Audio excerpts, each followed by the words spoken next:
Upon the celestial expands auftiending continent, barely a saint extraordinaire I little shop, it's ali signaturifering bin gon equivariety of card packs. Within the specs, one of my tongue cover myriad oftria source martial spirits, beast bones, tame creatures, rare materials, divine weapons, celestial elixirs, and wondrous techniques. Aloftes possibilities away, thimamento nideresta op an acard pack. Once, a destitute beggar, by a twist of fate, stumbled upon thys establishment tan miraculously.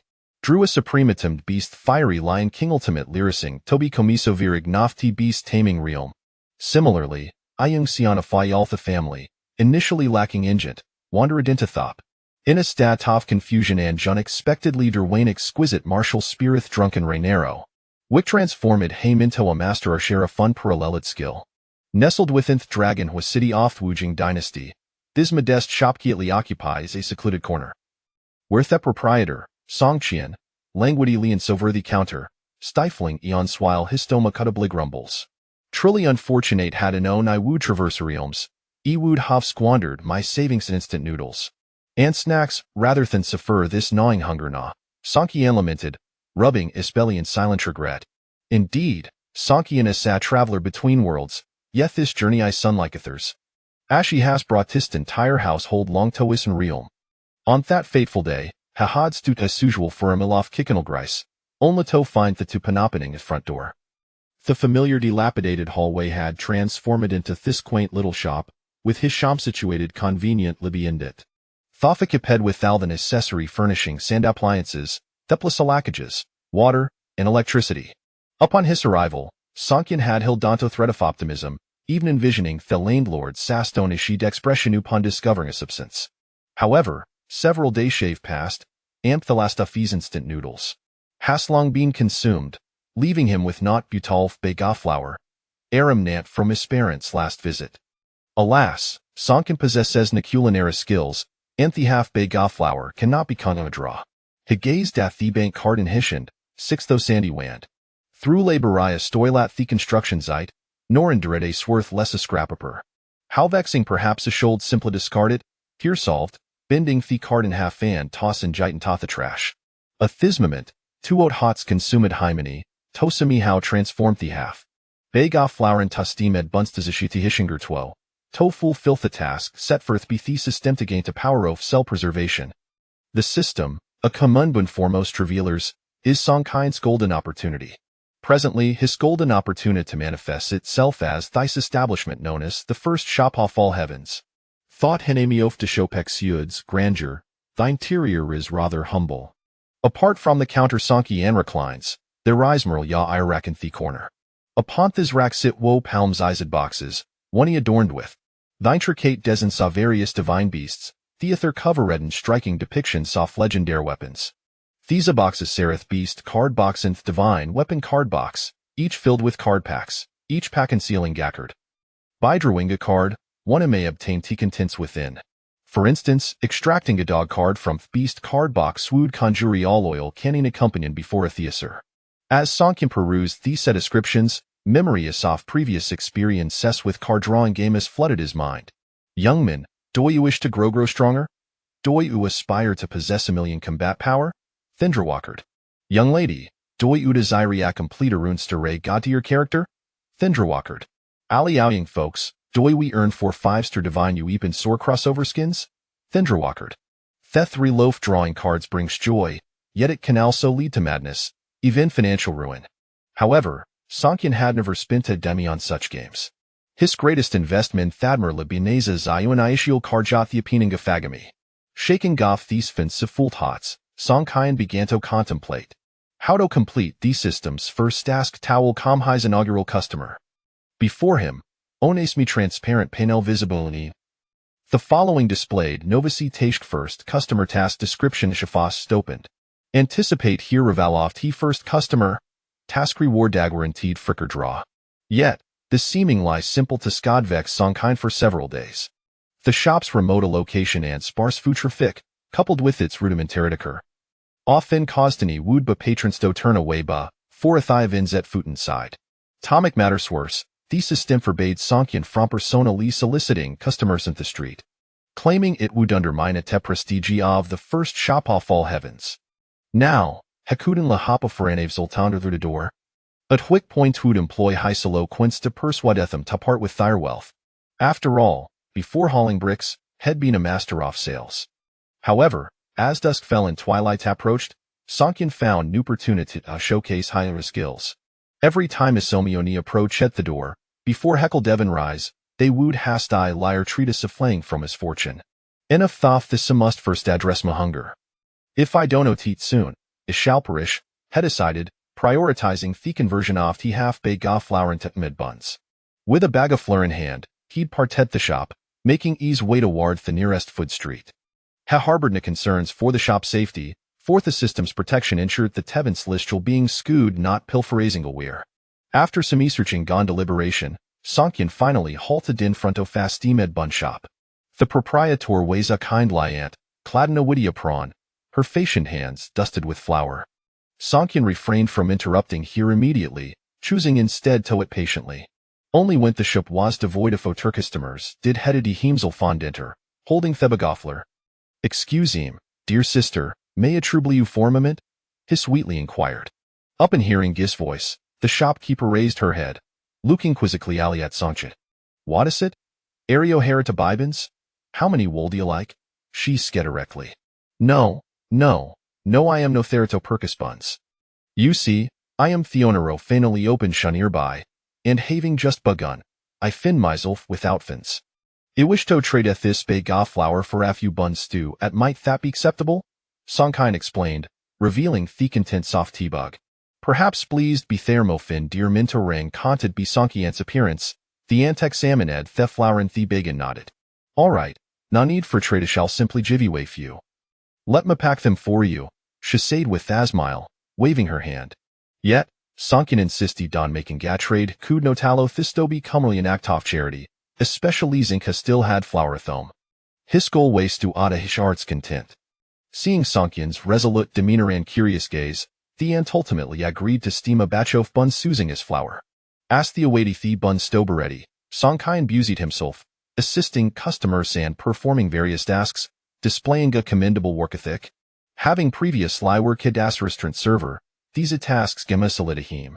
During this time, his stomach audibly protested on several occasions, prompting the and Toj to thrice expensive for handing him 12 freshly steamed buns to Kelishungar.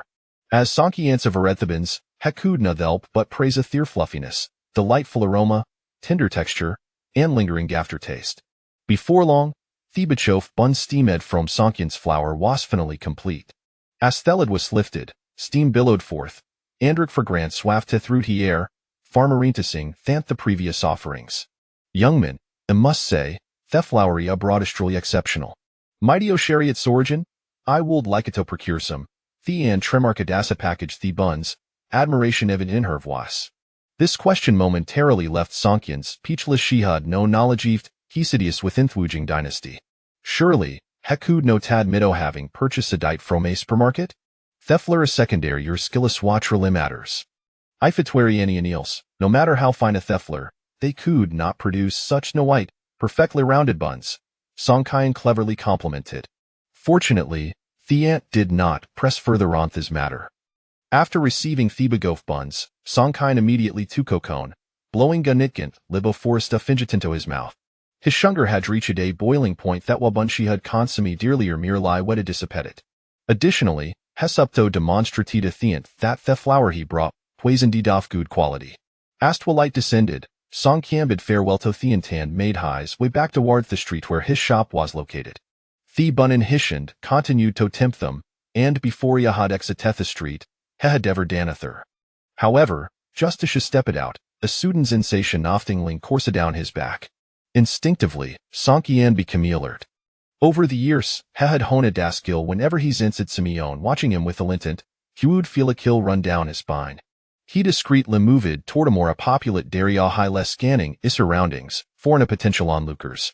Soon enough, he spotted an individual lurking behind the wall. Yet rather than observing him, it appeared to fixate on a large, white bun in his hand. Chapter 2. The deceptive young beggar as he gazed at the figure that was covertly observing him, clad in tattered rags, with a small, dark face that obscured his features, a trickle of saliva involuntarily dripped down to his chin. Song Qian suddenly realized that a young beggar was coveting the steamed bun in his hands. Instinctively, he tightened his grip on the bun. After all, it was one of his few rations. However, a sudden spark of inspiration struck him, and a clever idea leaped to his mind. The child, upon noticing Song Qian's gaze, seemed startled and quickly averted his eyes, focusing on the ground beside him. He could hardly fathom that he had been discovered simply for stealing glances at the bun. Lured by its tantalizing aroma, just as the child was about to retreat, he instinctively glanced back and saw Song Qian striding toward him with purpose. Realizing that escape was imminent, the young beggar made to flee. He had experienced the harsh realities of the streets. When he had first become a beggar, his skin had been smooth and fair, and many had harbored ill intentions towards him. Now, those predatory gazes seemed to manifest on Song Qian's face. As the young beggar prepared to bolt, Song Qian quickly reached out to intercept him, calling out, "Wait, little brother. I'm not a bad person." Upon hearing this, the young beggar sprinted even faster, his speed rivaling that of a sprinter. Song Qian was momentarily taken aback. How could he have let such a thought slip? "No, I misspoke. What I meant to say was, I'm not a villain. Please, wait for me," he shouted as he pursued the fleeing child. Their chase drew the attention of several passers-by, who were initially startled but soon moved aside, disdainfully avoiding the scene upon realizing that the one being pursued was merely a young beggar. Having just consumed several buns, Song Qian was in good spirits and, given the child's slight frame, it did not take long for him to catch up. They soon found themselves in a secluded alley, where at the end of the passage was a hole the size of a basin. The young beggar skillfully crouched down to squeeze through, but just as he did, Song Qian seized his clothing, lifting him up as if he were merely an object. Seeing himself captured, the child wore a bitter expression. "Uncle, please let me go. I'm so thin and dirty, and I smell terrible. No one would buy me. And if they did, I'd just be returned. Plus, my stomach has always been weak. I get nervous easily and, oh no, it's happening," he pleaded, his voice tinged with desperation. Recognizing the child's plight, Song Qian decided not to rush him. He set the boy down and pulled a bun from his bag.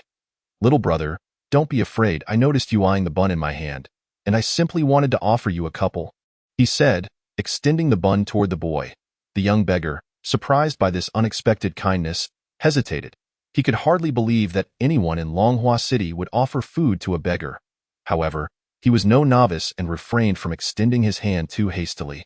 Observing the skepticism in the child's eyes, Song Qian quickly broke the bun in half, taking a bite himself. "See?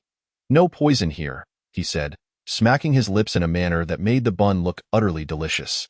Having been a food vlogger before working as a restaurant server, Song Qian was well versed in the art of tantalizing appetite. As the aroma wafted through the air, the young beggar's mouth watered uncontrollably, and his stomach audibly protested its emptiness. "Thank you," he stammered, embarrassed, as he accepted half of the bun and, disregarding his dirty hands, stuffed it into his mouth. However, the tiny morsel merely whetted his appetite, and his stomach growled even louder. Seeing this, Song Qian's smile grew brighter. "How about this? I own a shop nearby. If you help me with the task, I can give you a few more buns as payment," he proposed, revealing his ulterior motive. While the system forbade him from soliciting customers directly, offering food was not against the rules, was it? After all, helping him with the task in exchange for food seemed perfectly reasonable. Despite the young beggar's lack of coins, the task at hand required not money but virtue and fortune. Perhaps he could draw a card, and who knew what luck might ensue. As the child hesitated, Song Qian shoved the bag of buns into his arms. "Here, take this for safekeeping. Just follow me, and you can decide whether to accept my offer when we arrive," he insisted. Contemplating for a moment, the young beggar ultimately nodded. "Okay, I trust you, uncle," he replied, his voice ringing with clarity. "Fortune favors the bold. One must not forsake the opportunity to eat." With the child's agreement, Song Qian led the way toward his shop. It was fortunate that the boy had consented. Otherwise, he could not forcibly drag the beggar inside, as he had learned that such actions were strictly prohibited by the system, considered coercive solicitation. Before long, they arrived at the storefront. Song Qian stepped inside first, subtly signaling for the young beggar to follow. The child hesitated at the entrance, but after a moment of deliberation, he entered the shop. "Welcome. You are in the finest establishment of the realms," Song Qian announced, a smile gracing his face as he stood behind the counter. Once the young beggar fully crossed the threshold, no warning from the system rang out, and Song Qian breathed a sigh of relief. Uncle, what do you need my help with?" the young beggar inquired. Curiously surveying his surroundings, the environment was hardly superior to the dilapidated temple he called home. "Not help, but patronage. This is an opportunity to change your future, a chance to alter your destiny, young one." "Come, draw a card," Song Qian interrupted. Launching into an enthusiastic pitch, he stepped out from behind the counter, guiding the young beggar toward a wire rack, elucidating the myriad wonders contained within the card boxes. Future emperors, masters of worlds, a guarantee of never going hungry again. What you lack is merely an opportunity, a chance to rise above your circumstances. The young beggar listened, utterly bewildered, though he grasped the gist. Opening a pack would yield remarkable treasures. The most enticing promise was the assurance of never going hungry. After detailing the card box offerings, Song Qian shifted his focus, gesturing toward the counter that, of course, drawing a card isn't free. However, you needn't worry. You don't require conventional currency to partake here. You can use virtue, lifespan, fortune, or rare items. One of these methods will surely suit you. Though the terms were convoluted, the young beggar felt a flicker of hope ignited within him by Song Qian's persuasive words. It seemed that drawing a card could transform his identity from that of a beggar into something far greater. The very thought stirred his blood, as if a bright future awaited him just within reach. Observing the boy's captivated expression, Song Qian felt confident. Today, this catch was his for the taking. After all, he had once been a success coach, adept at charming even the most skeptical of children. Chapter 3. Celestial Beasts. As the young beggar appeared spellbound, nearly overwhelmed by the flood of information, Song Qian warmly guided him toward the counter. Come, look here," he exclaimed, pointing to 3 palm-sized placards set upon the counter. Each bore a blank white space adorned with intricate, enigmatic symbols. The blue placard, the green placard, and the yellow placard represented virtue, lifespan, and fortune, respectively. The payment process was simple. Placing one's palm upon the surface would allow the system to assess and determine how many card packs one could draw. Each individual's virtue, lifespan, and fortune varied, thus affecting the number of draws available to them. As for the final payment method, rare items. It was far more stringent, requiring valuable possessions such as the Sword of Immortality, the Axe of Creation, or the Stone of Nuwa. Different treasures would yield different opportunities for drawing cards. However, the exchange rate for these items would ultimately be determined by the standards of the first shop of all realms. As the system depreciated the value of treasures over time, if the shop acquired too many weapons, the number of draws available for newly acquired items would decrease. In essence, the ultimate goal of these 4 payment methods was to exploit the resources of the heavens. Song Qian explained the pros and cons of each payment method to the young beggar, then stepped back to await his decision. Despite being somewhat dazed from the overwhelming information, the young beggar did not rush to a conclusion. This was a testament to the self-control he had honed over years of hardship. Yet, it was also true that his restraint had often left him hungry. When others displayed kindness by offering rice porridge, he had found himself too slow to claim his share, often going without. Ultimately, he extended his palm toward the square placard representing fortune. While he understood the concepts of virtue and lifespan, fortune felt ephemeral to him. One could hardly say he possessed any. If he had had fortune, would he have fallen to the depths of begging? Nevertheless, he reasoned that it wouldn't hurt to give it a try, as his palm rested upon the signpost. A faint white light flickered to life between his fingers. Almost immediately, in Song Qian's perspective, a numeral 1 materialized above the little beggar's head. This signified that, with his fortuitous luck, he was entitled to draw a card. Concurrently, a series of vivid images unfolded before Song Qian's eyes, embodying the beggar's fate and future opportunities. The scenes depicted a day in the future when the little beggar, driven by hunger, ventured beyond the city limits to forage for wild grass, whereupon he fortuitously unearthed a spirit herb among the countless blades of grass. Although the spirit herb was not of a particularly rare variety, it nonetheless allowed him to accumulate some savings, liberating him from the shackles of his beggar identity and forging a connection with a novice cultivator, thereby granting him a glimpse into a world inaccessible to ordinary folk. As for what lay ahead, It had little to do with the spirit herb. Song Qian could discern no further images.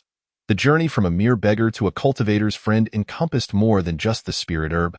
It also involved the serendipitous fortune that enabled him to shed his beggar status, as well as the chance and courage to forge a friendship with a cultivator. It was not merely a single spirit herb that granted him an opportunity to draw a card, but rather the transformation of identity and status.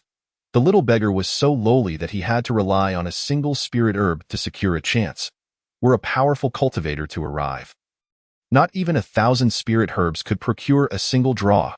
True opportunity transcends one's social standing. Tio put it simply, winning a 5 million lottery ticket constitutes genuine fortune, while earning a 5,000 salary merely reflects hard work. With a mere thought, the beggar's luck dissipated like a thin mist into the ether. That moment, the little beggar felt a sudden pang in his heart, as if something was slipping away from him. All right, you may now choose your card pack. Song Qian exhaled deeply. At this juncture, his display indicated that the task was complete. Novice task, first customer, task description. The little shop has just opened. Anticipate the arrival of the first customer. Task reward, 1 guaranteed free draw. Status, completed. Upon receiving permission, the little beggar, filled with excitement, approached the shelf, which then automatically opened to reveal a box containing 6 card packs, Weapon Card Pack and Beast Companion Card Pack. With only these 2 choices, the little beggar pondered briefly before reaching for the Beast Companion Card Pack. The weaponry held no utility for him at present, even if he were to draw something exceptional. His status as a beggar would render him incapable of safeguarding it. Should anyone discover it, it would spell disaster for him. The same could be said for the Beast Companion Card Pack. Though it was more fitting for his current situation, as he retrieved the pack, he noticed its texture was unlike anything he had encountered before, truly remarkable. How do I open this? The little beggar inquired. Turning to Song Qian. Upon hearing this, Song Qian offered a warm smile and gestured in the air, saying, "Tear it open." Nodding in half-comprehension, the little beggar grasped the pack at its apparent opening and pulled with all his might. In the next moment, a radiant yellow light emanated from the pack, growing increasingly bright until it illuminated the entire shop. At that instant, Song Qian, who had been sipping water, suddenly spat it out in shock, exclaiming, "What the? Is it gold?" Squinting to clarify, he soon realized the light filling the shop was a bright yellow, not the dazzling gold he had initially thought. Relieved, he wiped the remnants of water from his mouth. Thank goodness, that startled me. The drop rate truly this high. Much like those card drawing games, the cards drawn from the first shop of all realms also possessed varying ranks. These ranged from low to high, mortal, spirit, celestial, king, sovereign, saint, and divine. Each rank corresponded to a specific color, from lowest to highest: white, blue, yellow, purple, orange, red, and brilliant gold. At that moment, the card drawn by the little beggar was a celestial yellow card. Nevertheless, this still caused Song Qian to swallow hard. The system had informed him that these card packs also possessed ranks, and the ones on the shelf were of the ordinary variety, with an exceedingly low probability of yielding a divine card. So low it was almost frightening. Only higher-tier silver or gold packs could more readily produce superior cards. It was akin to gaming. Players could not expect to draw limited edition epic characters from a common or free pool. How else could they profit? However, being able to draw a celestial card from an ordinary pack was already impressive. One might even say this little fellow was exceptionally lucky.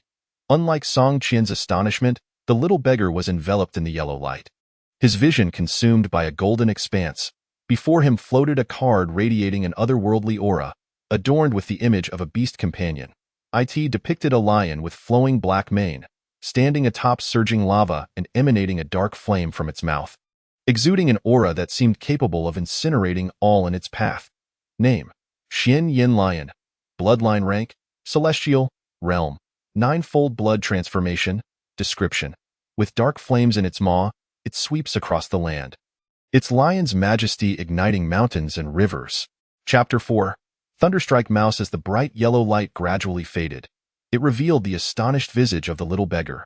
Clutching the Xian Yin Lion card in his hand, he found himself flooded with knowledge on how to wield it. Without hesitation, he focused his thoughts, and the card's brilliance flickered in an instant.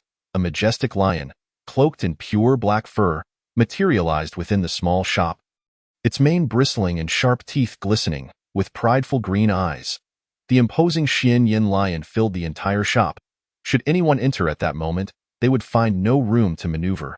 Yet, the next second, the robust lion, akin to a playful puppy, extended its tongue and affectionately nudged the little beggar.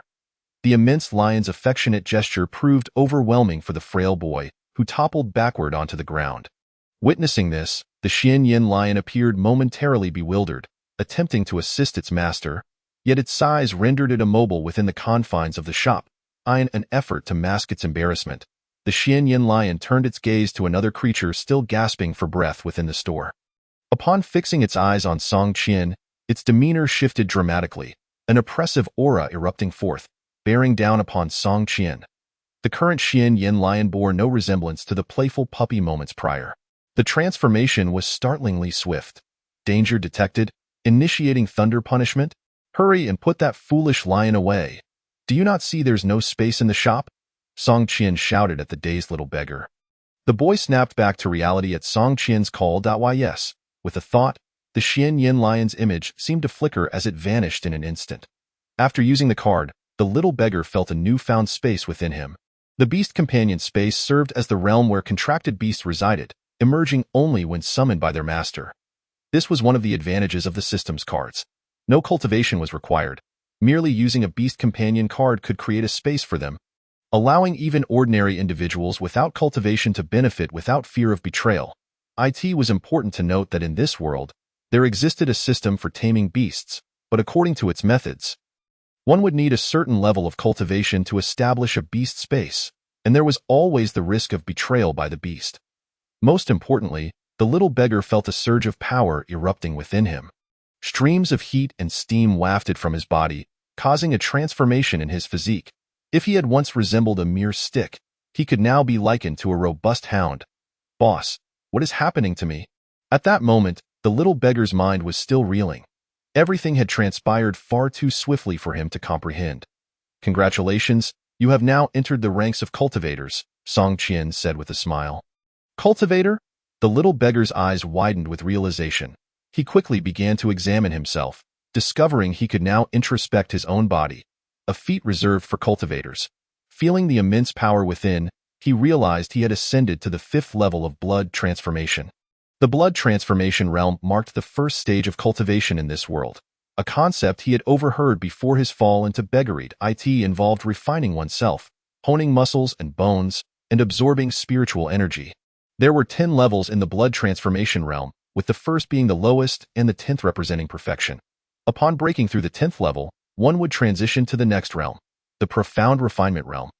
As for how he had instantaneously transcended his life stage from an ordinary person to the 5th level of blood transformation, it was all due to the Xian Yin lion, a beast companion.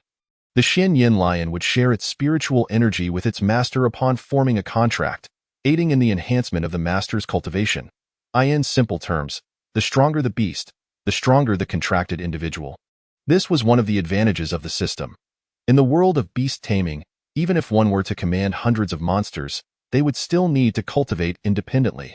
Just as Song Qian marveled at the little beggar's extraordinary fortune, the next moment, the boy suddenly knelt on the ground, banging his head 3 times in reverence, his forehead reddened upon rising. Boss! Such immense kindness. Chun Wei finds himself unable to repay at the moment. Should an opportunity arise in the future, he vows to repay this great favor by tying grass and offering a ring. At this moment, Song Qian finally learns the name of this small beggar. Having initially assumed he was nameless to ask for repayment, it is unnecessary. It would be best if he could introduce more customers to my shop. Song Qian waved his hand dismissively. He truly did not care for gratitude. What mattered most was clientele. Ideally, the beggar would bring along friends from his circle to draw cards, embarking on this boundless journey towards an infinite future. After a while, the small beggar Chun Wei emerged from the shop. His demeanor transformed from that of a pitiful wretch to one brimming with vitality. Upon leaving the shop, Chun Wei retrieved a small package from his lower back, containing a pile of lime, his tool for self-defense, which he had clutched tightly during his walk until entering the store. He bowed deeply in gratitude towards the sign of the first shop of all heavens, before rising and striding away with purpose. This act drew curious glances from passers-by on the street, many of whom wore expressions of bewilderment. What is this? Why does a beggar strut about with such airs? He resembles an emperor on a secret inspection. Once Chen Wei departed, the shop returned to tranquility. At this point, Song Qian felt a twinge of indignation and summoned the system, pondering, system, why did he pull a heavenly level pet beast with a single draw? Is this business even viable? Conventionally, one would expect to first draw some worthless cards as a warm-up. Wouldn't T1. This is a benefit afforded to the first customer of this shop. The probability of drawing high-level cards is increased to entice subsequent patrons. Upon hearing this, Song Qian fell into deep contemplation. Then, system, do you believe I am worthy of possessing a heavenly level pet beast? He earnestly inquired in his mind. Yet, the only response was an echoing silence. If you want T granted, so be it. I shall still draw a miracle. Rolling up his sleeves, Song Qian approached the shelf and extracted a pack of cards. Having just completed a task, he had earned a chance for a free draw. He was already familiar with the process and eagerly tore open the card pack. A green light flickered to life, considerably less intense than the phenomenon when the Xianyan lion had appeared earlier. The green luminescence offered a glimpse of what was to come. He could already ascertain the card S level, spiritual level pet beast. This was merely a step above the mundane level. As the glow dissipated, a card quietly lay in his hand. Name: Electric Mouse, Bloodline level, Spiritual, Realm, Blood Exchange Realm 5th level. Description: brown and yellow interspersed, electric sparks erupting. The card depicted an adorably cute little squirrel standing upright. Its fur a mix of brown and yellow, with several tufts standing on end along its back, electric currents dancing between the strands. I drew an electric rat. Song Qian felt a flicker of joy. Although he was somewhat disappointed not to have pulled a heavenly level pet beast, he quickly adjusted his mindset. Having something was better than nothing. Currently, he possessed nothing at all. Any form of sustenance would suffice. Even if it was merely a crutch, with a thought, the card vanished, and the space for the pet beast within him opened up, a peculiar warmth enveloping the area where his Dantian resided. Quite nice.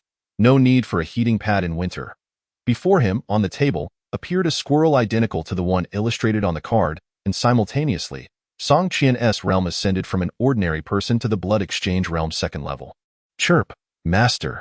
The electric mouse, no larger than Song Qian's palm, scrambled up to his shoulder, affectionately nuzzling against him. Chirp, chirp, chirp. Hello, master. Let us snuggle. This language could only be comprehended by Song Qian after forming a bond with the electric mouse. After a moment, Song Qian felt as if every hair on his head was standing on end, accompanied by the sound of electricity crackling, occasionally punctuated by a faint burnt odor wafting into his nostrils. Calmly, he reached up and removed the electric mouse from his shoulder, though it squirmed as if its beloved acorn had been snatched away, clinging to Song Qian's head with reluctance. Alas, why did I summon such a clingy creature? Song Qian sighed. Placing the electric mouse on the counter, he suddenly remembered he hadn't eaten yet. Now, another mouth to feed had appeared. Although small, it would still require sustenance, and he couldn't possibly rely on the kind-hearted lady selling steamed buns forever. Could he? Her husband would certainly object. However, he quickly recalled that there was still half a bag of dog food in the cupboard at home. Surely, squirrels could eat dog food, right? Moreover, that half bag was from a year ago, usually meant for the stray dogs downstairs. But since he had been busier with work lately, he rarely fed them, and that bag had remained untouched. Glancing at the electric mouse on the counter, which was now exploring its new and unfamiliar surroundings, Song Qian mused, even expired dog food should be fine for a 5th-level Blood Exchange realm creature. Chapter 5. Supreme Celestial Decision allowing the electric mouse to scurry about the shop. Song Qian felt no concern for his wares being gnawed upon.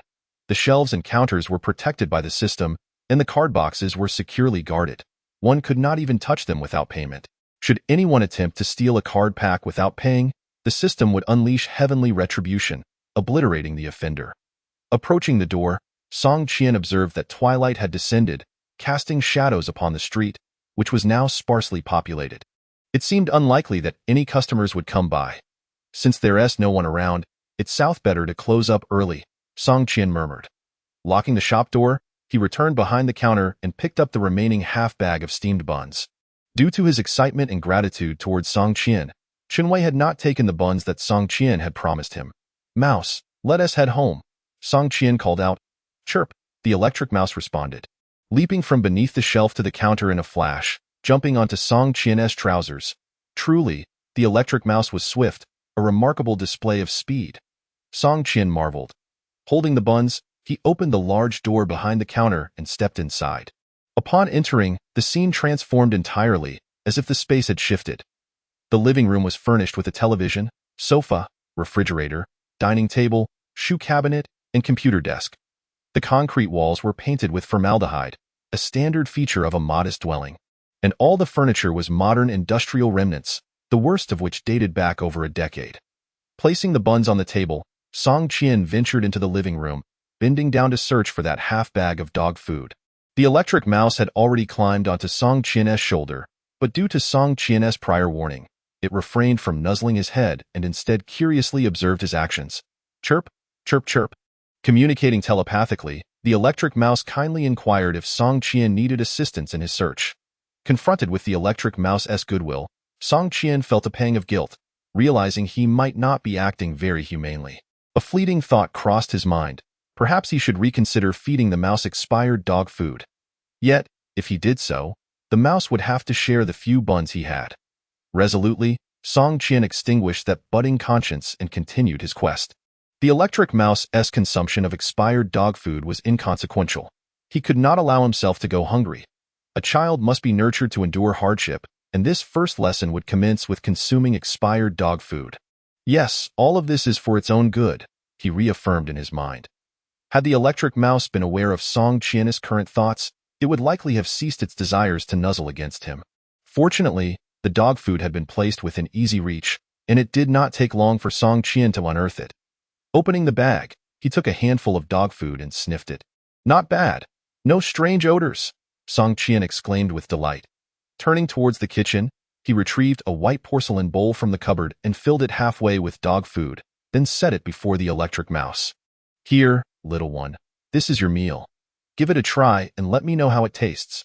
Hearing Song Qian's words, the electric mouse obediently sniffed the bowl, confirming there were no odd smells, then began to nibble on a few pieces of dog food.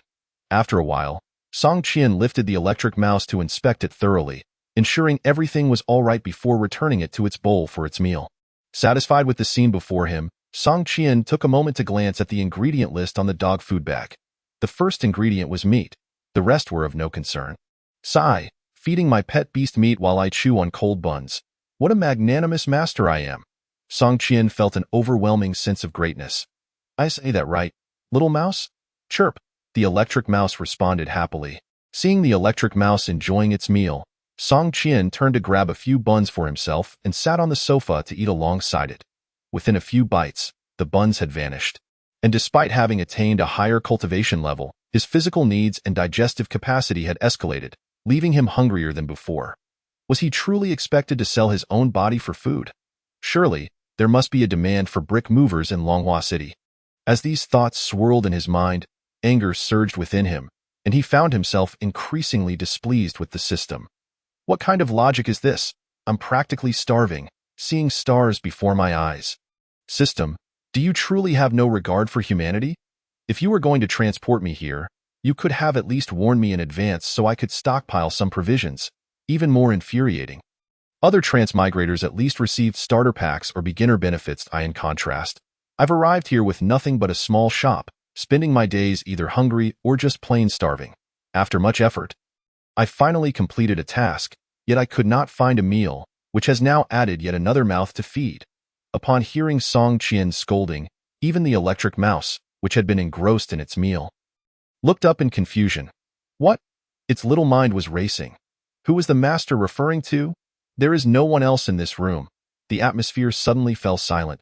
At that moment, the voice of the system echoed in Song Qian's mind. Host reminder detected. Initial gift package distribution in progress. Huh. Song Qian was taken aback. What does this mean?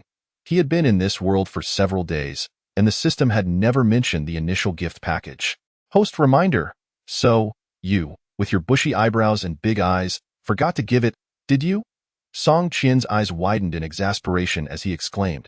He merely intended to vent his frustration, not expecting to truly receive something. If I hadn't he said anything, would you have never planned to give it to me? You want to keep it all to yourself, don't you? You scoundrel. Song Qian sprang to his feet, sending warm greetings to the system in his mind. Just then, a box unexpectedly dropped onto the table before him, startling the electric mouse. Upon seeing the box, Song Qian halted his warm greetings and reached out to pick it up. The entire box was adorned like a decorative gift box used during Christmas, with a red base and green ribbon. Humph, what good could come from a free gift? Song Qian scoffed, as he opened the box. Brilliant beams of light leapt forth. It resembled the scenario in a game where treasures burst forth from defeated monsters, with items arcing out of the box and falling to the ground. Song Qian picked up the nearest item to examine it. Name: Superior Celestial Technique. Level: Sacred. Oh. Upon seeing the introduction of this technique, Song Qian's face lit up with joy, clutching the treasure tightly in his hands. Glancing around to ensure no one coveted it, a sacred level technique, merely one tier below divine level techniques, in this continent, it could undoubtedly incite a terrifying war, driving various factions to madness. That the initial gift package could yield such a treasure was something Song Qian had not even dared to imagine moments before. After all, based on his previous understanding, given the system's stingy drop rate, merely receiving a spirit-level item would have been fortunate. Who said this initial gift package was subpar? It is truly magnificent. After securely stowing the technique, Song Qian stood up to collect the other items. Once he had gathered everything, he unified his inspection of the information. Name: Explosive Spirit Talisman. Level: Spirit. Description: the contained power is equivalent to the full force strike of a perfected refining mystic realm practitioner. A valuable item. This is a life-saving treasure. Although Song Qian felt unthreatened in the shop, even daring to show disdain if a great elder appeared, he would eventually have to venture outside. Moreover, this talisman came in sets of 3. Scanning his gaze, he noted that the initial gift package contained 3 types of items, and he focused on the last treasure. Name: Sparrow Heaven Sword. Level: Spirit. Description: a weapon crafted from the feathers of the flame feather sparrow and flame iron ore, unleashing mighty flames that incinerate all in proximity. A true sword of fire. This was the final item from the initial gift package. Song Qian grasped the sword tightly, examining it closely. The deep crimson blade bore intricate patterns reminiscent of feathers. Merely bringing the sword closer allowed him to feel the intense heat radiating from it. A fine sword. Truly a fine sword. Song Qian couldn't help but praise it, although he had never seen a real sword or weapon before. In his mind, even a straight wooden stick could be considered a divine weapon, and the Sparrow Heaven Sword before him was certainly far superior to any wooden stick. As he fondled the sword, Song Qian was overwhelmed with joy and instinctively struck a swordsman's pose. My sword is hot. My heart is hot. I am ablaze with passion. I have grasped the true essence of the sword path. And you cannot defeat me. Draw your sword. As his voice fell, Song Qian thrust the sword straight at the wall. Clang. A resounding clash echoed as a torrent of flames erupted from the sword, surging towards the yellowing wall like a fire dragon. The fire dragon violently collided with the wall, bursting into flames that swiftly spread to the floor, ceiling, and nearby table. At that moment, the electric mouse, which had been busily munching on its food, was hit squarely in the back by the sudden burst of flames. Instantly, a charred scent wafted through the air. Squeak, squeak, squeak, squeak. Almost immediately, the electric mouse leapt from the table, angrily hopping away, rolling on the ground in a frantic attempt to extinguish the flames. Song Qian could understand that the electric mouse was cursing quite a bit. At that moment, Song Qian, who had been startled by the fire dragon's emergence, finally reacted. This is bad. Quickly, extinguish the fire. My house? Song Qian shouted anxiously, turning to dash towards the kitchen. There was no time to concern himself with the mouse's predicament. He trusted that it could handle the situation. The water, electricity, and gas were all cut off, and the kitchen pipes had no water. However, there were several basins of well water he had brought back from the well in Longhua City. Song Qian hurried back to the living room with a basin of water. But before he could pour it out, the vast flames before him mysteriously extinguished. He stood there, holding the basin, somewhat perplexed. Upon seeing Song Qian approaching with the basin, the electric mouse, thinking he was there to save it, leapt up joyfully and accurately landed in the basin. Warning to the host: please refrain from using extraordinary items indoors or within the shop. Any future occurrences will result in a lightning penalty imposed by the system. After 10 occurrences, the penalty will escalate to a thunder tribulation. The system's alert rang out just in time, and Song Qian realized that it was the system that had extinguished the flames. However, while the fire had been put out, the areas charred by the flames were now pitch black. Despite only a few seconds having passed, many spots had already shown signs of carbonization.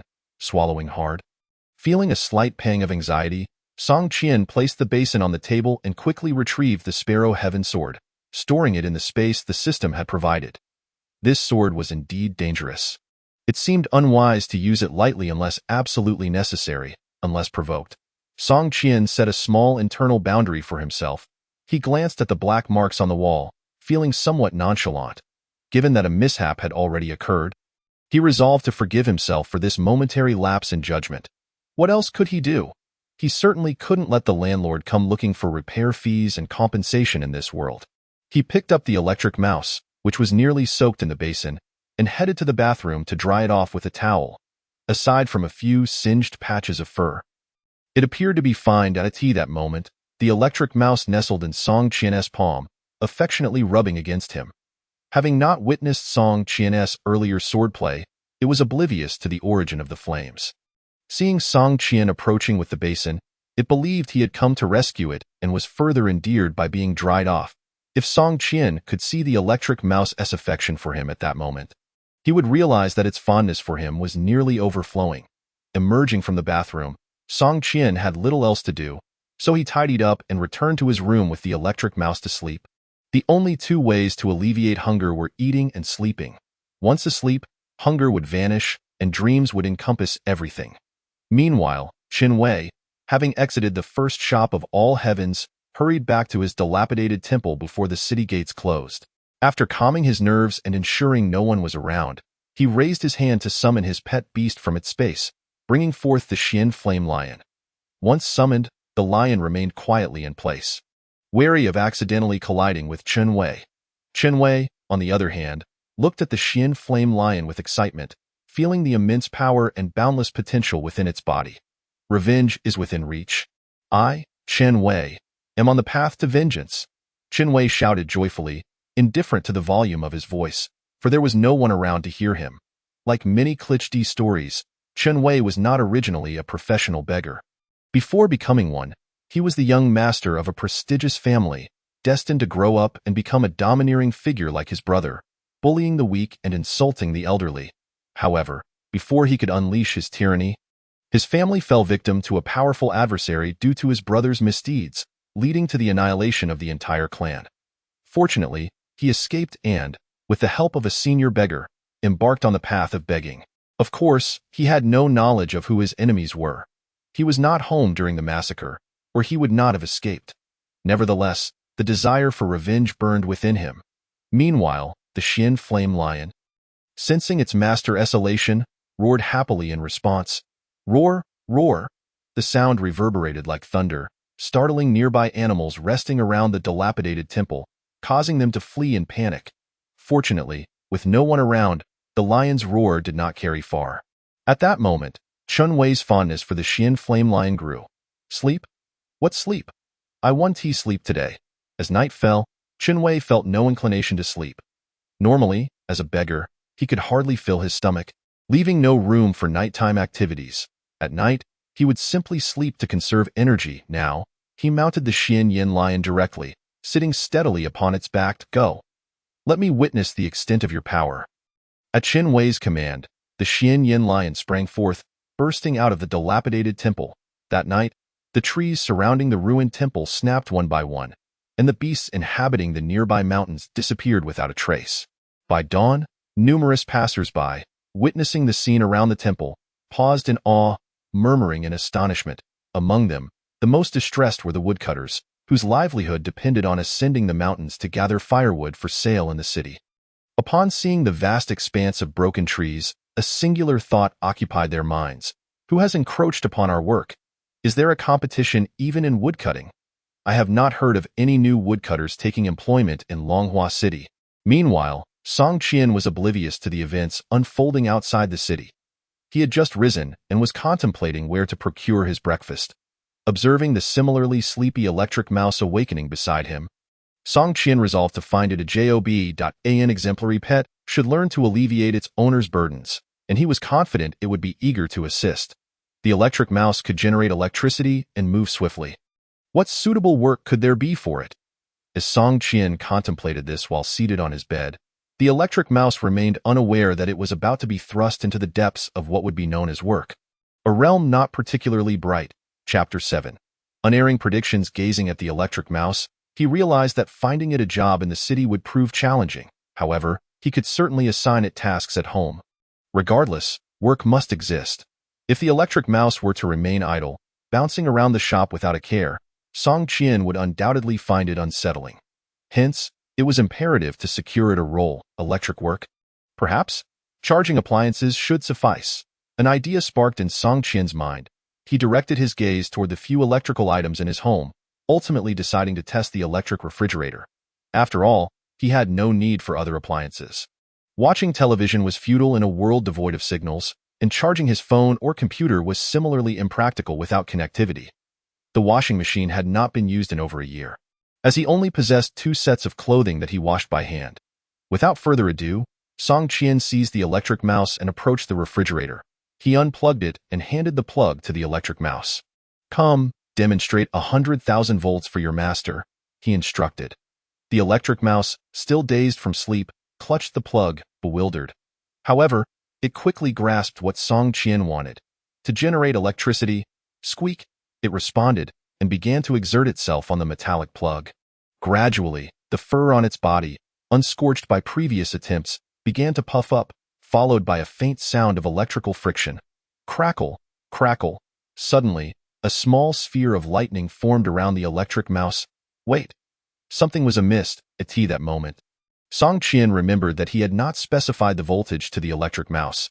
He worried it might inadvertently damage the refrigerator.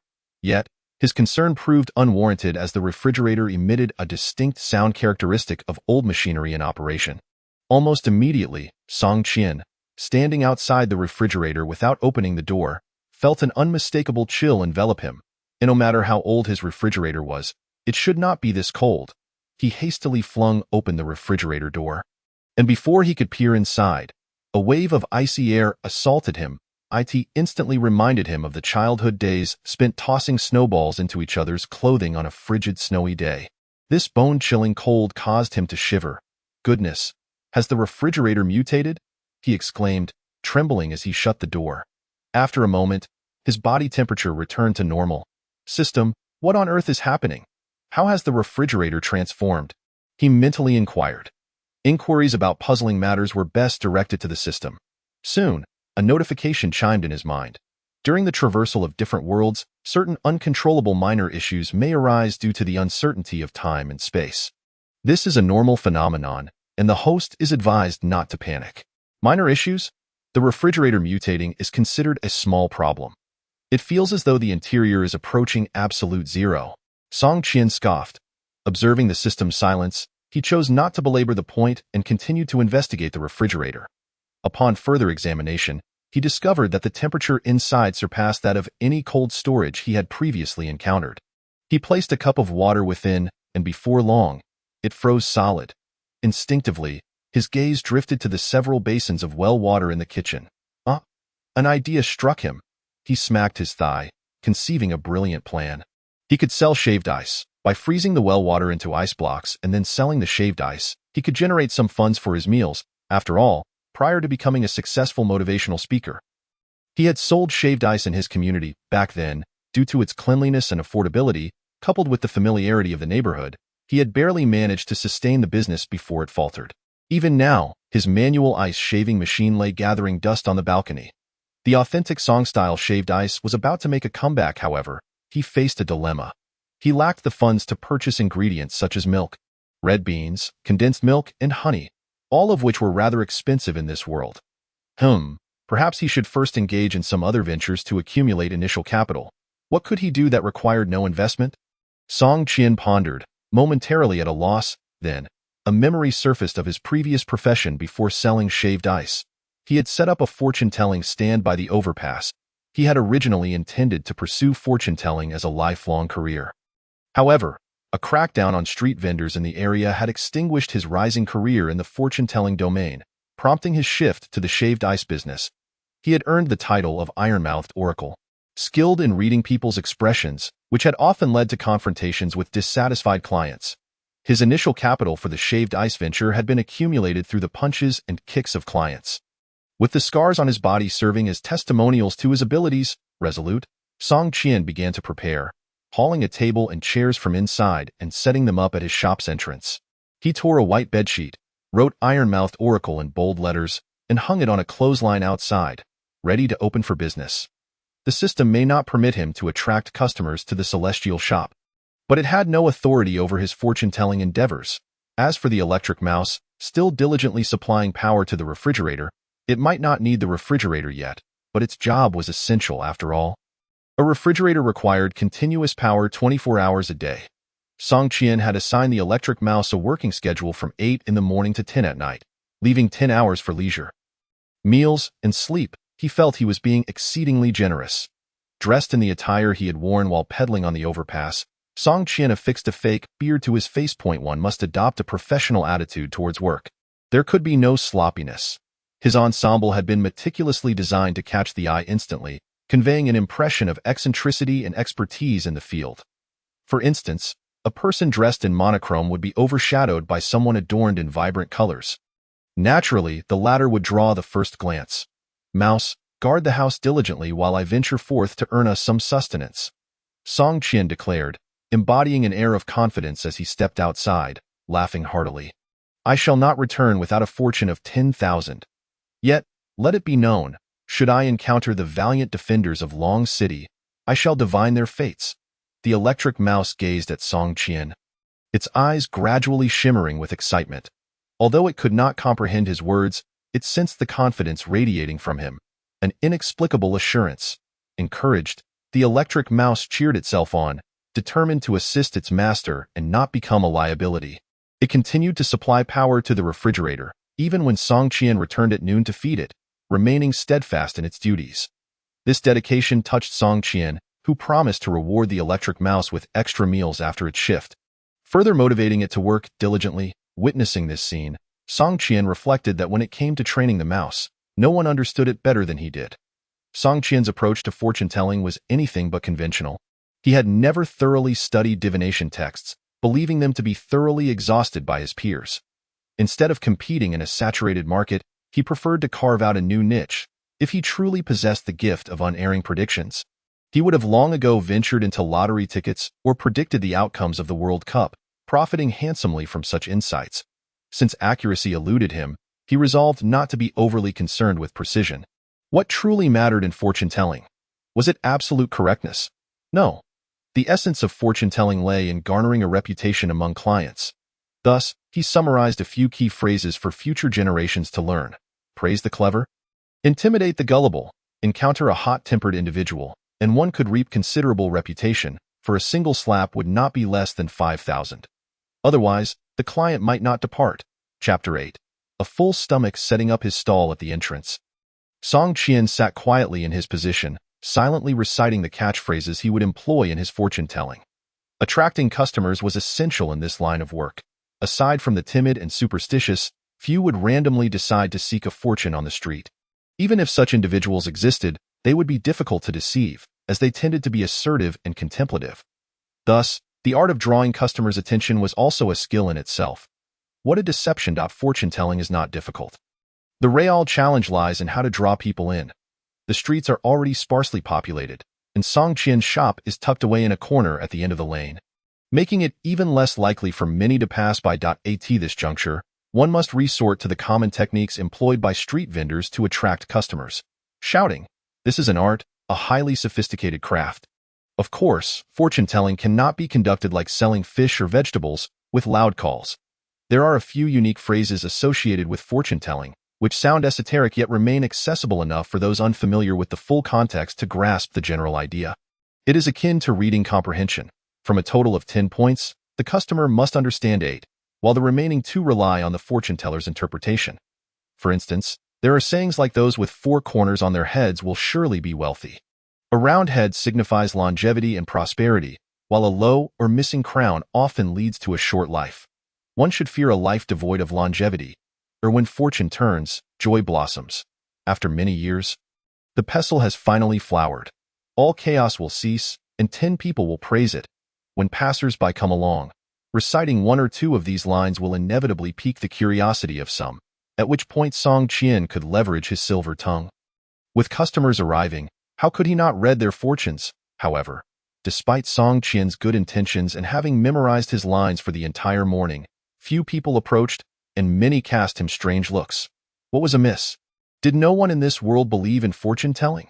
Song Qian removed his pink hat and slammed it onto the table in frustration. Did these people lack ambition? Did they not desire to become wealthy overnight? Did they not wish to know what the future held for them? What calamities might befall them in life, and how could they avoid such misfortunes? Was it possible that the world had turned so passive? Song Qian could not fathom it. As noon approached with still no customers in sight, he decided to check on the operations of his electric rat, then emerged from his small shop holding a black marker. There were plenty of ways to make money. Swiftly, he wrote a few large characters on a blank white sheet. Fortune-telling and part-time ice selling, ice cubes, 21 per basin. Matters of business were no challenge for him. Though he could not sell shaved ice at the moment, he could directly sell ice cubes. In this world, although ice cubes were not as precious as gold in ancient times before his journey, it was still not easy for ordinary people without cultivation to obtain them. Those who could produce ice cubes were generally cultivators, known for their superior abilities, and any occupation they pursued would be more profitable than selling ice to common folk. Within the Wujing dynasty, the currency used by cultivators was called yuanjing, crafted from a type of spiritually infused jade. In contrast, ordinary people used copper coins, silver, and gold. The two currencies seldom intersected. Ordinary people had no use for yuanjing, and even if they were to acquire it by chance, they would quickly exchange it for silver to avoid complications. Cultivators, too, would not involve themselves in the business of commoners, as they had no need for silver. Naturally, ordinary people could purchase ice cubes, but the price would certainly not be low. 21. As Song Qian had previously inquired about the price of steamed buns from an aunt selling them, which was 2 won each. Selling a basin of ice for 21 equated to 10 steamed buns, undoubtedly cheaper than other vendors. His costs amounted to 2 bowls of dog food per day. How could other merchants compete with him? At this moment, those engaged in the ice trade elsewhere in Longhua City remained blissfully unaware that their fortunes were about to crumble. Sure enough, shortly after Song Qian finished writing, a man strolling down the street caught sight of the words on his white sheet and was drawn over. "Hello, are you selling ice cubes here?" the man inquired with uncertainty. "Indeed. Our ice cubes are large and thick, not easily melted, perfect for chilling cola," Song Qian enthusiastically introduced. Cola. The man did not grasp the term, yet he did not dwell on it, understanding that given Song Qian's bizarrely colorful attire, uttering peculiar phrases was to be expected. "How much is the 21 ice cube?" he asked, posing his primary question. In response, Song Qian gestured with his hands to illustrate the shape of his face. "Could you show me one? If it meets my expectations, I will certainly buy," the man said. He was unsure if his request would be successful. After all, ice cubes could melt under the sun, and even a small portion melting would incur a loss. Vendors typically displayed great concern over such matters. Furthermore, as it was summer, ice cubes were in high demand. Many affluent families among the common populace would transport them home in bulk without a second glance. For ordinary people to request a preview was nearly impossible, often met with the dismissive retort of "buy it if you want, otherwise leave." Song Qian, however, took this request in stride, nodded, and promptly returned to his shop to prepare. As he entered, he suddenly remembered that he had yet to freeze any ice. The refrigerator had remained idle. Opening the refrigerator, he donned thick gloves, rearranged the shelves, and found that it could freeze 4 basins of water simultaneously. He placed the basins within, closed the door, and hummed a few lyrics. After a while, he opened the refrigerator to find the ice cubes had frozen solid. Carrying a basin of ice outside, he placed it directly on the table. Come, take a look. This ice is made from premium mountain spring water. Observe how thick and large it is, without any white cotton. If you break off a piece and taste it, you will savor a hint of sweetness. Once this opportunity is gone, it won't return. Song Qian showcased his salesmanship to the fullest. The man, upon witnessing the quality of the ice cube, immediately reached for his money and purchased it. Typically, vendors preserve ice cubes by layering them with straw or quilts to insulate them, resulting in a rather unappealing appearance upon sale. In contrast, Song Qian's ice was free from such encumbrances. Having been kept in the refrigerator, he feared no melting, and its presentation was naturally appealing. Just as the man was about to take the basin with him, Song Qian could not allow it. He had spent a considerable sum on that basin a few years prior, and insisted that the man return with a container for how to extract the ice cubes from the basin.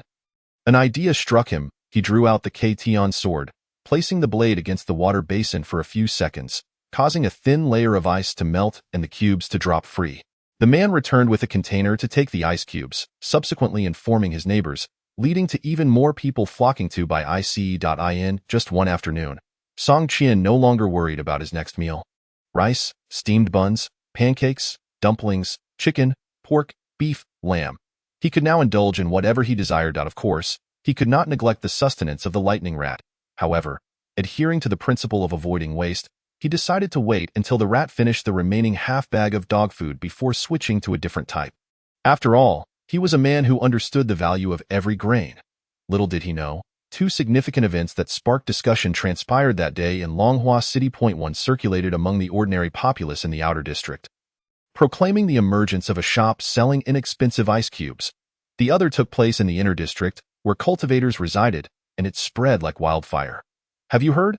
A youth appeared in the outer district market today, riding a blood-replenishing 9th-tier beast, a lion, bringing with him hundreds of pounds of beast meat and hides for sale. That has shaken the entire inner district's aristocratic families. Chapter 9. Strong learning ability. At this moment, near the boundary between the inner and outer districts, many cultivators were engaged in discussion about the youth who had sold beast meat in the outer district's vegetable market the previous day. It was said that the black lion was mighty and imposing, engulfed in mysterious flames, a creature of terrifying bloodline. The cultivators of the inner district were surely alarmed. Is this true? Just a blood-replenishing lion. What of its bloodline? What is there to fear? I am not afraid. So why would those aristocratic families be? Clearly, you have not grasped the situation. It was not the lion that caused the stir among the families, but the child riding it. A child? What of a child? Could he possibly be a prince of the Wujing dynasty? Shut your mouth. What do you know? After the incident, many people investigated, and it turned out the child was merely a beggar from Longhua City, seen running wildly in the streets just yesterday. A beggar? Indeed, consider this. Just days ago he was a beggar, and now he appears riding a blood-replenishing 9th-tier beast. The secret behind this transformation is something those aristocratic families would certainly want to uncover. As this notion was expressed, those who had previously been skeptical began to understand. But what could that secret be? Do you know? How would I know? Those families would not disclose that information to me. Moreover, who pays attention to a beggar's actions? What could possibly be uncovered now? Then, where is that child? Why not capture him and ask? It's just a blood-replenishing lion.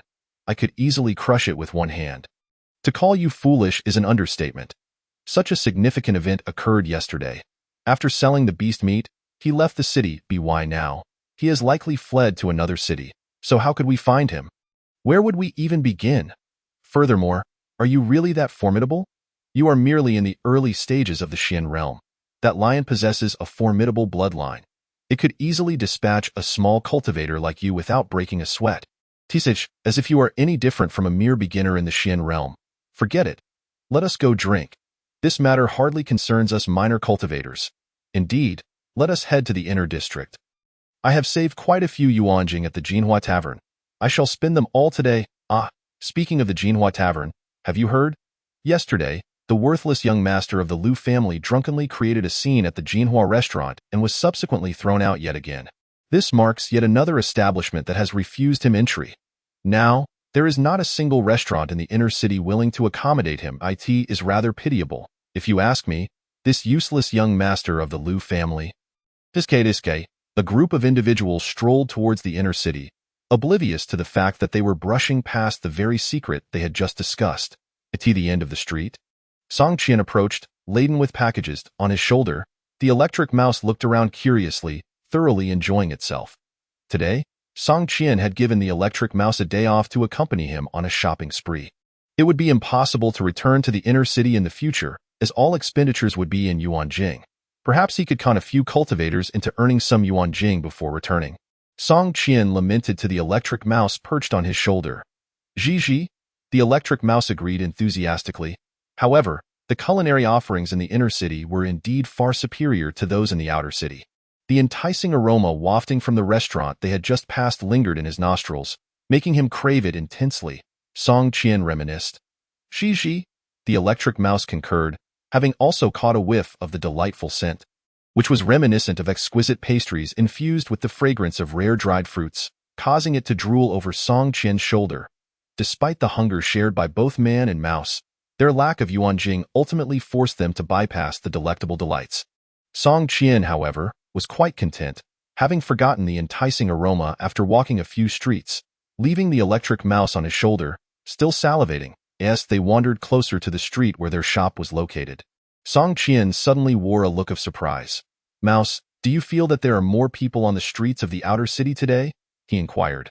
Zhi, the electric mouse tilted its head in confusion. It was its first outing today and had no knowledge of the usual crowd size. They continued their shopping until the afternoon, and upon returning to the shop, the first thing Song Qian did was fill the electric mouse's food bowl. The electric mouse devoured its food, reassuring itself that the bowl was filled with delicious nuts. Song Qian, on the other hand, pulled out 2 bags containing steaming meat buns and stinky tofu, happily indulging in the feast. After finishing its meal, the electric mouse looked up, seemingly still unsatisfied, its big eyes eagerly watching Song Qian savoring his food. Aware of the gaze, Song Qian smiled and retrieved another oil paper bag. He merely jested. It would be unthinkable to only provide the electric mouse with food while he feasted himself. Was that what constituted a good master? The contents of the oil paper bag included flour cakes and dragon beard pastries, both of which were among Song Qian's favorite sweets. He handed over a few, slightly imperfect pieces to the electric mouse, while continuing to enjoy his large meat. It had been several days since he had last tasted meat, and he intended to indulge thoroughly today. The bundle he had brought back was mostly filled with food, comprising not only snacks but also dishes packed from a mundane restaurant in the outer city. Song Qian preferred dining at home rather than eating out, thus he had brought the dishes back with him. During his meal, several patrons entered the shop, but after observing Song Qian for a while, they shook their heads and left. It was quite peculiar. Typically, not even a fly would venture in, yet today seemed to stir a hornet's nest, as their dining was far from peaceful. Song Qian found it strange as well. Ordinarily, not a single soul would come in for half a day, yet today, several groups had entered one after another during his meal. Nevertheless, he remained seated, uninterested in greeting the newcomers. Once he had satisfied his hunger, any system tasks would lose their significance. If someone asked, he would simply provide an introduction. This was also the reason for his frequent changes in jobs. It was simply his nature to be easygoing. Disliking work, and even when he found a job, he soon grew weary of it. Naturally, not many people enjoyed working. Ignoring the comings and goings of patrons, Song Qian finished his meal, patted his stomach, and took out the superior celestial technique he had received from his initial gift pack. Previously, he had been so excited that he hadn't even looked at the introduction of the superior celestial technique, unaware of the nature of this cultivation method. He summoned the system panel. Name: Superior Celestial Technique, Day Level, Saint Class. Description: This is a cultivation method that relies entirely on innate talent and comprehension. The higher the talent and comprehension, the quicker the advancement. Conversely, if one's progress is slow, it becomes exceedingly tedious. Upon reading the description, Song Qian broke into an uninhibited grin. This was perfect for him. It was as though this technique had been tailor-made for his abilities. Ever since childhood, his parents praised him for his intelligence, and his teachers wrote comments about his strong learning capabilities and clear goals. To speak of other matters, during his childhood, when he played with the older boy next door, he could register an account and dominate in games while other children struggled to grasp the mechanics. The older boys often hid in corners while playing online, furtively typing out a series of websites. But he would only need to glance once to remember and open the site to observe closely. Of course, this led to less than stellar academic performance later on. as a transmigrator. Being a genius was merely a prerequisite. If the system wished to please him, it could have simply stated so instead of going around in circles to provide him with a personalized technique. Nonetheless, he was grateful. Once he achieved mastery, he would certainly remember its existence. Even if he ascended to the divine realm and became a deity, the system would undoubtedly be regarded as the first contributor to his success and would not be abandoned. Song Qian envisioned a bright future, while the system remained silent, as if frozen. Chapter 10. The Wealthy Young Master Lu Chan. Opening the superior celestial technique, Song Qian began to read meticulously. The text detailed that the cultivation of the superior celestial technique was divided into 10 realms, also known as the 10 heavens. Upon reaching the 10th heaven, one would wield unparalleled power, attaining profound insights and unlocking all avenues of understanding, capable of harnessing the forces of creation and deciphering the mysteries of the sun and moon. One could chase stars and seize the moon, move mountains and fill seas, and manifest various wondrous abilities, with a single strike carrying the force of 10,000 pounds, effortlessly defeating foes of higher realms.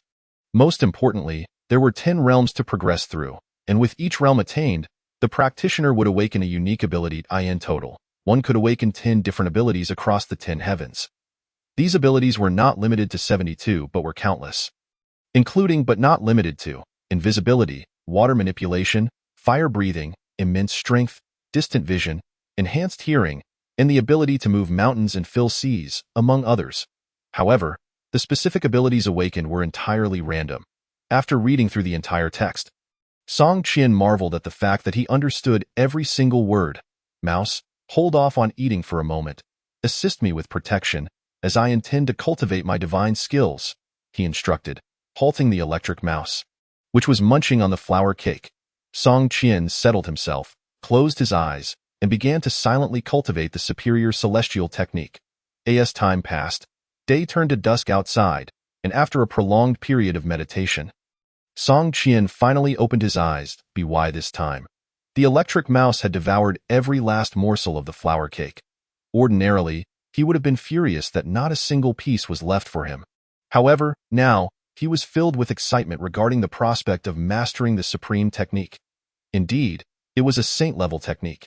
It had allowed him to remain quietly seated for an entire afternoon. Yet those incantations were somewhat cryptic.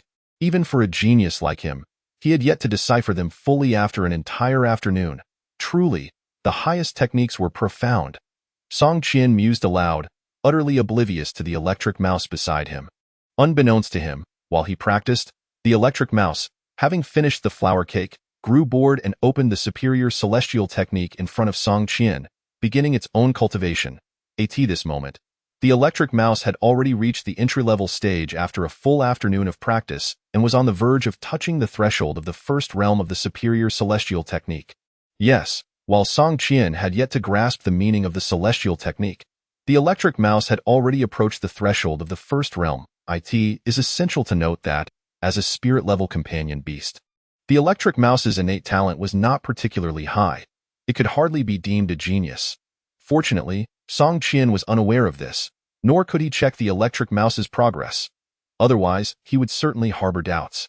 He would suspect that the system had targeted him by providing a cultivation method exclusive to companion beasts, resulting in his slow progress. Feeling somewhat fatigued from a day of cultivation, Song Qian decided to eat a roast chicken and retire to bed. Yawning, he stood up and began rummaging through his food haul, which included 2 roast chickens he had purchased from the restaurant. He wondered if the wine from this other world was any good. Roast chicken paired with wine could only enhance the meal. Song Qian tore off a large piece of chicken leg and began to eat. Simultaneously, he opened a jar of signature brewed fruit wine bought from a street vendor, reportedly made with 9 varieties of fresh fruit and crafted following the brewing steps of a rare spirit monkey's wine. At that moment, the electric mouse, attracted by the sweet aroma, was drawn out of its meditative state. Gee? The electric mouse's mouth watered involuntarily at the enticing scent. Glancing up, it saw Song Qian slurping down wine and munching on food with great delight. Gee gee, gee gee gee gee. The electric mouse immediately leapt onto the table, calling out loudly and waving its arms, demanding some of Song Qian's feast. Seeing this, Song Qian smiled. He was in good spirits and poured a cup of fruit wine, tearing off the entire chicken head and offering it to the electric mouse. sharing a toast. Mouse, this is a fine treat. Sip it slowly, but feel free to devour the chicken head and rear. Help yourself. Song Qian's cheeks flushed slightly. He usually indulge in alcohol, but today, feeling elated by cultivating a saint-level technique, he decided to indulge a bit. Mouse, these chicken bones are excellent. They're rich in calcium. Make sure to eat plenty. In a quaint little establishment, the chicken leg was rather tough, and I remarked that I preferred the tender chicken breast instead. Suddenly, as Song Qian was enjoying his drink, the door of the shop was flung open with a forceful bang against the wall, startling him. You won't let me drink? I shall drink nonetheless. Who can stop me? Not even my father, shouted a man clad in luxurious garments, reeking of alcohol, as he staggered into the shop, standing not far from Song Qian. As he shouted, he suddenly wrinkled his nose, seemingly catching a whiff of something. With an expression of disdain, he glanced at Song Qian and scoffed. What a sight! A grown man drinking fruit wine. A true man should indulge in strong spirits. Pathetic. Rather than feeling angered by the man's derogatory remarks, Song Qian quietly set down his cup. How dare you insult me? If I do not take 20 years off your life today, I shall not bear the surname Song. Resolute in his decision, Song Qian immediately donned a sycophantic smile, exiting the counter to approach the man. Indeed, you speak the truth. I must confess, I am not well versed in the art of drinking.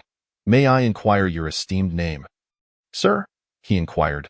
Lu family, Lu Chenshi, the man replied with a slur. Judging by his unsteady stance, it was clear he had indulged heavily prior.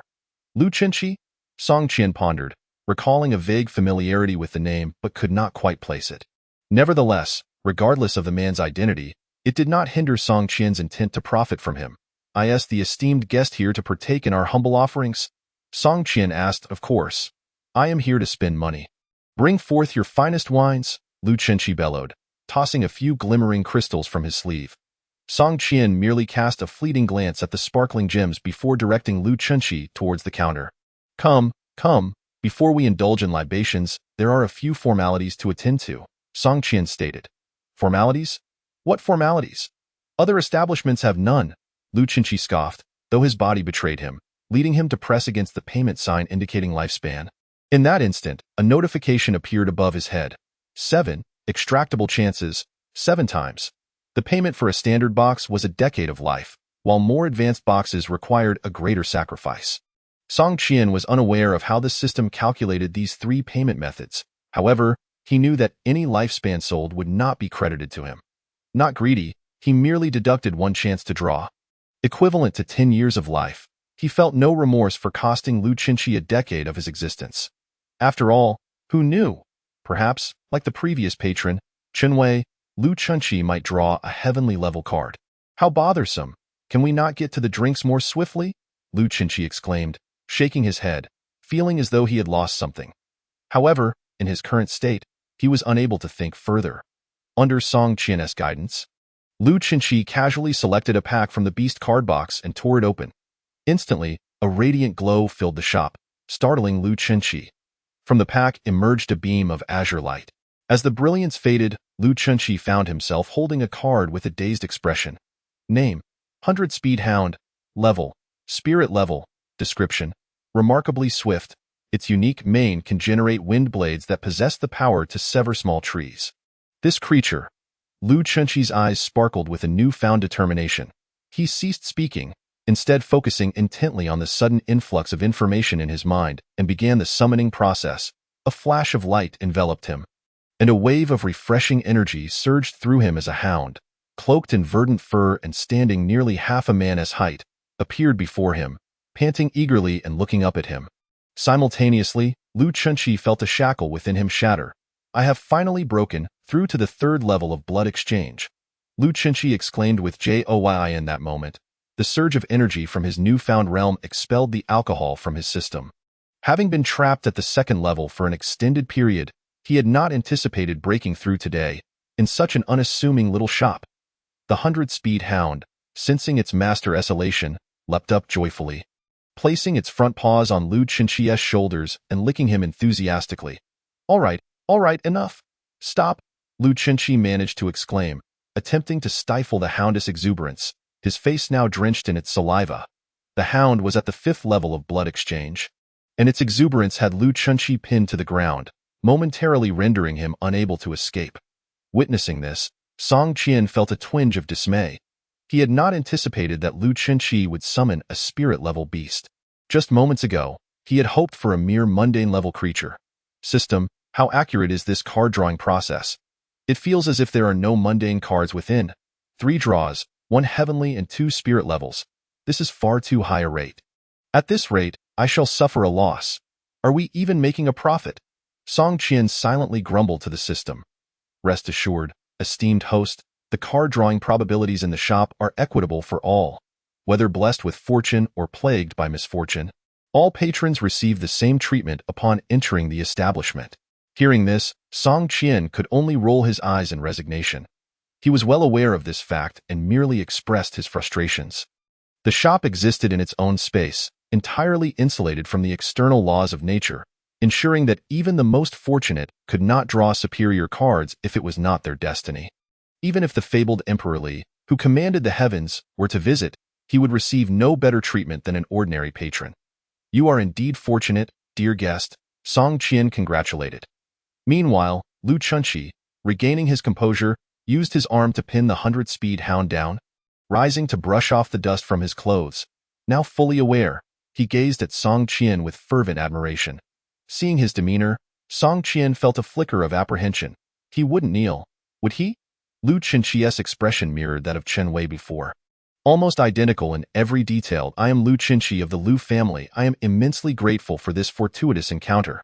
Despite my earlier raucous behavior, you, dear shopkeeper, have graciously overlooked my transgressions and provided me with such an opportunity. I cannot fathom how to repay you. To this, Lu Chunchi, overwhelmed with emotion, appeared ready to kneel. Quickly, Song Qian intervened, feeling awkward as he scratched his cheek. By heaven, I merely wish to take a decade from you. How has it turned into an act of great benevolence? Observing Lu Chunchi, who was now tearfully embracing the 100-speed hound, Song Qian grew curious about the source of his exuberance. However, before he could inquire, Lu Chunchi began pouring forth his life's grievances, as if a dam had burst, and he was finally able to express all he had bottled up for so long. The Lu family was among the most esteemed clans in Longhua City. Standing atop the social hierarchy, Lu Chunchi was the sole heir of the current family head, yet he was regarded as a cultivation failure. To label him a failure was somewhat misleading. He was merely slightly more capable than those unable to cultivate at all. Yet his progress was exceedingly limited. For years, he had been stuck at the 2nd level of blood exchange, an uncomfortable limbo. Experienced elders speculated that some complications had arisen during his mother's pregnancy, leaving his foundation unstable. While he would not meet an early demise, his path to cultivation was fraught with challenges. While peers of his age were nearing the 7th or 8th levels of blood exchange, he remained stagnant at the 2nd level. Those younger than him had already reached the 4th or 5th levels, casting him further into the shadows. As the son of the family head, he possessed no privileges. Resources were allocated equally among peers, and talent dictated everything. Nevertheless, the family was quite united, and few looked down upon him. In fact, some elders would discreetly grant him additional resources, and his peers would feign ignorance of the preferential treatment. However, the external voices were relentless, especially from rival families in Longhua City, who seized the opportunity to belittle him. Resources were finite. If one family acquired more, another would necessarily receive less, leading to inevitable conflicts. Initially, he ignored the whispers, focusing solely on his training, hoping to defy fate. But after years of stagnation, he finally felt his resolve crumble. With the increasing murmurs surrounding him, he became acutely aware of the gossip that followed him everywhere. Consequently, he sought refuge in taverns, drowning his sorrows in drink, for when intoxicated, he could silence the world around him. He even neglected the resources he was entitled to receive monthly. However, the appearance of the 100-speed hound had brought a glimmer of hope. While he struggled to progress, the hound could grow stronger. As the hound gained power, its strength would inevitably flow back to him. 100-speed hound, my aspirations to reach the pinnacle of the world will now rest upon your shoulders. Let us strive together. Let those people have a look and see whether I am truly worthless. Lu Chunchi earnestly declared as he held the large face of the 100-speed dog in his hands. Given this opportunity, What does a decade of lifespan matter? Even if I were to lose 20 years, it would be of no consequence. Sensing his master's fighting spirit, the 100 speed dog, which had just been panting and drooling, immediately adopted a serious demeanor. Woof, good. From this day forth, I shall entrust all my cultivation resources to you. Suddenly, Lu Qinshi recalled that he had not claimed any cultivation resources for half a year. Previously, he refrained from doing so, believing himself unworthy and thinking that using any resources would be a waste of familial assets. But now, circumstances had changed. He had the 100 speed dog to assist him. Let us hurry. Let us see if I can reclaim the resources I've missed out on over the past 6 months. With a shout, Lu Qinshi dashed out of the small shop, racing towards the inner city alongside the 100 speed dog. The pair, akin to a pair of mad dogs, sprinted down the street, attracting the attention of numerous passers-by. Many wondered, why do those who emerge from this shop seem so eccentric? Perhaps it would be wise to keep our distance from this establishment in the future. Observing the frenetic duo, Song Qian could only hold his head in resignation and smile wryly. Great. Another one gone mad. As dusk approached, Song Qian closed the shop and, after savoring a roasted chicken, retreated to his quarters for the night with his electric mouse. That night, Lu Qinshi returned to his room, deeply moved. He had not anticipated that his resources, which he had not claimed for half a year, would still be preserved. Logically, his absence from claiming them would signify his abandonment of those resources, leading to their redistribution among the other clan members. Yet, his resources had been safeguarded, with the consent of the clan elders and members alike. Feeling a warmth spread within him, Lu Qinshi was invigorated with renewed determination. He summoned the 100 speed dog from its space. Today, let me witness the limits of your capabilities, 100 speed dog. Devour everything, elixirs and spiritual herbs, all of it. Woof. That night, the man and his dog consumed all the cultivation resources amassed over the past 6 months. The 100 speed dog, having overeaten, rolled around in the room for the entire night, still groaning the following day. Chapter 12.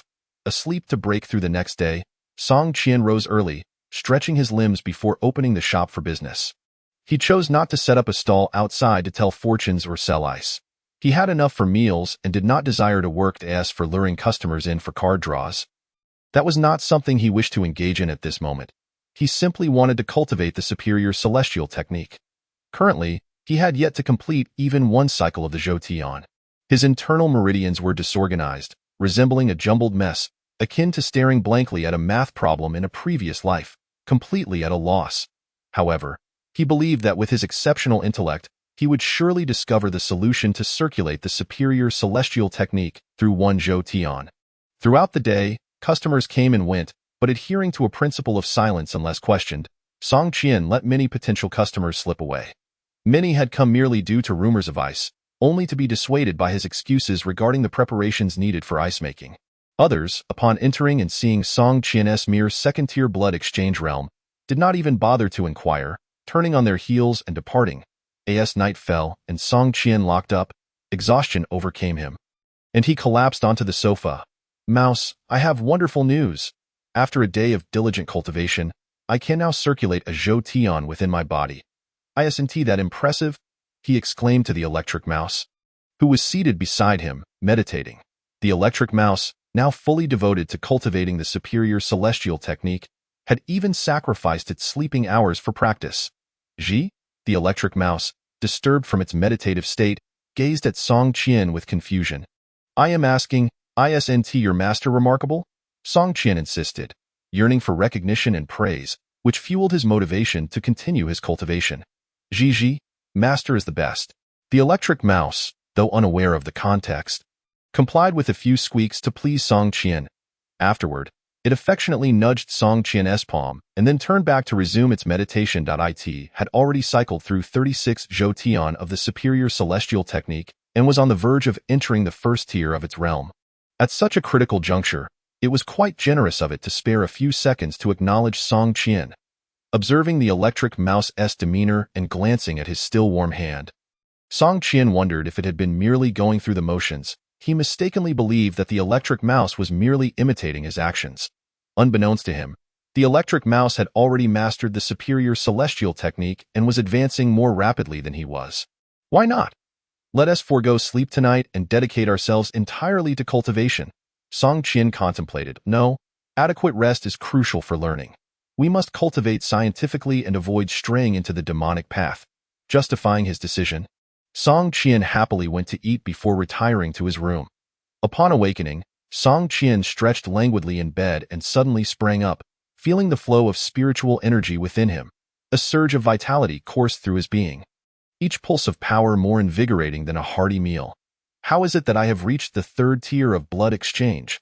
He nearly believed he was dreaming, repeatedly checking his internal state. Indeed, he had genuinely attained the third tier.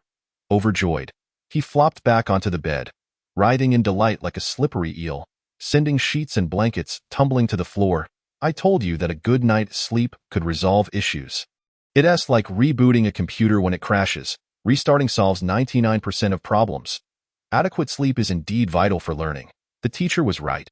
Had I only gone to bed on time instead of playing computer games on the transport ship, perhaps I could have gained admission to Tsinghua University in North China. Lost in thought, Song Qian failed to notice the electric mouse in the living room, appearing utterly fatigued, as if it had driven for 13 hours straight overnight. In reality, the electric mouse had been up all night, diligently cultivating and breaking through to the first tier of the superior celestial technique, its own elevation reflecting on Song Qian, resulting in their simultaneous breakthroughs. However, its body, having undergone a breakthrough, felt drained while its spirit remained weary from prolonged cultivation. Should I take a day off to celebrate today's breakthrough? Song Qian pondered. Just as this thought crossed his mind, the system's notification chimed in. Please ensure you fulfill your primary duties, host. If no customers draw cards today, the system will forcibly lower your realm by 1 tier as punishment. Upon hearing this, Song Qian sprang up from his bed. Is the system even human? You can't just take back the realm I've worked so hard to cultivate, he exclaimed indignantly. The system had assured him at the beginning of his journey that there would be no penalties for not completing tasks. Unlike other transmigrators who faced potential erasure for failure, which had allowed him to relax for so long, now, the system was going back on its word, and how could he not be furious? Those were his hard-earned achievements. Yet, in response to Song Qian's ire, the system remained silent, utterly unresponsive. Fine, system. You win. You're the boss. I'll go open the shop. He ultimately relented. He despised this aspect of himself. His tendency to yield so easily, resolving to eat a bit more at breakfast and hope for a customer to draw an exceptional card. As he passed through the living room, he noticed the electric mouse sprawled on the sofa. Looking utterly worn out, it appeared as though it had been drained completely, with not a shred of energy left. Looking around, Song Qian thought to himself, there are no female mice at home. How could it be this exhausted?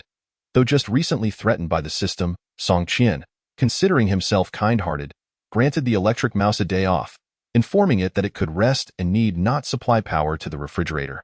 The electric mouse wearily nodded, but then turned around to sit in meditation once more, its tired gaze filled with a profound determination.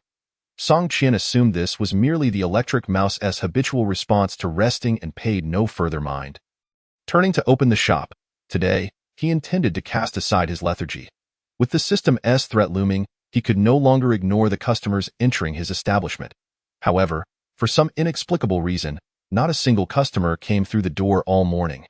Could it be that the system was deliberately orchestrating this to punish his lazy self by keeping all potential customers at bay? What a sinister system! Countless possibilities raced through his mind. He felt his conjectures were grounded in reality. The system was not human, and perhaps it was even more ruthless, with motivations unknown to anyone. But before he could delve further into his thoughts, the shop door swung open, and a figure stepped inside. It was a man clad entirely in black, wearing a conical hat, exuding an air of the martial world, with a red gourd hanging at his waist. Most strikingly, he held an empty sword sheath in his hand, devoid of a blade. Chapter 13. The spiritual weapon. Qingyan, the man in the conical hat, entered the shop, scanning the surroundings with a momentary look of confusion. What does this shop sell? Shopkeeper, do you have any fine long swords here? The man inquired. His name is Bailey Tiao, a distinguished disciple of the inner sect of the Tianjin sect, a premier force in the Tianding continent. He has accepted a mission from the sect to conduct affairs in Longhua City.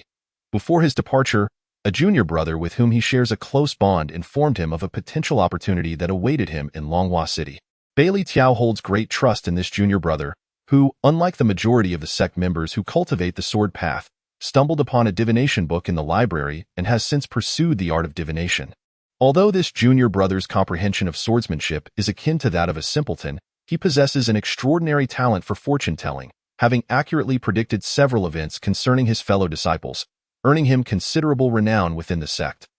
He can foresee the color of a junior sister's attire, the dishes served in the sect's cafeteria, the preferences of senior sisters, how a senior brother ought to confess his feelings, and what gifts would please the elders. His predictions are remarkably precise. On one occasion, he even foresaw the imminent danger to an elder who was away from the sect, promptly contacting the sect for assistance, which led to him being taken on as that elder's personal disciple. Elevating his status, however, this particular opportunity was serendipitous. As Bailey Tiao was preparing to leave the sect, his junior brother happened to see him and, on a whim, decided to divinate his fortune, only to suddenly spit out blood. Visibly shaken, claiming he had sensed a vague opportunity within Longhua City. The nature of this opportunity remains unknown, indistinct and intangible. He urged Bailey Tiao to diligently search for this chance upon entering Longhua City, suggesting that it could propel him to great heights. Oh, Bailey Tiao, possessing a suitable sword is his true opportunity. The empty sheath he carries signifies his lack of a fitting life sword. Although the sect has dedicated blacksmiths, none have crafted a blade that satisfies him. There are, however, a few remarkable swords within the sect, sacred weapons of the sect, the sword of the sect leader, and those wielded by the elders, all of which he finds suitable for himself. Alas, such divine weaponry is far beyond his reach due to his status. Thus, he has scoured every corner of Longhua City in search of an exceptional sword, traversing the inner city before venturing into the outer districts. One might say he is a sword enthusiast. Upon entering a small shop, despite Song Qian only being at the third level of the blood exchange realm and the shop being quite dilapidated, Bailey Tiao still inquired, hoping for a glimmer of opportunity. Upon hearing Bailey Tiao's words, Song Qian donned a professional smile and emerged from behind the counter. Ah, discerning customer. This establishment indeed harbors unparalleled divine weaponry, far superior to that crafted by the city's master blacksmiths, he boasted without restraint. Superior to that of the master blacksmiths? Bailey Tiao furrowed his brow. He was aware of the master blacksmiths, having visited their establishment upon entering Longhua City. Their weapons were indeed commendable, forged to perfection, yet their capabilities in crafting sword weaponry pale in comparison to those of the Tianjin sect, of course. Allow me to elucidate. Song Qian began to explain in terms that Bailey Tiao could grasp. After a thorough explanation, Bailey Tiao's gaze drifted to the wire shelves against the wall. That's so. You are saying that the box contains numerous divine weapons, both extraordinary and ordinary, and only by unsealing them can we discern their nature? He inquired. Precisely, Song Qian affirmed. Hearing this, Bailey Tiao's attention shifted to the counter, fixating on the three methods of payment: virtue, fortune, and lifespan. If it were indeed possible to extract these ethereal concepts, the backing of this shop must be formidable. Bailey Tiao pondered. As a disciple of the Tianjin sect, his perspective naturally surpassed that of Qinwei and Lu Qian. Should he attempt to seize from such a shop, he could not fathom the consequences. If the proprietor possessed genuine strength, he might find himself unable to leave. The power to extract virtue, fortune, and lifespan is something even the sect leader cannot achieve, implying a vast underlying force. There is no need to provoke enmity. Of course, all of this hinges on the assumption that the proprietor is not deceiving him.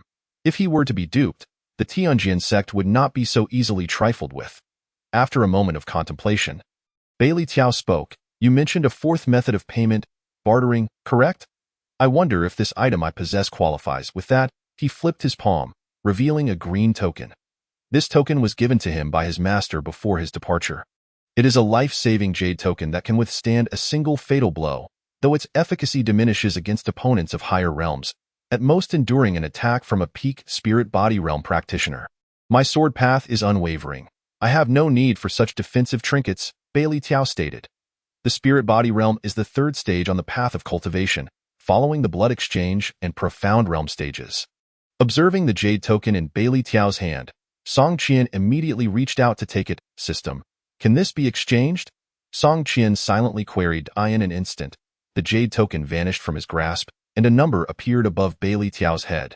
Realizing that the token he had just produced had disappeared in an instant, Bailey Tiao felt relieved that he had not resorted to force. The absence of any spatial fluctuations during its disappearance suggested that it had not been stored in a spatial ring. Rather, it had been instantaneously removed by a practitioner with superior spatial mastery. The path of space is exalted, and those who can engage with it are invariably among the continent's elite. Very well. Esteemed customer, you may now draw a card, Song Qian smiled, offering a kind reminder. Having understood the procedure for drawing a card, Bailey Tiao approached the shelf and extracted a card from the divine weapon box. As he tore open the card pack, a radiant azure light erupted. Spirit level? Song Qian mused internally, observing the glow. The customer had indeed been fortunate to draw a spirit-level weapon. As the light dissipated, Bailey Tiao frowned as he examined the card in his hand. Noticing his expression, Song Qian inquired, "What seems to be the matter? Are you dissatisfied with a spirit-level weapon? Your expectations are quite lofty." The next moment, Bailey Tiao activated the card, summoning the weapon within. In a flash of light, he found himself holding a knife that emitted a faint glow. Name: Qingyan knife. Level: Spirit level. Description: forged from 1,000 temperings of iron blended with a century of Qingyan. When wielded, it can unleash the weight of Qingyan, imposing upon adversaries the might of a colossal boulder. Gazing at the Qingyan knife in his hand, Bailey Tiao's expression darkened. The knife was not of poor quality. As he grasped it, he could feel its immense power. He recognized that this knife surpassed what the master blacksmiths could forge and was nearly flawless among spirit-level weapons. However, the crux of the matter was that it was a knife. He is a swordsman, an aficionado of the sword. While the knife is indeed impressive, it is of no use to him. Having devoted over a decade to the sword path, he cannot simply switch to the knife path just because the weapon is exceptional. You are quite fortunate, esteemed customer. This Qingyan knife is among the best even within the spirit-level category. Song Qian praised sincerely. Upon hearing this, Bailey Tiao's countenance darkened further.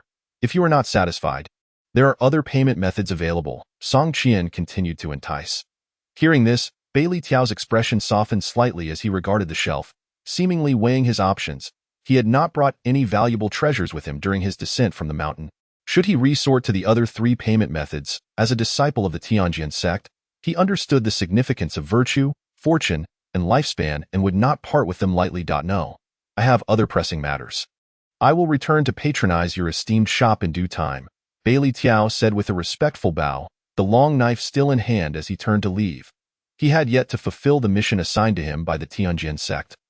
And upon entering Longhua City, he intended to scour every corner, fearing that the individual coordinating with him might be growing anxious. After Bailey Tiao departed, Song Qian promptly locked the shop and secured the door. System: I sold a card and completed the task you set. Surely, you won't deduct my cultivation level for this? Song Qian inquired internally. The only response he received was silence from the system. Ah, your silence implies consent? Then, task KPI achieved. There's no way you can make me work an extra second. Once the door was locked, Song Qian gleefully returned to his room to continue researching how to cultivate the supreme celestial technique. Chapter 14. The 3 schools compete in martial arts. 3 days had passed since Bailey Tiao's departure. During this time, Song Qian had not been idle. In his leisure moments, he diligently practiced the supreme celestial technique.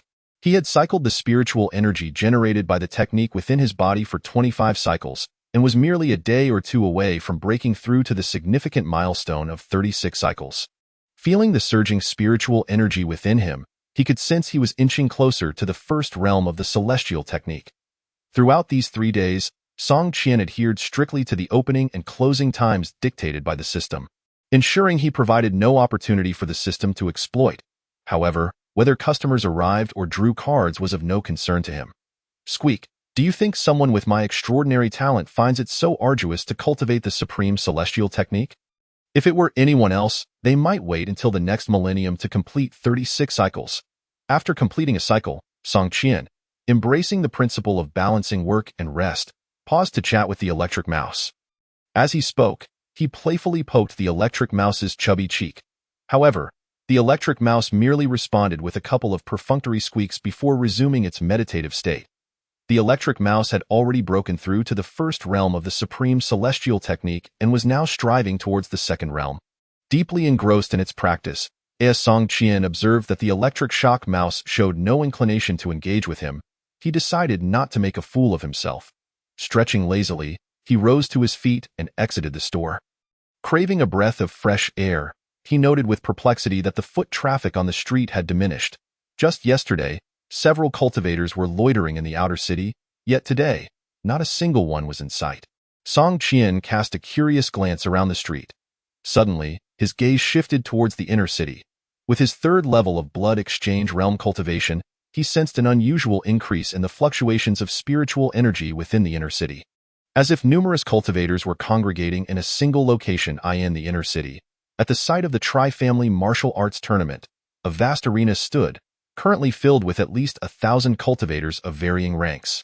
Among them were not only cultivators of the blood exchange realm, but also those of the refining profound realm. At the highest viewing platform of the arena, several figures exuded a formidable aura that surpassed even that of the refining profound realm cultivators. What do you think, Chen Qi? Do you believe your fat cousin can secure a spot in the top 10 of this year's Tri-Family Martial Arts Tournament? A plump man dressed in resplendent attire, named Lu Feng, eagerly inquired of his solemn cousin, Lu Chenqi. Lu Feng was Lu Chenqi's cousin and a member of the Lu family, enjoying a close relationship with Lu Chenqi among their peers. The Tri-Family Martial Arts Tournament referred to the annual competition held in Longhua City, organized collaboratively by 3 cultivator families to assess the strength of their younger generation. Naturally, the tournament also offered rewards. Those who placed in the top 10 would receive an abundance of cultivation resources, and each family would provide special prizes. This event not only served as a means of resource distribution, but also as an opportunity for talented individuals to showcase their prowess, with the strongest claiming the resources prepared by the 3 families, leaving the others in their dust. The Lu family was one of the 3 participants and the first to initiate the tournament, aiming to prevent familial discord among their members by directing their competitive spirits towards rival families instead. The other 2 families, the Wang and Zhao families, were invited to participate and proposed contributing portions of their resources as stakes in the competition. The Lu family offered a medicinal field, the Wang family provided a small mining vein, and the Zhao family released several properties within Longhua City. The victorious family would reap the rewards from these resources for an entire year until the next tournament.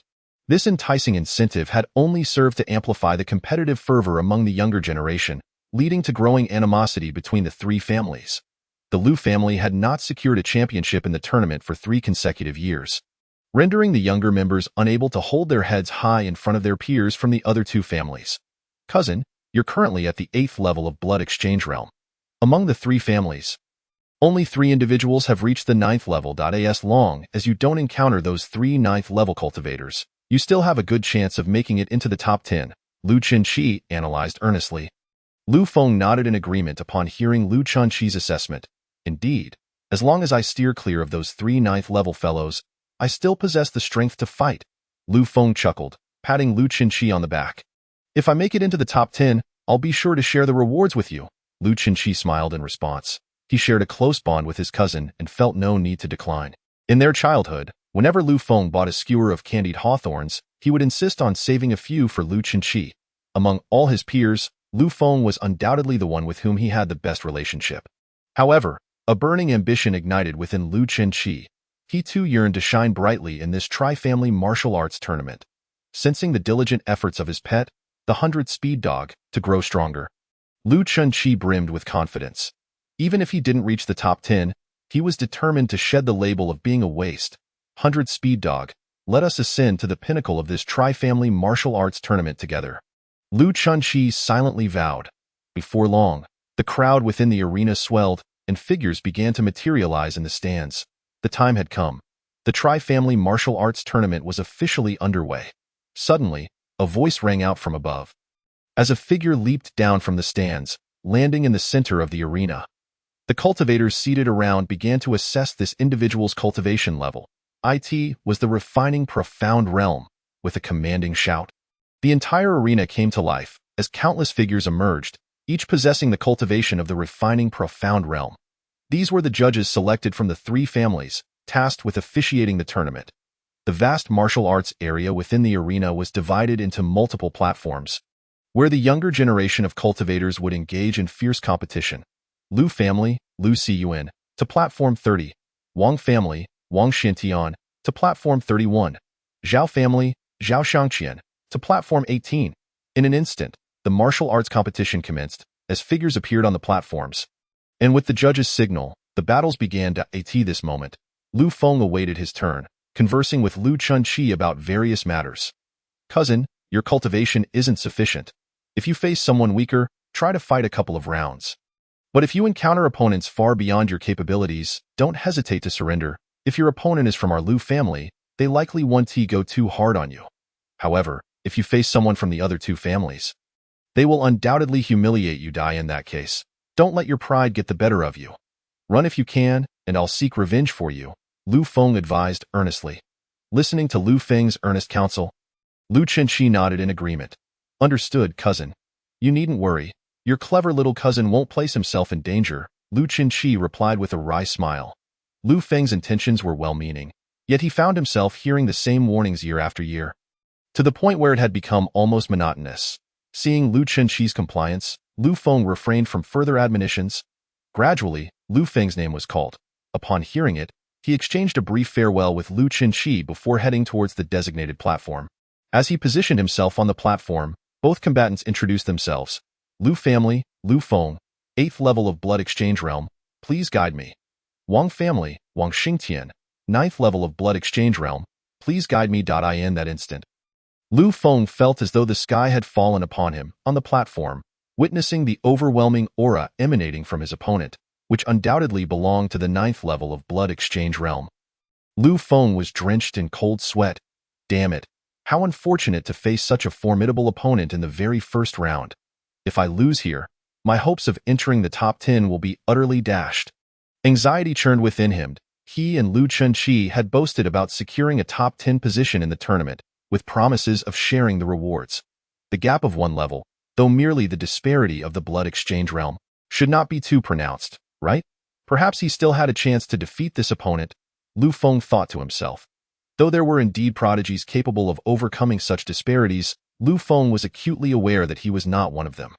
Despite ranking among the top of the younger generation in the Lu family, he possessed only an ordinary spiritual body, lacking any innate advantages that would classify him as a true genius. It doesn't matter. Even if I can't win, I must give it my all. I cannot bring shame to the Lu family.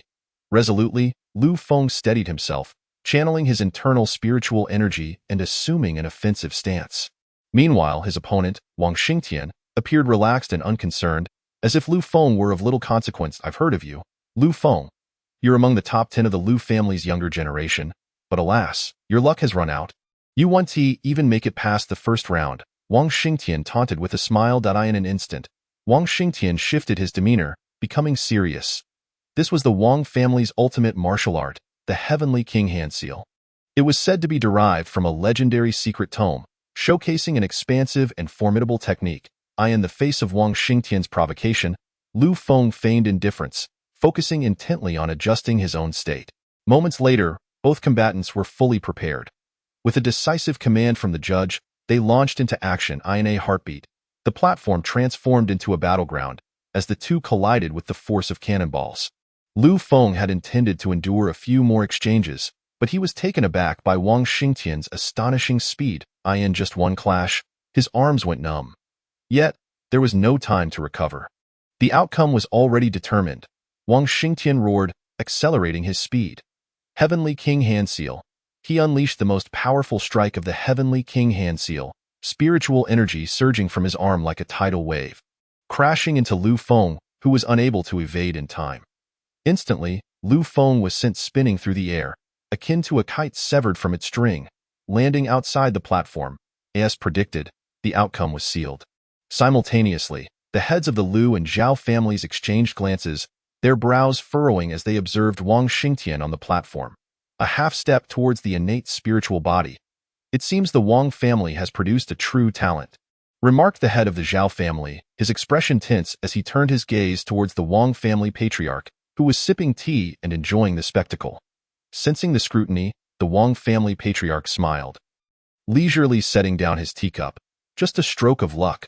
My child recently encountered an opportunity and inadvertently developed this half-step innate spiritual body.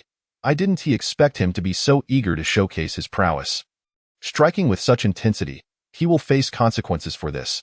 The Wang family patriarch chuckled, his gaze shifting past the Zhao family patriarch to the head of the Lu family. However, the head of the Lu family ignored his gaze.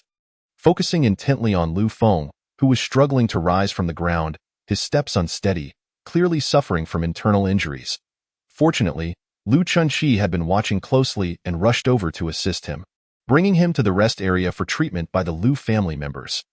After confirming that Lu Feng was unharmed, the head of the Lu family withdrew his gaze, feeling a sense of relief wash over him, only to direct a hostile glare towards the head of the Wang family.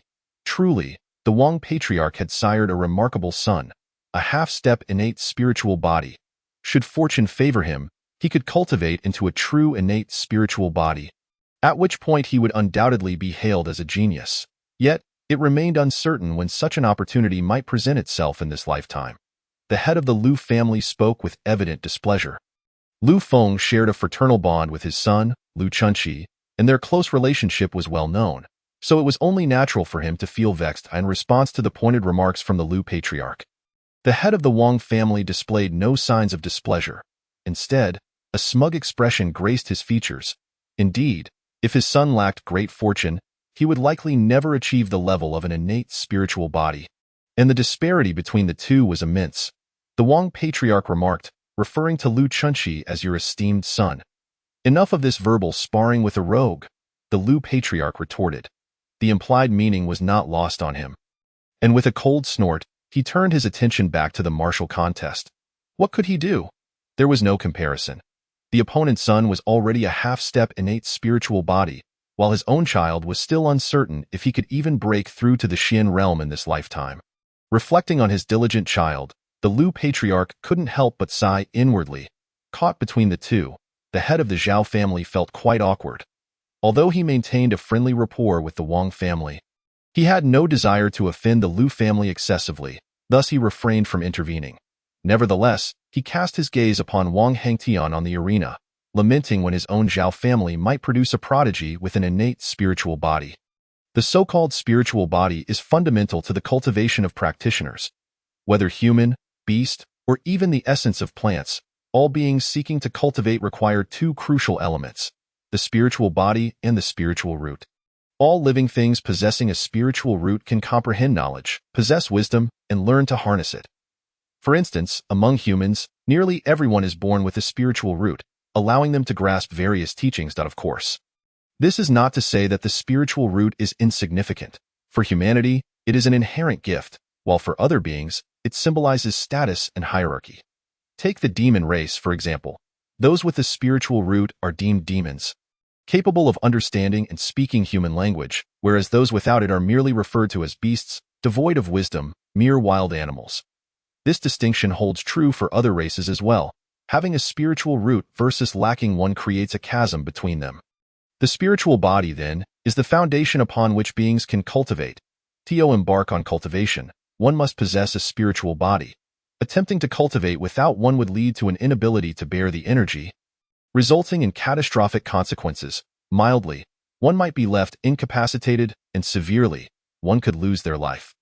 Most practitioners possess ordinary spiritual bodies, lacking any peculiarities, yet there are those with unique spiritual bodies that can unleash formidable power, earning the title of genius.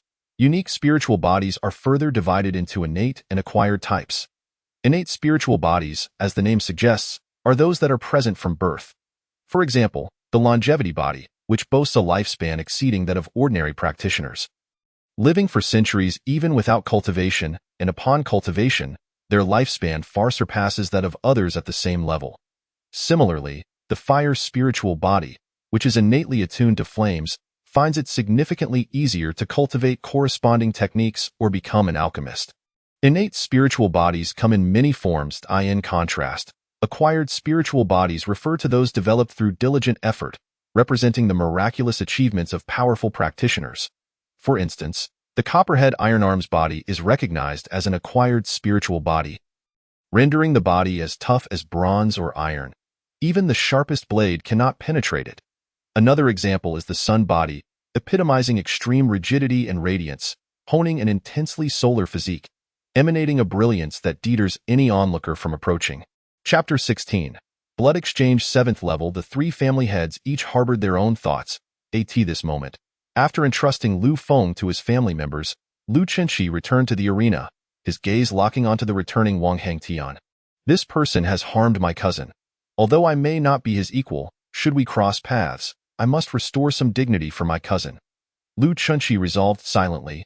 Despite his lingering anxiety, thoughts of the 100-speed hound, currently refining its cultivation resources in the beast space, filled Lu Chenxi with renewed confidence.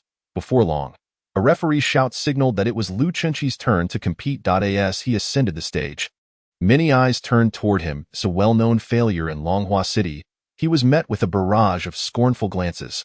Calming himself, Lu Chenxi chose to disregard their disdain, for he was on the brink of shedding his title as a failure in this very match. At that moment, his opponent also stepped onto the stage. From the Zhao family, Zhao Tsong, Blood Exchange 3rd level, I seek your guidance. Upon hearing his opponent's level, Lu Chenxi was momentarily taken aback before quickly regaining his composure. Fortune truly favored him.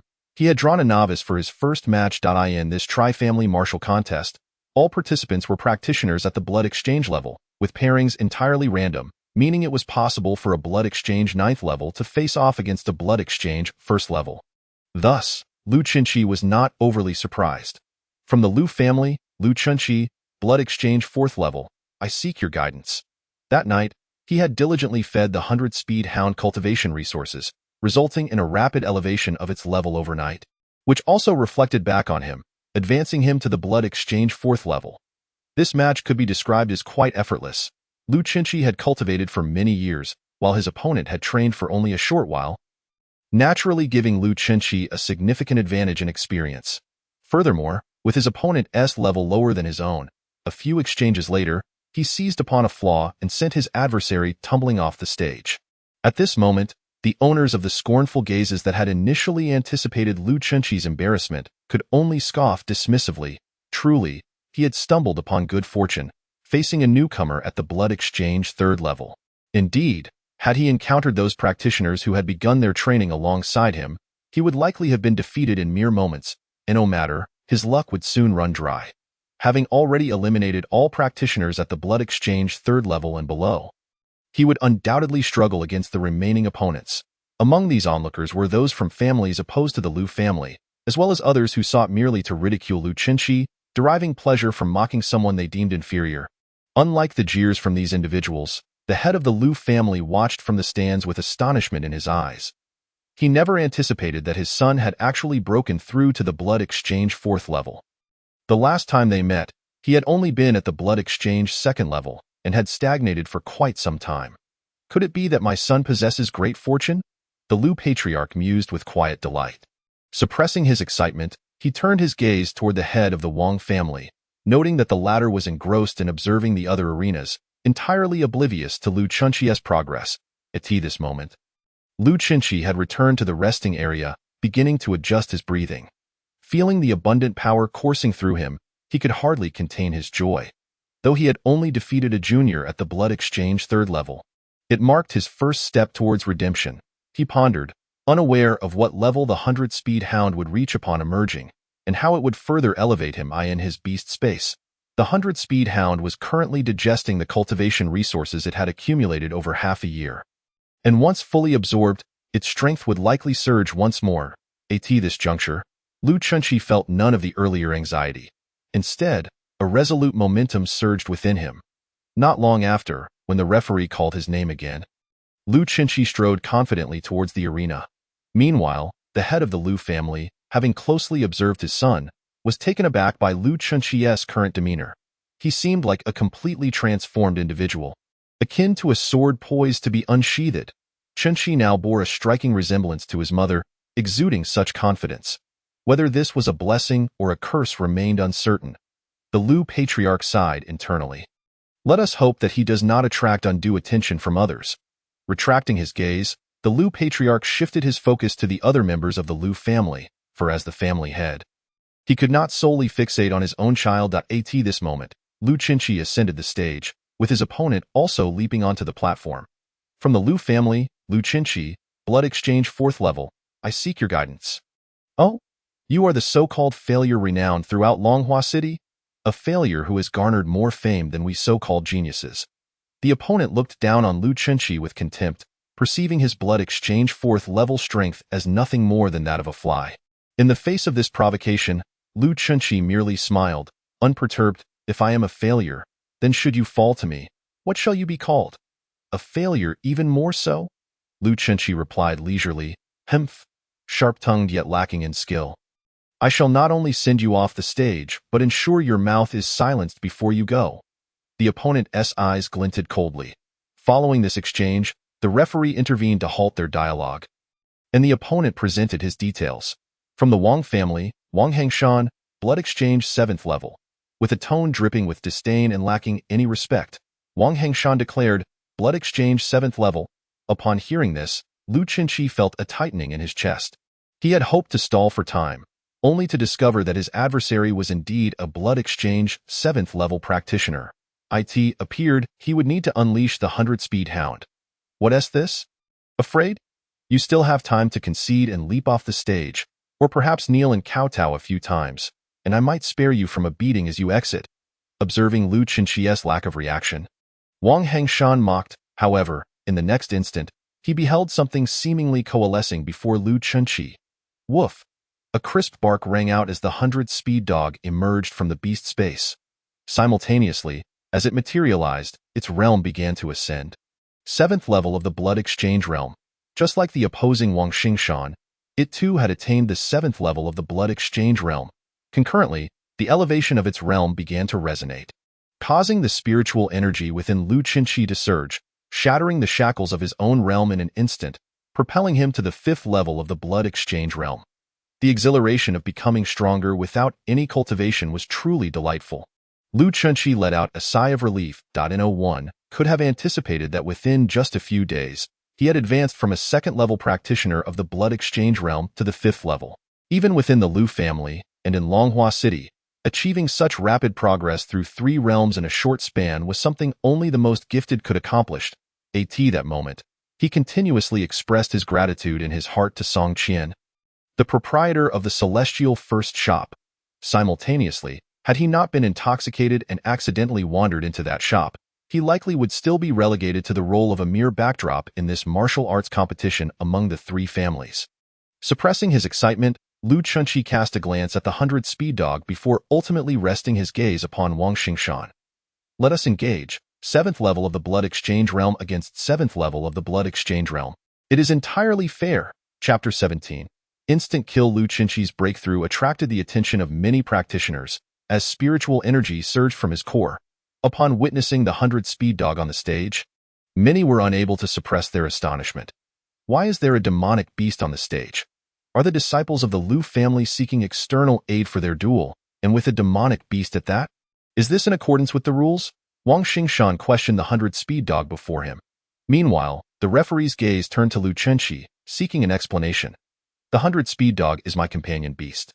I have already forged a contract with it. On this stage, it is considered part of me, and fighting together poses no issue. If you wish, feel free to contract a beast of your own. I will not object, Lu Chenqi replied. Upon hearing this, the referee soared to Lu Chenqi's side, inspecting him and confirming that he had indeed opened a beast space.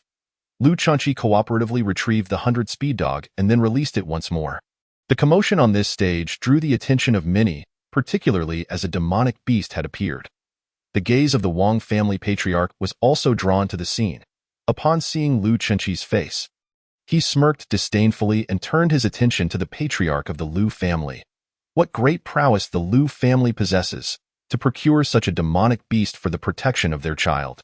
If everyone were to do the same, there would be no need for this martial arts competition among the 3 families. The Wang family patriarch reproached in response to his inquiry. The Lu family patriarch maintained a calm demeanor. Although he was surprised that his child had opened a beast space and contracted a demonic beast, information of which he, as a father, was entirely unaware, he could not allow this astonishment to manifest. What? Is the Wang patriarch questioning me? You may bestow the Wang family's divine weapon upon your child. Is that not also a form of external aid? What have we spoken of, am I not right? Patriarch Zhao? the Lu family patriarch retorted with composure. Hearing this, the Wang family patriarch's brow furrowed, sensing a hostile gaze upon him, which belonged to the Zhao family patriarch. Earlier, during Lu Chenxi's rest, a significant event transpired in the martial arena. Among the three families, only 3 practitioners had reached the 9th level of the Blood Exchange realm, and 2 of them unexpectedly faced off against each other. Among these 3, 2 were disciples of the Wang family, one of whom was Wang Xingtian, while the other was a disciple of the Zhao family. The Lu family had no disciples at the 9th level. Just moments ago, another Wang family 9th level practitioner was matched up against a Zhao family 9th level practitioner. The outcome was that the Zhao family's 9th level disciple was injured and fell from the stage, losing the match after just a few exchanges. Despite both being at the 9th level, their strengths should not have differed significantly. The crux of the matter lay in the fact that the Wang family disciple wielded a Wang family's spiritual weapon, which nearly doubled his combat power. Initially, the Zhao family patriarch had intended to question this. But the Wang family patriarch countered that the bestowed spiritual weapon should be considered part of the disciple's own strength. Would one decry another's weapon as superior simply because they could not prevail on the battlefield? This was what the Wang family patriarch had previously conveyed to the Zhao family patriarch. Now, the Lu family patriarch returned the sentiment in full. Just a 7th level Blood Exchange realm demonic beast cannot stir much of a tempest. The Wang patriarch snorted coldly, no longer pursuing the matter. Seeing that the other party had ceased their scrutiny, the Lu family patriarch also refrained from probing further, returning his gaze to the stage to observe his son. My good boy, such significant matters kept from me. Once this martial arts competition concludes, I shall have a proper talk with you. The Lu family patriarch mused inwardly at this moment, on the stage, following the referee's inspection and the tacit approval of the 3 family heads. The duel resumed.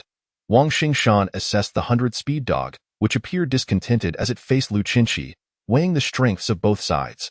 What difference does a 7th level Blood Exchange realm demonic beast make?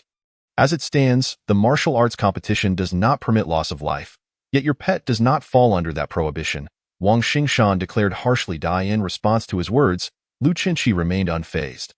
While the 100 speed dog merely scratched its ear, as if swatting away a fly. Frustrated by his failure, Wang Xingshan's anger intensified, and with a swift motion, his claws manifested, his weapons. With a shout, Wang Xingshan's figure darted forward. Aiming a claw strike at the 100 speed dog in his mind, Lu Chenxi was insignificant. As long as he subdued this demonic beast, victory was assured. Yet, as he swung his claws, he found himself striking nothing but air. The 100 speed dog had already vanished from his attack's path. Too slow. The voice of Lu Chenxi echoed in his ears, and in the next instant, Wang Xingshan felt a tremendous force collide with his back, followed by a sharp, slicing sensation coursing through his body, sending him sprawling from the stage like a kite severed from its string. By the time he regained his senses and stood, he found himself on the ground, looking down to discover his clothes torn to shreds and his flesh laid bare, as if he had been ravaged by a tempest of blades. Lu Chenxi is victorious. Instant kill. Everything unfolded too swiftly, so rapidly that the audience in the stands had yet to process what had transpired before it concluded. Staring blankly at the scene before him, Wang Xingshan suddenly felt as though his insides were shifting, and he promptly spewed forth a mouthful of blood, his back aflame with pain. In the following moment, he collapsed, unconscious. Members of the Wang family hurriedly rushed forth to carry him away for treatment. Lu Chenxi, meanwhile, affectionately patted the head of the 100 speed dog as they descended the stage together. Today, he had finally shed the label of being a waste. In the stands, the Lu family patriarch maintained a facade of calm. Yet internally he was elated beyond measure. His child had achieved success, and a weight had lifted from his heart. Meanwhile, the Wang family patriarch's gaze was icy, simmering with fury, though he could not allow this anger to surface excessively. After this duel, no one dared to underestimate Lu Chenxi, not even those who had previously whispered about him being a waste. For now, they held their tongues. In this world, strength reigned supreme. As long as one was powerful enough, others would not dare to speak freely. In the subsequent matches, Lu Chenxi continued to dominate with overwhelming victories, even dispatching a few other disciples at the 8th level of the Blood Exchange realm who dared to challenge him, sending them crashing to the ground beneath the 100 speed dog's might. Within the same realm, demonic beasts naturally possessed greater strength than humans, and the 100 Speed Dog, being a product of the system, was exceptionally powerful among its peers. No one could have foreseen that just days ago, Lu Chunchi, often derided as a waste, would now find himself among the top 10 in the martial arts competition among the three families. When Lu Chunchi took the stage once more, he captured the attention of a multitude, all eager to see how far he would advance. His next opponent stepped onto the stage, none other than one of the previously encountered practitioners from the Wang family, Wang Xingtian, a 9th-level practitioner of the Blood Exchange realm. The name itself hinted at his connection to the earlier Wang Xingshan. Nevertheless, Lu Chunchi smiled confidently, stroking the head of the 100 Speed Dog, brimming with assurance. What of the 9th level of the Blood Exchange realm? He was unafraid. Chapter 18. Indomitable Dominance, the Wang family's ultimate technique, the Heavenly King Hand Seal. Wang Xingtian's comprehension of this martial skill far surpassed that of his peers in the Wang family, even eclipsing the other 9th-level practitioner who had received the Patriarch's favor and been bestowed a spiritual weapon. This was precisely why Wang Xingtian had been able to send Lu Feng tumbling from the stage in just a few moves. From the onset, he had exerted his full strength, treating the encounter as if he were a lion hunting a hare. However, at this moment, Wang Xingtian found himself floundering upon the stage, not for any other reason, but because the 100 Speed Dog was simply too swift. Its running speed was beyond Wang Xingtian's capacity to perceive with the naked eye, appearing only as a fleeting shadow. Heavenly King Hand Seal. Seizing the opportune moment, Wang Xingtian unleashed a powerful palm strike, the force so immense that the bricks beneath his feet trembled. Yet, he could not land his blow. Moreover, the wind blades generated by the 100 Speed Dog's sprinting were mercilessly slicing at his body. Even though he was a half-step postnatal spiritual body with an exceptionally resilient physique, he could not withstand the onslaught indefinitely. Over time, he too would suffer injuries from the wind blades. Damn it. Are you not brave enough to confront me directly? Is evasion all you know? Wang Xingtian bellowed in frustration. Hearing this, Lu Chunchi regarded him with an expression of bemusement. Do you think me foolish enough to collide with you? A half-step postnatal spiritual body? Only a fool would willingly engage in such folly. Lu Chunchi reclined on the stage, observing as the 100 Speed Dog toyed with Wang Xingtian. 100 Speed Dog, keep running. Do not stop. Tire him out. Following his command, the 100 Speed Dog grew even more spirited, its speed escalating once more, and the barriers of its realm began to show signs of loosening. Originally, the Baosu Dog had broken through to the 7th realm of Blood Exchange. Yet the resources within its body had not been fully digested, leaving much to be retained. After running for such a duration, these accumulated resources began to be gradually assimilated once more. The Baosu Dog accelerated its pace, forming a miniature tornado around Wang Xingtian, with fierce wind blades slicing through the green bricks, carving out deep furrows. At this moment, the three clan heads seated in the stand sighed at the sight. The outcome was already determined. When this small whirlwind took shape, Wang Xingtian found himself with no means of escape, inevitably drawn into the tempest. Unless divine intervention occurred, allowing him to break through to the Xian realm or to cultivate into a true acquired spirit body, he had no chance of extricating himself. Observing that victory was all but assured for Lu Chunchi, the Lu clan head exhaled in relief, with his eyes brimming with pride. This was his son, not a waste. It seemed he would return home to reward the lad first, then perhaps give him a little reprimand. Such was the duty of a clan leader, to administer both reward and punishment judiciously. He mused. Meanwhile, at the center of the raging winds, Wang Xingtian was being relentlessly sliced by the wind blades. Even with his semi-acquired spirit body, he could no longer endure. Why? Why? Despite my cultivation thus far, must I yield to a waste? No. It cannot be. I refuse to accept this. Wang Xingtian's heart screamed in defiance, an overwhelming surge of resentment and fury bubbling from within. I am the best. I am the first of the Wang clan, the champion of this tri-clan competition.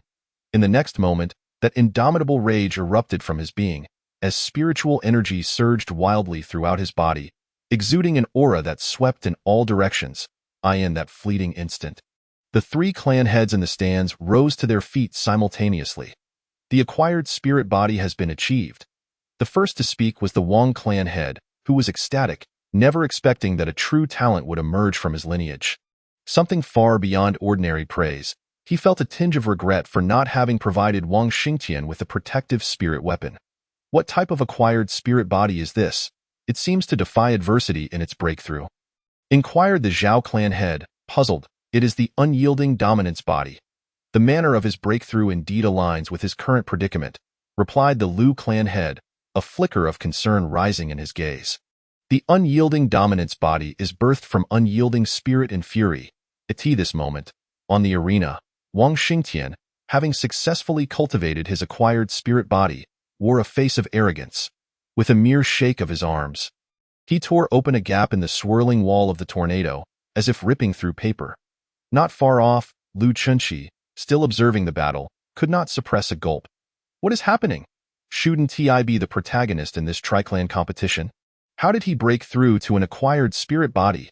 Countless thoughts raced through his mind before he settled on a reasoning. Perhaps I didn't invest enough. I should have drawn a couple more cards back then. With the acquired spirit body now formed, you are no longer my match, and do not even think of conceding, for should you do so, the fate of your Lu clan brethren will be utterly dire. I merely intend to break your limbs, nothing more, Wang Xingtian declared, enunciating each word. Lu Chunxi could sense the fury imbued within his words. Wang Xingtian approached step by step, with each footfall driven by the might of his spirit body, shattering the bricks beneath him. This is the might of an acquired spirit body. At this moment, Wang Xingtian surpassed even the Wang clan disciple wielding a spirit weapon.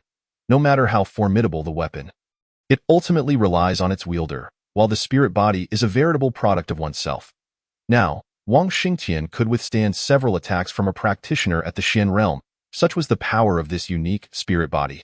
Observing Wang Xingtian, whose physique had grown larger, Lu Chunxi blinked and smiled, saying, "Have you misunderstood? I have no intention of conceding in this arena battle. Aside from knocking down the opponent, isn't there another means to victory?" As the words left his mouth, several wind blades sliced through the air from behind Wang Xingtian. A mere trick. Wang Xingtian scoffed, raising his arms to unleash the heavenly king palm seal, dispersing the wind blades in an instant. However, trailing closely behind the blades was the gaping maw of the Baosu dog, its sharp teeth sinking into his arm. Useless. You cannot pierce my unyielding dominance body. Wang Xingtian dismissed the Baosu dog's biting as inconsequential. I am not trying to bite through you. I merely intend to drag you off the arena. Farewell, Lu Chunxi chuckled. What? Wang Xingtian was startled, hastily channeling energy to withdraw his arm. Yet, the Baosu dog held firm, its body surging with strength as it charged toward the edge of the arena. The beast's strength exceeded that of a human, and as Wang Xingtian was dragged away, one arm remained immobilized while he struggled to pry open the Baosu dog's jaws with his other hand. But he found himself unable to muster any strength. The heavenly king palm seal. A powerful strike landed on the Baosu dog's head, causing it to stagger momentarily but failing to halt its advance. Ultimately, with an overwhelming sense of unwillingness, Wang Xingtian was dragged off the arena by the Baosu dog. Once off the arena, the Baosu dog swiftly released its grip and turned to dash back to Lu Chunxi's side. Lu Chunxi patted the dog's head, noting a slight dent, but thankfully, it was nothing serious. The arena was not very large. Had Wang Xingtian struck a few more times, the Baosu dog might not have withstood it. At this moment, Wang Xingtian stared at the arena towering before him, unsure whether to laugh or cry, pounding the ground in rage, sending dust flying, his gaze fixed on Lu Chunxi atop the arena. Lu Chunxi, victorious. With the referee finally regaining composure to announce Lu Chunxi's victory, the audience and the three clan heads in the stands all stood in stunned silence. An acquired spirit body had been defeated. And in such a dramatic fashion, how could this not leave them speechless? Yet, defeat is defeat. Lu Chunxi won within the bounds of the rules, and no one could contest that. Wang Xingtian eventually rose and made his way toward his clan's resting area, vowing silently that the next time he encountered Lu Chunxi, it would not be in the arena, nor would it be a contest, but a battle of life and death. At that time, no rules would bind him. Next time, you will not be so fortunate. Wang Xingtian turned to leave. Meanwhile, the victorious Lu Chunxi paid no mind to Wang Xingtian's words, instead pondering that after this triclan competition, he must draw a few more cards at the primordial store. Ideally, he would also acquire a divine weapon card pack. He had been enviously watching the Wang clan disciple wielding a spirit weapon during the battle. He only wondered if his lifespan would suffice. If not, perhaps he could rely on luck and merits. As long as he continued to break through, his lifespan would extend, and he need not worry too much about an untimely demise. He simply had to keep progressing. Time passed swiftly, and even the fully formed acquired spirit body of Wang Xingtian had been left behind on the arena. The others posed no threat to him, not even the Blood Exchange Ninth Realm practitioner wielding a spirit weapon. Indeed, that Wang clan Blood Exchange Ninth Realm practitioner had attained a spirit weapon and reached that level of cultivation due to being the son of the clan head, thus benefiting from far greater resources than his peers. In terms of talent, he could not compare to Wang Xingtian, whose disparity was substantial. During the rest period, the Baosu dog, having digested resources from the previous battle, experienced another elevation in its realm, reaching the 8th level of Blood Exchange, rendering it even more formidable. However, this time, the Baosu dog's absorption of spiritual energy did not propel it to the next realm. Furthermore, after the Tri-Clan competition, all resources consumed by the Baosu dog had been fully digested, and it would need to seek other means to obtain more nourishment. Ultimately, this Tri-Clan competition concluded with Lu Qinshi emerging as the champion amid the jubilant cheers of the Lu clan disciples. Chapter 19. The first draw of cards die in the early morning. Song Qian yawned as he opened the shop door and glanced outside, noticing the street was considerably livelier than the previous day. However, this mattered little to him. Turning back to the counter, he cradled an electric mouse, continuously rubbing its head, and with a flick of his hand, sparks of electricity danced about, quite entertaining. The electric mouse in his grasp remained undisturbed by his antics. Sitting cross-legged with its eyes closed, resembling a meditating sage, as he played with the electric mouse, Song Qian began to contemplate what he would eat today. The funds from selling ice cubes had nearly run dry. Perhaps he should sell again today? Or perhaps he could do something else, like take a stroll in the city. Lost in thought about his next course of action, he completely forgot about his earlier vow to diligently cultivate the superior celestial technique. This was his fleeting enthusiasm. The mouse's dog food had also run out, which meant household expenses would rise again. Why was it that no one came knocking at his door to hand him a sack of money? Song Qian was reluctant to work. All he desired was to lie back and relax. Suddenly, it seemed he recalled something, pulling out an object from his pocket. It was a few glimmering essence crystals. Leftovers from Lu Qinshi's visit days prior. What could these essence crystals purchase? Song Qian pondered, realizing that these crystals served as currency for cultivators. That's right. The inn he passed a few days ago accepted essence crystals for payment. Perhaps he could dine there. Song Qian mused. He had not forgotten the delicious aroma wafting from that inn when he passed through the inner city, and the mere thought of it made his mouth water. At that moment, the electric mouse, which had been meditating, opened its eyes upon hearing Song Qian mention the inn, abruptly interrupting its cultivation. Squeak, squeak. The electric mouse called out, its little paws gesturing toward the shop door, urging Song Qian to hurry and take it for a feast. Oh, you're awake, little buddy. Do you want to join me for a grand meal? Song Qian smiled as he spoke. Upon hearing this, the electric mouse nodded fervently. Sparks of lightning emitted from its fur, indicating its palpable excitement. Squeak, squeak. The electric mouse urged, fearing that if they delayed, there would be no seats left at the tavern, and no need to rush, said Song Qian as he rose to his feet. However, at that moment, the door to the establishment swung open, and in walked a middle-aged man. Song Qian's attention was immediately drawn to him. The man wore a luxurious hat and a fur coat, his square face exuding an air of nobility. After surveying the quaint shop, his gaze finally settled on Song Qian. In that fleeting moment of being scrutinized, Song Qian felt a chill run down his spine, as though he were being eyed by a mighty lion. Yet, this sensation dissipated almost instantaneously, and the middle-aged man replaced his intense stare with a congenial smile as he approached. Is this the esteemed establishment known as the first shop of all heavens? He inquired. Song Qian, intrigued, nodded in affirmation. Indeed, there is a sign outside confirming it. After this confirmation, the middle-aged man, composed and unhurried, clasped his hands together and bowed slightly. I am grateful to the shopkeeper for aiding my child in defying fate.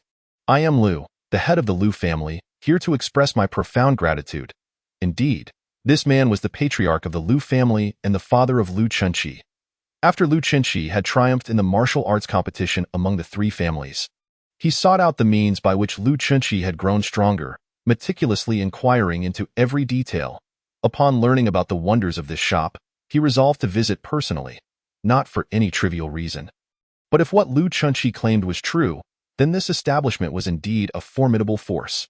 Setting aside the outrageous method of extracting fortune and lifespan, the mere ability of this shop to seal living beings within palm-sized cards was astonishing enough. One must understand that ordinary spatial rings cannot contain living creatures. Those adept enough to forge such spaces were few and far between.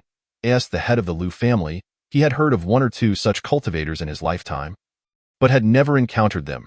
These were renowned powerhouses whose mere footfalls could shake the entire continent. Thus, it was improbable that they would grace a small town within the boundless empire. Consequently, he approached with the utmost caution. If the claims were indeed accurate, he would greet the shopkeeper with smiles and humility. In response to the Lu family patriarch's bow, Song Qian remained unfazed. He cared little for such formalities and was unaware of which child the patriarch referred to. He waved his hand dismissively, and no need for such courtesy. "May I ask what brings the Lu family head here?" Song Qian inquired. "To be candid, I have come to test the extraordinary wares within your shop, known as card drawing, if I am not mistaken," the Lu family patriarch replied. He had already heard Lu Chunqi's explanation and was quite familiar with the shop's offerings and rules. The moment Song Qian realized the visitor was here to draw cards, he perked up. That he had been lamenting the lack of customers, and just yesterday, the system had issued him a new task to encourage his dedication to work. Familiar task? Empty a pack of cards. Task description: completely draw from a pack of cards. Task reward: unlock a new type of card pack, one free drawing opportunity. He was genuinely curious about what type of card pack he would unlock upon completing this task. Could it be a spirit card pack, capable of drawing special spirits, or perhaps a technique card pack, allowing him to acquire powerful techniques? From the system's previous descriptions, he knew there were numerous types of cards available for trade: elixirs, techniques, spirits, materials, beast companions, martial souls, and more. Truly a cornucopia of wonders. He was also aware of the unique talents and roots of spirits in this world. Should he unlock the spirit card pack and utilize his reward for a free draw to obtain an extraordinary spirit, his cultivation of the superior celestial technique would be assured. Upon learning that the Lu family patriarch was here to draw cards, Song Qian enthusiastically began to introduce the beast companion card packs, shifting the divine weapon card pack aside. After all, the beast companion card pack had already been drawn from thrice, whereas the divine weapon card pack had only been drawn once. To complete the task swiftly, drawing from the beast companion card pack was the most efficient route. Following Song Qian's explanation, the Lu family patriarch gazed at the beast companion card pack, noting that it still contained 3 card packs, and contemplated whether to draw one or two.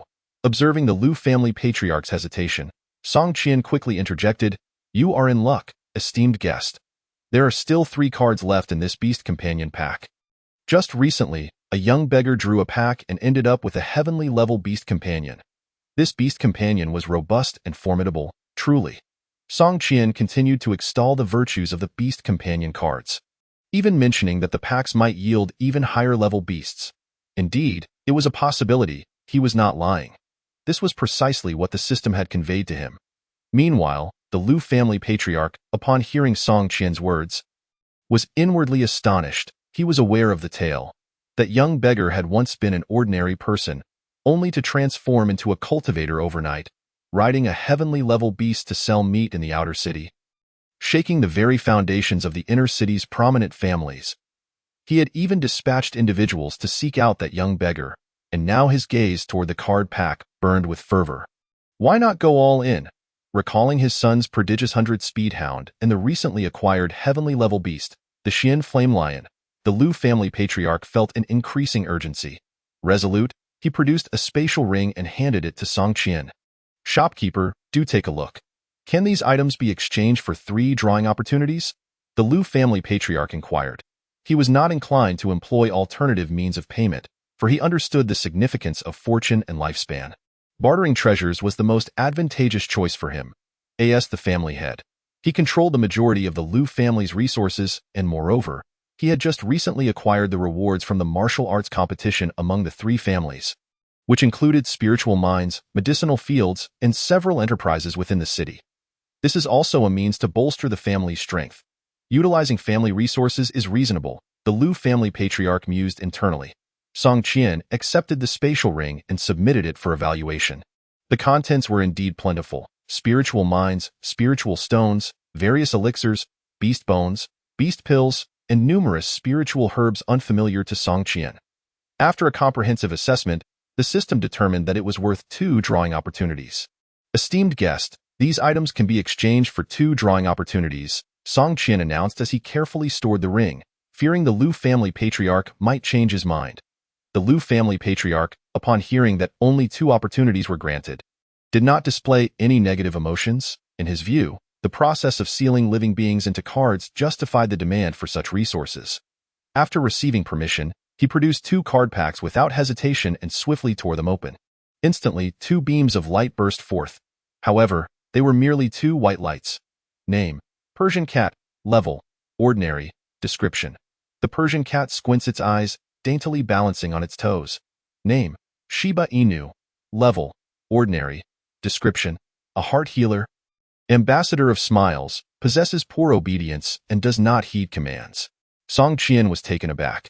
He had previously complained to the system about the absence of ordinary level cards, only to have drawn 2 in succession this time.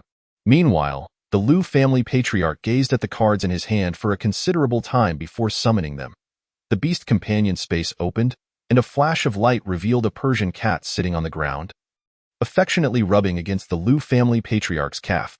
Upon confirming that the cards indeed contained living beings, the Liu family patriarch turned to Song Qian, his eyes brimming with excitement. Shopkeeper, I desire the last card as well. This time, I shall pay with my lifespan. Chapter 20. A fitting name. The Liu family patriarch's eyes glimmered with fervor as he gazed at the last remaining card pack within the Beast Companion card box. His decision to pay with his lifespan was not due to a lack of resources. On the contrary, he possessed a substantial amount of resources from the Liu family. The resources within the earlier ring were merely a fraction. He estimated that with all he carried, he could draw 7 or 8 times. And this was just a portion of the Liu family's resources. However, as the head of the family, he could not act solely for his own benefit. These resources were meant for the entire clan, of which he was merely the steward and distributor boss. I shall pay with my lifespan. I want that last card, the Liu family patriarch declared, looking at Song Qian. Witnessing the Liu family patriarch's eagerness, Song Qian nearly burst into laughter, struggling to suppress a smile. This task is as good as done. No one can stop me, to ensure there would be no change of heart. Song Qian swiftly retrieved the lifespan payment code and presented it to the Liu family patriarch. The Liu family patriarch, clearly informed by Liu Qinshi, knew precisely what to do and placed his palm upon it. As the head of the Liu family, he ranked among the top in Longhua City, a peak cultivator at the spirit body realm, with a lifespan reaching 300 years. A mere 10 years of lifespan was a trifling matter for him. Should he achieve a breakthrough, his lifespan would be restored. It was a simple matter. He merely needed to advance his cultivation. With the deduction of his lifespan, the number above the Liu family patriarch's head changed to 1. Esteemed guest, please draw a card, Song Qian said with a smile. Nodding, the Liu family patriarch reached for the final card pack. Ripping it open, a burst of light emanated forth. Alas, still white light. Upon witnessing the emergence of the white light, Song Qian felt a ripple of emotions in his heart. Wearing a serene expression, it seemed the system was not simply withholding poor results.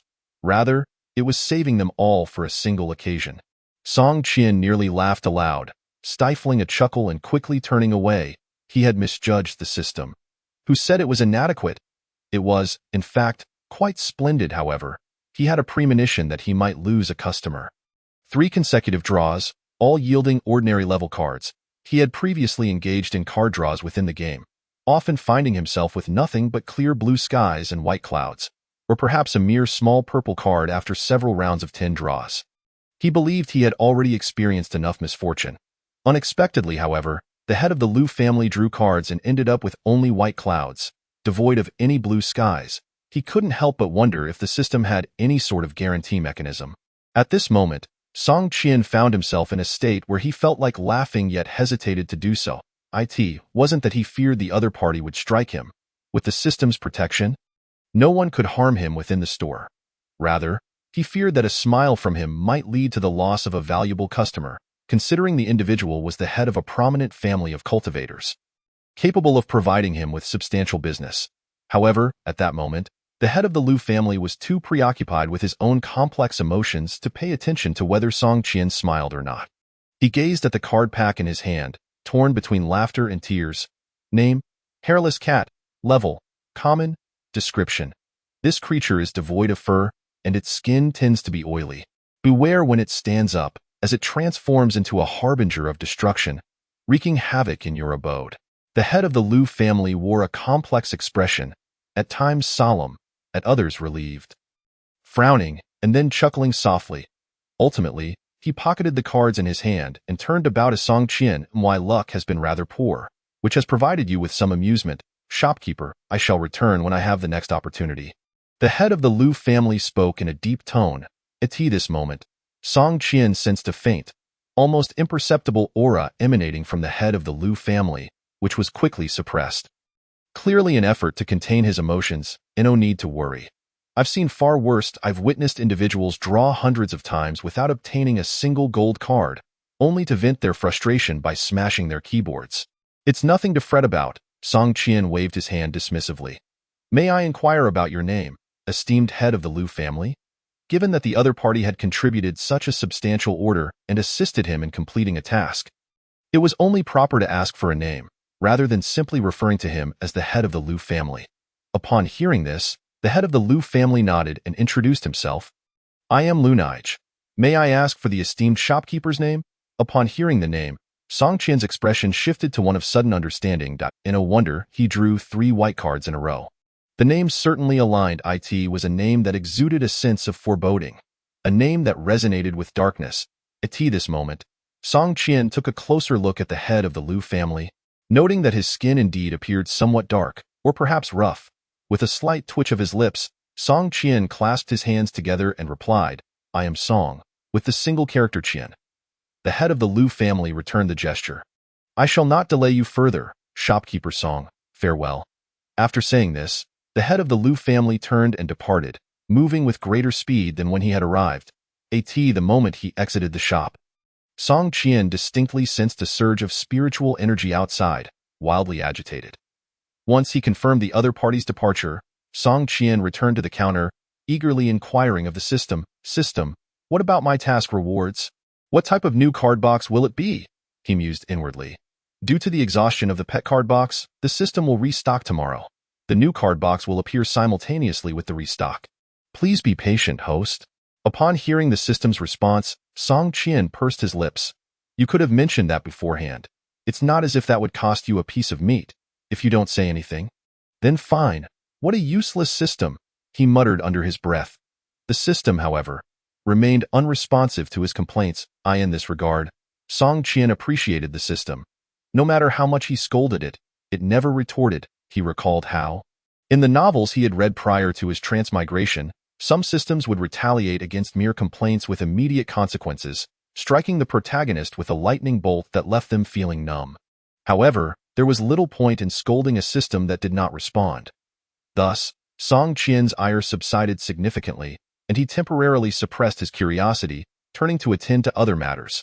The electric mouse was waiting for him to take it to the restaurant for a feast.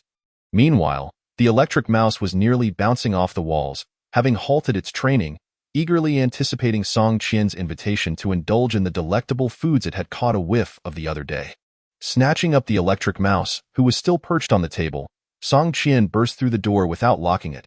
He wasn't particularly anxious about the meal. Rather, he trusted the system's ability to guard the store, should a thief arrive. There was nothing for them to steal. Half an hour after Song Qian's departure, a figure appeared at the entrance of the shop, standing silently without making a move. His gaze swept through the shop from outside, and the passers-by in the vicinity seemed oblivious to his presence, deliberately ignoring such a peculiar individual. Had the head of the Liu family still been present, he would have recognized this person as the head of the Wang family, who had been seated beside him during the martial arts demonstration of the 3 families. The previous day, when Liu Qinqi secured first place in the martial arts competition, he had caught the attention of the head of the Wang family, who was eager to uncover how a well-known good-for-nothing from Longhua City could undergo such a remarkable transformation. Thus, he had been observing from the shadows. Upon seeing the head of the Liu family leave for the outer district, he had followed discreetly. When he noticed the head of the Liu family enter this small shop, he refrained from acting hastily and remained observant. However, upon witnessing the head of the Liu family exit, his aura surging and his emotions seemingly askew, the change in demeanor led him to believe that whatever had enabled Liu Chunqi's transformation resided within this very establishment. Liu Nige, little did you know I would follow you here. Allow me to see what sort of elixir is concealed within this gourd. The head of the Wang family mused darkly. Confirming that the shop was unoccupied, he attempted to push open the door. Creak, the door swung open effortlessly. After concealing his own aura, the head of the Wang family cautiously entered the shop. Is anyone present? Upon entering the small establishment, the head of the Wang family called out twice. A few seconds passed without any response. The absence of others suited him perfectly. His spiritual sense instantly expanded, sweeping across the entire shop. The head of the Wang family voiced his confusion. He discovered that the range of his spiritual sense had inexplicably diminished. Outside, he could extend his awareness to encompass the entirety of the Wang family estate, yet now, his spiritual sense barely managed to cover the shop's interior. Moreover, the moment his awareness attempted to penetrate the wooden door behind the counter, it felt as though it had collided with an impenetrable barrier, yielding no results. This shop certainly possessed some peculiarities, capable of obstructing the probing of spiritual senses. The head of the Wang family furrowed his brow. Since his spiritual sense was ineffective, he decided to rely on his physical form to explore the small shop. He stepped toward the most conspicuous area, the iron wire shelves. Upon approaching, he lifted his gaze and spotted the card boxes displayed on the shelves. Adorned with intricate designs of dragons and phoenixes, depicting roaring beasts and clashing divine weapons, the imagery appearing strikingly lifelike. He had never encountered such items before. Could this be the reason behind Liu Chunqi's transformation? The head of the Wang family pondered. With a sudden impulse, he bypassed the empty pet card boxes and extracted a card pack from the divine weapon card box, holding it in his hand. However, before he could take any further action, a voice abruptly erupted beside him. Please return the card pack to its original place. Touching items without purchase is prohibited. Violators will be held accountable. The icy voice reverberated in his ears, causing the head of the Wang family to tremble involuntarily, his temper flaring. Instantly, a surge of spiritual energy erupted from him, his cultivation at the spirit-body level fully exposed as he scanned the surroundings with vigilance. His spiritual sense radiating outward in search of the voice's owner. A tempest arose around him, sweeping through the entire shop. This startled him. In an ordinary setting, unleashing his spiritual energy would devastate the entire street with the ensuing gales. Yet within the confines of the shop, the items merely trembled slightly at this moment. For reasons unbeknownst to him, a sense of foreboding crept into the heart of the head of the Wang family. Just as he was about to speak, the cold voice erupted once more. Warning, disturbance detected. Significant spiritual energy fluctuations. Disturber remains unrepentant. Thunder punishment initiated. No, the head of the Wang family exclaimed in shock. He wished to utter more. But a bolt of lightning had already materialized from the void, striking directly at him. Boom! A deafening crash echoed within the shop, sending tremors through the head of the Wang family. Additionally, the bolt of lightning dispersed a significant portion of the spiritual energy that had just surged within him, causing his cultivation level to regress. This lightning could actually dissipate his cultivation. I must flee. At that moment, the thought of escape surged within the head of the Wang family. He bolted toward the shop's entrance, desperate to escape. However, he had forgotten that he was still clutching a card pack in his hand. Detecting theft behavior, thunder punishment initiated once more. Please, known as the voice echoed in his mind. The head of the Wang family instinctively considered kneeling to beg for mercy. Yet before he could utter a word, a bolt of lightning, twice as thick as the previous one, materialized before his eyes. The next moment, darkness enveloped his consciousness, akin to a computer crashing, and he was left oblivious to everything. Not long after, a figure hurriedly approached from the end of the street. It was none other than Song Qian, who had set out to dine in the inner city. At this moment, Song Qian was fuming as he strode toward the small shop. with the electric mouse on his shoulder bouncing with agitation. They had already arrived at the entrance of the restaurant, on the brink of indulging in the long-awaited feast. Yet, to their dismay, the system's alarm had suddenly blared in his mind, leaving Song Qian feeling dizzy and compelled to return and investigate. What on earth is happening? I merely stepped out without locking the door. Does the system really need to cause such a commotion? My head is buzzing. I almost fainted just now. Song Qian mused internally. The system offered no reply, the warnings continuing unabated. Navigating past several vendors, he soon spotted his shop. A crowd had gathered just outside, their attention fixed on something unknown. Seeing this, Song Qian quickened his pace, eager to weave through the throng. Make way! Make way! Why are you all crowding by my shop's entrance? Song Qian called out loudly. His voice caught the attention of several individuals, some of whom recognized him and began to part the crowd, allowing Song Qian to make his way through.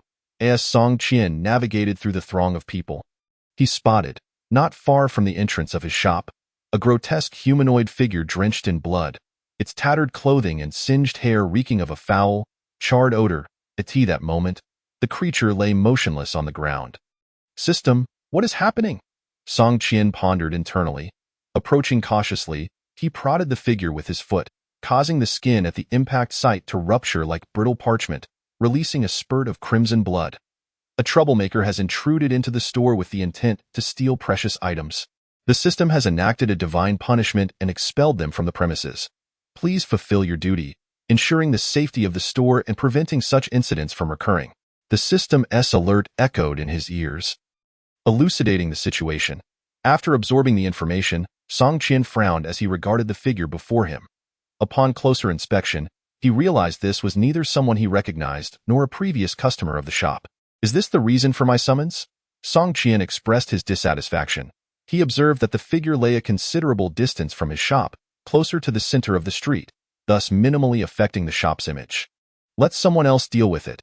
I don't know them. Shoo, let us go indulge in a feast.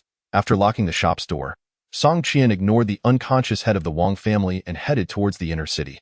After a while, the crowd began to disperse, leaving behind a few vendors who alerted the city patrol. When the patrol arrived, they initially failed to recognize the charred figure until one soldier, having previously encountered the head of the Wang family, managed to identify them with great difficulty. A family patriarch, stark naked and bleeding profusely, lying unconscious on the streets of the outer city, was a grave matter indeed. The patrol quickly reported the incident, and before long, the Wang family members arrived upon receiving the news. Upon seeing the scorched remains of their patriarch, they felt as though the sky had fallen upon them. They hurriedly took him away.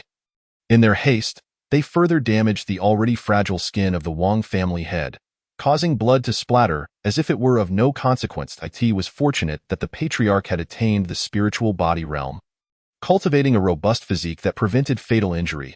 Nevertheless, after examination by the family doctor, the prognosis remained grim. However, with some medicinal ointments applied, recovery was still possible, which provided a measure of relief to the Wang family. Yet, upon the second examination, the doctor discovered that the patriarch's cultivation had regressed. Previously at the pinnacle of the spiritual body realm, on par with the Liu family patriarch, he now found himself reduced to the early stages of the spiritual body realm. Coupled with his injuries, even after recovery, he would likely be considerably weaker than the average practitioner at the same level. On that day, the Wang family members felt their world crumble repeatedly as night fell. Song Qian emerged from the tavern with the electric mouse, both thoroughly sated. They had spent all the yuan crystals left by Lu Chun. You know, the food for cultivators is far superior to what ordinary people eat. I've never savored such exquisite dishes in my previous life, Song Qian exclaimed, patting his belly. The primary ingredient was of exceptional quality, featuring meat from magical beasts that naturally contained spiritual energy, making it extraordinarily delectable. Zhi, the electric mouse chimed in agreement. Even as they returned to the shop, Song Qian couldn't shake the lingering desire for the tavern's exquisite and delicious dishes. He silently vowed to diligently practice the superior celestial technique, aiming for an early breakthrough into the profound realm, so he could indulge in those culinary delights daily. Once home, both he and the electric mouse collapsed into a deep slumber. Even the mouse, which had been continuously cultivating for days, chose to blissfully nap instead. That night, Whispers of the Wang family patriarch's collapse on the streets spread throughout both the inner and outer city. Chapter 22. The Three Fire Mystic Fox. As dawn broke, Song Qian yawned and awoke to the system's restocking notification, sitting up groggily on his bed. Card box restock completed. New card boxes are now on the shelves. The moment he heard that new card boxes had been restocked, all traces of sleep vanished, and he leapt from his bed. The electric mouse, caught off guard by Song Qian's sudden movement, tumbled to the ground, waking up in a daze. Shi, it squeaked, rubbing its eyes and gazing at Song Qian, seemingly questioning, "Why did you kick me off the bed?" Ignoring the mouse, Song Qian dashed out of the bedroom towards the front door. He swiftly opened the door, entered the shop, and shut it behind him in one fluid motion. Seeing that Song Qian was unresponsive, the electric mouse ceased its noise, climbed back to the bed, and attempted to resume its nap. However, after tossing and turning for a while, the electric mouse found it impossible to fall back asleep. Ji, it complained, and so it got up, sitting cross-legged to practice the superior celestial technique. Inside the shop, Song Qian approached the shelves and indeed found several card boxes displayed. Previously, there had only been one pet card box and one divine weapon card box. Now, the pet card box had expanded to 3, while the divine weapon card box had increased to 2. The shelving had also grown from 1 to 3 units, each type of card box meticulously arranged. Song Qian's gaze fell upon the third shelf, where a solitary box Saturday adorned with a pair of red eyes, a sharp divine sword, a howling beast, and an ancient black tome. The box's purpose was inscrutable. Yet, to Song Qian's eyes, its description materialized before him. Martial Soul Card Box. Staring at the Martial Soul Card Box, Song Qian was perplexed. Wasn't this world supposed to revolve around spiritual bodies and roots? When had martial souls made an appearance? This wasn't some realm of the Luo continent. System, care to explain? What is the situation with this Martial Soul Card Box? Is it as I understand? Song Qian queried internally. As if in response to his inquiry, the system's notification chimed in. In this world, since ancient times, a special talent revered in cultivation has been known as spiritual body or root. Practitioners endowed with unique spiritual bodies surpass their peers, achieving rapid progress. Yes, I'm aware of that. Now, could you elaborate on martial souls? Song Qian urged. Several 100,000 years ago, a child was born in this world possessing an innate martial soul. Like those with special spiritual bodies, practitioners with martial souls wield unique abilities, and only humans can manifest martial souls, regarded as a gift bestowed upon humanity by heaven and earth. Is that it? Song Qian waited for further elaboration, but the system fell silent. Thus, it appeared that martial souls, like special spiritual bodies, were rare talents possessed by only a select few. While it wasn't the spiritual body card box he had yearned for, the martial soul card box was still a commendable type. Song Qian resolved to utilize his complimentary drawing opportunity. Having completed the task yesterday, he was entitled to one free card draw. He opened the card box and casually extracted a card packet from within. Without any preparation, Song Qian tore open the packet, and in that instant, a radiant yellow light erupted forth. Upon witnessing the brilliance, a broad smile spread across Song Qian's face. A perfect draw, the uppermost limit of what an ordinary box can yield. Heavenly grade. I knew this first packet would be something extraordinary.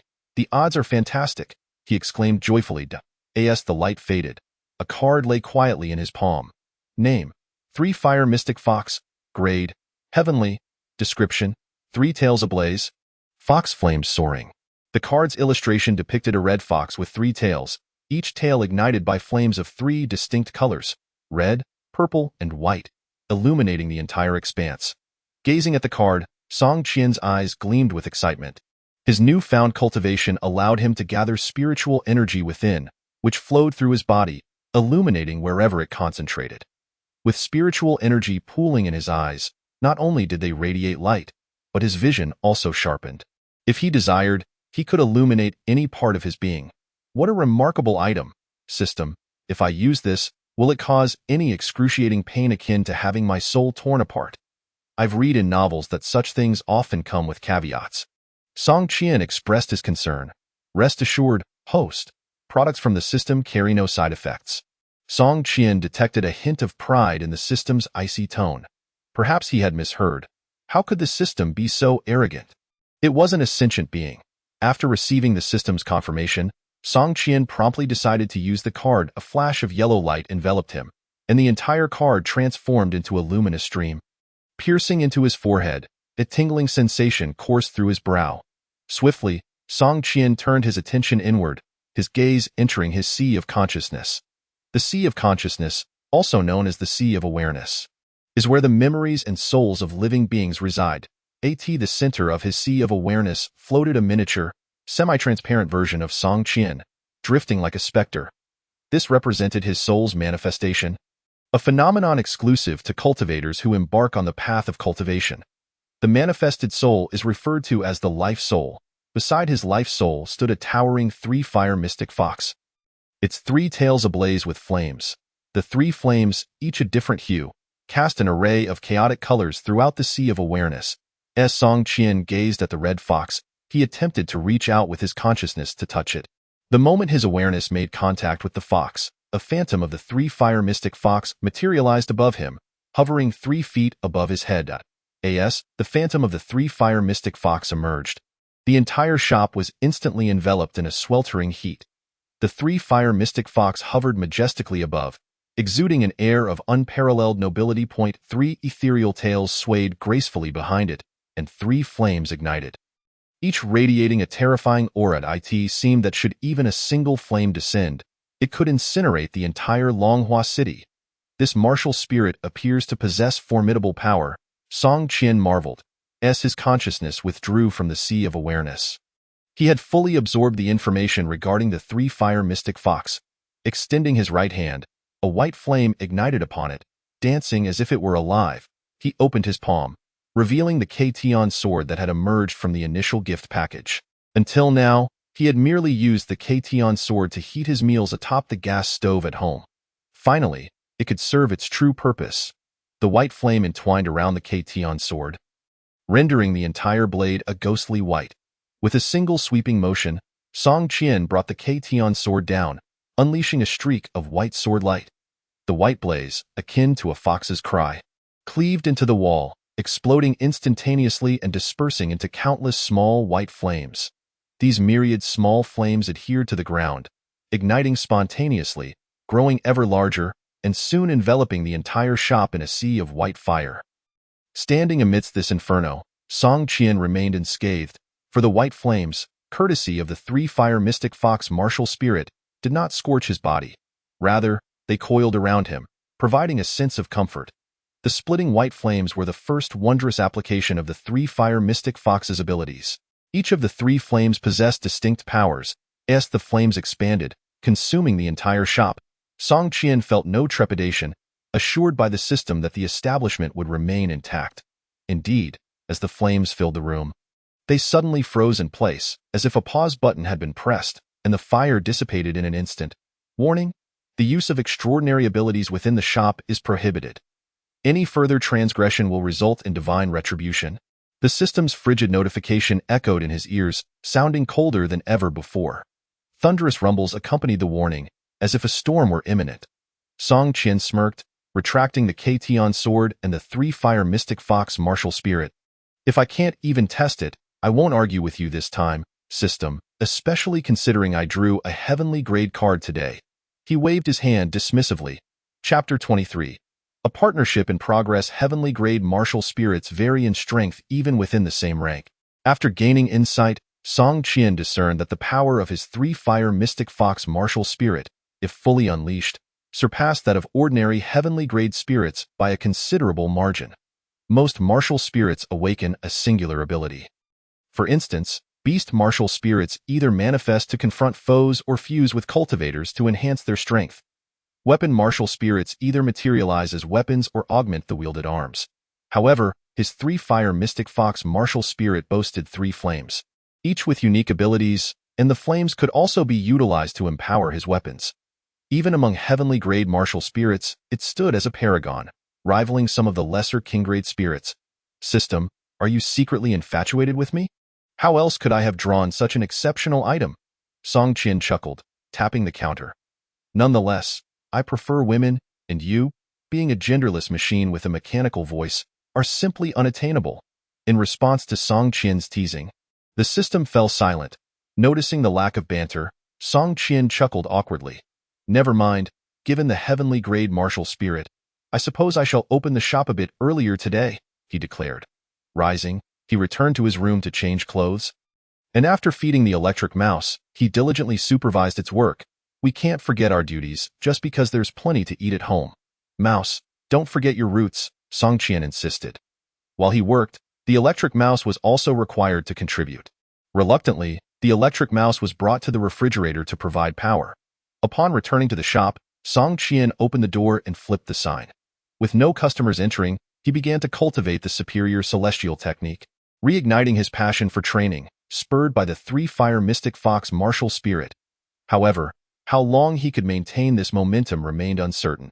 After several days of intermittent training, the superior celestial technique had circulated within him for 36 cycles. Nearing the threshold of entry, soon, he would strive toward the first heavenly layer. Meanwhile, the electric mouse, seizing the opportunity while Song Qian was preoccupied, practiced in secret. With nothing in the fridge, it made no difference whether it provided power or not. It could easily resume when Song Qian came to check. Indeed, the electric mouse had independently mastered the art of slacking off. The spiritual essence generated by the superior celestial technique flowed within its small body, perpetually cycling through its meridians. At this moment, the electric mouse had already crossed the threshold of the first heavenly layer, advancing toward the second heavenly layer. It could distinctly sense that its cultivation speed had slowed considerably, a constraint of its innate talent, being but a spiritual-level creature. Nevertheless, even at a reduced pace, it still surpassed Song Qian's training speed by a significant margin. Outside the shop, two figures hurriedly approached from the end of the street. One behind the other, their eyes fixed resolutely on the sign of the first shop of all heavens. Cousin, slow down. I just recovered from my injuries the day before yesterday. I can't be jostled around, gasped the stout figure. Bandages wrapped around his head. It was Lu Feng, who had been eliminated in the first round of the three families' martial gathering. Naturally, the other was Lu Chunxi, who had shone brightly at the event, receiving accolades from his family the entire previous day. Today, he had finally managed to go out after being rewarded with numerous resources for his first-place achievement. He had given all the edible resources to his 100 speed dog, and planned to visit the first shop of all heavens to see if he could exchange for another chance to draw cards. Cousin, hurry up. Weren't you just asking me this morning how to undergo a transformation and grow stronger? Keep up, Lu Chunxi urged, turning his head. Earlier that morning, as Lu Chunxi was about to leave, Lu Feng had dragged his still-recovering body over to inquire about the events of the three families' martial gathering. Having been eliminated in the first round, he had been carried back home and was unaware of subsequent developments, lying in bed for an entire day until he learned of Lu Chunxi's impressive performance from family members the next day. Anxious, he had hastened over, eager to cling to his cousin's success. There's no need to rush. After you finish talking, that shop won't disappear. A moment here or there doesn't matter.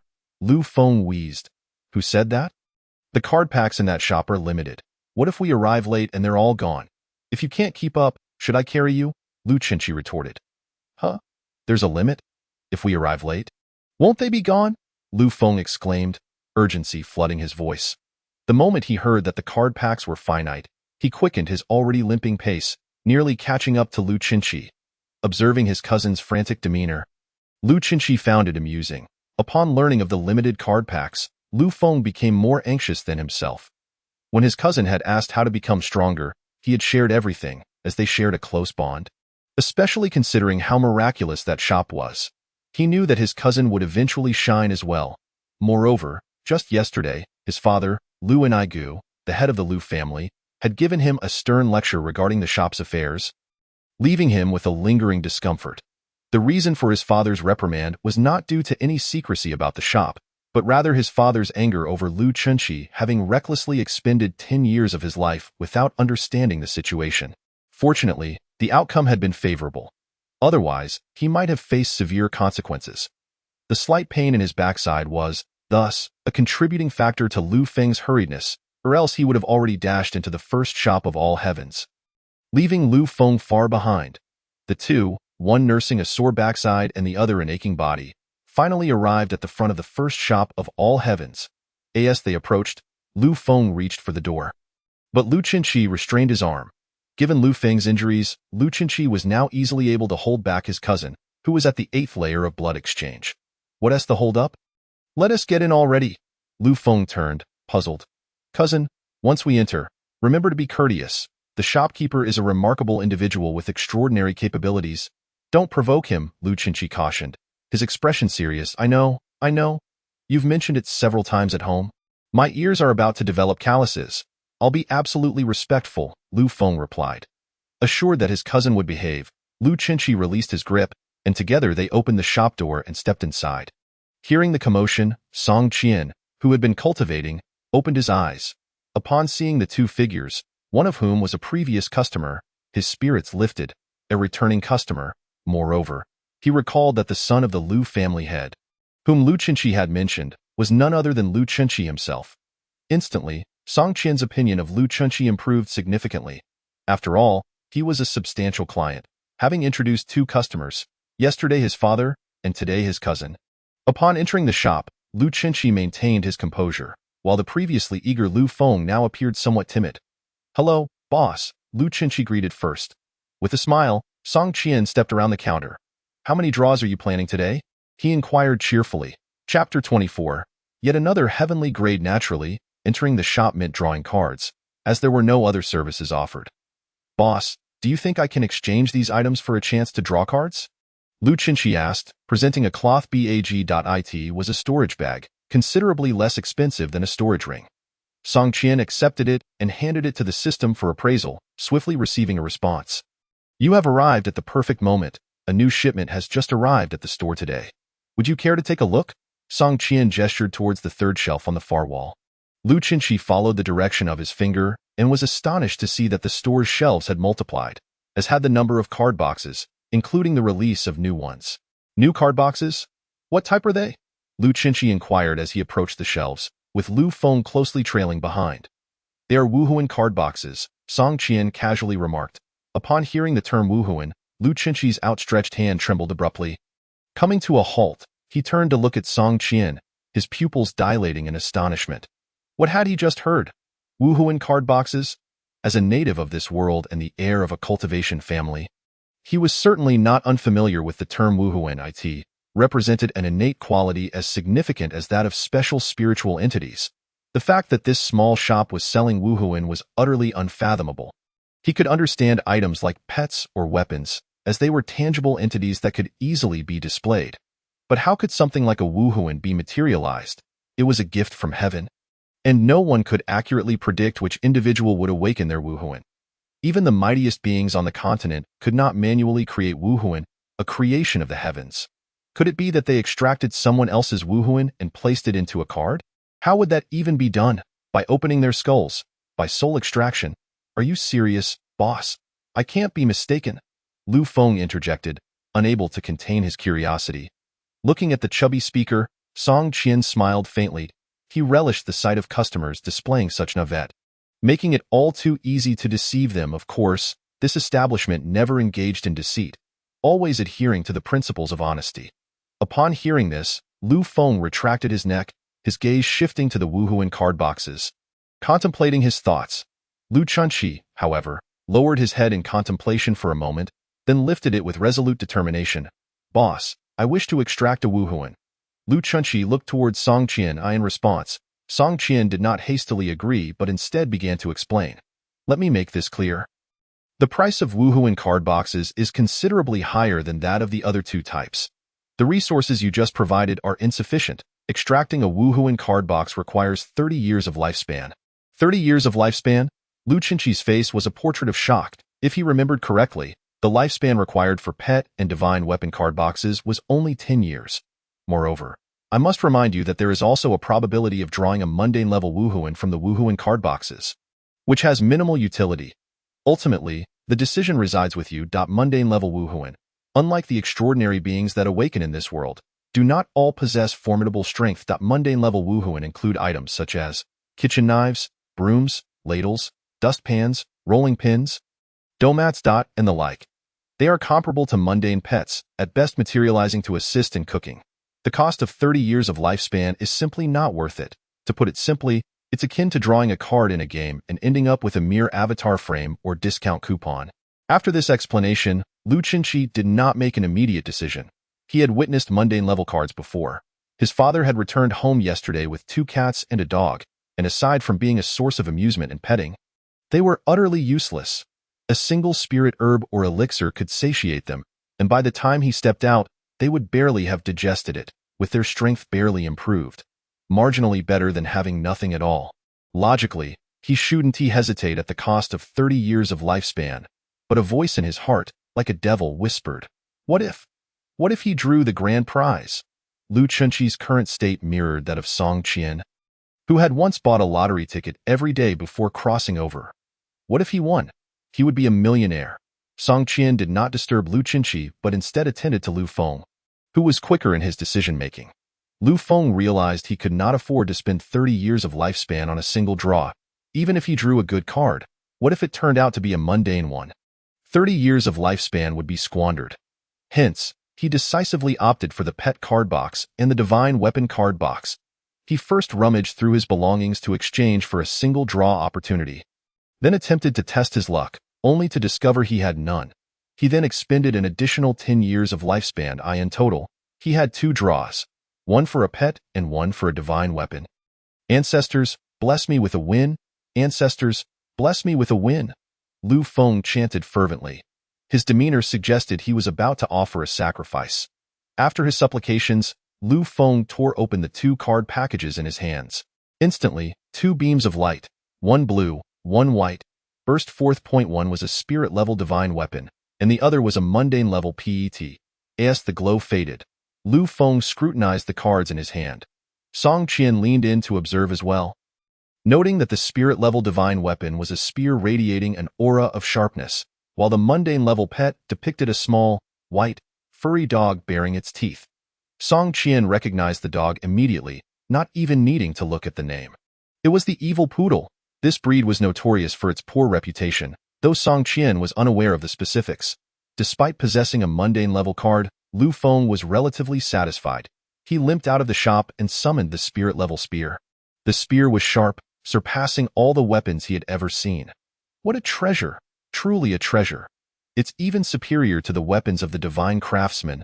Lu Feng marveled. He could sense that, if he wielded this spear in the arena of the 3 clans, he would certainly not be easily defeated by Wang Xingtian. In fact, if Wang Xingtian hadn't awakened the unyielding body, he might not even lose. This was the might of a spirit weapon. As for the evil poodle, he chose to ignore it, stuffing it into his pocket to take home as a pet. Overjoyed, Lu Feng disregarded his bodily pain and began to practice with the spear in the street, moving faster with each flourish. Passers-by, witnessing this spectacle, distanced themselves further from the small shop. They murmured among themselves, Why is it that none who emerge from this shop seem normal? They are either running like beggars or stumbling out injured, and now we have yet another performing tricks in the street. Meanwhile, until Lu Feng concluded his display and returned inside the shop, Lu Qinqi remained undecided about whether to extract a Wuhuan card box. He was deep in contemplation. After reaching the 9th level of Blood Exchange Realm, a cultivator's lifespan would extend to 150 years. In the Xinjing realm, it would be 300 years. In the spiritual body realm, it could reach 500 years. If he were to draw a commendable Wuhuan, perhaps he could cultivate to the spiritual body realm, which was his father's current level. Thus, 30 years of lifespan would not be a loss, but rather a substantial gain. Conversely, if he were to draw poorly, it would be a significant loss. His father had always advised him to seek stability in life, yet he harbored a desire to become a formidable being, to venture beyond Longhua City into the vast Imperium and even the Tianding continent. Moreover, he yearned to uncover the truth about his mother, a figure he had never seen in his memories. The thought of his mother struck at the most vulnerable part of his heart, and as he contemplated her, his gaze grew resolute, and he no longer hesitated. Boss, I'm going all in. Resolute in his decision, Lu Qinqi promptly sacrificed 30 years of lifespan. Song Qian smiled as he accepted the payment, indicating that Lu Qinqi could now draw a card. With a heart racing with anticipation, Lu Qinqi slowly tore open the card package in his hands. The moment that followed would determine his fate. As the package was ripped open, a brilliant yellow light erupted, illuminating the entire shop. Witnessing this, Song Qian's eyes widened in disbelief. Another heavenly grade card? System. Did you forget to reset the draw rate? Chapter 25. Drunken Rain Arrow. Name. Drunken Rain Arrow. Level. Heavenly. Description. Assembles water into arrows, scattering into countless, turning into a rain of arrows. While under the influence of alcohol, the power of the Wuhuan will be enhanced. Once the light dissipated, Lu Chunqi stared in shock at the card in his hand. Meanwhile, Song Qian felt his heart bleed. This wretched system had undoubtedly altered the card draw probability. Initially, he had thought Lu Chunqi could only draw a spirit-level card at most, yet here they were. The system, with its thick eyebrows and big eyes, was not to be trusted if it claimed there was no peculiar transaction involved. However, recalling that Lu Chunqi's father had drawn 3 mundane-level cards yesterday, which had led to his own dismay, Song Qian felt somewhat reassured. Was this what they referred to as the luck of childbirth? Nearby, Lu Feng, upon seeing the card in Lu Chunqi's hand, was equally wide-eyed. No way, cousin. Did you strike some special deal with the shopkeeper? How did you pull off such a miracle? Lu Feng exclaimed excitedly. Ignoring his cousin, Lu Chunqi was now feeling rather unwell, with 30 years of lifespan sacrificed. He felt a bit lightheaded, as if his foundation had been shaken. Adding the previous 10 years, he had now forfeited a total of 40 years. The average person's lifespan is merely 100 years, and he had already lost nearly half of his. His body certainly could not bear such a toll. It seemed imperative that he swiftly cultivate to the 9th level of blood exchange realm to replenish his lifespan and vitality. The system's extraction of lifespan did not erase time from an individual's life, but directly absorbed their life force. This power was hidden throughout the body, in the blood, in the organs, circulating within. Life force was also referred to as longevity blood. What are you dawdling for? Hurry and use the card. With the Wuhuan's protection, it will even replenish some of your vitality, Song Qian reminded him, observing Lu Chunqi's unsteady stance. All right, thank you. Regaining his focus, Lu Chunqi concentrated his thoughts, and the card in his hand transformed into a stream of light, flying into his forehead. Following the same procedure as Song Qian, Lu Chunqi turned his inner sight inward and summoned his Wuhuan. When he finally opened his eyes, he flipped his palm, gradually manifesting a water-crafted arrow. Feeling the power contained within the arrow, Lu Chunqi was eager to test its might. That was a power he had never experienced before. He felt an overwhelming strength within him, capable of confronting a cultivator at the 9th level of blood exchange, even without the aid of the 100-speed hound. If he wished to test his martial soul, he should do so outside rather than engage in combat within the shop. Violators would face divine retribution. Sensing the intent of the other party, Song Qian directly interjected with a reminder. His words fell like a bucket of cold water, awakening the exhilarated Lu Chunqi. Shaking himself awake, Lu Chunqi quickly nodded in agreement and left the small shop with Lu Feng. He still vividly remembered the grim fate of the Wang family's patriarch, a formidable cultivator at the peak of the spiritual body realm, who had been sent into a bloody stupor. Unconscious from a single blow, something even his father could not achieve. After departing, Lu Chunqi swiftly returned home with Lu Feng, dismissing him with a few casual words before seeking out several tree stumps in his dwelling. Attempting to channel the Zueyu Fei Jian martial soul, upon its emergence, his entire demeanor transformed, as the flying arrow manifested. It shot straight towards the stump below. In an instant, the tree stump, thick enough for a person to embrace, was pierced through, leaving a hole the size of a thumb. Lu Chunqi continued experimenting, envisioning the card's description, striving to split the summoned arrows into hundreds and thousands of parts. His Zueyu Fei Jian martial soul, composed of water, could transform into countless droplets, each capable of becoming an independent arrow, an overwhelming rain of arrows. Moreover, after consuming alcohol, the intoxication would enhance the destructive power of the arrows, akin to the drunken fist style. It seemed that alcohol would have to become a constant companion. He had only recently vowed to abstain, thankful that no one had heard him. Lu Chunqi mused within himself. After Lu Chunqi left, Song Qian returned to his position behind the counter, sighing deeply. System, be honest with me.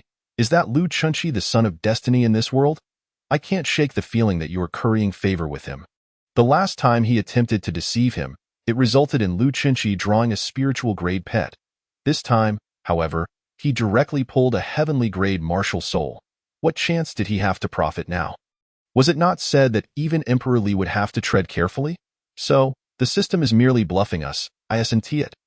Host, please refrain from baseless speculation. The system treats all customers equally, and the probabilities are uniform. A cold voice echoed in response. Hearing this, Song Qian curled his lips in disdain, choosing not to dwell on it further. The cards had already been sold, and there was no turning back. Once drawn, the cards were bound. No one could seize them from another, even if the holder were killed. The cards would simply vanish. This was a system regulation designed to prevent those ruthless powers from coercing countless civilians into drawing cards at the cost of their lifespans, which could attract the attention of this realm and lead to repercussions. The system preferred to operate discreetly, avoiding exposure to the eyes of this world. There were many such restrictive regulations. Notably, the system was quite generous to him as the proprietor of the first shop of all heavens, offering substantial benefits. For instance, in this world, natives could only possess one martial soul, regardless of how many martial soul cards they drew. They could replace their existing martial soul but could not have them coexist.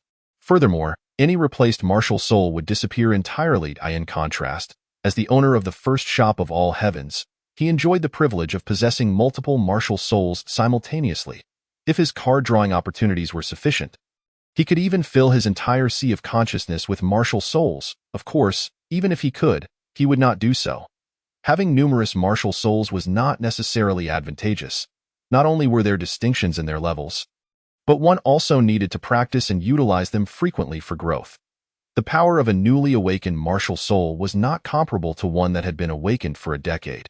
With suitable usage or fortuitous encounters, a spiritual-grade martial soul could even advance to heavenly grade. However, such encounters were far more challenging than merely drawing a heavenly-grade martial soul. After spending half the day in the shop, watching the sky outside and realizing it was already afternoon with no sign of customers, Song Qian could no longer remain idle. Having cycled through a round of the high-quality celestial immortal technique within himself, he felt somewhat weary of cultivation and decided to pursue other endeavors. System, do you have any martial technique card boxes? Something akin to sword techniques or fist techniques? Song Qian inquired in his mind. The new card boxes are yet to be unlocked. Please work diligently in managing the shop. The more customers you have and tasks you complete, the more types of card boxes will be unlocked. How utterly unhelpful, Song Qian scoffed. If you want to provide them, I'll just create a martial technique myself. With a confident expression, Song Qian stood up and made his way outside the shop. As a student praised for his excellence in evaluations, he believed that with his talent, he could undoubtedly devise an impressive martial technique. After all, wasn't it the case that the Flame Emperor of the Endless Fire Domain had once conjured a super-nuclear bomb through sheer will? He was convinced he could do it too. Let us start with the simplest method. Stepping outside, he found the streets sparsely populated. Even those few who passed by chose to steer clear of his shop. Perfect. No one was paying him any mind. Picking up a random brick and placing it on the ground, he pondered how to use his internal spiritual energy to break it. If others can rub fire with their bare hands, so can I. However, fusion is too dangerous. I'll stick with external projection for now, Song Qian thought, his heart racing with anticipation. Focusing his intent, he summoned a strand of red fire from his Sanhua Xianhu martial soul. This was the explosive red fire among the three flames, which naturally detonated without requiring him to merge them through effort. With a serious expression, he directed the red fire to his index finger, which was instantly engulfed in flames, radiating a searing heat. That moment, his control over the martial soul was still rudimentary, and merely covering his finger with flames was a commendable feat. Taste my finger, Song Qian declared in a low voice, jabbing his fiery finger towards the brick. Boom! With a muffled sound, the brick exploded, shards flying in all directions. Not bad. This technique is difficult to create at all, Song Qian thought, satisfied as he retracted his martial soul. If any other cultivators had been present, they would likely have found it amusing, for this was merely the release of spiritual energy and hardly qualified as a martial technique. However, Song Qian remained blissfully unaware, delighting in naming his newfound move. Let us call it the Great Wilderness Prison Heaven Fingered Budget Edition, or perhaps the Great Wilderness Prison Heaven Fingered Youth Edition. Regardless of its power, the name must be grand and imposing. Chapter 26. The Heavenly Sword sect. In the following days, the small shop received a steady stream of customers, all of whom were disciples of the Lu family. These Lu family members, under the direction of their patriarch, sought to reverse their fates by visiting the shop. Some paid with their lifespans, while others brought resources from their elders. However, perhaps due to Song Qian and Lu Chunxi drawing 2 heavenly grade cards, the disciples did not fare as well. Few managed to draw heavenly grade cards, and even spiritual grade cards were scarce. Only a couple of disciples managed to draw spiritual grade cards, while the majority returned with worthless common grade cards. After a few days, the influx of Lu family disciples began to dwindle. Ultimately, the method of drawing cards to reverse one's fate proved too costly. The majority of individuals could not succeed in altering their destinies, as the resources expended and lifespans sacrificed did not equate to the rewards received. Song Qian observed this and couldn't help but sigh. Indeed, drawing cards was a game for the wealthy. As a poor fellow, it was wiser for him to simply enjoy free draws, not coveting full lifespans or star levels. Using purple characters was quite sufficient. However, the commotion within the Lu family drew the attention of several other families, who could not help but notice the Lu disciples frequenting the small shop daily. Many families sent their own disciples to investigate the shop's situation. Unsurprisingly, they ended up returning with a pile of common grade cards, much like the Lu disciples. Consequently, the first shop of all heavens became a legendary tale among the cultivators of Longhua City, a miraculous establishment capable of reversing fate, where one could draw top-tier treasures, exceptional beasts, and even martial souls at the cost of their lifespans or resources. Who wouldn't be driven mad by such an opportunity? Yet, after experiencing the miraculous card draws, most customers would leave the shop with a respectful demeanor, only to quickly curse under their breath as they departed. The shop had a high ceiling for potential, but it also risked complete financial ruin. Naturally, few cultivators dared to cause a ruckus in the shop, with the fate of the Wang family patriarch serving as a cautionary tale. Amidst the card-drawing endeavors of various family disciples, Song Qian inadvertently completed a task. Name: 20 card draws. Description: accumulate a total of 20 card-drawing customers. Reward: 1 free card draw. Song Qian decided not to use this free draw just yet. He had no need to venture out for battles, as his pet, Shu Shu, was sufficient for the time being, and he had the K-Tian sword for weaponry. As for martial souls, he had yet to fully comprehend the Sanhua Xian Hu martial soul, so there was no urgency for another draw. He preferred to save this draw for a different type of card box. System, are you keeping the drawing probabilities too low? There have been so few spiritual grade card draws lately. If this continues, the shop's reputation will be tarnished. Song Qian questioned in his mind. He seriously suspected that the 2 heavenly grade cards drawn by him and Lu Chunxi had left the system feeling particularly stingy, thus drastically lowering the odds for subsequent customers. In response to Song Qian's inquiry, the system remained silent, offering no reply. Observing the system's lack of response, Song Qian felt no anger. Rather, he found solace in the absence of customer interactions. As the enthusiasm for card draws waned among the cultivators, business in his shop also grew quiet, allowing him to dedicate time to cultivating the high-quality Celestial Immortal technique and the youth edition of the Great Wilderness Prison, Heaven Finger. Meanwhile, beyond the borders of the Wujing dynasty, amidst a mist-laden mountain range, a figure began to materialize. It was Bai Li Tiao, on a mission to Longhua City. At that moment, he bore a sword sheath on his back, along with the Qing Yen Dao he had drawn from the small shop. The sect to which he belongs, the Tianjin sect, is nestled amidst these towering mountains. Currently, Bai Li Tiao, having just completed a sect mission, hastily returns, his visage betraying fatigue. Logically, after fulfilling his task, he could have afforded to rest for a few days, yet his eagerness to report back, driven by the spirit-level divine weapon, the Qingyan blade, compels him to rush. As he ventures into the depths of the mountains along an ancient path, he encounters a grand archway inscribed with the words Tianjin sect, exuding an air of antiquity and grandeur. Bai Li Shixiang, you have returned, exclaimed a gatekeeper disciple, his face alight with joy upon seeing Bai Li Tiao. Yes, I have returned.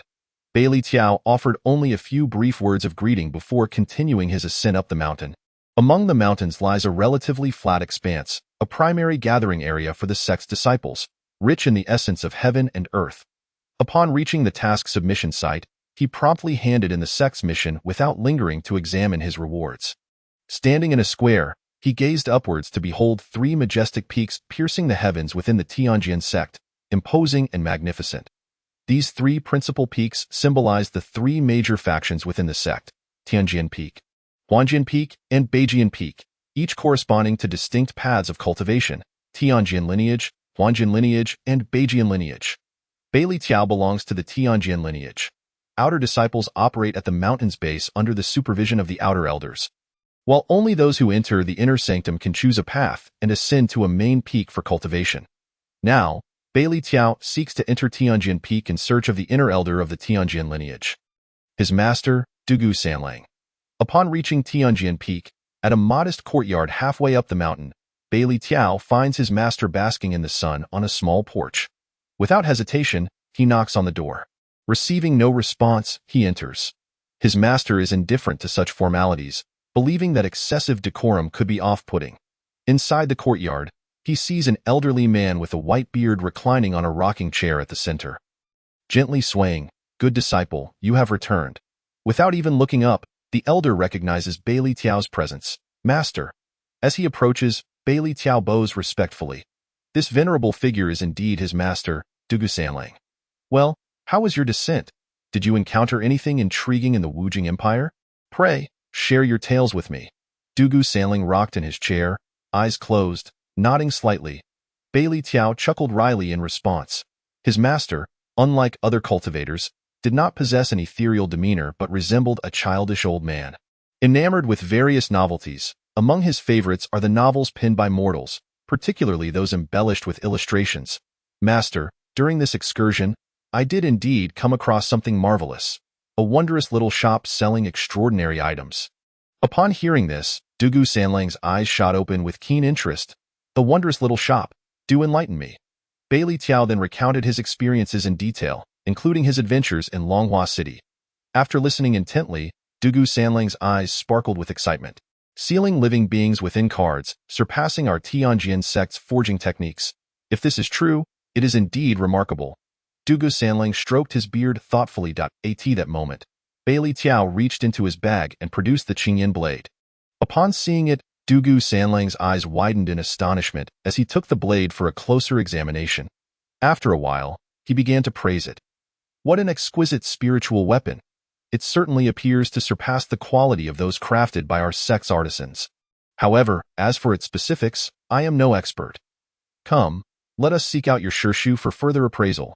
Dugu Sanlang tucked away the Qingyan blade and led Beili Tiao away from the small courtyard towards another location on Tianjin Peak.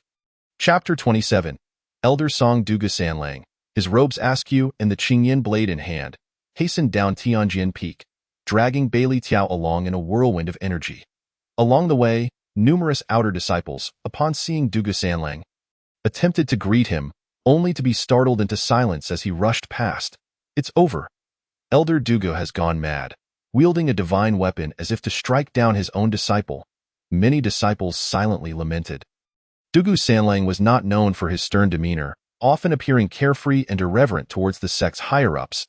If one were to claim he had lost his sanity, at least half of the sect would readily believe it.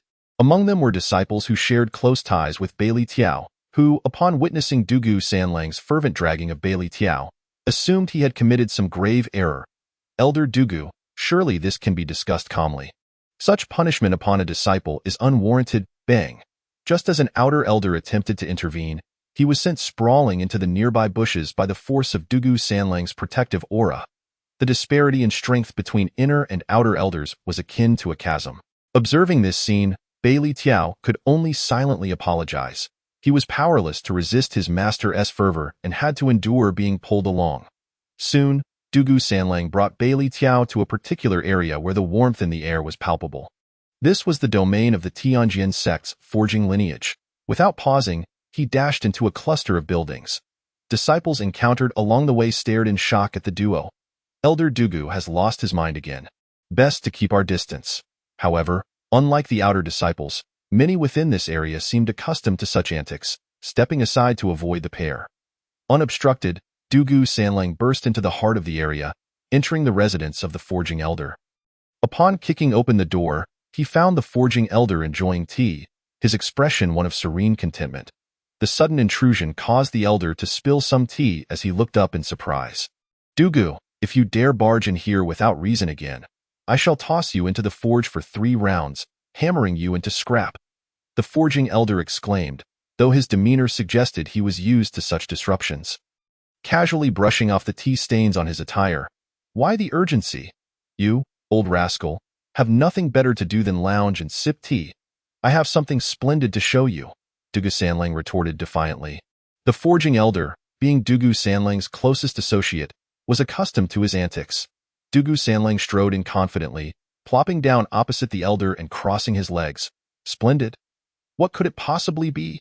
Pray tell, it isn't yet another collection of those comic books. Is it? How is it that a distinguished elder like yourself has such an affinity for mortal tales? It was well known among those who understood Dugu Sanlang that he had a penchant for collecting illustrated stories. Nonsense! You know not what you speak. Those are the crystallization of countless mortal wisdom. How many poignant tales are captured within those pages, each containing profound truths that resonate with the path itself. Dugu Sanlang countered passionately. Indeed, you have a point. The forging elder sipped his tea. If they are indeed so enlightening, why have you not ascended right here and now? Surely it can't be that you lack the capability? Why you, Dugu Sanlang, flustered, found himself at a loss for words. He relished teasing the forging elder, yet time and again, he found himself outmatched in wit. Meanwhile, Bai Tiao, witnessing their exchange, could only facepalm in exasperation, hastily reminding his master of his purpose. After the reminder, Dugu Sanlang recollected his intent. Humph, I shan't indulge in your banter, you brute. Let me show you something worthy of your comprehension. With that, Dugu Sanlang slammed the Qingyan blade onto the table. The sheer weight of the spiritual weapon nearly shattered the table beneath it. Old rascal, what are you doing? You intend to break my table and expect compensation. Initially unfazed, the forging elder's expression shifted dramatically upon catching sight of the Qingyan blade. His eyes widened in disbelief, and he instantly appeared beside the table, excitement evident in his demeanor as he picked up the blade for a closer inspection. What a treasure! What an impressive blade! Seamlessly forged, flawless in every respect. How is this achieved? I have never encountered a craftsman with such unparalleled skill. Old rascal, where did you pilfer this blade? Are you perhaps contemplating a shift to the path of swordsmanship? The forging elder inquired, turning to face Dugu Sanlang, who wore a smug expression. Do not concern yourself with my sources. Is it not 1,000 times superior to the trinkets you forge? Ha! You cannot acquire it. Dugu Sanlang boasted with glee. Here's the deal. Beg me, humble yourself before me, and I shall reveal the origins of this blade and introduce you to its creator. Seeing Dugu Sanlang reveling in his triumph, the forging elder felt a powerful urge to strike him, perhaps to hammer some sense into him. Yet, the allure of the blade held him back. Meanwhile, Bai Tiao, having absorbed their conversation, began to realize the significance of the blade he had brought back. Initially, he regarded it as merely a decent weapon, perhaps superior to ordinary spiritual weapons, in his mind. Exceptional weapons were plentiful, such as the sect's divine weapons, the sect leader's sword, or the elder's life weapons. However, judging by the forging elder's reaction, it seemed this blade's forging technique was indeed extraordinary. Elder Song, is the forging method of this blade truly remarkable? Bai Tiao could not help but inquire. The elder of the forge, surnamed Song, was respectfully addressed as Elder Song by the ordinary disciples. Elder Song gazed at Bai Tiao, pondering for a moment. Let me put it this way. We are to forge a weapon. First, we must gather various materials, then employ an array of techniques to hammer them together, melding them into the form of a weapon. Throughout this process, with every strike and chisel, even after the weapon is completed, a skilled blacksmith can discern, with just a mere glance, the general forging technique and the materials utilized. As for this blade, it appears so naturally formed, entirely unlike a creation of sentient beings. It seems rather like a treasure that has come into existence through the very essence of heaven and earth. It's as if a baby, upon birth, instantly becomes an adult, leaving no trace of a developmental journey or signs of tempering. Upon hearing this, Bai Tiao seemed to grasp the concept, albeit vaguely. Nonetheless, he understood the extraordinary nature of the blade. Unlike mundane weapons, it resembled a creation of the cosmos. He couldn't help but recall the wondrous little shop within Longhua City. Subsequently, by Li Tiao did not hold back and recounted his experiences and observations in Longhua City verbatim. When Elder Song heard about the card drawing, the sealed living beings within the cards, and the ability to deduct lifespan, he too expressed astonishment. What a wondrous little shop! If given the chance, I truly wish to pay a visit. Elder Song mused inwardly as he gazed at the Qingyan blade in his hand. His heart grew ever warmer. He resolved to make a trip to Longhua City in the near future to thoroughly explore this extraordinary little shop. At that moment, a sudden knock echoed from outside the door. Upon entering, the visitor headed straight for Dugu Sanlang, clearly seeking him. Elder Dugu, the remarkable elder from Tianjin Peak, requests your presence, stating that a secret realm is about to descend. Chapter 28. Salary distribution in the vast realm of the Wujing dynasty. Within Longhua City, Song Qian was seated at the counter, diligently practicing the superior celestial technique. He could distinctly feel that he was on the verge of breaking through to the first layer of the realm, just a final tremor away. However, this last tremor proved exceedingly difficult for him. After cycling through the celestial technique 5 times within his body, he still showed no signs of breakthrough. What's the matter with the cultivation method you provided me? Song? Surely it cannot be a discarded remnant of a bygone era? Song Qian questioned internally. After so many days of training without progress in the superior celestial technique, he was certainly not oblivious to the discrepancies. Indeed, he was not a fool and recognized that something was amiss. With his exceptional talent, surpassing even the height of a 3-story building, it was evident that the inability to cultivate was not his fault. So where could the fault lie? It must be with the technique itself. Free offerings rarely yield anything of value. Song Qian ceased his training. What could he do but continue to practice? He had no alternative techniques to substitute. Exhaling a breath of frustration and stretching his body, he finally rose from his seat. Having sat for an entire morning, it was time to move about. Prolonged sitting could easily lead to ailments such as hemorrhoids. As he approached the door and observed the bustling traffic outside, he gazed at the throngs of people coming and going, then glanced back at his humble little shop. Perhaps I ought to hire a shop assistant. I cannot be the sole proprietor perpetually manning the counter. Perhaps due to his nature, Song Qian disliked remaining in one place for too long, leading him to frequently change jobs in the past. Sometimes even leaving without collecting his wages. After spending so many days in this little shop, he felt somewhat weary of it and yearned to venture out, to see what sights this otherworldly continent had to offer. After all, he was not one to remain idled out of course. He knew that in this place where martial prowess reigned supreme, lacking strength could easily lead to peril. He was acutely aware that his greatest reliance lay in this little shop. Without it, he would be nothing. Yet this awareness could not extinguish his fervent desire to explore. Song, let us calculate. It has been nearly a month since I arrived in this world. I see it time for my wages to be dispersed? Surely, you can't expect me to work for free. The rewards for tasks and wages should not be conflated. Operating a shop was a job, and jobs naturally warranted compensation. Salary calculation in progress. A cold voice resonated in his mind. What does this mean?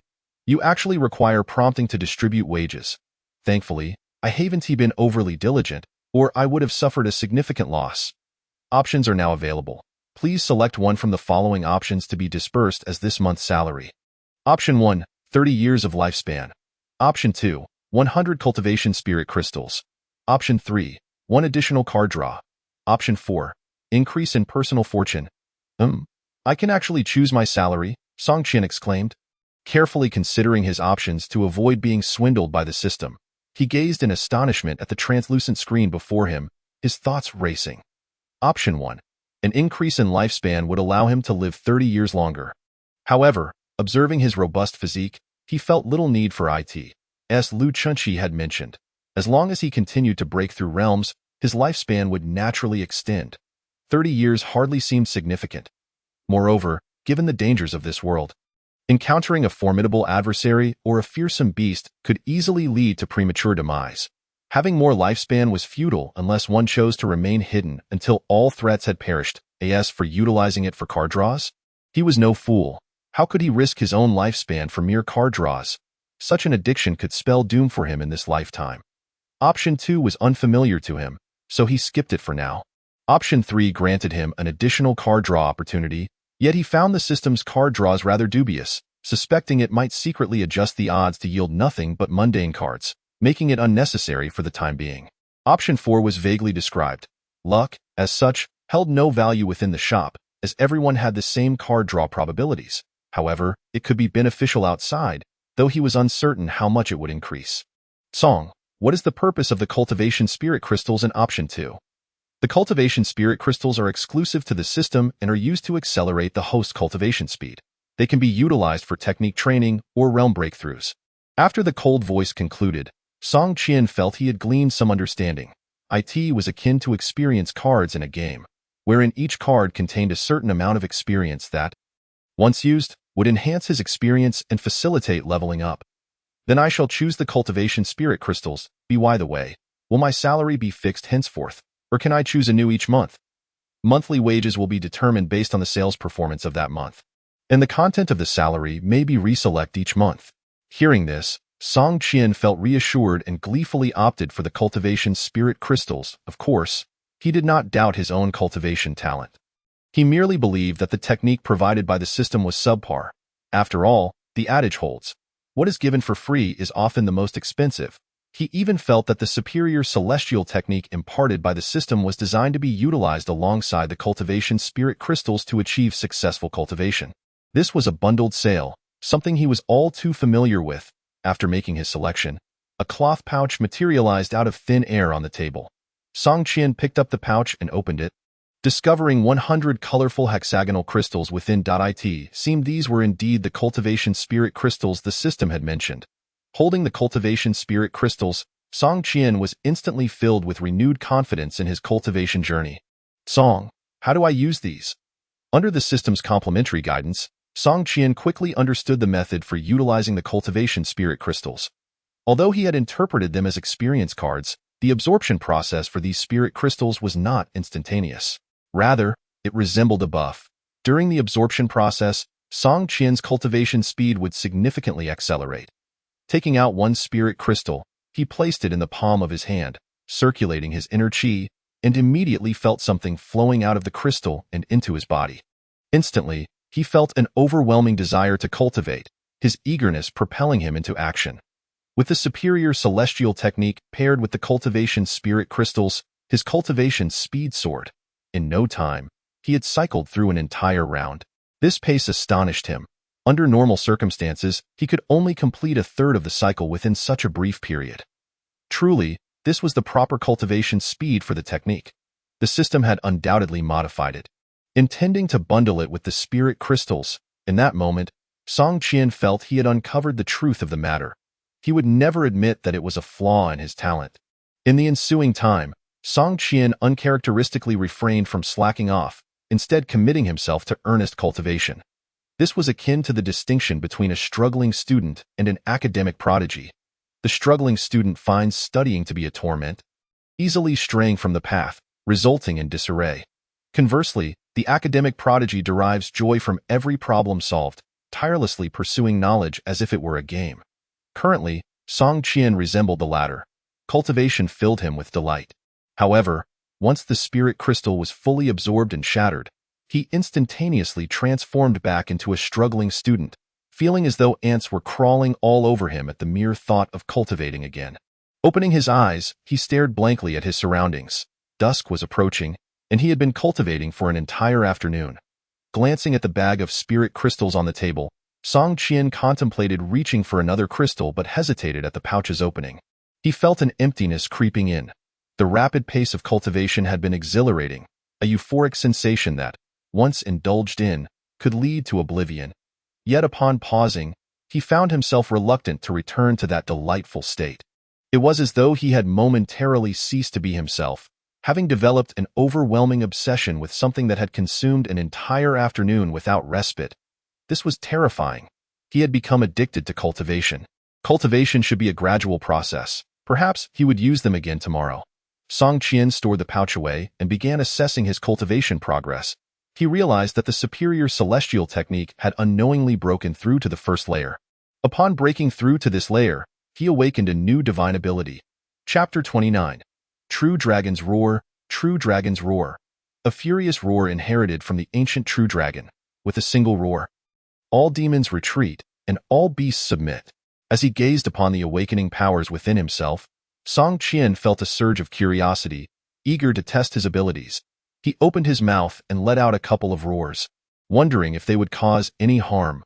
With a resolute decision, he began to channel the mystical energy within him. In the next moment, he felt a tickling sensation in his throat, compelling him to unleash a thunderous roar. The sound erupted from his lips, reverberating with such intensity that it was deafening. Although the small shop muffled much of the sound, it still echoed out into the streets. Passers-by, upon hearing the furious bellow, mistook it for thunder and instinctively looked up at the clear sky, bewildered by the absence of clouds. Meanwhile, the various beasts kept as pets or mounts by the city's cultivators sensed the ominous roar. And without exception, they cowered in fear, trembling as if confronted by an unspeakable terror. Some horses, in a frenzy, bolted down the streets, while others remained frozen in place, ignoring their owners' frantic calls. Wild beasts broke free from their cages and rampaged in chaos. Instantly, the streets of the city descended into turmoil, with numerous pedestrians injured and buildings damaged. That moment, within the Liu family estate, the head of the family was leisurely sipping tea. After his visit to the shop, the head of the Wang family had stealthily followed him and entered the small store, only to inexplicably suffer a regression in his cultivation, leaving him unconscious. This had effectively eliminated a significant adversary. When he received the news, his previous gloom dissipated, replaced by joy. How could he not be pleased? At the very least, some of the resources monopolized by the Wang family in Longhua City would now be redistributed to these noble families. In comparison to the resources that had been funneled into the first shop of the heavens, those seized from the Wang family were undeniably more desirable. As he caressed the Persian cat he had previously drawn, its silky fur brought him immense comfort. He felt uneasy if a day passed without touching it. A cat and a dog lounged at his feet. Just as the head of the Liu family intended to lift his teacup for a sip, a sudden noise startled him. Before he could discern the source of the sound, he noticed his cat fidgeting restlessly. Looking down, he saw both cats and the dog all crouched low, baring their teeth. What was happening? The head of the Liu family furrowed his brow. Just as he was about to soothe the Persian cat, a hurried knock on the door interrupted him.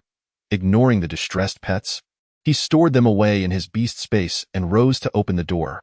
What is the matter? Why such urgency? Is the head of the Wang family dead? He inquired impatiently. Outside, a breathless figure, appearing to have run a considerable distance, stood before him.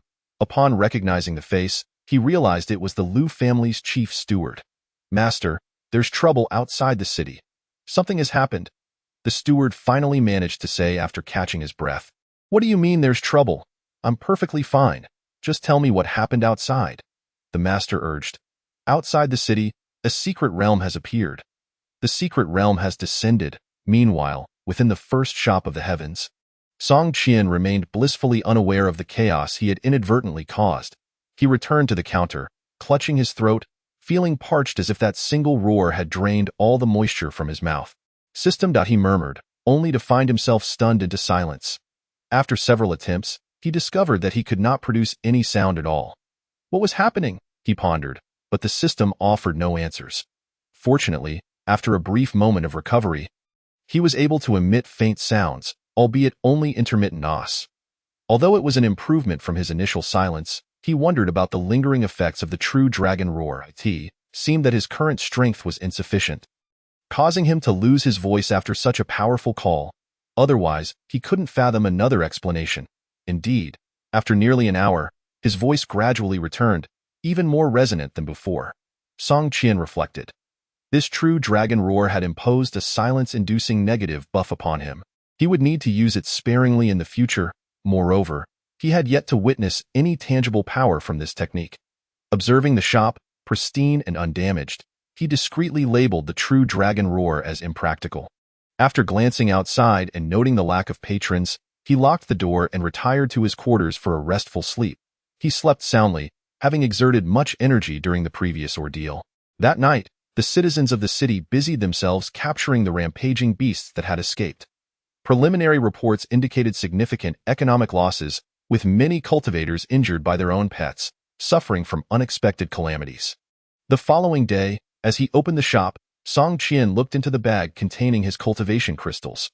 After a moment's hesitation, he selected one to cultivate with. The exhilarating sensation caused time to fly by. And what felt like a mere meal's duration turned out to be an entire morning. No wonder cultivators in those novels could spend hundreds or even thousands of years in seclusion. A blink of an eye, and time had passed. Rubbing his weary shoulders, he glanced at the bag and ultimately retrieved a second crystal to continue his cultivation, breaking his vow of only using one crystal per day.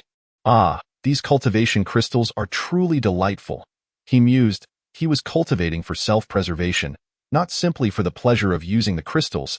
It was akin to smoking. Was it merely for show or comfort? No, it was to contribute to the greater good. He continued his cultivation until dusk, finally stopping when he could no longer bear it. Today, he had consumed 3 crystals, just 3 attempts, and he realized that denying his age was futile. If only he were a few years younger. He could have used 7 crystals in one night. Sighing over his own frailty, Song Qian began to tally the day's sales. To his astonishment, he discovered that not a single customer had entered the shop. This was unexpected. Despite the shop's poor reputation in Longhua City, the chance to alter one's fate should have drawn in at least one patron. What could be the reason? Had a competitor emerged in the city? System, you haven't secretly recruited any partners, have you? Song Qian questioned. Receiving no response from the system left him perplexed. Just then, he heard the sound of the shop door opening. A customer? He lifted his gaze, only to find the entrance empty. There was not a soul in sight. Was it possible he had consumed too many crystals and was now hearing things? Suddenly, a childish voice pierced the air. Hey, what kind of eyes do you have? I'm right here. Upon hearing the voice without seeing anyone, Song Qian's first instinct was to consider the possibility of a ghost. After all, this was a world of cultivators, inhabited by humans, beasts, and all manner of bizarre creatures, making the existence of spirits quite reasonable. However, he quickly reassured himself. This was the domain of the system. How could a ghost possibly harm him? In that moment of realization, Song Qian remained silent, and after a few seconds, another urgent voice called out, Hey, what's wrong? Are you sick or something? The voice snapped him back to reality, and he discerned that it was coming from beneath the counter. Instinctively, he stood up and peered over the edge of the counter, only to discover a little girl, shorter than the counter itself, standing there, her hands gripping the edge as she glared up at him with a frown. She was an exquisitely cute little girl, with big watery eyes staring at him, standing on her tiptoes like a porcelain doll. Wow, little one. When did you come in? Song Qian exclaimed, surprised at her presence. She was shorter than his counter, which stood at over 1.30 meters. Surely, this little girl couldn't be taller than that, even on her tiptoes. Which parent had failed to keep an eye on their child? Little one, are you lost? Where is your home? He asked, striving to project a friendly older brother vibe. However, upon hearing his words, the little girl's expression darkened further, her anger evident. I'm an adult. I'm not a child. She retorted through gritted teeth. Huh? Song Qian was momentarily taken aback, then he scrutinized the little girl again. Lying isn't a good habit. Liars will grow long noses and have to swallow 1,000 needles. Just imagine 1,000 needles writhing in your belly. Wouldn't that hurt? Song Qian spoke patiently. While he wasn't particularly fond of children, he had often been entrusted with them during family gatherings, which had conditioned him to switch into a caretaker mode whenever he encountered them. However, upon hearing his words, the little girl's face darkened further, her underdeveloped chest rising and falling with agitation. You can believe it or not. I wouldn't have come in here if I weren't hungry and hadn't he smelled something delicious. Looking at the little girl's furious expression, all he could discern was her cuteness. She exuded no intimidation whatsoever. How does that saying go? When one is small and weak, their anger is often perceived as endearing by others. Today's little lowly resembles a mewing kitten. Very well, I believe that's sufficient. Come, brother will let you play with the phone.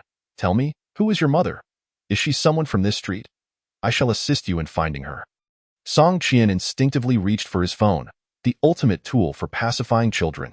However, he quickly realized that his phone had turned into a mere plastic brick on the very first day he arrived in this world, having run out of battery and was carelessly tossed aside. Without his phone, how could he soothe the child? It would merely devolve into a staring contest. Hand-chicken? Upon hearing this unfamiliar term, The little Loli's previously angry expression softened considerably. She noticed that the shopkeeper before her often uttered nonsensical phrases, such as lies causing one's nose to grow long or lies requiring one to swallow 1,000 needles, descriptions she had never encountered before. Meanwhile, Song Qian remained lost in thought about how to comfort a child without his phone. At that moment, the little Loli's nose twitched as she caught a whiff of a delightful aroma. It was this very scent that had drawn her into the shop. After sniffing a few more times, the little Loli accurately pinpointed the source of the fragrance, which lay within the cloth bag on the counter. She could not reach it, so she stood on her tiptoes, desperately stretching her hands to rummage through the bag. Left and right she tugged, but the bag only slipped further inside. The anxious little Loli widened her eyes in frustration. Feeling utterly helpless, "Hey, hey, hey, stop spacing out." Seeing that she could not reach the bag, the little Loli patted Song Qian's arm, calling out, Song Qian snapped back to reality and turned to see the little Loli nearly climbing onto the counter. One foot hooked over the edge and both hands pressed firmly against the surface. "Little one, what are you trying to do?" "I want that cloth bag right there. Name your price," the little Loli declared, climbing down from the counter and pointing at the bag on the table. This bag. It was the one he used to store his cultivation crystals. He never expected that this little Loli had been lured in by it. "What do you want with it?" As he spoke, Song Qian retrieved a cultivation crystal from the bag and held it up for the little Loli to see. Upon spotting the crystal, her eyes widened in astonishment, and a trickle of drool escaped the corner of her mouth. "Drool?" Song Qian rubbed his eyes to ensure he wasn't mistaken. "In a way, can this cultivation crystal really make you hungry?" "Yes, indeed. I was flying in the sky just now, and it was this scent that brought me down. Please sell it to me." The little Loli gazed longingly at the cultivation crystal in Song Qian's hand, drooling profusely. An inexplicable sense of mischief welled up within Song Qian. He moved the crystal to the left, and the little Loli followed suit, then to the right, and she mirrored him again. Tease suddenly reminded him of the days spent teasing kittens and puppies with food during family gatherings. In the next moment, Song Qian tossed the cultivation crystal into the air, and to his astonishment, the little Loli leapt up and caught it in her mouth. Upon landing, before Song Qian could comprehend what had just happened, he heard the sound of her chewing, reminiscent of crunching broad beans, crisp and satisfying. "No way, you really ate it," Song Qian exclaimed in shock. The system had never informed him that these cultivation crystals could be consumed. Watching the little Loli blissfully munching away, he observed the spiritual energy swirling around her small frame, as if she were about to radiate light. At that moment, Song Qian found himself believing the little Loli's claim of not being a child. After all, no ordinary child would be so bold as to treat cultivation crystals like snacks. Furthermore, the ability to harness such immense spiritual energy and consume it in a single bite without bursting was undoubtedly indicative of a remarkable constitution. In truth, Song Qian had initially entertained the thought of attempting to swallow a cultivation crystal whole himself, only to be informed by the system that, given his current level, doing so would result in his meridians being torn apart by the surging spiritual energy, leaving him riddled with injuries. Yet here stood this little Loli, seemingly unfazed, clearly not an ordinary person. The little Loli patted her small belly and let out a satisfied burp, her expression suggesting that she was still yearning for more. "So delicious, boss. Do you have any more?" She blinked her eyes at Song Qian, inquiring eagerly. "What? You still want to eat?" Song Qian was taken aback. "I can pay. I have plenty of money." The little Loli seemed no longer upset, reaching into her clothing to pull out a small pouch. Upon opening the pouch, she found it contained just a single crystal. Did I spend it all? Or did I not bring enough when I rushed out?" The little Loli pondered, shaking the pouch and turning it upside down. One crystal fell to the ground, producing a crisp sound. Song Qian was all too familiar with that sound. It was the sound of poverty, one he had often heard before. "May I have it on credit? I can go home to fetch some, but it's quite far from here. Alternatively, I could work off the debt. The pay wouldn't be much. Just a few of those crystals in return." The little Loli glanced at the cultivation crystals in the bag, and drool once again betrayed her. Chapter 31. Employment. A strong willingness to agree has been detected. The individual can be recruited as a store employee. The contract has been generated and is ready for signature. Please check, host. The cold voice echoed in his ears. Song Qian never expected that without lifting a finger. He would recruit a store employee, and a little lowly at that. He had just grumbled about wanting to hire assistants, and now it seemed that a pillow had been delivered to him while he was dozing off. However, this felt too coincidental. Could it be that the system had secretly inserted a connection for him? Looking at the little lowly sitting nearby, blissfully gnawing on a cultivation crystal she had somehow acquired, Song Qian felt overwhelmed. Surely, in this world, no one would complain about him employing a child laborer, right? Besides, even if someone did complain, he need not worry. This little lowly had claimed to be an adult. After all, so she couldn't be classified as a child laborer. His desire to recruit her stemmed primarily from the generous benefits offered by the system. Every employee received a fixed monthly salary of 50 cultivation crystals. Indeed, a full 50 crystals, half of Song Qian's earnings. However, while Song Qian's salary fluctuated with sales, the little lowly's remuneration remained fixed, only increasing upon her promotion to store manager. Are you sure you want to work here to pay off your debt? Song Qian asked the little lowly. As long as I get food and drink, I'm in. I'll work for those little crystals. The little lowly nodded enthusiastically. After all, wherever I go, I go. Besides, boss, you seem rather weak. I can't protect you. Just give me a couple more tasty little crystals in return. Upon hearing this, Song Qian glanced at her and realized he couldn't discern her cultivation level. There were only two possible explanations. Either she was a mortal with no cultivation, which was highly unlikely given her ability to consume cultivation crystals without consequence, or her power far surpassed his own, placing her at least at the level of a practitioner in the Xian realm. A full tier above him, however, as for protection, he wasn't particularly concerned. No one could harm him within the confines of his shop. With that thought, Song Qian produced the contract provided by the system. Very well, sign or leave your handprint on this document. The little lowly took the contract, gave it a cursory glance, and promptly pressed her handprint onto it. The contract was sealed, and the little lowly officially became an employee of the store. All right, boss, do we get meals here at night?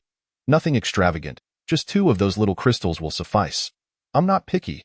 The little lowly gazed at Song Qian with eager eyes. Upon hearing this, Song Qian was taken aback.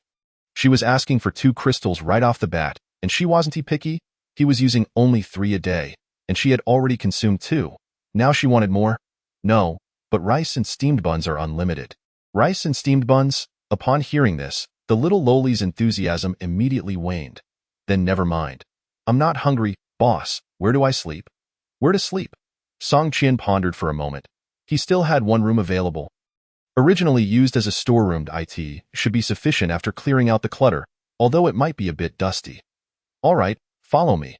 Song Qian gestured, turning to open the door behind him. The little lowly followed slowly. Upon entering, her eyes widened in amazement as she curiously surveyed Song Qian's living room. She had truly never seen such a house before, filled with items she had never encountered. This is the living room. That's the television. Over there is the refrigerator, the kitchen is that way, and the stove is over there. That's the sofa, and that's the electrical switch. Feel free to touch it, but there's no power right now. Song Qian pointed around, introducing the little lowly to everything. By the way, your monthly salary will be 20 cultivation crystals, the tasty little crystals you mentioned. No objections, I presume? Even if you had objections, it would be of no consequence. As the final say rests with me. While the system had indeed allocated 50 cultivation crystals, he was providing food and shelter, so taking an additional 30 crystals as commission was hardly unreasonable. Generally speaking, how much a middleman offers to the downstream is dependent on the employer's conscience. And Song Qian could proudly affirm to the world that he possessed no such conscience. Meanwhile, the little lowly, who had been in awe of the room, perked up the moment she heard about the 20 crystals for her monthly salary. Really? Indeed. If your performance is satisfactory and the customers are pleased. There will also be a bonus of 10 crystals. This is a special benefit I'm granting you because I find you adorable, Song Qian replied. Regardless, he bears no loss. Besides, the performance metrics are ultimately determined by him. What? If I do well, I could even earn 10 pieces. The little girl became even more exhilarated, which means I can indulge in delectable spirit crystals every day. At this moment, the little girl fixed a serious gaze upon Song Qian. Patting her slight chest, Boss, you are truly a benevolent person. My perception of you has changed. Rest assured, I will diligently protect this quaint little shop of yours. The safety of the store is in my hands. Observing the earnest demeanor of the little girl, Song Qian felt that anyone else hearing such words would surely feel their conscience being heavily weighed down. However, he was fortunate enough not to possess a conscience. So there was nothing to weigh him down at that moment. Song Qian stood before a tightly shut door, extending his hand to open it in that instant. A palpable cloud of dust descended from above as the door swung open. Fortunately, Song Qian was well prepared and swiftly dodged to the side. Peering into the room, he saw large and small boxes cluttering every inch, remnants of his entrepreneurial endeavors. With each job change, he had accumulated more companions, and he realized that the room had become entirely filled with them. It's getting late. I will help you clear the bed first, and later, I will fetch you a quilt. Tomorrow, we will thoroughly tidy up and I will inform you of the main business operations of the shop, Song Qian said, turning to the little girl. He then instructed her to move the cardboard boxes off the bed and clean it. He went to his own room to retrieve a brand new set of bedding. Yes, he personally sipped tea while overseeing the work. As a shop owner, it was only fitting that he oversee the tasks that his employees could handle. Otherwise, what was the purpose of his position? Wasn't it precisely for this privilege? The next day, having awakened early, Song Qian lifted the little girl from her slumber, and she, still half asleep, began to tidy the room under his guidance. By the way, I still don't know your name, Song Qian remarked, seated on the sofa, watching the diligent little girl scrubbing the floor. Upon hearing this, the little girl looked over, wiping the grime off her hands. My name is Zhuge Yu. Please take care of me. As she spoke, Zhuge Yu wiped the beads of sweat from her forehead. Seeing her work so hard, Song Qian decided to reward her with an extra 2 bowls of rice during mealtime. However, as for the spirit crystals, that was out of the question. Before long, as Song Qian observed that the room was nearly cleaned, he stood up. All right, you can follow me into the shop to familiarize yourself with our business operations. Oh, Zhuge Yu obediently followed him into the store. Yet, upon seeing the nature of the business, she was taken aback. Merit, lifespan, fortune payments? What on earth does this shop sell? Zhuge Yu looked at the shelves against the wall. Is this really all there is? Are there actually customers who would buy this? Song Qian smiled at her. Just wait and see. Soon there will be customers coming in. Then, you can observe how I operate and take notes to learn. However, despite Song Qian's assurances, an entire day passed without a single customer entering the shop. It wasn't until dusk, as Song Qian was about to close up, that a figure finally opened the door and stepped inside. Upon seeing the newcomer, Song Qian recognized him as a familiar face, Lu Chunqi from the Lu family. Chapter 32. Beginner's Secret Realm. As Lu Chunqi entered the shop, he greeted Song Qian and then turned his attention to the shelves. Boss, I want to draw a card. Lu Chunqi rubbed his hands together, ready to draw a divine weapon card, as he had yet to acquire a suitable spiritual weapon. His previous visit had been solely to draw a divine weapon card. In the martial arts competition among the 3 families, he had faced off against an opponent wielding a spiritual weapon in the finals. Although he emerged victorious, that weapon had caused him considerable trouble, even injuring his swift canine companion. Thus, he had come last time with the intention of drawing a spiritual weapon, only to be distracted by the newly released Martial Soul card box and subsequently forgetting after his excitement. This time, he was determined to make up for that. Boss, can I exchange these resources for a draw of the divine weapon card? Lu Chunqi asked, presenting the storage bag in his hand. Song Qian accepted it, opening the bag for the system to assess. Meanwhile, Zhuge Yu, who was watching and learning, tiptoed to peer into the storage. Is there really enough to exchange for a draw? This seems like a lot of resources. Zhuge Yu exclaimed, her mouth agape in surprise. Boss, this shop isn't a scam, is it? Hearing this, Song Qian shot her a disapproving glance. At this moment, Lu Chunqi finally noticed the little girl beside Song Qian. Having initially overlooked her due to her height. Is this your child, boss? She's so adorable. Call her brother and ask for some candy, Lu Chunqi remarked. Upon hearing this, Song Qian glanced at Zhuge Yu. She is not my child. She is my newly hired employee. After saying this, Song Qian returned the now empty storage bag to Lu Chunqi, signaling that he could proceed with the draw. Lu Chunqi took back the storage bag and looked enviously at Zhuge Yu. How nice to be able to work in this shop. To him, this little establishment was shrouded in mystery. Living entity seals, heavenly-grade martial souls. Each aspect was a domain only top-tier powers could access. Being an employee here surely meant uncovering the secrets behind it. Nonetheless, He was not doing poorly himself, having a spirit-level pet and a heavenly-grade martial soul. If he could draw a heavenly-grade divine weapon, he would have confidence in becoming the strongest among the younger generation in Longhua City. Then he could venture beyond the city to explore the outside world. Imagining this bright future, Lu Qinshi took out a card pack and tore it open. In an instant, a burst of white light erupted. Upon seeing the white light, Song Qian smiled, while Lu Qinshi felt disheartened. Lu Qinshi could only smile wryly. The resources he had provided were practically wasted. Name: Standard Longsword. Grade: Mortal. Description: None. A standard longsword. An ordinary weapon that a common person could purchase for a few silver coins. The resources he had just exchanged could have bought him at least 10,000 standard longswords, and at a bargain price, as few cultivators would bother exchanging for mortal weapons. Meanwhile, Zhuge Yu, who had been observing the entire time, looked at the card in Lu Qinshi's hand, her mind filled with questions. Is this it? You spent so many resources just to receive a small card? Is this person not a fool? Hearing Zhuge Yu's remark, Lu Qinshi felt a pang in his chest, as he too believed he had been foolish. Yet, recalling the potential outcomes, he resolved to try again. Boss, let me draw once more. Lu Qinshi pulled out another storage bag and handed it to Song Qian. Due to having drawn a heavenly-grade martial soul, he was currently a key focus of training within his family. With resources far exceeding those of his peers, his father had even allocated part of his resources to him. What did a heavenly-grade martial soul represent? It signified that he was the hope for the Lu family's rise.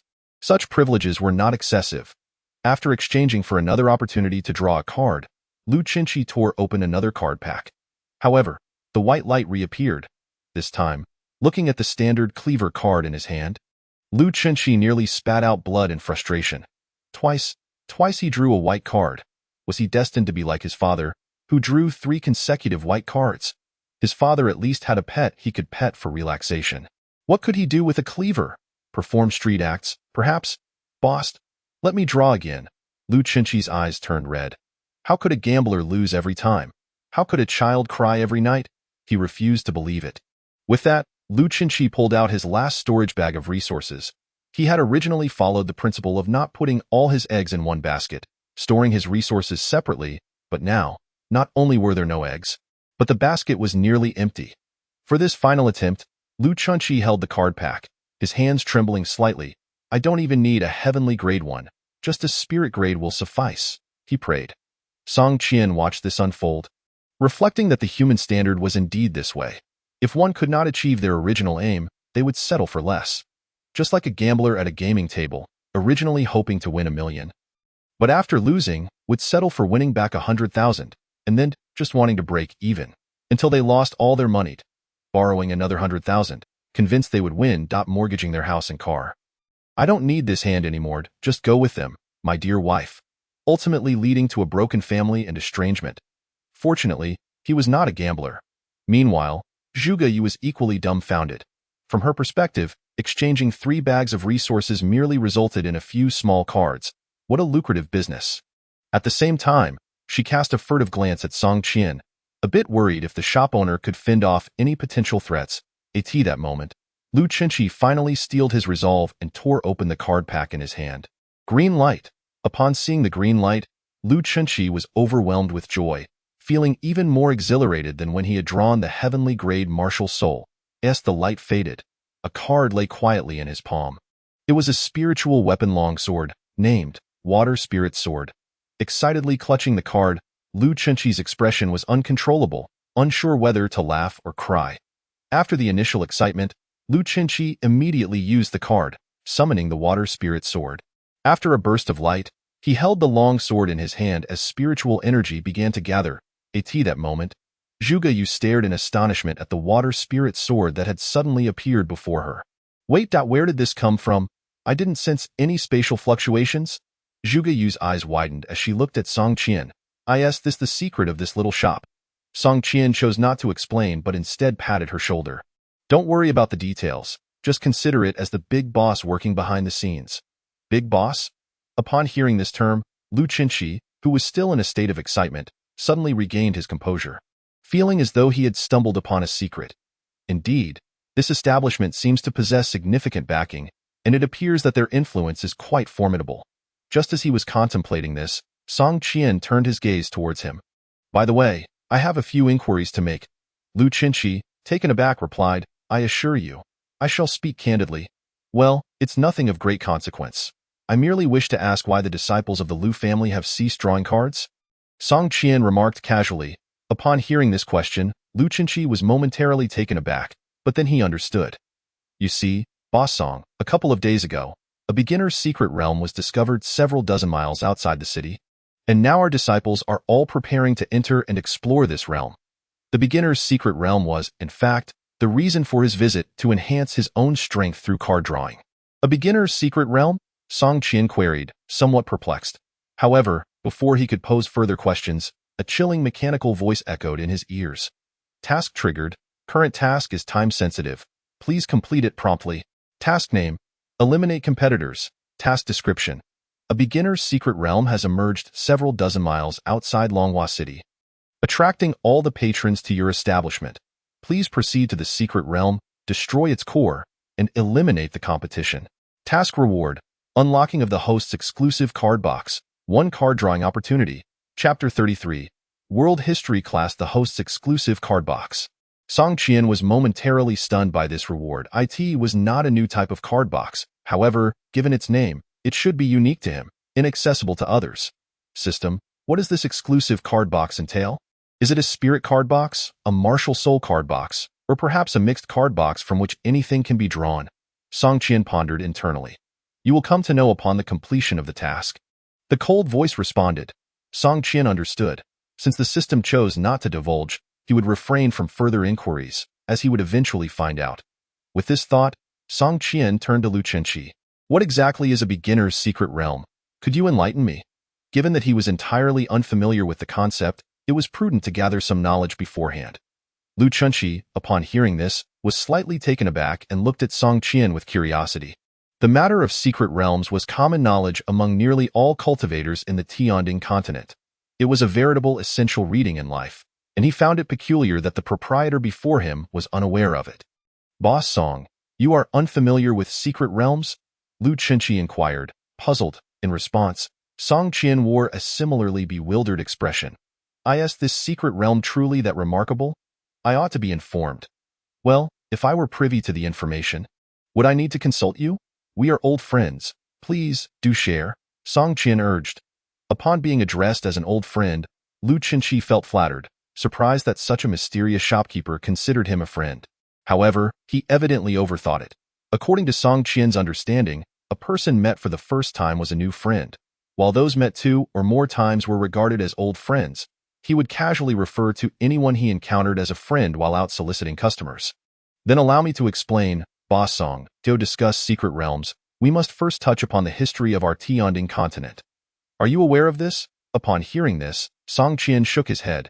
He had scarcely the time to delve into such matters. The system had attempted to enlighten him during his initial days, yet he was too preoccupied with hunger to focus on listening. Very well, I shall commence with the history, including our Tianding continent.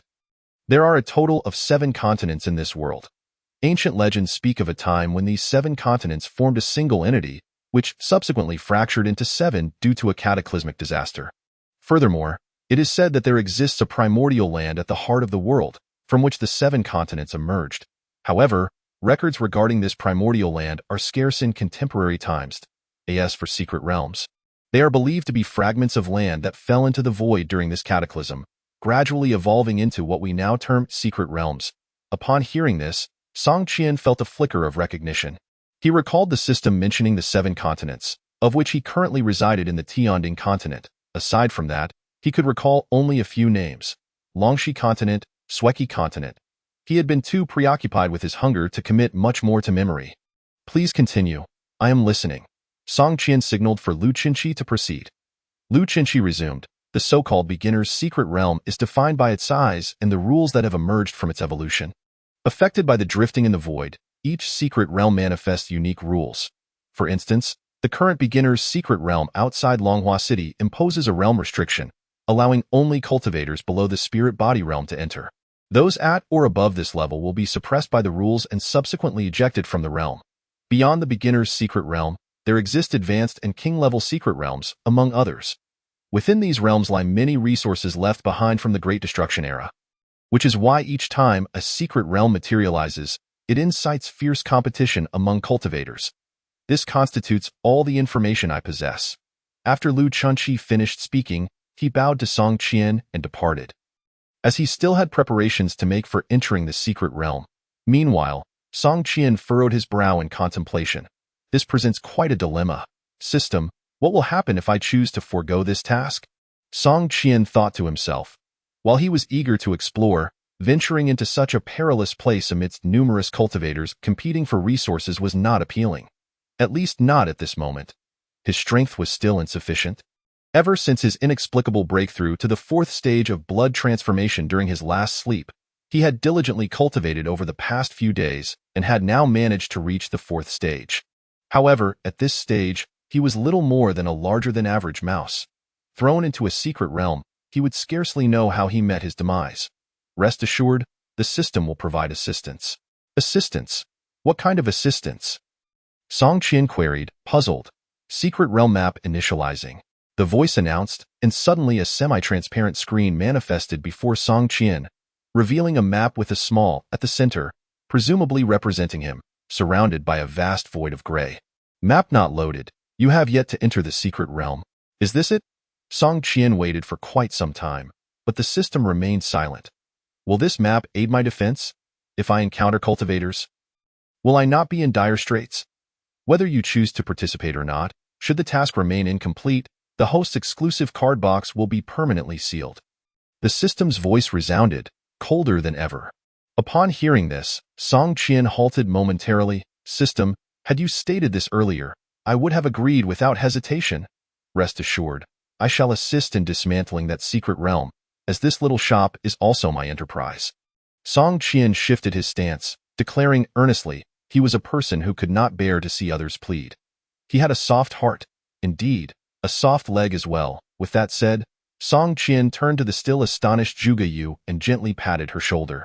In the coming days, you shall manage the shop alone. I have matters to attend to.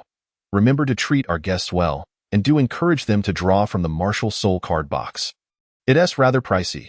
Upon hearing this, Zhuge Yu snapped back to reality. Boss, you aren't planning to venture into the secret realm, are you? She scrutinized Song Qian, discerning his cultivation level. Boss, you've only reached the 4th stage of blood transformation. If you enter, you might inadvertently be trampled by other cultivators. Should I accompany you for protection? No, I cannot enter that secret realm. Upon hearing this, Song Qian's pupils constricted. He recalled Lu Chunqi mentioning that those above the spirit body realm could not enter the secret realm. Did that mean this small girl, who barely reached the height of the counter, was at least a spirit body realm cultivator? He was indeed unaware of her identity. However, the fact that she was concerned about him brought a smile to his face. Fear not, your boss possesses the means for self-preservation. There is no need for concern. Moreover, do you think I am like you, small enough to be trampled underfoot? As he spoke, Song Qian ruffled Zhuge Yu's hair, finding the texture quite pleasant, akin to petting a small cat or dog. Humph. I'm merely worried you might perish in the secret realm, and I would be left without my salary. How about this? Boss, before you depart, could you grant me this month's wages? Zhuge Yu retorted stubbornly. Observing her demeanor, Song Qian refrained from arguing, producing 5 cultivation spiritual crystals and handing them to her. Remember to savor them slowly. Don T consumed them all at once. Upon seeing the spiritual crystals, Zhuge Yu's eyes lit up with excitement, and she hurriedly accepted them, nodding perfunctorily. Not wishing to dwell on her, Song Qian began contemplating how to ensure his survival within the secret realm. He was not there to seize resources. His objective was to complete the task, thus he would not engage in much conflict with other cultivators. Besides, he still possessed the 3 explosion talismans he had drawn from the initial gift pack. Each talisman could unleash a strike equivalent to the full power of a perfected practitioner in the profound realm. This was his primary means of protection. If I can join the Lu family's team, it might mitigate some dangers, Song Qian mused. He believed his relationship with the Lu family was fairly amicable. He was not vying for resources, which should prevent conflict. Following them into the secret realm for a time seemed feasible. Chapter 34. The Twilight Secret Realm. After thoroughly instructing Zhuge Yu on how to manage the shop, Song Qian, feeling uneasy, found a blackboard and wrote down the introductions and prices for the card boxes. It would be prominently displayed upon entering the shop, easing Zhuge Yu's workload. Subsequently, Song Qian returned to his room and brought out the electric mouse, which had been cultivating. "Let us go, little mouse. It's time to see the world." Upon hearing Song Qian's words, the electric mouse wore an unwilling expression as it was lifted by the scruff of its neck. Zhuge Yu, seeing the electric mouse for the first time, was instantly captivated. Reaching out to touch it, however, a droplet of saliva trickled from the corner of her mouth, startling the electric mouse into hastily wriggling free from Song Qian's grasp, darting up onto his head and clinging on with all its might. Refusing to budge no matter how Song Qian tugged. "Mouse, it's all right. She wouldn't dare eat you. Come down. If she really does, I'll count it as a workplace injury and dock her pay." Upon hearing this, the electric mouse clung even tighter. This left Song Qian in a state of helplessness. His already sparse hair was now further burdened. Meanwhile, Zhuge Yu attempted to reach out to the electric mouse, but her short stature made it impossible for her to touch the top of Song Qian's head, leaving her frustrated and resorting to stomping her feet, turning her gaze away from the electric mouse. "How stingy. Is it really necessary to be this frightened just because of a little drool?" Miss Zhuge complained. Yet, the electric mouse was evidently terrified of her, remaining steadfastly on Song Qian's head. This piqued Song Qian's curiosity about Zhuge Yu's background even more. However, at this moment, his focus needed to be on dismantling the primary secret realm. After briefing Zhuge Yu on the necessary precautions, Song Qian dove into the house, fully engrossed in his cultivation, hoping to enhance his strength just a bit more before their expedition for added safety. The following day, Song Qian, accompanied by the electric mouse, rushed out of the small shop, heading towards the Lu family in the inner city. Although the system had provided an internal map of the primary secret realm, he had no idea how to get there. It would be best to follow the Lu family members to share some of the burden. Following the address left by Lu Qinshi, Song Qian arrived at the entrance of a grand estate. Boss Song. At the entrance of the Lu residence, several disciples had gathered, many of whom had previously shopped at the first store of All Heavens and recognized Song Qian. After he explained his purpose, a few quick-witted Lu family disciples promptly entered to relay the message. Before long, the head of the Lu family arrived in a whirlwind. "Boss Song's esteemed presence truly elevates our Lu family.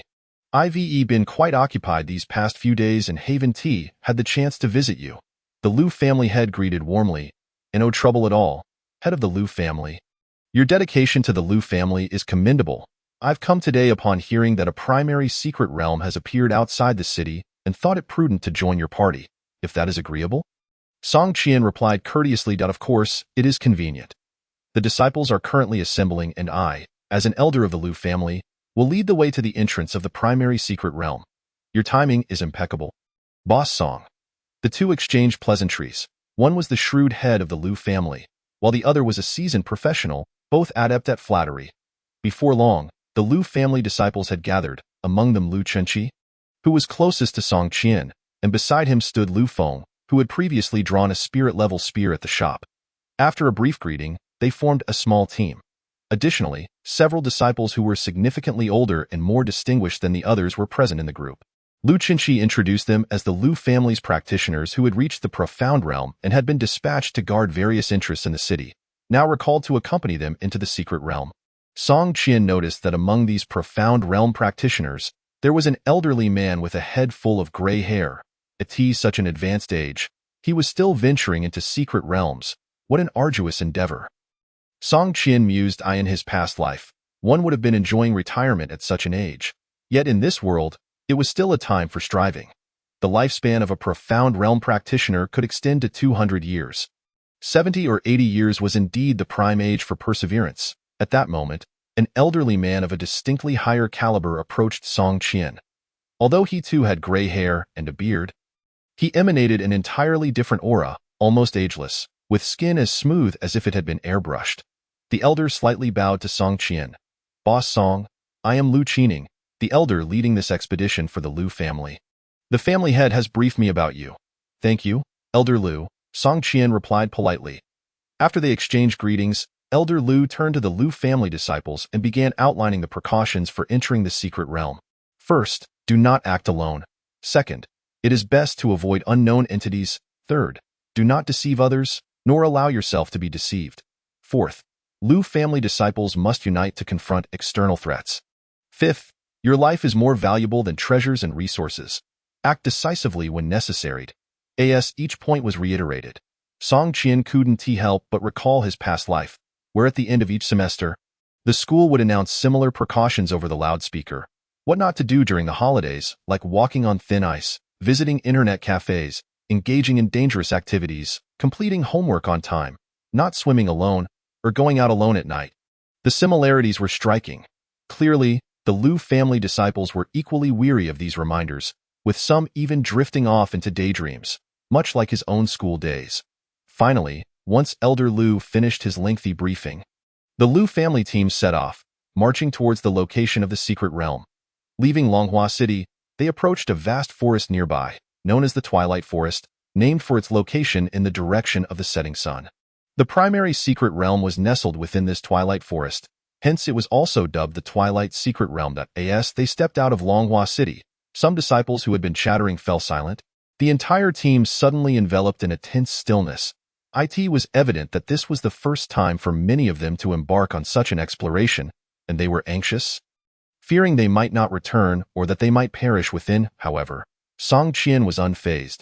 Feeling no tension at all, alongside the group, he busied himself with a variety of snacks to alleviate the monotony of the journey. As he munched on seeds, his sounds echoed through the ranks, drawing curious glances from the Lu family disciples. "Why are you all looking at me? Do you want some? These are 5 spice-flavored seeds. Just freshly roasted. Come, share some," Song Qian exclaimed, offering a handful of the seeds to the group. Some, feeling too shy to refuse, accepted and began to munch along. Thus, the initially tense atmosphere began to dissolve, replaced by the sounds of cracking seeds. Lu Feng squeezed through, happily munching on the seeds Song Qian had handed him. "By the way, Boss Song, do you know what type of secret realm we are about to enter?" Lu Feng casually inquired. "Type of secret realm? What does that mean?" Song Qian asked, puzzled. Hearing this, Lu Chenqi leaned in. "I didn't know either until my father informed us yesterday. Secret realms are categorized into types: fragmented, complete, Great Era, and sect. This time, we're entering a fragmented secret realm, where the space is chaotic. One moment you might be in a forest, and the next, you could find yourself in a cave. My father explained that this is due to the overlapping zones caused by fragmentation. Upon hearing this, Song Qian nodded thoughtfully. So secret realms indeed had classifications. Just as Lu Chenqi was about to elaborate further, the team suddenly halted. They had arrived at their destination. As they moved past the crowd, Song Qian observed that many practitioners had gathered ahead, each distinct in appearance. These practitioners were divided into various teams, setting up camps in the area, while the Lu family members were busy establishing a temporary base. Song Qian accompanied Lu Chenqi to investigate the situation of the other practitioners' teams. Chapter 35. The 3 great sects. Song Qian and Lu Chenqi observed the various teams from a distance.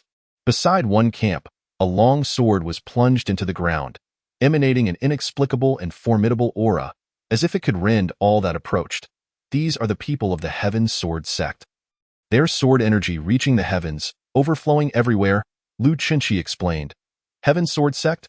Song Qian took a closer look, recalling a previous guest who had claimed to be a disciple of the Heaven Sword sect and had awkwardly left after drawing a spirit-level long knife. He wondered if that individual was among this group. The Heaven Sword sect could indeed develop into a potential customer. As he glanced further, he noted another camp where the sound of beastly roars echoed. A massive, horned, azure stag stood guard beside the camp, alertly surveying its surroundings. This is the camp of the Beast Tamer sect. The giant stag at the entrance is one of the 4 beast clans of the Beast Tamer sect. The Woodhorn stag, a popular choice for the disciples' contracts. This powerful stag likely belongs to a Beast Tamer elder, Lu Chenqi assessed. Song Qian nodded. This was a significant pool of potential clients for selling pet card boxes. After this secret realm expedition, he could attempt to reach out to them. A sudden realization struck him. This mission to dismantle the secret realm could not only eliminate competition for his shop, but also serve as an opportunity to cultivate new clients. These sect powers represented a wealth of quality customer resources. Currently, there were 3 major camps within the area, the most prominent of which were the Heaven Sword sect and the Beast Tamer sect. The remaining camp was the most tightly secured, its nature entirely unknown from the outside. Lu Chenqi observed for a considerable time before daring to speak. This camp should belong to the Taiyin sect. As we approached, I sensed a faint chill, but I'm not entirely certain. Tine sect? Song Qian inquired, casting his gaze that way to this moment. Elder Lu, who had been directing the disciples and setting up the camp, approached. Indeed, this is the camp of the Tine sect, Boss Song. The Tine sect is known for its eccentric and arrogant practices. If you encounter them within the secret realm, be sure to exercise caution. The defining characteristic of the Tine sect is their coveted cultivation method for the special spiritual body known as the Tine body. The Tine body is an acquired spiritual body mastered by the Tine sect and is a key reason for their prominence among the major powers of the Tianding continent. It is truly unexpected that such a rudimentary secret realm has drawn representatives from the three major factions to explore it. Could it be that this initial secret realm harbors some hidden secrets? Elder Lu inquired with curiosity. Might these sects intend to utilize this secret realm to cultivate their newly initiated disciples? Lu Chun proposed a hypothesis. It is not entirely implausible. However, while it is understandable for the Heavenly Sword sect and Beastmaster sect to be present, given their proximity to the Wujing Empire, what brings the Tine sect here, considering the considerable distance they must traverse? Nevertheless, regardless of the circumstances, it is imperative that we avoid any conflicts with these sects once we enter the secret realm. Elder Lu solemnly advised. The Lu family is akin to a fragile boat, while the Heavenly Sword sect and Beastmaster sect resemble mighty ships. Should they collide, our small vessel would surely be shattered into pieces. In addition to the three major sects, there are several other factions present, each establishing camps of varying sizes, yet these factions are comparable to the Lu family, prompting Song Qian to refrain from further inquiry. It was evident that they lacked the means to exert significant influence. Among them was the Zhao family, which had previously participated in the martial conference, setting up camp not far from the Lu family. The forces within Longhua City were all stationed nearby, familiar with one another of course. The Wang family was notably absent from this expedition into the secret realm, as their patriarch remained bedridden, unconscious, leaving the family leaderless and their territory largely eroded, rendering them disinterested in participation. Once the camps were established, Song Qian returned to his tent to rest. The secret realm has materialized, yet it remains in an unstable state. We must wait for the spatial equilibrium to be restored before we can safely enter. He gazed at the map provided by the system, which remained a blur of gray, indicating that it would only become clear once they ventured into the secret realm. Given Song Qian's unique status among the Lu family, he was assigned a tent of his own, sharing this privilege only with Elder Lu, while the other disciples shared their accommodations in groups. While in the tent, Song Qian summoned his electric rat from the beast space and began instructing. Listen closely, little one. When we enter the secret realm, if we encounter formidable foes and find ourselves overmatched, you know what to do, right? The electric rat scratched its head, looking bewildered. Foolish creature. If we face an overpowering enemy, you must distract them to buy me time to escape, understand? Song Qian urged. The rat squeaked in discontent, feeling that such a plan would spell its demise. Observing the rat's agitation, Song Qian reassured, why the haste? Let me clarify. If you are lost, I can simply summon you back from the shop afterward, and we would both be safe and sound. However, if I were to fall, your fate would be grim as well. Wouldn't it? In that case, neither of us would emerge unscathed, would we? The beasts summoned from the shop can be revived. Their souls return to the system upon death, not to the world, and with a certain cost. They can be reborn. Hearing this, the electric rat fell into contemplation. It suddenly found merit in Song Qian's argument. Yet, it still felt somewhat dubious. Noticing the rat's lingering indecision, Song Qian took out a cloth bag and produced several cultivation spirit crystals. If you perish, I shall compensate you with 20 spirit crystals. How does that sound? He tempted. Upon seeing the spirit crystals, the electric rat's eyes sparkled. Ever since Song Qian had utilized them for an entire night to enhance his strength, it had been yearning for them, incessantly pestering Song Qian. This was also why Song Qian had confined it to the beast space. The electric rat began counting with its 4 paws, attempting to calculate the value of 20 spirit crystals. Alas, with only 4 digits on a single paw, it was unable to tally up to 20. Ultimately, the electric rat struck a pact with Song Qian, sealing their agreement with a high-5. In truth, if Song Qian wished, he could directly command the electric rat to shield him from harm, but he deemed such an action inhumane, contrary to his principles. After all, he had his own moral boundaries, at the very least. He believed in informing the creature before taking action. With the spirit crystals now in hand, Song Qian and the electric rat utilized their time diligently to cultivate, for any enhancement, no matter how slight, was beneficial. Time passed, and suddenly, a cacophony erupted from outside, disrupting Song Qian's focus. He opened his eyes and stood, glancing at the undisturbed electric rat, which continued its training. Stepping out of the tent, Song Qian gazed into the distance and spotted several figures clad in black robes standing ominously outside the Taiyin sect's camp, their presence sending shivers down his spine. Not far from them stood a group of monks, led by an elderly monk in a crimson robe, who held a staff and recited sutras. Behind him were numerous martial monks, all watching the sinister black-robed figures intently. In the vacant space between the two groups lay a massive lion, poised with an air of latent power, and atop it sat a child, covered in numerous wounds. Chapter 36. An urgent task. Kongang Temple. Song Qian heard a Lu family disciple utter the name, clearly identifying the faction of the monks. The ominous black-robed figures belonged to the Taiyin sect. The majestic lion and the injured child atop it were instantly recognizable to Song Qian. It was none other than his shop's first customer, a boy named Qin Wei.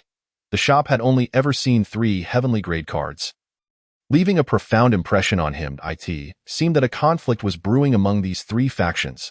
"Do you think that child will escape unscathed?" one Lu family disciple remarked to another. "I fear not. He has provoked the Taiyin sect. He may not perish, but he will certainly suffer," came the response. "A commoner is never at fault. Yet possessing something valuable is a crime. He has caught the eye of others," Elder Lu observed, his sigh laden with insight. Song Qian listened attentively, piecing together the events.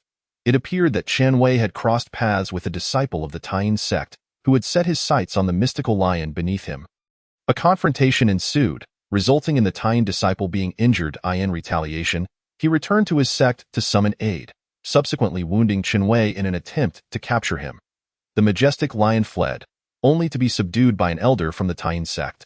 At that moment, the monks from Kongang Temple arrived, and several young martial monks, witnessing the injustice, spoke out.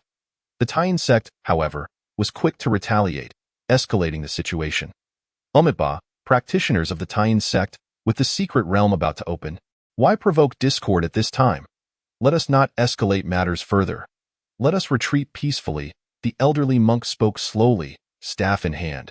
"You old bald donkey, do not meddle. This matter is of our Taiyin sect, and we will not yield. This boy is ours." The voice from within the black robes responded, tinged with an oppressive tone. "Umitba, I see this young disciple is destined to be with us. Why should it concern this old monk?" The elderly monk replied with calm authority. The onlookers soon realized that both factions were vying to take Qin Wei, each coveting the heavenly grade beast, the mysterious lion. As the conflict escalated, many from various factions emerged from their camps to witness the spectacle, including the Heavenly Sword sect and Beastmaster sect, drawn to the commotion. Among them, the elder leading the Beastmaster sect, upon spotting the lion, his eyes gleamed with avarice. He stepped forward into the fray.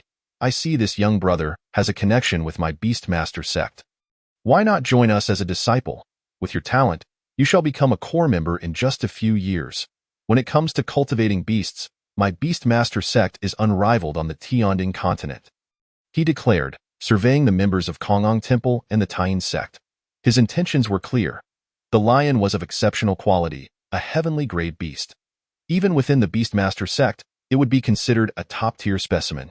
If integrated into their ranks and bred over generations, it could potentially give rise to a 5th beast clan, significantly enhancing their power. Even if breeding was unsuccessful, a single powerful heavenly grade beast would still provide considerable combat strength. The desires of the Beastmaster sect did not go unnoticed by Kongang Temple and Taiyin sect. "Humph, you mere breeders dare to intervene. This boy was first marked by our Taiyin sect," a black-robed practitioner growled.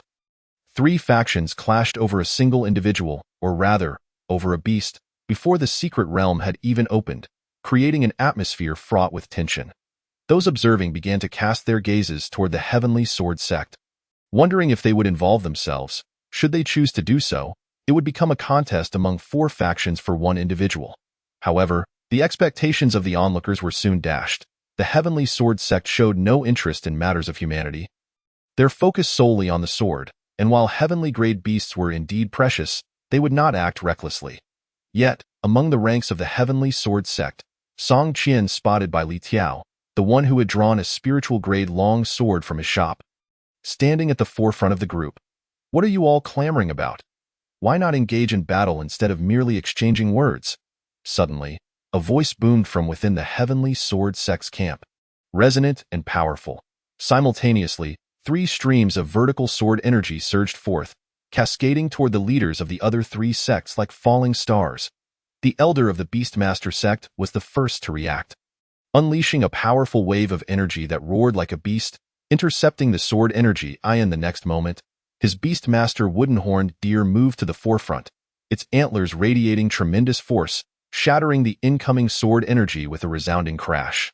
On either side, the venerable monk, grasping his staff of Zen, chanted Buddhist scriptures, and in an instant, his physique swelled dramatically, nearly straining the confines of his robe, transforming him into a figure utterly distinct from before. The staff fell from his hand, crashing thunderously upon the sword energy, causing the 2 forces to meet and dissipate, leaving several rents upon the monk's robe. It was the Vajra spirit of the Vajra temple. Indeed, upon witnessing it today, one could see its formidable prowess, capable of withstanding the celestial sword energy of the Heavenly Sword sect. Elder Lu gasped in astonishment. The Vajra spirit is an acquired spiritual entity cultivated through the Vajra Temple's specialized training methods, serving as a crucial asset for the temples standing among the various factions, often clashing with the Taiyin sect's Taiyin-bodied as for the figure clad in black robes. He was the slowest to react. Yet he swiftly adapted, summoning a tempest around him, releasing a chilling aura that froze the impending sword energy before him. Who dares to launch a sneak attack? Do you have no shame? The black-robed figure exclaimed vehemently. His belated response rendered him the most embarrassed among the elders present, his expression one of pure fury. Did this not serve to illustrate that, among the gathered elders, he was the slowest to react and appeared the weakest? Meanwhile, the elders from the Beastmaster sect and the Vajra temple turned their gazes toward the Heavenly Sword sect's ranks, seeking an explanation. A few shameless old fools have come here to bicker amongst themselves. Yet I have taken action. Why does no one dare to retaliate? A disdainful voice echoed from the camp, followed by a figure materializing in the sky. Soon after, the swords of the Heavenly Sword sect disciples flew uncontrollably into the air. Assembling into a sword ladder, the figure descended upon this ladder, his robes billowing without wind, long white beard and brows lending him an ethereal presence, all the while cradling a sketchbook. The newcomer was none other than the leading elder of the Heavenly Sword sect. Dugu Sanlang, the will of the Heavenly Sword. A myriad of swords shall submit. Oh no. How did this old rascal get released? At that moment, upon catching sight of Dugu Sanlang's visage, the leading elders of the 3 major sects collectively inhaled sharply. How did the Heavenly Sword sect allow this calamity to roam free? The Beastmaster sect elder exclaimed in alarm. In response, Dugu Sanlang, visibly displeased, flicked his fingers, and a long sword shot forth from behind him like a rainbow piercing the sun. Hurtling towards the Beastmaster sect elder. You old scoundrel, do you resort to violence at the slightest disagreement? The Beastmaster sect elder hastily summoned a wooden-horned deer to shield himself. The deer exuded a powerful aura, its massive antlers shimmering with brilliance as it seemed to gather strength. Observing this, Dugu Sanlang's thoughts shifted, and the long sword returned to him. Is it truly necessary? You seem so fearful. I've watched you all quarrel for quite some time without anyone making a move. How about I join in? Before the secret realm opens, let us have a battle. The victor may take this lad and monopolize the secret realm. What say you? Dugu Sanlang, holding the sketchbook, never once cast his gaze upon anyone. Upon his descent, he formed a square formation with the other 3 sect elders. Hearing this, the other elders from the 3 major sects fell silent. They lacked the confidence to surpass Dugu Sanlang, especially with other factions lurking nearby. Dugu Sanlang was one of the only 2 cultivators within the Heavenly Sword sect who had comprehended the Heavenly Sword's essence to its fullest, the other being the Peak Master of the Heavenly Sword Peak. The Sword Essence is a realm within the Sword Path. Those who possess Sword Essence have taken an initial step towards comprehending the greater principles. And the disparity in strength between sword cultivators who have or have not grasped Sword Essence is immense. With Dugu Sanlang stepping forth, the gazes of the four major sects converged upon the Xian Yin lion, particularly upon the child named Chen Wei. Meanwhile, Song Qian, amidst the crowd, quietly observed the unfolding scene. Although he recognized Chen Wei as the first customer of his humble shop, an event of some significance, he did not act foolishly by drawing attention to himself. Upon leaving his little shop, he became a mere passerby, preferring to conduct his affairs discreetly. Of course, had he been invincible, he would have been more ostentatious than anyone else. Alas, his strength did not permit such arrogance. Just then, a chilling voice echoed in his ear. Emergency mission triggered. Mission name: rescue the customer. Mission description: the first customer of the shop is currently in danger. To uphold the shop's reputation, the host must ensure the customer's safety, thereby demonstrating the shop's sense of security and allowing every customer to draw cards with peace of mind. Mission reward: 1 card draw, additional service unlocked. The available mission assistance: protective aura, can block damage from all directions. Upon hearing the system's voice, Song Qian was momentarily taken aback. Is our shop's after-sales service truly this exceptional? Even after all this time, ensuring customer safety? He even suspected that the system had some special dealings with this Chen Wei. However, upon further reflection, he realized that the reason everyone was vying for Chen Wei was mainly due to the celestial-grade pet. The Xian Yin lion, which had been drawn from his shop. If it were to be taken away casually, would that not imply that anyone who successfully altered their fate after drawing from his shop would become a target for major powers? This realization made Song Qian find the mission reasonable. System: the task is not unfeasible, but how much damage can this protective aura withstand once activated? He inquired in his mind. All damage. The cold voice resounded, and Song Qian sensed a hint of imposing authority within it. Are you certain? Then I shall proceed. Intrigued by the additional service within the mission reward, Song Qian pushed through the crowd, making his way towards the convergence point of the 4 sections. Make way! I am about to showcase my prowess, he declared loudly, maneuvering through the throng towards Chen Wei's location. As Song Qian emerged from the crowd, the disciples of the Lu family were thrown into a panic, with Elder Lu himself aghast, wishing to intervene but finding it too late as Song Qian moved with remarkable speed. At this moment, upon hearing Song Qian's voice, most eyes turned towards him, and upon noticing his cultivation was merely at the blood exchange stage. Many sneered derisively. What a fool! Has he lost his mind, daring to provoke the 4 major sects? I wager he will be slain by Elder Dugu with a single sword strike. No, I think he will be utterly crushed by the Beastmaster Elder's wooden horned deer. Many cultivators murmured among themselves, dismissing Song Qian upon seeing his cultivation level. Meanwhile, within the ranks of the Heavenly Sword Sect, Bai Li Tiao was equally astonished upon seeing Song Qian step forward. He quickly relayed to his master, Dugu Sanlang, that Song Qian was the proprietor of the renowned shop from across the realms. As Song Qian slowly traversed through the crowd, he found himself standing before Dugu Sanlang, and as he passed by, Elder Lu felt his heart leap into his throat. Other cultivators, some eagerly anticipating that Song Qian would be pierced through by Dugu Sanlang's sword, found themselves gravely disappointed. Dugu Sanlang not only refrained from acting but even slightly shifted aside as Song Qian walked past. Song Qian proceeded unscathed, heading directly towards the Xian Yin lion. At this moment, although the Xian Yin lion was a celestial-grade pet, its realm was not high, and under the oppressive presence of the 4 major sect elders, it was already on the verge of collapse.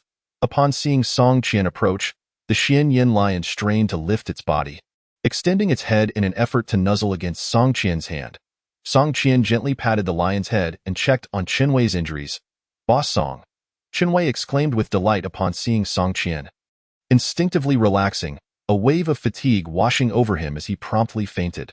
After confirming that Chen Wei was unharmed, Song Qian turned to face the 4 elder figures. This person is under my protection. If you have any objections, you may keep them to yourselves. Now, be gone. These words immediately stirred a tempest of outrage. Who do you think you are, daring to dictate terms here? Do you wish to die? The Taiyin sect's black-robed cultivator was the first to voice his indignation.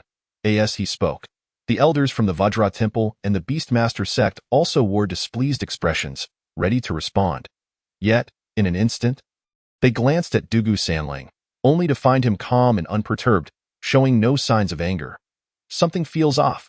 According to their understanding, Dugu Sanlang should have exploded with rage over such an incident. This old rascal has quite the temper, yet he remains so composed now. The elder from the Vajra temple and the Beastmaster sect fell silent, choosing to bide their time and observe the current situation. The Taiyin sect elder, evidently oblivious to this nuance, glared at Song Qian, with dark energy swirling beneath his robes. To him, it seemed he could not act against Dugu Sanlang, but surely he could unleash his wrath upon a mere junior in the blood exchange stage? You brat! Seeking fame will lead to your demise. I shall grant you your wish. With that, the Taiyin sect elder abruptly struck, his palm manifesting a massive hand that bore the chill of the abyss. Crashing down upon Song Qian, as the colossal hand descended towards him, Song Qian did not even attempt to evade, for he knew evasion was futile. That hand sent the hearts of all onlookers racing. Uncertain of the outcome, just as the massive hand swept across the ground, shattering the earth, it halted abruptly, mere meters from Song Qian. At that moment, everyone seemed to perceive an invisible wall standing firm at that distance, blocking the oncoming hand. Seeing this, Song Qian felt a wave of relief wash over him. Is that all? This Taiyin sect elder is rather underwhelming. Have you not eaten? Shall I allow you 3 more strikes? Song Qian mocked as the protective aura erupted forth. It expanded outward, and in the instant the massive hand was repelled. It shattered into countless fragments, dissipating into the ether. Witnessing this, the spectators were left in astonishment, utterly baffled as to how such a minor cultivator at the blood exchange stage could withstand the furious strike of a Taiyin sect elder. Is this even possible? Among those present, only Lu Chunchi from the Lu family and Bai Li Tiao from the Heavenly Sword sect found this situation plausible. To them, given their understanding of the mysterious shop, it seemed reasonable that Song Qian could withstand such an attack, for the shop itself was undeniably extraordinary, and its proprietor was not as simple as he appeared. Perhaps Boss Song is a hidden master, deliberately concealing his true abilities. How did you— Boom! The elder of the Taiyin sect was taken aback, just about to speak when a thunderous sound erupted, and a beam of light shot up into the sky from the distant forest. Expanding continuously. At this moment, everyone simultaneously thought of one thing. The junior secret realm has been activated. Disciples of the Tianjin sect, prepare to enter the secret realm. The first to react was Dugu Sanlang, who leaped back into the Tianjin sect's ranks, directing his disciples to take action. For him, the secret realm was far more important than Chen Wei, and he did not wish to oppose Song Qian, as he harbored some apprehension towards the miraculous little shop mentioned by his disciple Bai Li Tiao. It was a weapon of unparalleled quality, seemingly crafted by the heavens themselves. Upon witnessing the activation of the secret realm, Dugu Sanlang took action, while the old monk from the Jingang Temple also turned to instruct his disciples to follow suit. For the Jingang Temple, Chen Wei was similarly not the foremost concern. The secret realm was paramount. The Taiyin sect elder, after casting a glance at Song Qian, gritted his teeth and led his disciples away, unsure of how Song Qian managed to withstand his attack, opting instead for a more cautious approach, as the secret realm was of utmost importance. Only the elder of the beast-taming sect placed significant value on Chen Wei. After all, no matter how remarkable the junior secret realm might be, it paled in comparison to the potential emergence of a 5th beast clan, the Xian Yin Lion. He was not in a rush for the secret realm. This young friend is well, and our beast-taming sect sincerely wishes to recruit the child behind you. I believe our sect would be a perfect fit for him. The elder of the beast-taming sect stepped forward, approaching Song Qian. Sensing no malice from the other party, Song Qian also softened his demeanor. You're too kind. My little brother is still unconscious. Once he awakens, I will certainly discuss it with him, though it ultimately depends on his own wishes, replied Song Qian. That's agreeable. Here, this is a healing elixir from our beast-taming sect. It can treat this child's injuries. As he spoke, the elder produced a vial of medicine and handed it to Song Qian. Not refusing, Song Qian accepted it and stowed it away. After pocketing the vial, Song Qian retrieved a stack of business cards he had prepared before coming, intending to promote his little shop to potential clients. Although the system prohibited him from soliciting customers, he was adept at finding loopholes. This is my business card, which is unrelated to my shop and cannot be considered solicitation. The elder of the beast-taming sect accepted the card, glancing at it to find inscribed, General Agent of the First Shop of All Realms, Song Qian Business Services, Defying Fate, Bestowing Destiny, Products, Exceptional pets, extraordinary weapons, supreme martial souls. The elder of the beast-taming sect scanned it briefly, gaining a general understanding that it is Boss Song. I shall certainly visit your esteemed shop when the opportunity arises. After saying this, he tucked the card away, clasped his hands in respect, and returned to the ranks of the beast-taming sect, leading his disciples toward the entrance of the secret realm. Chapter 38. Entering the secret realm after the elder of the beast-taming sect departed. Other factions gradually followed suit, eager to enter the secret realm. Though the secret realm was right there and would not disappear, being a step behind could mean losing out on the best resources. As these factions passed by Song Qian, they all nodded politely, acknowledging him. After all, someone capable of standing against the elder of the Taiyin sect was best treated amicably. Seizing the opportunity, Song Qian distributed his business cards to these factions, expressing that they should visit his little shop when possible. However, he vividly remembered those who had mocked him earlier. Despite their silence and avoidance after witnessing his resilience against the Taiyin sect elder, he had a remarkable memory and had memorized each of their faces. He would hold onto this grudge, preparing to take advantage of them when they came to his shop to make purchases. At this moment, Elder Lu approached as well. Boss Song, shall we enter the secret realm together? Elder Lu glanced at the Xian Yin Lion and Chen Wei behind Song Qian, inquiring. You may proceed first. I'll join shortly, replied Song Qian. The secret realm was right there, and he was not in a hurry. His current task was to protect Chen Wei. Very well, then we shall take our leave, Elder Lu said. Not lingering further, and after a brief exchange, he led the Lu family disciples away. Once the various factions had departed, Song Qian returned to the tent and brought out the electric mouse. Gigi? The electric mouse, seeing the previously bustling camp now deserted, appeared perplexed. Song Qian, mounting the Xian Yin Lion, set off toward the secret realm. Take it slow. There's no need to rush, he advised, patting the lion. The Xian Yin Lion obediently headed toward the secret realm. As Chen Wei was unconscious and could only follow Song Qian's lead for now. Seated upon the lion's back, Song Qian pulled Chen Wei closer, carefully inspecting him. He noticed various injuries across Chen Wei's body. Some shallow scrapes and deeper wounds exposing bone, with a chilling aura emanating from within. Song Qian took out the healing elixir provided by the elder of the beast-taming sect, opening the vial to reveal several pills inside. After a moment's thought, he decided to pour out one. One should suffice. Too many would be a waste. This vial appeared quite precious, and preserving the rest for his own future injuries seemed wise. Placing the pill in Chen Wei's mouth, it immediately dissolved into a healing energy that permeated his body. Gradually, Chen Wei's injuries began to mend, albeit at a slow pace, and the chilling aura within him diminished significantly. However, he still did not awaken. Seeing that Chen Wei remained unconscious, Song Qian tugged at his collar and promptly delivered several sharp slaps. Chen Wei coughed a few times in response. The Xian Yin Lion, witnessing its master being struck, let out a low growl, but it could do nothing. It was not permitted to attack Song Qian. After a few more slaps, Chen Wei finally stirred, his cultivation level surpassing Song Qian's. So the slaps inflicted no serious harm, only leaving his face feeling somewhat heavier than usual. Boss Song? Chen Wei murmured, still dazed as he looked at Song Qian. You finally woke up? It seems the pill I fed you earlier was quite effective. Song Qian smiled, deliberately omitting any mention of the slaps he had delivered. Did you save me, boss? There's a medicinal taste in my mouth. Did you feed me some sort of pill? Chen Wei still appeared somewhat muddled. Indeed, I rescued you from the siege of the 4 major sects and administered a healing pill to treat your injuries and dispel the lingering chill within you, which allowed you to awaken. Song Qian stated, making no mention of the elder of the beast-taming sect. No lies were told. He had saved Chen Wei and fed him the medicine. Such a significant favor, and Chen Wei seemed intent on expressing his gratitude. Noticing Chen Wei was about to bow in thanks, Song Qian quickly intervened. If you wish to bow, do you think that gratitude can be repaid merely with a bow? After stopping Chen Wei's gesture, Song Qian began recounting the events that had transpired, emphasizing his own bravery in standing up.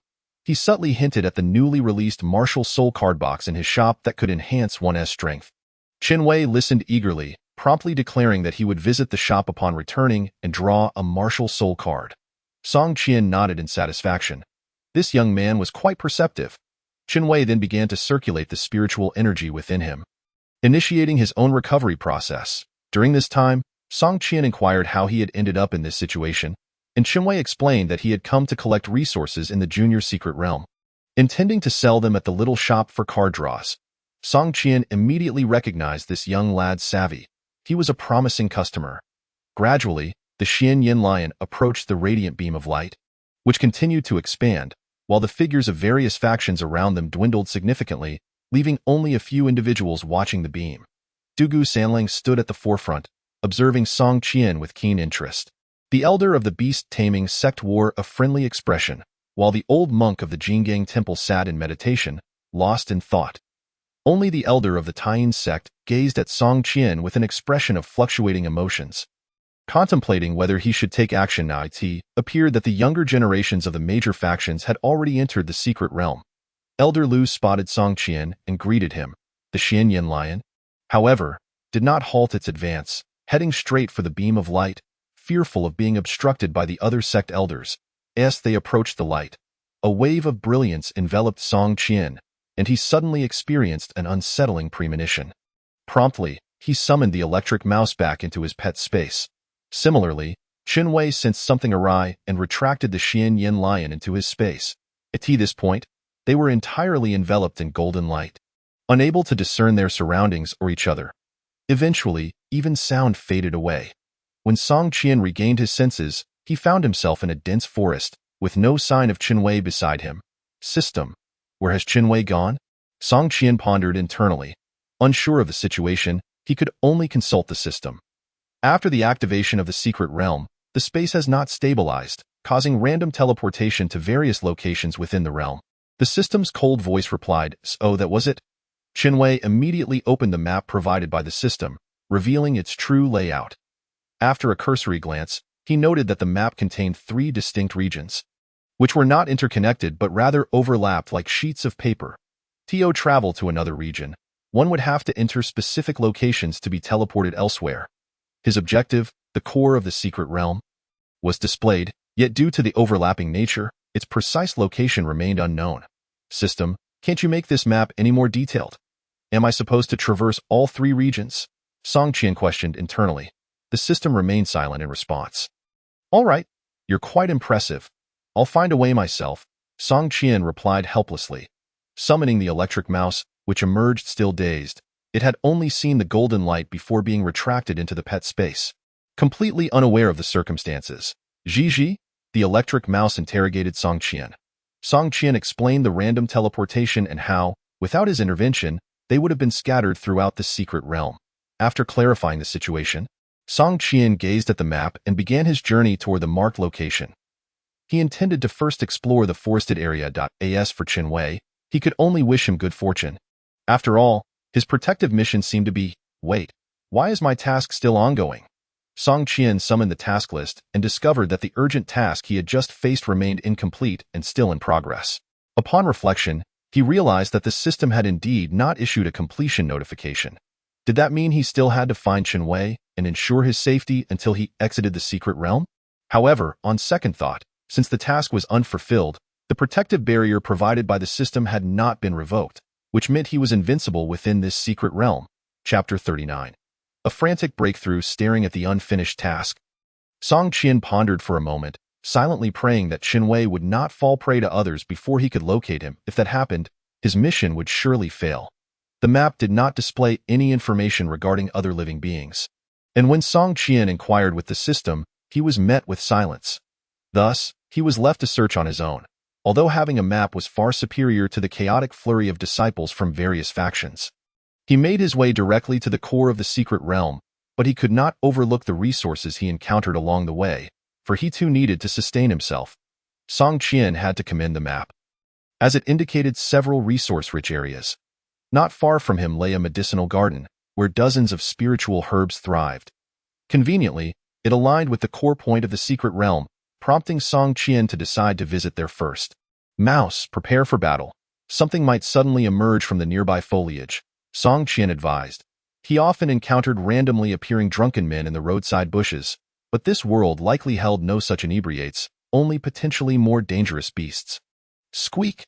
The electric mouse clenched its tiny paws, having trained tirelessly in the shop, eager to showcase its skills.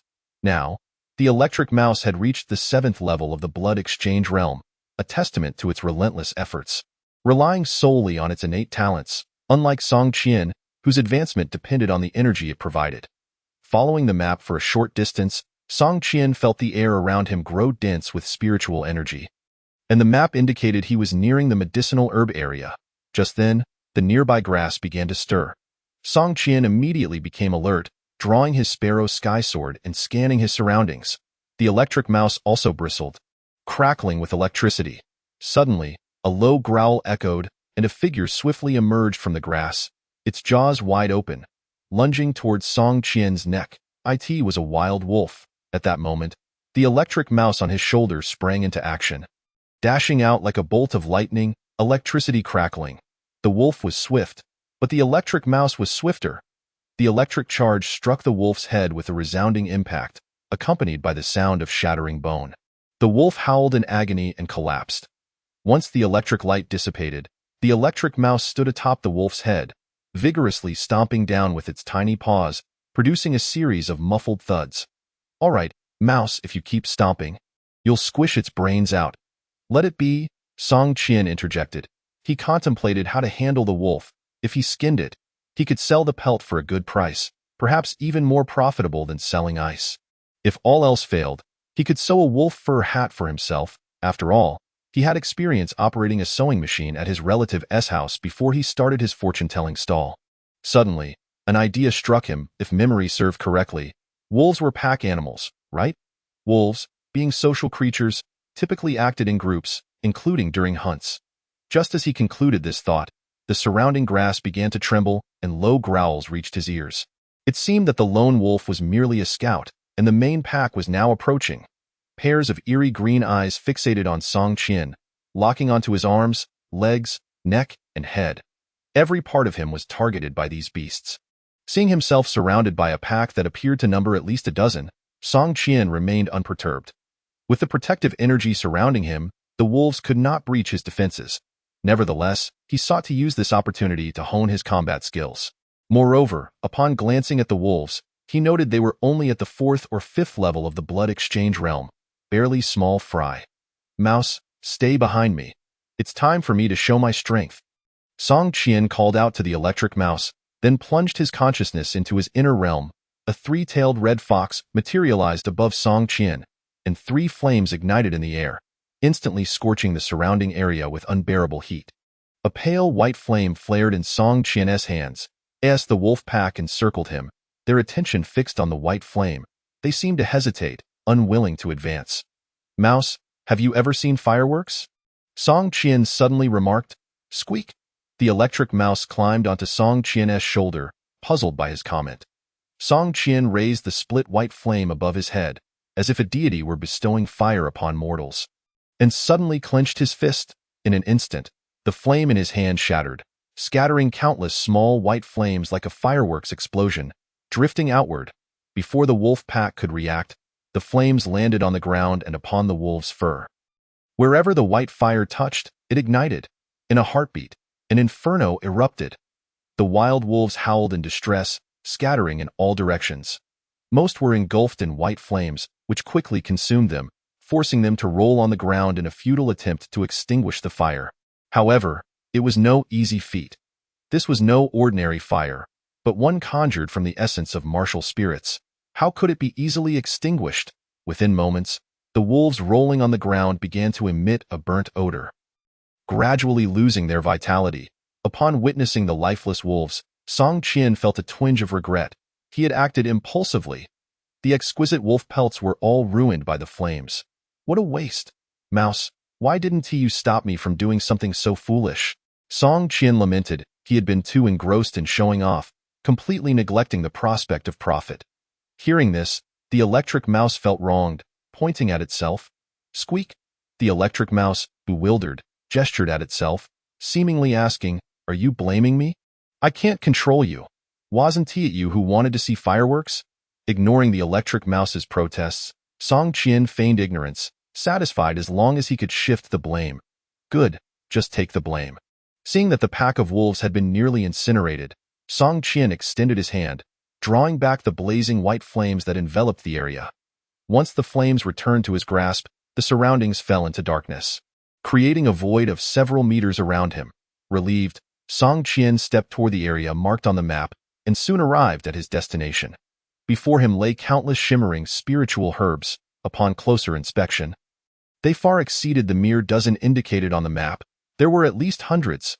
Song Qian marveled, realizing why the powerful factions fought tooth and nail to enter the secret realm. There was indeed treasure to be found. Scanning the area, he noted that the herbs were unguarded. A grin spread across his face. Mouse, we've hit the jackpot. Let us harvest quickly. Squeak. The duo, a man and a mouse, with gleaming eyes, dashed into the medicinal field, eagerly collecting the ripe spiritual herbs. On the left, Song Qian stuffed handfuls into his spatial pouch, while on the right, the electric mouse gobbled them down with abandon. As Song Qian harvested the herbs, he couldn't help but reflect that most of these spiritual herbs were only several decades old, with those over a century being rare. There was little to be done. He had previously heard Lu Chun mention that these secret realms had fallen into the void, where time stood still. Regardless of how much time passed in the real world, these realms remained in the state they were in at the moment of the Great Fracture. Nevertheless, these spiritual herbs were remnants of an ancient era, predating the cataclysm, and contained far more spiritual energy than ordinary herbs. Perhaps one of these herbs was worth 3 from the outside world. Meanwhile, as the electric mouse continued to devour the herbs, its cultivation seemed to skyrocket, rapidly ascending levels. Before long, it broke through to the 8th level of the blood exchange realm. After a bit more, it surged to the 9th level. All this was thanks to its superior cultivation technique, the supreme celestial art, which operated within its body, facilitating the digestion of these spiritual herbs. As the electric mouse munched away, it reveled in its newfound bliss, reflecting on how long it had struggled to advance from the 5th to the 7th level.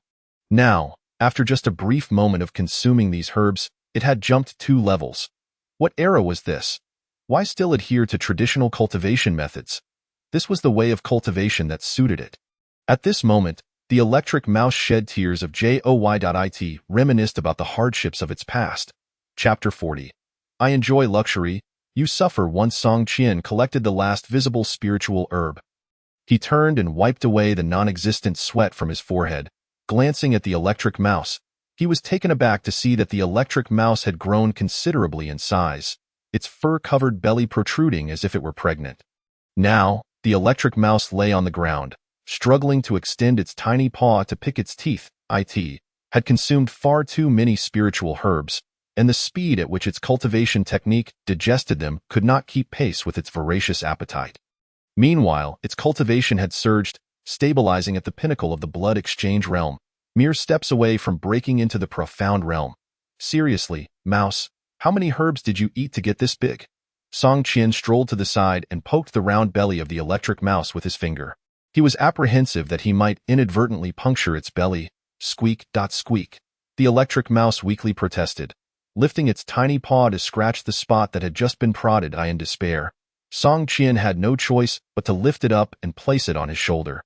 Next time, you must eat in moderation. Your stomach capacity cannot compare to that of the Lu family's dog. Be careful not to burst your belly, Song Qian jested.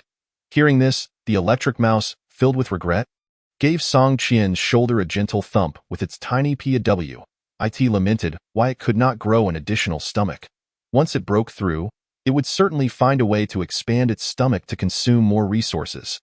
Squeaked. The electric mouse moaned, pondering why it had to be a mere mouse. A cat or a dog would suffice. They could eat so much more.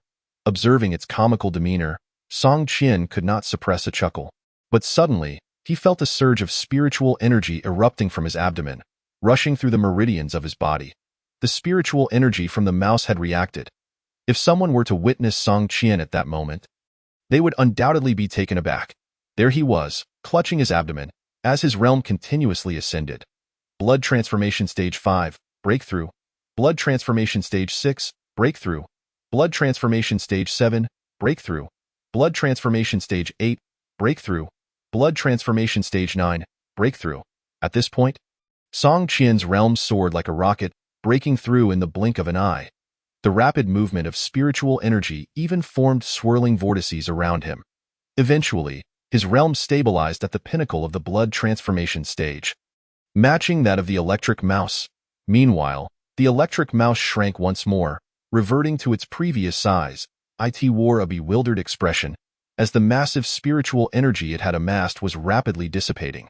Upon the disappearance of the energy, it naturally returned to its original form. Squeak! The electric mouse was perplexed. Little did it know that due to the feedback of spiritual energy, all the undigested energy within it had been transferred back to Song Qian. This was the reason he could consecutively break through to the peak of the blood transformation stage point. One could say the electric mouse had aided him in his cultivation, helping him digest those spiritual herbs and endure the hardships. While the benefits all accrued to Song Qian, understanding the reasoning behind it, Song Qian comfortingly patted the electric mouse on the shoulder. "Mouse, take it easy. It's all fate, but I acknowledge you now. We shall be lifelong brothers. In the future, you consume the medicine. I break through, you endure hardship. I enjoy fortune. I relieve myself, and you wallow in the mud. Together, we are a perfect match." At that moment, the electric mouse glared at Song Qian with a face full of resentment, wishing it could claw him to shreds if it were not incapable of harming him. Squeak, squeak, squeak. Eventually, the electric mouse could no longer contain itself and let out a loud cry. It could not retaliate or curse. Its insults were rather profane and varied, jumping up and down in fury, occasionally pointing at itself and then at Song Qian. Upon hearing the first insult, Song Qian severed their mental connection, thinking, as long as he did not understand, it was not directed at him. As they journeyed onward with the irate electric mouse, they encountered numerous demon beasts, but most were merely at the blood transformation stage, which Song Qian found beneath his notice. These were mere trivialities. If he were to fight, he desired to challenge beasts of the mystic stage, for that was the hallmark of a protagonist. Unfortunately for those unfortunate demon beasts, they faced the wrath of the electric mouse. While it could not harm Song Qian, the demon beasts were doomed, none managing to escape as they were obliterated by the mouse's lightning strikes. Song Qian watched with a twinge of sympathy for the demon beasts. Their pelts were worth money, however. He did not stop the electric mouse's rampage. As long as it could vent its frustrations, it would cease its tirades against him. With the vented electric mouse upon his shoulder, Song Qian continued toward their goal, passing through several spiritual herb gardens along the way. By chance, he discovered that his protective aura also benefited the electric mouse. As they entered one of these herb gardens, Song Qian immediately activated his protective aura, flinging the electric mouse aside and gathering all the spiritual herbs into his pouch without wasting a single one. Meanwhile, the electric mouse hopped in frustration, frantically waving its tiny paws, cursing even more vehemently. Wasn't it supposed to be lifelong brothers? It had certainly witnessed the treachery of human nature. In just a short while, it had been stabbed in the back multiple times. Fortunately, Song Qian had the foresight to keep their mental communication severed. It wasn't that Song Qian was unwilling to share the herbs. Rather, he had already reached the pinnacle of the blood transformation stage. Eating more would only lead to being overwhelmed by spiritual energy without breaking through to the next realm. A significant breakthrough required not only spiritual energy, but also comprehension of the realm and breaking one's own shackles. Mouse, I do this for your own good. If I indulge you without restraint, your belly will eventually burst. Trust me, I would never lead you astray. Song Qian reassured, patting the electric mouse's little head. The electric mouse, perched on his shoulder, ceased its cursing but remained sullen, contemplating Song Qian's words. He felt there was some truth to what Song Qian said. Yet something felt amiss. However, its small mind could not quite grasp what was wrong. Just then, Song Qian suddenly heard cries for help from nearby humans. "Is anyone there? Help me! I can't go on. I'm too tired to run." The voice grew closer, sounding somewhat familiar. Without hesitation, Song Qian raced toward the source of the voice. His steps swift. After a short while, he spotted a plump man running towards him, shouting in desperation. Upon recognizing the man, Song Qian realized it was Lu Chunqi's cousin, the one who had drawn the spiritual level spear, Lu Feng. At that moment, Lu Feng was panting heavily, pursued by a massive purple-skinned crocodile, its back adorned with shimmering purple crystals, appearing exceptionally formidable. When Lu Feng saw Song Qian, his face lit up with joy, and he sprinted over. "Boss Song, help me!" Chapter 41. Confronting the giant crocodile, seeing Lu Feng, who was pleading for help, Song Qian halted his steps. Initially, he thought the familiar voice belonged to Chen Wei. But he was mistaken. Glancing at the imposing purple-skinned crocodile chasing Lu Feng, its might was incomparably greater than the small demon beasts they had encountered earlier. Wherever the crocodile passed, its tail swept across, snapping trees like twigs. Its size was more than 3 times that of the crocodiles he had seen at the zoo. Indeed, before working at his relative's sewing shop, he had fed elephants at the zoo. My apologies, I mistook you for someone else. Please, continue. Song Qian waved his hand at Lu Feng, calling out. He watched as Lu Feng and the purple-skinned crocodile engaged in a chase, feeling somewhat reluctant to interrupt. However, seeing Song Qian stop without intending to rescue him, Lu Feng was filled with dread, frantically waving his hands, his expression nearing tears. In the next moment, he was indeed in tears. No, no, no, Boss Song, help me. If you can help me escape this danger, I am willing to sacrifice all my assets and 50 years of lifespan. After leaving this secret realm, I'll go to the shop and draw cards. Lu Feng cried, desperate. Was 50 years of lifespan a steep price? Given his current realm, once those 50 years were deducted, he would likely meet a peaceful end. Yet, compared to imminent death, he preferred to believe he could break through to the mystic stage within the secret realm. Extending his lifespan by 200 years, losing 50 years was inconsequential. All right, it's a deal. I'm primarily concerned about your exhaustion, not about looking after my business. Are we not friends? Song Qian smiled and gestured for Lu Feng to come closer. Lu Feng, mustering his last ounce of strength, sprinted towards Song Qian. Hot on his heels was the relentless purple-skinned crocodile. Mouse, have you fought that purple-skinned crocodile before? Song Qian inquired of the electric mouse perched on his shoulder. The electric mouse, still sulking, glanced at the distant crocodile, propping itself up on Song Qian's shoulder with its tiny paws. Squeak, squeak. The electric mouse thumped its chest. Connecting to their mental communication, Song Qian understood its intent. Leave it to me. Prepare the spiritual herbs as a reward. At least 10. No problem, 10 spiritual herbs is nothing. Song Qian reassured confidently. Compared to the stakes of 50 years of lifespan, 10 spiritual herbs were indeed negligible. He had already amassed hundreds in his possession, far more than he could consume. After receiving Song Qian's affirmation, the electric mouse fixed its gaze on the distant crocodile, its fur bristling with energy. And in an instant, it shot forth like a bolt of lightning, colliding with the purple-skinned crocodile. Boom! Lu Feng merely saw a flash of light before a tremendous crash echoed from behind him. As he neared Song Qian, curiosity compelled him to look back. He beheld the electric mouse transform into a streak of thunder, crashing into the crystals on the crocodile's back. The immense impact caused the crystals to glow, followed by a brilliant flash that sent the electric mouse flying. Witnessing this, Song Qian was taken aback. The electric mouse could not break through the crocodile's defenses.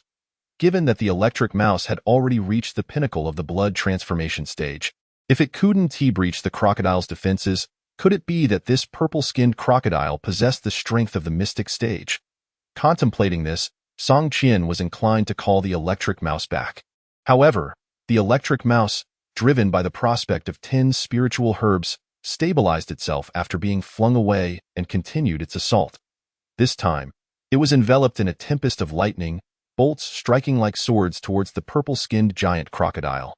The lightning scattered, causing the surrounding trees to collapse incessantly, while the crystal upon the giant crocodile's back once again radiated a brilliant light, repelling the bolts of electricity.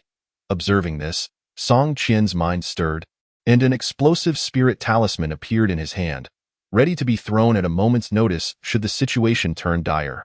With the speed of a lightning-fast electric rat, the purple-skinned giant crocodile could not catch up to it immediately. But as time stretched, that might not hold true.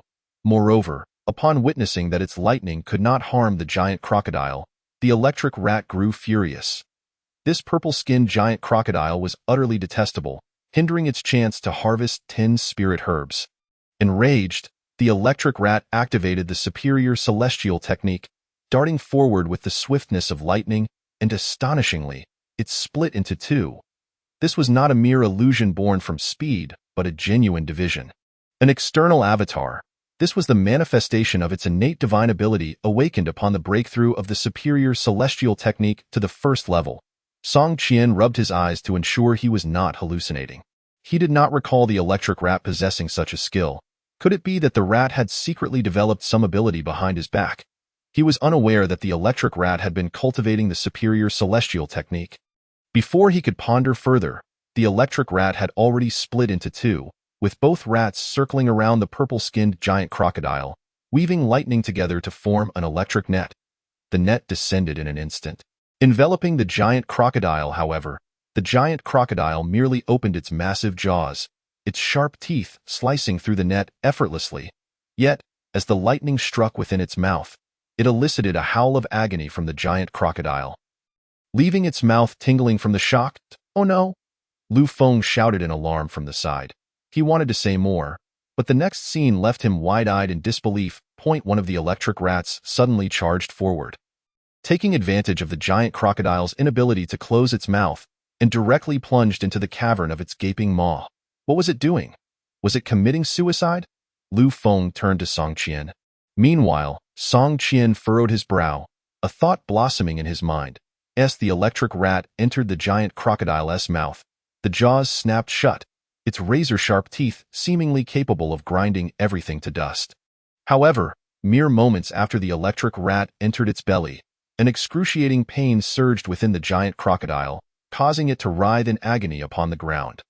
Lightning coursed wildly through its body, wreaking havoc on its flesh and organs. The giant crocodile attempted to twist and thrash, yet it could not harm the enemy within its own body. At that moment, Lu Feng suddenly understood. So it was, unable to breach the defenses from the outside. They would strike from within, however. If the electric rat's true form had entered the giant crocodile's body, it would likely have been crushed by the internal force of its flesh.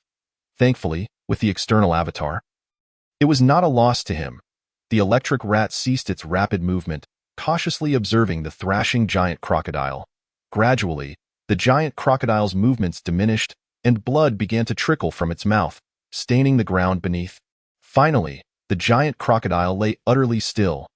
The external avatar of the electric rat also fell silent within the giant crocodile. Upon witnessing the demise of the giant crocodile, the electric rat relaxed, plopping down on the ground. Turning to Song Qian to demand its rightful spirit herbs, Song Qian, meanwhile, stowed away the explosive spirit talisman and approached, lifting the rat with a firm grip. He had also surmised that the electric rat had cultivated the superior celestial technique. He was not foolish, recognizing that the rat's division was undoubtedly a manifestation of its awakened divine ability. "Oh, rat, why didn't you tell me about your cultivation of the superior celestial technique? Such vital information should have been shared." Song Qian sighed heavily. "Ji." The electric rat appeared bewildered, sensing an ominous premonition. "You big fool. What are you planning?" "Fear not, my little rat. I shall not punish you too harshly, just 10 spirit herbs this time. Consider it a balancing of merits and demerits, but remember, you must inform me of such important information next time. Did you not realize how kind-hearted I am as a master? Who else in this world could possibly be as good a master as I am? It is only you, my little rat, who has been fortunate enough to encounter me." After speaking, Song Qian tenderly severed the mental connection between himself and the electric rat. In his grasp, the electric rat slumped down. Wanting to weep without tears, where else in this world could a good person be found? Even its cultivation resources had been deceived. Was there any hope left for a good rat like it? At this moment, the electric rat remained unaware that once it parted ways with Song Qian, it would discover that there were indeed good people in this world, while true good souls were scarce.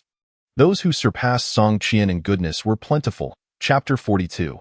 Purple Source Crystal. As the electric rat, somewhat exhausted, continued to feebly curse at itself, Song Qian, ever kind-hearted, retrieved the rat into the pet space. He was truly benevolent. This was something he could not bear to witness at that moment. Lu Feng approached with an obsequious expression. "Boss Song, earlier I mentioned spending 50 years of longevity in your shop, I heard you loud and clear. I will arrange it for you as soon as we return. When the time comes, with a crowd present, I will ensure you get to cut in line and draw first. No need to thank me. Aren't we friends?" Upon seeing Lu Feng's countenance, Song Qian immediately preempted him with words, leaving Lu Feng at a loss for words, forced to swallow his frustration. His intention had been to negotiate for a lesser draw, yet somehow, it had turned into an arrangement for an early draw. However, he dared not say another word, fearing that if he did, his 50 years of longevity would become 70. "Oh right, Xiao Peng, how did you end up here? Wasn't he Lu Chun with you?" Song Qian inquired. "No. As soon as we entered the Golden Pillar, we got separated. I was teleported to this forest, and nearby was a pond," Lu Feng lamented. "Then I saw a purple gleam flashing in the pond and thought I had stumbled upon a great treasure. I thrust my spear in, only to find it had pierced the giant crocodile's head. I was so frightened that I dropped my spear and ran, shouting all the way until I finally encountered you. Fortunately, that crocodile seemed to possess merely the strength of the initial stage of the profound realm. Otherwise, Lu Feng, being at the 8th level of the blood transformation realm, would not have been able to evade it for so long." Upon hearing his account, Song Qian couldn't help but reflect on Lu Feng's unfortunate luck. Encountering a profound realm beast upon entry, unlike himself, who had stumbled upon a field of spirit herbs and experienced constant breakthroughs, it seemed he truly was the child of destiny, favored by fortune. "You should stick with me, I'll lead the way," Song Qian declared. Lu Feng, now a major customer, with 50 years of longevity at stake, was someone Song Qian had to protect until they exited the secret realm. All right, Boss Song, you can rest assured. I will stick with you until we leave the secret realm." Suddenly, Lu Feng felt that spending 50 years of longevity was somewhat worthwhile, for at least amidst the dangers of this secret realm, he knew Song Qian would not abandon him. Subsequently, Song Qian led Lu Feng, first using the Sparrow Sky Sword to cut away useful items from the purple-skinned giant crocodile. The crocodile skin could potentially be fashioned into bags or belts. He wondered if there was a market for it in this world. Afterward, Song Qian guided Lu Feng towards the target point marked on the map, determined not to forget this mission. Along the way, they encountered several more fields of herbs, their faces alight with joy as they gathered hundreds of spirit herbs into their possession. Song Qian refrained from using protective energy to push Lu Feng aside, and Lu Feng, being quite courteous, only harvested a modest 10 spirit herbs from each field, leaving the rest for Song Qian. Observing this, Song Qian praised the little chubby one for being quite sensible. It must be noted that Lu Feng's contributions were significant. Without the map, they would not have been able to pinpoint the locations of the herb fields in such a vast forest. They eventually reached the pond Lu Feng had encountered earlier, where the previously drawn spirit-level spear stood firmly in the ground. Upon seeing his treasured spirit weapon still there, Lu Feng joyfully dashed over. Meanwhile, Song Qian approached the pond, checking the map and glancing at the water. "Hey, there truly is a treasure in this pond," he exclaimed. The map indeed marked the pond's location with a symbol. This revelation explained why the profound realm giant crocodile had lingered there. It was guarding the treasures within this pond. "Stay put here. I'll go take a look," Song Qian instructed Lu Feng. Lu Feng nodded repeatedly, having developed a phobia of the pond, not wishing to approach it for fear that another purple-skinned giant crocodile might emerge. "Boss Song, you can rest assured. I'll stay right here and wander off," Lu Feng affirmed, drawing a protective circle in the earth with his spear, effectively creating a makeshift prison for himself. Song Qian nodded, turning to step into the pond. As he entered, he activated his protective energy. The water beneath his feet parted like the Red Sea, instantly pushed aside by the energy, never touching his garments. The protective energy enveloped him like a sphere as he walked through the pond. Traversing its bottom, it was worth noting that the pond's depths were filled with aquatic plants, decayed wood, and various stones, devoid of any human-made refuse, unlike the world he had traversed before.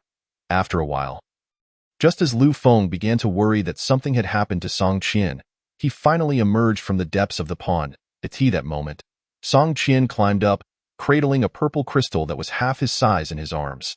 The moment Lu Feng laid eyes on the purple crystal, he was instantly left speechless in astonishment. "This is the purple source crystal. How could there be such an enormous purple origin crystal?" Lu Feng exclaimed. Rushing out of his protective spell to stand before Song Qian, his eyes wide with astonishment at the sight of the purple origin crystal cradled in Song Qian's arms. "What purpose does this item serve?" Song Qian inquired, casting a glance towards Lu Feng. His knowledge of the various ores and spiritual herbs in this world was quite limited, essentially amounting to knowing only a fraction, utterly ignorant, completely unacquainted. Upon hearing Song Qian's question, Lu Feng examined the purple origin crystal and then looked back at Song Qian, unable to suppress his admiration for Song Qian's extraordinary luck. This item is known as the purple origin crystal. Its uses include .it can be utilized in weapon forging.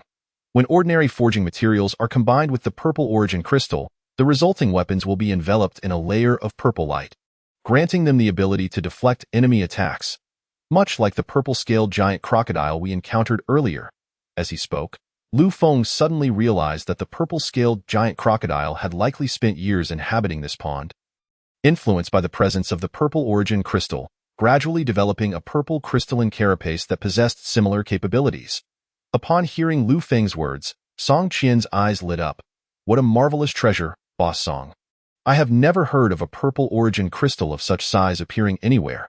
The only time I have seen one was a few years back at an auction in Longhua City, where a piece the size of a palm sold for 55,000 crystals. Lu Feng continued. Moreover, such a colossal purple origin crystal likely harbors accompanying treasures at its very core, known as purple origin crystal essence. Lu Feng's excitement was palpable as he spoke the name of this essence, his gaze fixated intently on the purple origin crystal in Song Qian's grasp. Purple origin crystal essence? Please, enlighten me. I don't know much about purple origin crystal essence, as I have never encountered it myself. I only learned of its name during that auction when I overheard the elders of the Lu family discussing it. All I know is that it can be used for cultivation, and it is said to grant enlightenment to cultivators. Lu Feng shook his head and replied. Chapter 43. The blue figurine deep within the forest. Song Qian guided Lu Feng to the location marked on the map. Surveying the surroundings, this place appeared no different from others, with numerous trees interspersed, seemingly devoid of hidden treasures. To verify the existence of the secret realm's core, Song Qian brandished the Kei-Tian sword, methodically chopping down tree after tree. Before long, he had cleared the area, even uprooting the ground beneath his feet. Lu Feng watched in astonishment, nearly convinced that Song Qian had lost his sanity. Ultimately, after confirming that there was indeed nothing concealed here, Song Qian led Lu Feng away, intent on reaching the next area. To traverse the shattered secret realm, they needed to locate a spatial passage between two regions. When the earth fractured, these world fragments scattered and overlapped haphazardly, connecting only at specific points. Boss Song, where are we headed next? Lu Feng asked curiously, trailing behind Song Qian. To the next region, Song Qian replied. Upon hearing this, Lu Feng was filled with confusion. He could not comprehend how Song Qian knew where to go next when the secret realm had only just opened. After a bout of wild speculation, Lu Feng arrived at what he deemed a reasonable conclusion. That a powerful figure behind Song Qian had informed him, given that even a remarkable establishment such as the first store of all heavens could be opened. It was not surprising that he might have knowledge of a novice secret realm. Song Qian remained silent, and Lu Feng refrained from asking further. For cultivators of their level, knowing too much offered little benefit. Subsequently, Song Qian, with Lu Feng in tow, consulted the map and arrived at a spatial jump node. They stood before a colossal tree, far thicker than the surrounding ones, its trunk large enough for 3 people to embrace. At first glance, the tree appeared entirely ordinary, but as Song Qian placed his hand upon its trunk, Lu Feng was astonished to see Song Qian's palm becoming ethereal. He could have chosen a more conspicuous spatial connection. Yet this one was the nearest to their previous location. I will enter first. You follow closely behind. If anything goes awry, ensure your own safety, Song Qian advised, not wishing for Lu Feng to encounter any misfortune, as he was a valuable client who could provide 50 years' worth of life essence. With that, Song Qian stepped forward, passing through the tree trunk, his form becoming intangible before vanishing entirely. Though taken aback, Lu Feng swiftly pursued after him. When Song Qian regained his bearings, he found himself within a cavern, its walls a grim shade of gray-black, the ground solidly compacted. After confirming that the surroundings were free of danger, Song Qian glanced at the map. This place bore a resemblance to the ant farms he had tended in his previous life, with ants carving out a network of tunnels that twisted and intertwined. Much like this one, Song Qian designated this area as a cave dwelling. His gaze swept the vicinity. He had been transported here for several minutes now, yet Lu Feng had not yet appeared. Could the transport between regions be random? Song Qian pondered internally, That moment, a flicker of movement caught his eye in the distance, as a figure began to approach him slowly. Instantly, he felt a surge of vigilance. As a peak cultivator of the blood exchange stage, his senses were acutely honed. If someone were to approach, he would surely detect it quickly. The emergence of that figure felt as if it had materialized from thin air. And judging by its physique, he could ascertain that it was not Lu Feng, for this figure was far less corpulent. "Who goes there?" Song Qian called out, his voice echoing in the cave. Although visibility was not entirely obscured, discerning details was quite challenging. Even with heightened senses, anything beyond 20 meters remained indistinct. If an ordinary person were present, they might struggle to see their own fingers in this darkness. After Song Qian's calls, the figure continued to advance, remaining silent and unresponsive. In response, Song Qian activated his protective energy shield and conjured an explosive spirit talisman, ready to unleash it at the first sign of danger.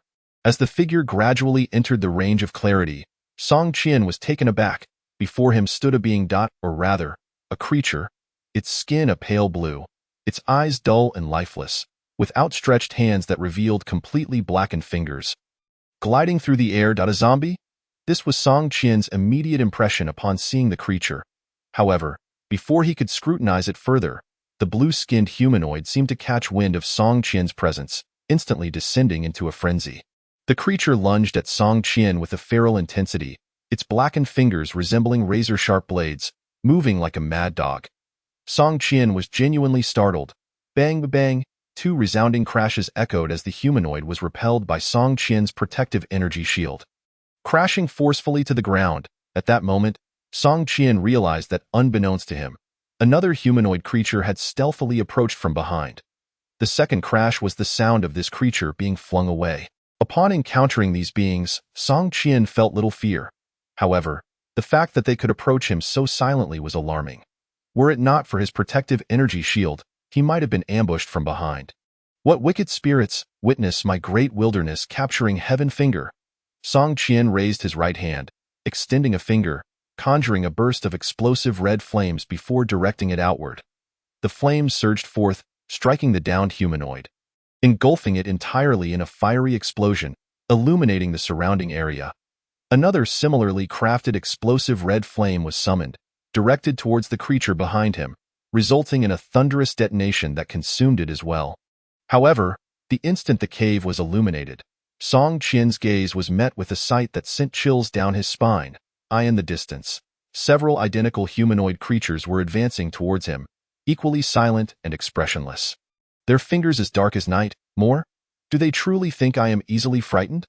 I have been watching horror films since I was 3, dared to venture into haunted houses at 5, and nearly bankrupted my family at 10 after injuring a staff member. Small demons, behold my sword. Song Qian bellowed, brandishing the Ktion sword, a white fire enveloping the blade. From his previous encounters, he had discerned that these creatures possessed relatively low strength, around the 5th or 6th level of the blood exchange stage. Their numbers were merely overwhelming, and their stealthy movements made them a bit troublesome in this pitch-black cave. Armed with the Ktion sword, Song Qian wielded it with precision, effortlessly cleaving through the humanoid creatures as if slicing through vegetables. Indeed, they were reduced to mere puddles of mush.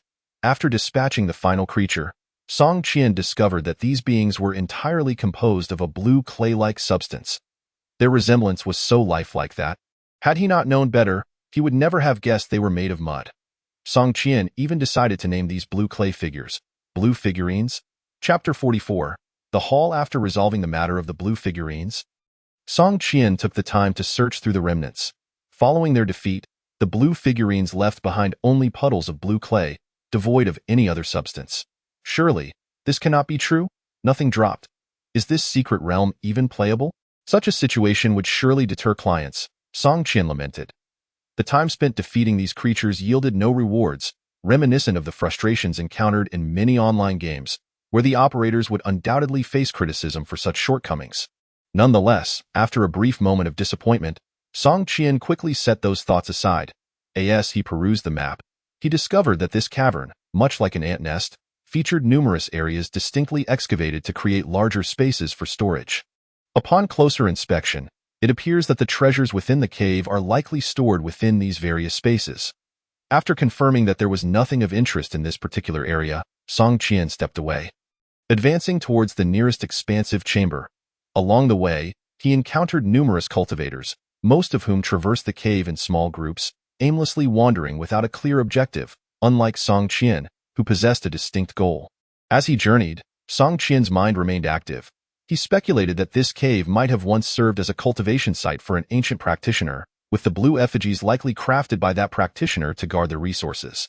Following the cataclysm of ancient times, this cave had fragmented and fallen into the void, only to resurface in the present day, of course. All of this was merely conjecture on Song Qian's part, lacking any concrete evidence. After navigating through a labyrinthine series of twists and turns, Song Qian finally arrived at the largest chamber closest to him.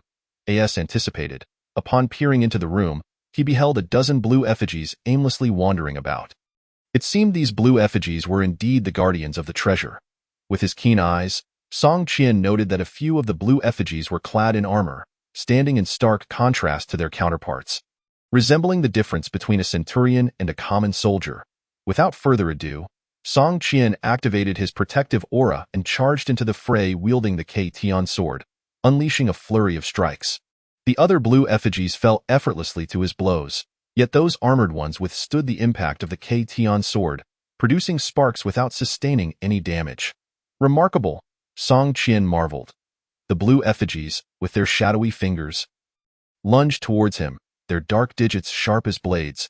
With a resounding crash, Song Qian's protective aura erupted, sending the blue effigies crashing against the walls. Overwhelming. This was the first thought that crossed Song Qian's mind. Those armors are quite valuable. I must obtain them. This was his second thought. With this in mind, Song Qian expanded the radius of his protective aura, enveloping the entire chamber. The blue effigies found themselves pinned against the walls. Unable to move, their armors clanging against the protective aura, sparks flying from the impact. Come forth, electric mouse. Song Qian summoned the creature from his beast space with a wave of his hand. At this moment, although the electric mouse still bore a somewhat lethargic expression, it was significantly more invigorated than when it first entered the beast space. Upon Song Qian's promise of 10 spirit herbs as a reward, the electric mouse sprang to life. With a series of excited squeaks, it shot forth like a bolt of lightning from Song Qian's protective aura, its form resembling a heavy hammer as it crushed the heads of the blue effigies one after another. As their bodies disintegrated, the blue effigies transformed into blue sludge, their armors falling helplessly to the ground. Seeing that the blue effigies had been vanquished, Song Qian gleefully retracted his protective aura and began to scavenge the spoils of battle. Aside from several sets of blue effigy armor, the most abundant resource in the chamber was spirit ore. The sheer quantity of spirit ore was enough to secure multiple card-drawing opportunities, even if exchanged at his premier establishment. With so many resources now at his disposal, a broad smile spread across Song Qian's face, mirrored by the electric mouse, who clutched the 10 spirit herbs with equal delight. Continuing his journey towards the task point marked on the map, Song Qian, alongside the electric mouse, employed the same method to pillage several more chambers along the path. Not only did he find spirit ore, but the resources within these chambers were diverse, including several tattered manuals and numerous spirit weapons.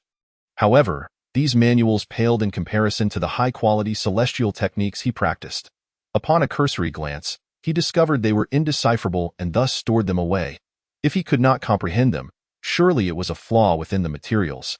Rather than a reflection of his own abilities, as for the spirit weapons, they were evidently inferior to his K-Tian sword, either proving too light or too heavy, or even damaged. He planned to sell these items upon returning to the city. Thereby expanding the offerings of his shop. It was impractical to solely sell card packs. They were too expensive. He aimed to entice non-spending customers into his shop, allowing them to experience his hospitality. Who knows? They might find themselves swept into impulsive purchases, just like in his past life, where only a few made the substantial initial investment of 648, while the majority, like Song Qian himself, began with a modest 6. Merely to test the waters before becoming unable to resist further spending. As he progressed, Song Qian consulted the map and arrived at the central area indicated. Here lay the largest chamber within the cave, resembling a grand hall.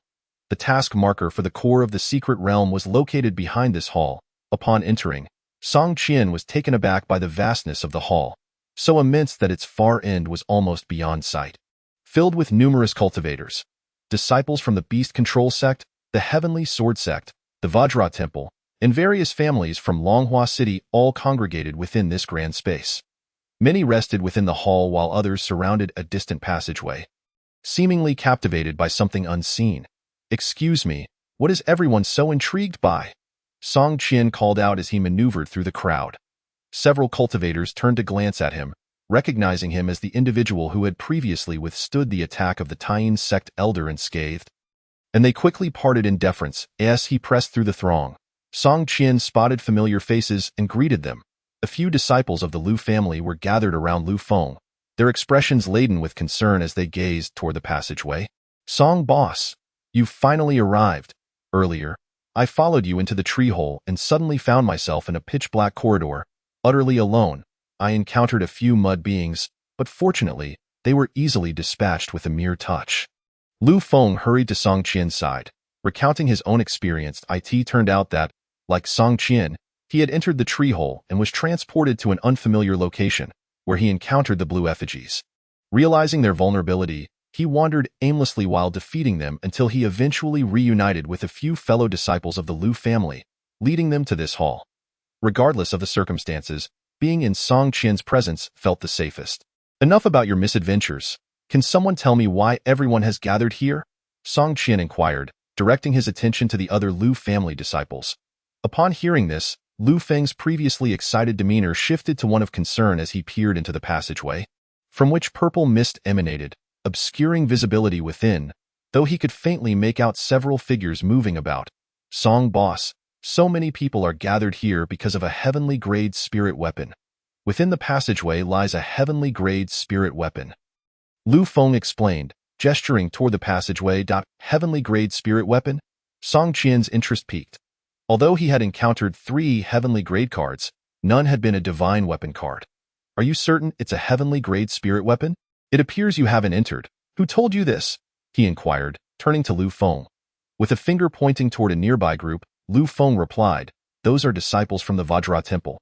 They were among the first to reach the hall. When they discovered the passageway, they attempted to enter, only to be met by a surge of purple mist that rendered them weak and immobilized upon inhalation, forcing them to hold their breath. Moreover, within the passageway were armored mud beings that ordinary blood exchange realm cultivators could not contend with. Only a few disciples at the Xian refinement realm from the Vajra Temple dared to enter, and they all returned defeated. The furthest anyone got reported seeing a long spear at the end of the passageway, exuding a faint aura of pressure. Pressure, a hallmark of spirit weapons of heavenly grade or higher, naturally emanated when unheld. Upon hearing this, Song Qian pondered for a moment. Such a valuable item must be acquired. While it might not surpass the heavenly grade divine weapon cards produced by the system, it could serve as a comparative item in his shop. After all, one must compare prices to highlight the merits of the divine weapon cards available in his establishment. Understood. Who among you is currently attempting to navigate the passageway? And why does everyone bear such anxious expressions? Song Qian continued. The Outer Sect's senior brother from the Heavenly Sword Sect, along with my cousin and a disciple from the Taiyin sect, are all attempting to navigate it. Lu Feng responded. Your cousin is Lu Chenxi, right? Is he not at the Blood Exchange realm? How could he possibly enter? Song Qian asked, intrigued. My cousin certainly cannot venture in alone. He summoned his 100 Speedhound and activated its heavenly grade martial soul, granting him strength comparable to the Xian refinement realm. There's hope for him yet, Lu Feng replied, a hint of envy evident in his tone. He had witnessed Lu Chenxi summon the Drunken Rain Flying Arrow martial soul, which had effortlessly penetrated the purple mist, creating a temporary safe zone for Lu Chenxi to enter. That moment, the scene stirred even Lu Feng's emotions, prompting him to contemplate utilizing 60 years of his lifespan to exchange for 2 soul cards. Hoping to defy fate and draw a heavenly level martial soul, such as the power of exemplary figures. At this juncture, a chorus of astonished exclamations erupted from the surrounding cultivators, compelling Song Qian to direct his gaze towards the passageway. Look, someone is emerging. Who has failed? Upon hearing the calls, the crowd focused intently, their eyes fixed on the passage. Emerging from the purple mist was a long sword, followed by a man clad in blue martial attire. Staggering into view. It was the Outer Sect's senior brother from the Heavenly Sword Sect. Song Qian also turned to observe, realizing that this senior brother was not the Bali Tiao he recognized. Senior brother? Instantly, one of the Heavenly Sword Sect disciples cried out, rushing over to support his senior. Once steadied, the Outer Sect senior brother spoke.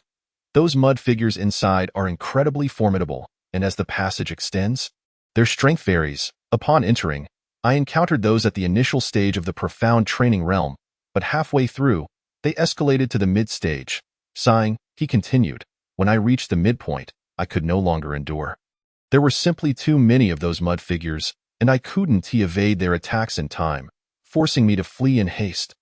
The purple mist was manageable, as one could hold their breath. After relaying this information, the Heavenly Sword senior brother closed his eyes to recuperate.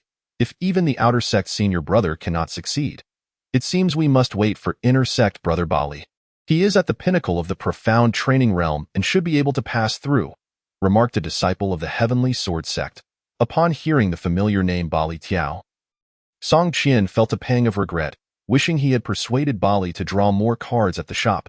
Inner Sect disciples surely possess wealth, or rather, resources. At that moment, a voice rang out from the outskirts of the crowd. Clear the way, Martial brother is coming. Following the voice, several bald-headed figures squeezed through the throng, unmistakably disciples of the Diamond Temple. To Song Qian's surprise, these individuals were accompanied by a towering muscular man, easily 2 meters tall, his physique straining against his martial attire. Make way. Watch as Martial brother conquers the passage. He is the most likely to cultivate into the diamond spirit among our batch of disciples, shouted the foremost disciple of the Diamond Temple. The sheer size of this martial brother compelled Song Qian to scrutinize him further. With such a pointed head, he seems not to have naturally forged his body. Perhaps he has consumed too many refining pills. Could it be that cultivating the diamond spirit alters one's head shape to such an extent? A chorus of exclamations erupted. You useless lot. Step aside. That heavenly-level spirit weapon is mine, the martial brother declared in a low voice. Perceiving his realm as being in the late stage of the profound training realm, many cultivators retreated a few steps, unwilling to provoke him. With a mighty shout, the martial brother channeled his energy, causing his physique to swell dramatically, radiating a faint spiritual light, a precursor to the successful cultivation of a spirit body. Without hesitation, he charged directly into the passage, plunging into the swirling purple mist. Inside the passage, the crowd was met with a cacophony of clashing sounds, thud, thud, thud, thud. As they heard these noises, the disciples of the Diamond Temple grew increasingly excited, convinced that their martial brother would surely navigate the passage and seize the heavenly-level spirit weapon. However, just as they envisioned their future triumph, the sounds of impact abruptly ceased. After a period of silence, no further sounds emerged, igniting a foreboding sense among the crowd. It's nothing. Stay calm. It's likely just the distance. The sounds may not carry, which means martial brother has gone far. This is a cause for celebration, spoke the initial disciple of the Diamond Temple. Just as his words fell, a figure burst forth from the passage, closely followed by an arrow. Recognizing the arrow, the disciples of the Lu family immediately identified the figure as Lu Chunqi. As Lu Chunqi leaped from the passage, enveloped in purple mist, he clutched another individual in his grasp. This individual, drenched in purple, had already succumbed to unconsciousness. It was none other than the martial brother from the Diamond Temple who had just rushed into the passage. Upon emerging from the passage, Lu Chunqi unceremoniously tossed him to the Diamond Temple's side, his expression displeased as he remarked, "It's all because of this clumsy giant. He barged in, nearly knocking me off my feet. Thankfully, I was clever enough to dodge, but it did alert those mud figures. I only managed to traverse 2/3 of the distance." As he spoke, Lu Chunqi's anger was palpable. "Hold on, why is my martial brother unconscious? Did you do something?" The initial Diamond Temple disciple demanded, glaring at Lu Chunqi. The state of the martial brother suggested he had inhaled a considerable amount of purple mist. Upon hearing this, Lu Chunqi's expression darkened further, furrowing his brow as he replied, "What have I done?" It was your fellow disciple who charged in recklessly. However, he did manage to reach the end of the passage in one breath. Just before he could touch that spirit weapon, a massive tentacle lashed out from the darkness at the passage's end, sending him flying and rendering him unconscious upon impact. If I hadn't been kind enough to drag him out, you would have been left to collect his corpse within a moment. The revelation of a gigantic tentacle at the passage's end, capable of dispatching a late-stage profound training realm disciple, sent the chill through all the cultivators. Who among them could possibly succeed? It was common knowledge that those with realms surpassing the profound training realm could not enter the secret realm. The strongest here was merely at the pinnacle of the profound training realm. Wait, what about that Tian sect disciple? Why is he still inside? Could it be he evaded the tentacle's attack? One cultivator pondered aloud, recalling the Tian sect disciple who had entered first. Hearing this, Lu Chunchi appeared utterly bewildered. What Tian sect disciple? I didn't see any Tian sect disciples inside. His words left the other cultivators equally perplexed. Meanwhile, the outer sect senior brother of the Heavenly Sword sect, who had initially emerged, awoke from his meditative state and stood up. I didn't see any Tian sect disciples when I came out. During my passage, it was only me and this Lu family cultivator, with both individuals asserting the absence of the Tian sect disciple. A sense of confusion deepened among the cultivators. Was it possible that someone had gone missing? Or had they merely fainted within the passage, unnoticed? At this moment, several cultivators turned their gaze toward the few Tian sect disciples present. These disciples were gathered apart from the others, cloaked in black robes, their faces obscured. Upon hearing the previous remarks, they exhibited no signs of alarm, as if they had anticipated this outcome. Chapter 46. The Three Pinnacles of Profound Training. One disciple from the Tian sect had entered the passage, a fact witnessed by many cultivators. Now, with those emerging from within claiming no Tian sect disciples were present, it naturally raised eyebrows. Could it be that there existed a concealed passage within? Had that Tian sect disciple inadvertently wandered into a hidden passage? A cultivator speculated aloud. Hearing this, Song Qian glanced at the map, finding no sign of such hidden passages depicted. In an instant, speculation ran rampant among the crowd. Regardless of the circumstances, it was evident that no one remained within the passage. The three who had entered prior, along with the one who had entered later, save for the elusive Tian sect disciple, had all failed to emerge. At this juncture, Lu Chunchi dissipated the purple mist enveloping him, returning to the Lu family group, where he respectfully greeted Song Qian, shopkeeper Song. Though he had met with failure, he remained undeterred. Had it not been for the miraculous changes bestowed upon him at the Inn of Celestial Treasures, he would have never gained the talent and realm that now surpassed many cultivators.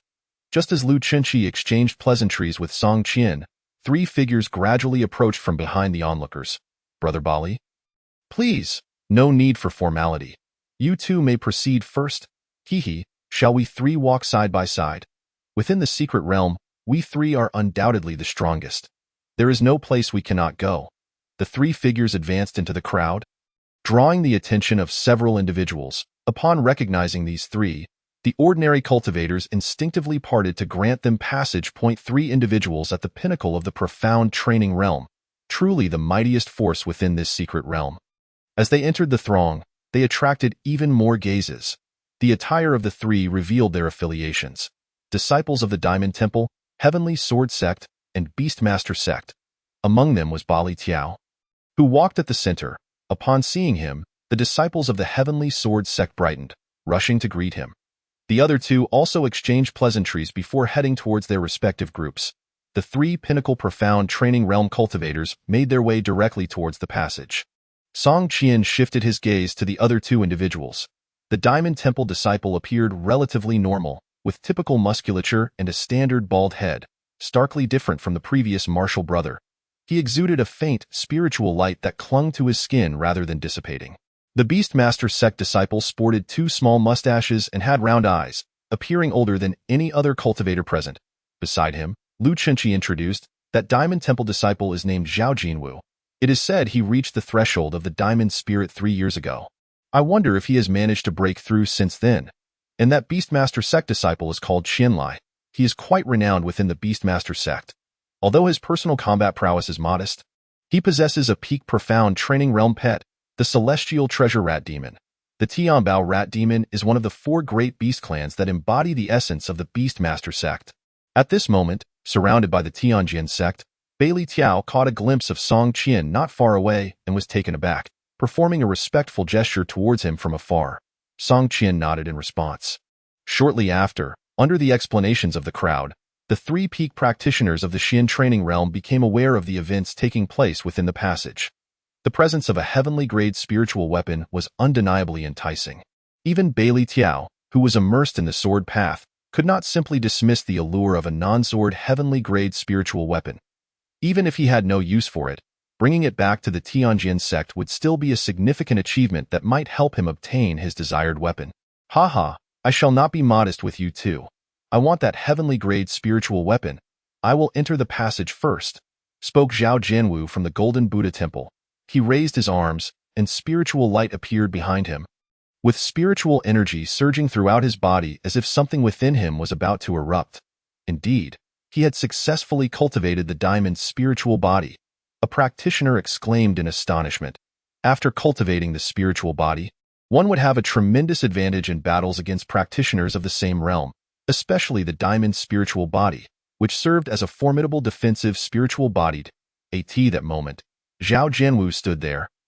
And even if other peak practitioners of the Qian training realm were to strike him at will, he would not be easily injured. It could be said that Zhao Jianwu, relying on his diamond spiritual body, could engage in a head-on confrontation with practitioners who had just entered the spiritual body realm.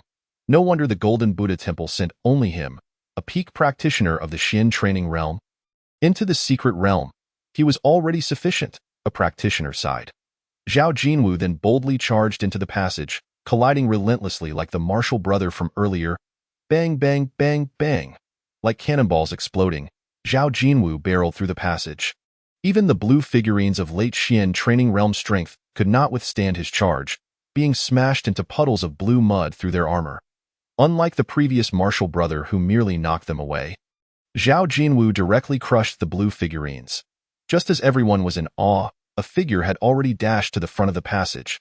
It was Qian Lai from the Beastmaster sect, moving nimbly, summoning his beast from the beast-raising space with a wave of his hand. A chubby brown rat wearing a golden helmet appeared on his shoulder. It was the previously mentioned Tianbao rat demon. The rat demon opened its mouth and exhaled a stream of golden mist that enveloped Qian Lai entirely. With Zhao Jianwu clearing the way, Qian Lai encountered no blue figurines and smoothly entered the passage. Hee. Thank you, Brother Jianwu, for clearing the way. Qian Lai moved like a phantom, darting through the passage. Interestingly, wrapped in that golden mist, the blue figurines ahead seemed unable to see him, allowing him to pass effortlessly. Bailey brother, look, they are almost at the end of the passage. Aren't you going? A disciple of the Tianjin sect gazed anxiously at the passage. That was a heavenly-grade spiritual weapon, even within the sect. Only the sect master or elders could possess such a treasure, and it might be the most precious item in this secret realm. Bailey Tiao did not rush to charge in. Instead, he glanced at Song Qian not far away. At that moment, Song Qian was yawning, having exerted himself the most since his arrival in this world, making him somewhat drowsy. Sensing Bailey Tiao's gaze, Song Qian looked over and waved his hand, making a gesture of indifference. Seeing this, Bailey Tiao no longer hesitated. A sharp sword appeared in his hand. This sword, named Floating Duckweed, was the sword his master carried in his youth, passed down to him by Dugu Sanlang when he became his disciple.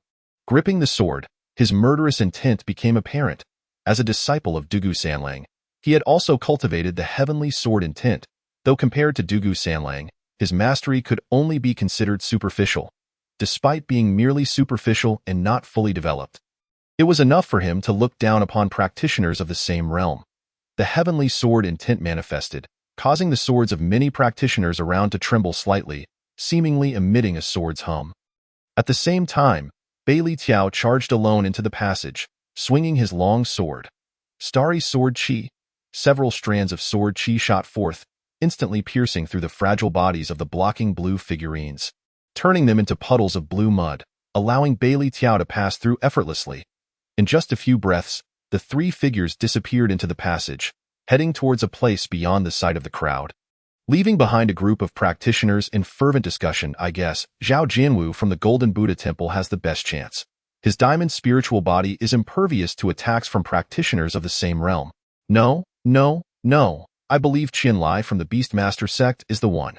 He is the most cunning and might achieve a surprising victory, especially with his Tianbao rat demon, which has a distinct advantage in seizing treasures. I think Bailey Tiao from the Tianjian sect is quite formidable as well. His heavenly sword intent is the most lethal, don't forget. Outside the secret realm, Elder Dugu from the Tianjian sect unleashed the heavenly sword intent.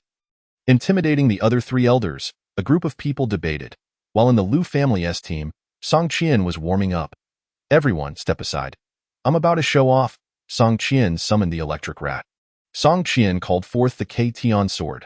Song Qian prepared for action. He stepped out of the team and approached the passage. Huh? Observing a practitioner of the blood exchange realm walking towards the passage. Many practitioners looked on in confusion. What does he intend to do? Is he seeking death? A practitioner of the blood exchange realm entering the passage would likely be turned into minced meat by those blue figurines at the entrance. Some practitioners recognized him as the one who withstood an attack from the elder of the Taiyin sect outside the secret realm. Song Qian leisurely strolled into the passage, his demeanor entirely unlike that of a challenger. It appeared more like he was on a leisurely outing.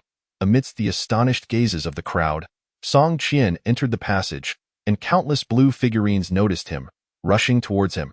However, mere meters away from Song Qian, these blue figurines all crashed as if hitting a wall, unable to advance even a fraction. What is happening? Is he cheating? To the observers, it appeared as though Song Qian had done nothing, and the blue figurines merely drew near him without attacking, leaving the practitioners bewildered. How is he accomplishing this? A practitioner exclaimed in shock. His voice carried far, yet no one could answer his confusion, for at that moment, Song Qian had already vanished from their sight. Boss Song is truly enigmatic, Lu Chen remarked, watching Song Qian's disappearing figure with a sigh. Chapter 47. Ancient Anomalies. The Tianjian sect's swordsmanship is unrivaled. The spiritual spear is certain to fall into their hands. The Beast Master sect's path of beast mastery, with two peak practitioners of the Xian training realm, is also not to be underestimated. The diamond spiritual body of the Golden Buddha Temple is exceptionally fierce. The outcome remains uncertain. What the hell? Who is Song Qian? Indeed, at this moment, all the practitioners were consumed by a singular thought. Where did Song Qian emerge from? At this time, within the passage, Song Qian's movements were not insignificant, and his speed drew the gazes of those ahead. Apart from Bailey Tiao, the other two wore expressions of astonishment. How can a practitioner of the blood exchange realm enter here? Only Bailey Tiao appeared unfazed. Shifting his body slightly to make room for Song Qian, at that moment, the three who had entered first had already reached the end of the passage, facing the final platform and the gleaming heavenly-grade spiritual weapon just a few meters away. However, all three remained stationary, not one daring to advance to seize the spiritual weapon. What is going on? Why aren't you all going to claim the spiritual weapon? Song Qian approached the three from behind and inquired. Boss Song, look at the wall up there, Bailey Tiao was the first to remind him. Hearing this, Song Qian turned his attention to the wall behind the spiritual weapon, where a tentacle of the same color as the wall was coiling up. Preparing to strike that tentacle formidable? Song Qian asked, looking curiously at the three. Upon hearing this, Zhao Jinwu turned slightly, revealing a noticeable red mark on his face, which was slightly swollen. Evidence that he had been struck by the tentacle. It turned out that Zhao Jinwu was the first to charge over. Upon reaching the end, he leaped up to seize the heavenly-grade spear. However, just as he reached for the spiritual weapon, a massive tentacle suddenly appeared before him, leaving him no time to evade and striking him squarely. This blow sent him tumbling off the platform. Fortunately, he had cultivated the diamond's spiritual body, preventing him from being sent flying like the earlier martial brother. Nonetheless, half of his body now ached with pain. I estimate that this tentacle strike possesses at least the power of a full-force attack from an initial-stage spiritual body practitioner, Zhao Jinwu analyzed. Not only him, but Bailey Tiao also attempted to try his luck. He unleashed 3 strands of starry sword chi, only for them to be swept aside by the tentacle. Meanwhile, Qian Lai from the Beast Master sect attempted to command the Tianbao rat demon to stealthily approach using the golden mist for concealment. But the tentacle merely flicked, creating a resounding crash that frightened the Tianbao rat demon back into his arms, clinging tightly to Qian Lai's shoulder and refusing to descend. Thus, the 3 peak practitioners of the Xian training realm found themselves at an impasse. The tentacle was entirely beyond their capability to contend with, and even attempting to outsmart it proved futile. If things continued like this, they would have to abandon their pursuit. Observing that the three were unable to obtain the heavenly-grade spiritual weapon, Song Qian clapped his hands, drawing their attention. Since you cannot do it, then it's my turn. Rat, go. Stepping back a few paces, Song Qian pushed the electric rat in front of him, suddenly thrust to the forefront. The electric rat was bewildered. Zhi? It pointed to itself. Me? You want me to eliminate that tentacle? Nonsense. If not you, then who else? I'm just here to cheer you on. Succeed, and I'll reward you with 30 spirit herbs. Song Qian stated matter-of-factly. Zhi. The electric rat cursed vigorously. Fortunately, Song Qian had not yet established a mental connection with the rat, so it remained oblivious to the conversation. The electric shock mouse jumped around in a fit of rage, cursing vehemently. Although it was envious of the 30 spirit herbs, it was acutely aware that should it venture forth, it would surely be crushed by the tentacles, transforming from a mere mouse into a puddle of mouse remains. Why not give it a try? After all, I can resurrect you. We can afford to spend this money. We cannot allow ourselves to falter at the starting line, Song Qian interjected. Hearing this, the mouse furiously pointed at Song Qian, rendered speechless by its indignation. The hot water is too scalding for me to drink, and the chill of human hearts makes me hesitant to approach. At that moment, the Tianbao mouse demon, perched on Qian Lai's shoulder, glanced at Song Qian, then at Qian Lai, suddenly felt that its master treated it quite well, at least not sending it to its demise. Superiority is often revealed through comparison. Having observed Song Qian's actions, the Tianbao mouse demon affectionately nuzzled against Qian Lai's shoulder. Meanwhile, Qian Lai, in a state of bewilderment, noticed that the Tianbao mouse demon had grown closer to him, despite having previously sent it into danger, which only seemed to enhance their bond. Seeing that the electric shock mouse was unwilling to take the plunge, Song Qian let out a sigh. All right then, I shall go myself, if 30 spirit herbs fail to entice you. It seems you have grown weary. We will continue to exchange for dog food. He had no intention of truly sending the electric shock mouse to its death. He merely sought to tease it. Moreover, he used this as an excuse to cut back on some of the mouse's rations, as he had noticed its appetite had been growing increasingly voracious, nearly becoming unaffordable. With that, Song Qian stepped toward the high platform. Just as he entered the range of the tentacles, they sprang forth as if electrified, hurtling toward him with the force to cleave the earth and pierce the heavens, aimed directly at his head. Watch closely. This is how you evade such an attack, Song Qian shouted as he turned backward. Get lost. Gathering all his strength, he bellowed, Heavenly Dragon Roar. The sound of the dragoness roar echoed like a tempest, shaking the very heavens. At that moment, the tentacle froze, as if time had halted, before swiftly retracting like a mouse fleeing from a cat.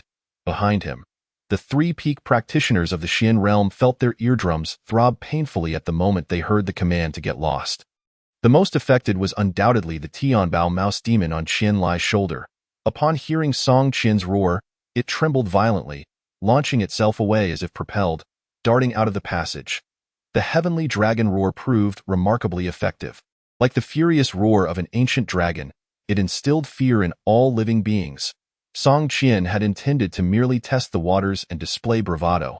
Had that not worked, he would have relied on his protective aura to withstand the blow. To his surprise, the tentacles were frightened into retreating into the wall, no longer daring to emerge. With ease, Song Qian ascended the high platform and approached the heavenly-grade spirit weapon, the long spear. This situation was rather intriguing. Upon closer inspection, he noticed the spear appeared as if it had been thrown down from above, crashing into the ground. Beneath the spear lay a pitch-black skeleton, impaled through the chest, driven into the earth, an aspect invisible from below the platform. Heh, thank you for clearing the obstacles for me, little one. A voice suddenly whispered in Song Qian's ear.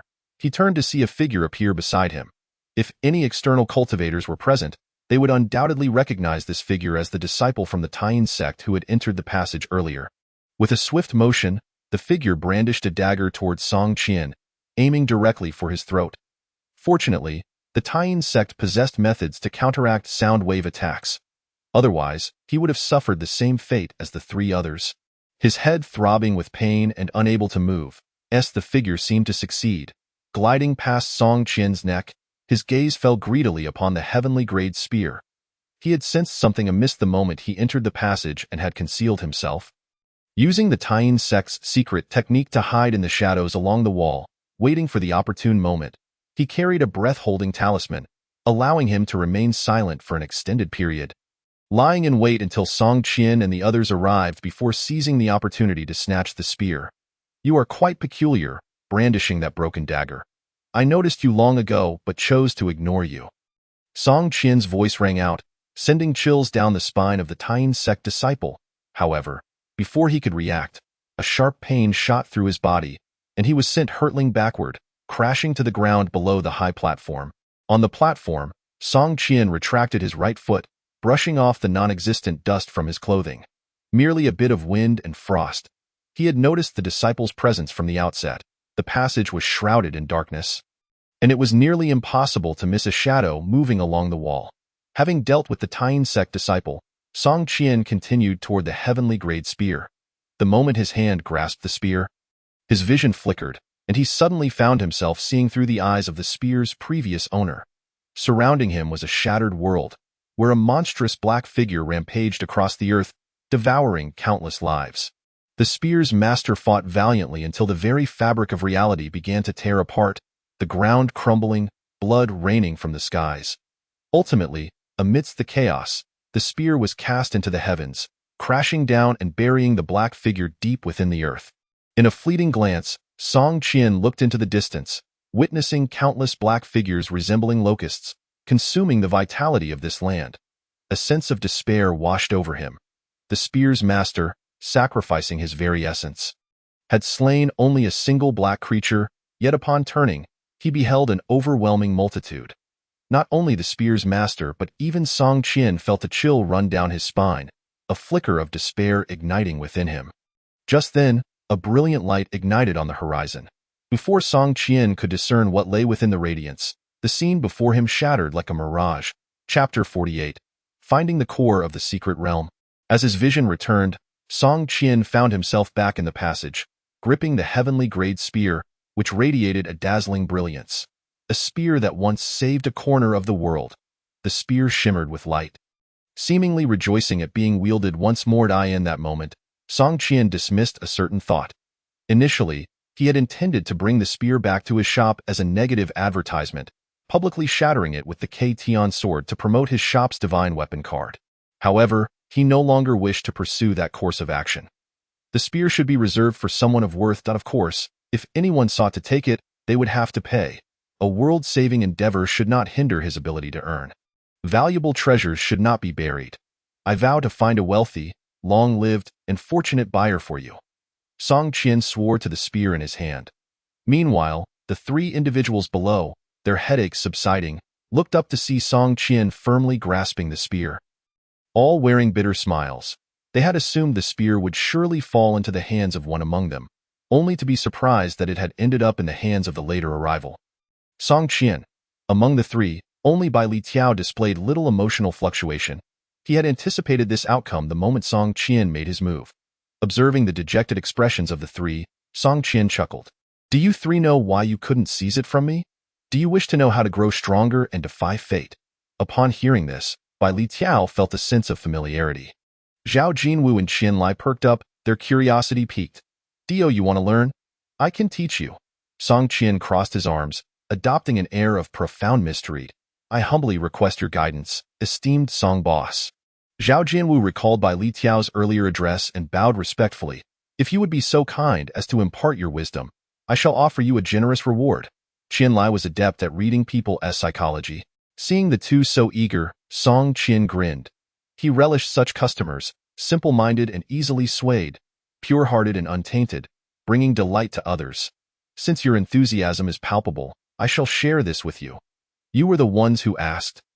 And I am a connoisseur of talent. If others were to inquire, I would not divulge." Upon hearing this, the two were even somewhat touched.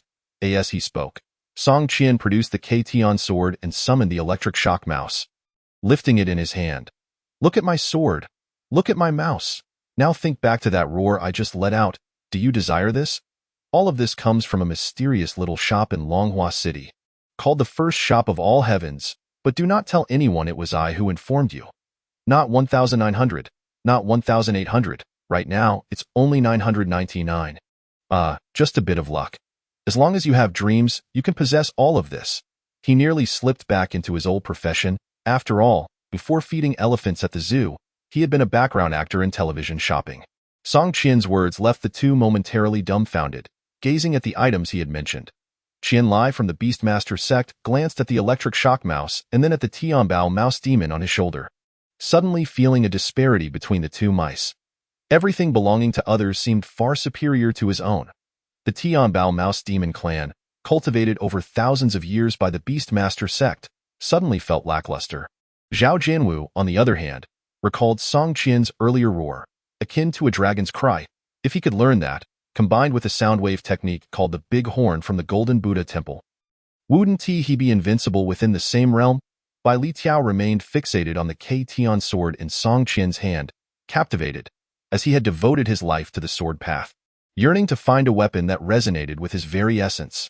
Now, he gazed at the K-Tian sword in Song Qian's hand, instinctively feeling that it was well suited for him. Yet he wondered whether Song Qian would be willing to sell it to him, or if he might find an even finer weapon within the store. The mere thought of this made Bai Liqiao yearn to leave the secret realm immediately and head to Longhua City for a thorough exploration. Boss Song.is, what you said true? Qianlai asked hesitantly, unable to believe his ears. Do not doubt my words. They may indeed seem dubious. However, you can inquire with this young brother from the Tianjin sect, as he has no ties to me. With the reputation of the Tianjin sect, his words must surely hold weight. Song Qian pointed towards Bai Liqiao.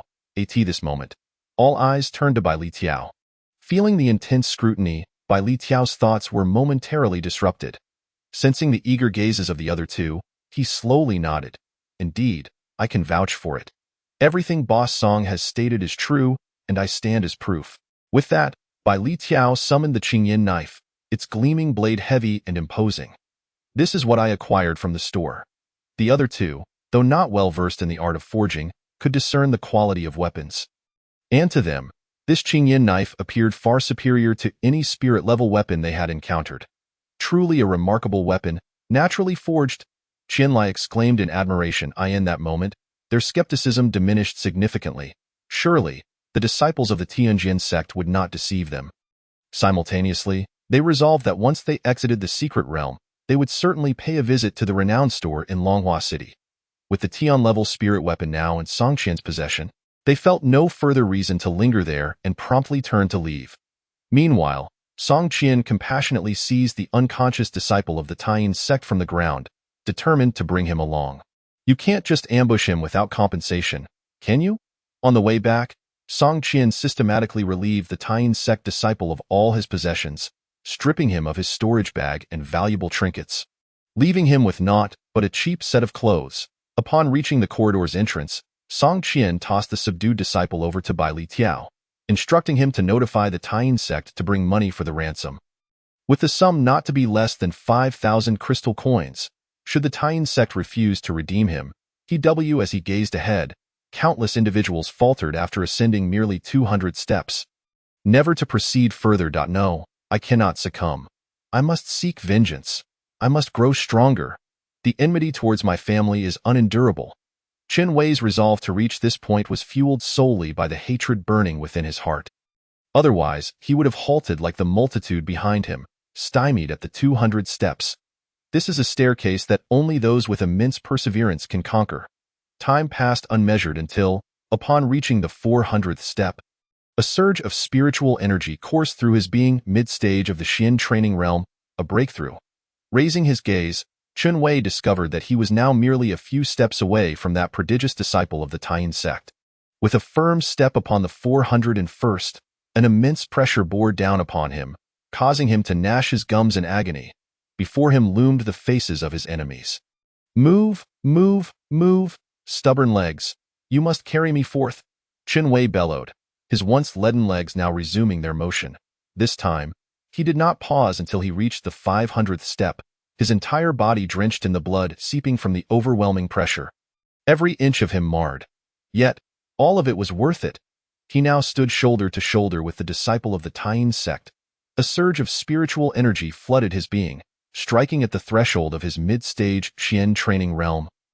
hinting at a potential breakthrough. Should he receive another infusion of spiritual energy, he would undoubtedly ascend to the late stage of the Xian training realm. So swift was this progress, so rapid the cultivation. Chen Wei's eyes glazed over as he yearned to take another step, not move any further. If you do, you are courting death, a voice thundered. The speaker was none other than the disciple of the Taiyin sect. Above the 500th level, the pressure was beyond what practitioners like them could withstand. It demanded true genius, those possessing innate spiritual bodies or innate martial souls, to even attempt the challenge. However, Chen Wei was deaf to the warning. Hatred filled his heart, and a singular thought occupied his mind. To ascend, to break through, and then to exact revenge. With a single stride, he advanced to the 501st step. Boom! In that instant, Chen Wei crumpled like a pile of mud, his body collapsing under the unbearable pressure. Yet, at that moment, he felt someone grasping him from behind, attempting to pull him out of this secret realm. Not just him. All within the secret realm sensed a great hand tugging them backward. The secret realm was collapsing. Chapter 50. The collapse of the secret realm. Outside the secret realm, the four great sects and other factions observed the fluctuations of light emanating from the realm, accompanied by resounding booms. Look over there. What is happening? A practitioner exclaimed, pointing towards the sky. At that moment, the heavens were filled with myriad phenomena, with forests appearing on the horizon, caves shimmering in the distance, and segments of stairs on the verge of collapse illuminated against the sky. The secret realm is about to collapse? How is that possible? It has only just opened. How could it crumble so swiftly? The elder of the Taiyin sect could hardly believe it. The secret realm existed within the void and would gradually be expelled from it, descending into the real world, along with the forests, caves, staircases, and the creatures within, a process known as the collapse of the secret realm. However, this process is typically prolonged. Some secret realms take hundreds of years to descend, and others, even thousands or tens of thousands of years, are entirely developed into exclusive domains of certain factions. Yet, this secret realm had only just opened, and never before had a secret realm collapsed so soon after its emergence. Regardless, should the secret realm descend, our location will inevitably be enveloped. We must hasten to a safe position, a practitioner suggested. I only hope my disciples are unharmed. Amitabha. The old monk expressed his concerns before turning to leave, his staff tapping rapidly against the ground. Following his lead, the practitioners began to leap away. At that moment, in the heavens, a vast forest gradually solidified, plummeting toward the earth, accompanied by the descent of caves and staircases. In the void, three regions overlapped. And upon reaching the real world, these regions violently separated. Within Longhua City, all who were outside gazed in awe at this spectacle. Dear, come see. A forest is falling. It's coming down in huge chunks, a man exclaimed, calling towards a shop behind him. Goodness, are those animals? Those falling from the forest? There are even black pigs. This truly is a case of pigs flying, someone shouted, pointing at the dark figures in the sky. Is this a divine phenomenon? Will our Longhua City be affected? Some expressed their concerns for their safety. At that moment, within the first store of all heavens, the little girl Zhuge Yu noticed the sky darkening and hopped out of the shop to gaze at the horizon. Just as she looked up, she could not suppress her astonishment. The secret realm is collapsing? I hope the shopkeeper is unharmed. Who will provide my little crystal if something happens? Watching the collapse of the secret realm, Zhuge Yu's foremost concern was for her crystals. Would her wages vanish? As for Song Qian, she was not familiar with him.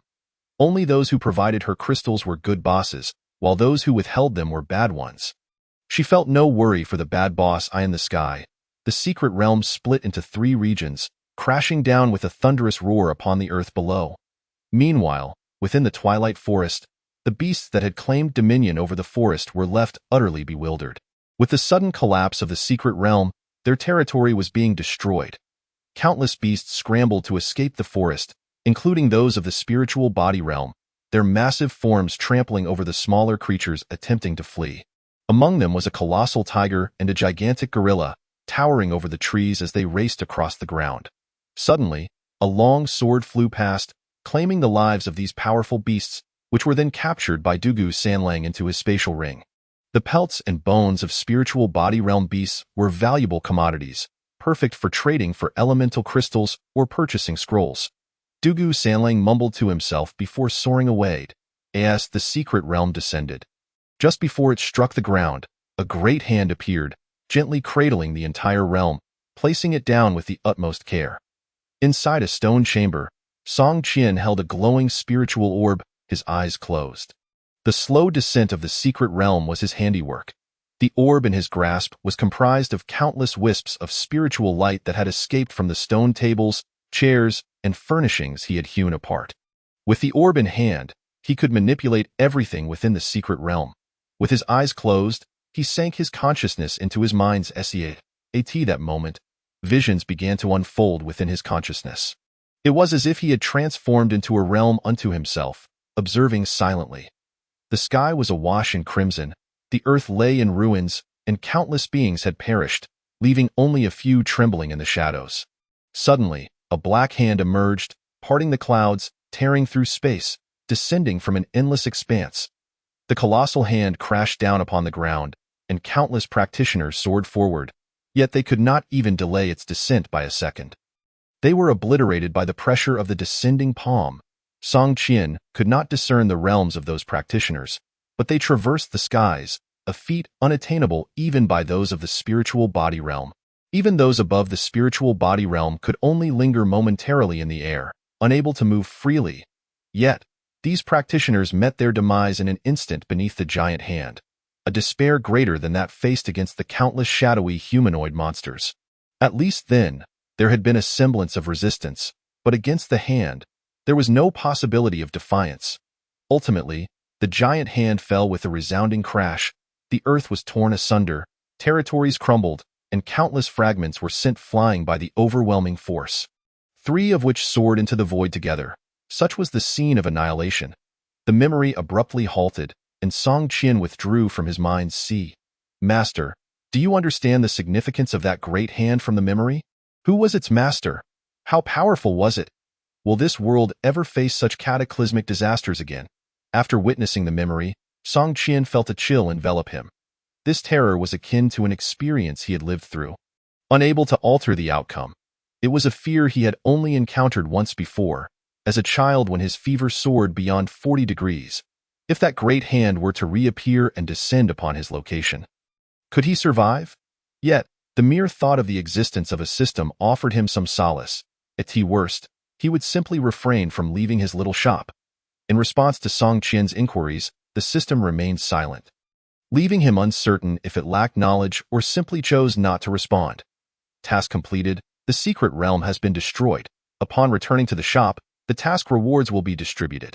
Upon receiving this notification, Song Qian immediately cast aside his earlier fears. He yearned to return to the shop and discover what treasures awaited him in the reward box designated for the host. System, surely such advanced card pools won't yield any worthless common cards. Will they? Song Qian pondered internally. Please explore the possibilities on your own. Well, asking was futile. Song Qian promptly commanded the spiritual orb in his hand, sending himself out of the stone chamber and the secret realm. Chapter 51. The fearless brave Song Qian's figure materialized within the twilight forest. Alongside him appeared Qin Wei, bloodied and battered. As soon as Qin Wei emerged, he summoned the Xian Flame Lion, collapsing onto its back. And upon seeing Song Qian nearby, he felt a wave of relief wash over him, only to promptly lose consciousness. Hey, little beggar, are you all right? You mustn't be harmed. My task remains unfinished, witnessing Qin Wei unconscious and bloodied. Song Qian was overwhelmed with anxiety. He reached out to check for Qin Wei's breath and was relieved to find that he was still alive. Where had this child been transported to? And in such a dire state? Was my mission deemed a failure? Song Qian's heart sank at the thought, and he quickly opened his task panel. Upon seeing that the mission to protect Qin Wei was still active, he breathed a sigh of relief. Thankfully, the task had not failed. Nevertheless, the loss of his precious elixir was regrettable. With a heavy heart, he glanced at the unconscious Qin Wei and sighed, retrieving a vial of elixir that an elder from the Beast Master sect had given him. He poured out one pill and placed it into Qin Wei's mouth. As the elixir took effect, the blood seeping from Qin Wei's body began to heal. Looking at the vial, Song Qian noted that only 2 pills remained. Qin Wei now owed him 2 elixirs, it was imperative to hasten their return to Longhua City. He couldn't allow the child to suffer further harm while in his care. With a resigned sigh, he patted the head of the Xian Yin lion, signaling it to move swiftly. Meanwhile, countless cultivators were being teleported out of the secret realm and into the Twilight Forest.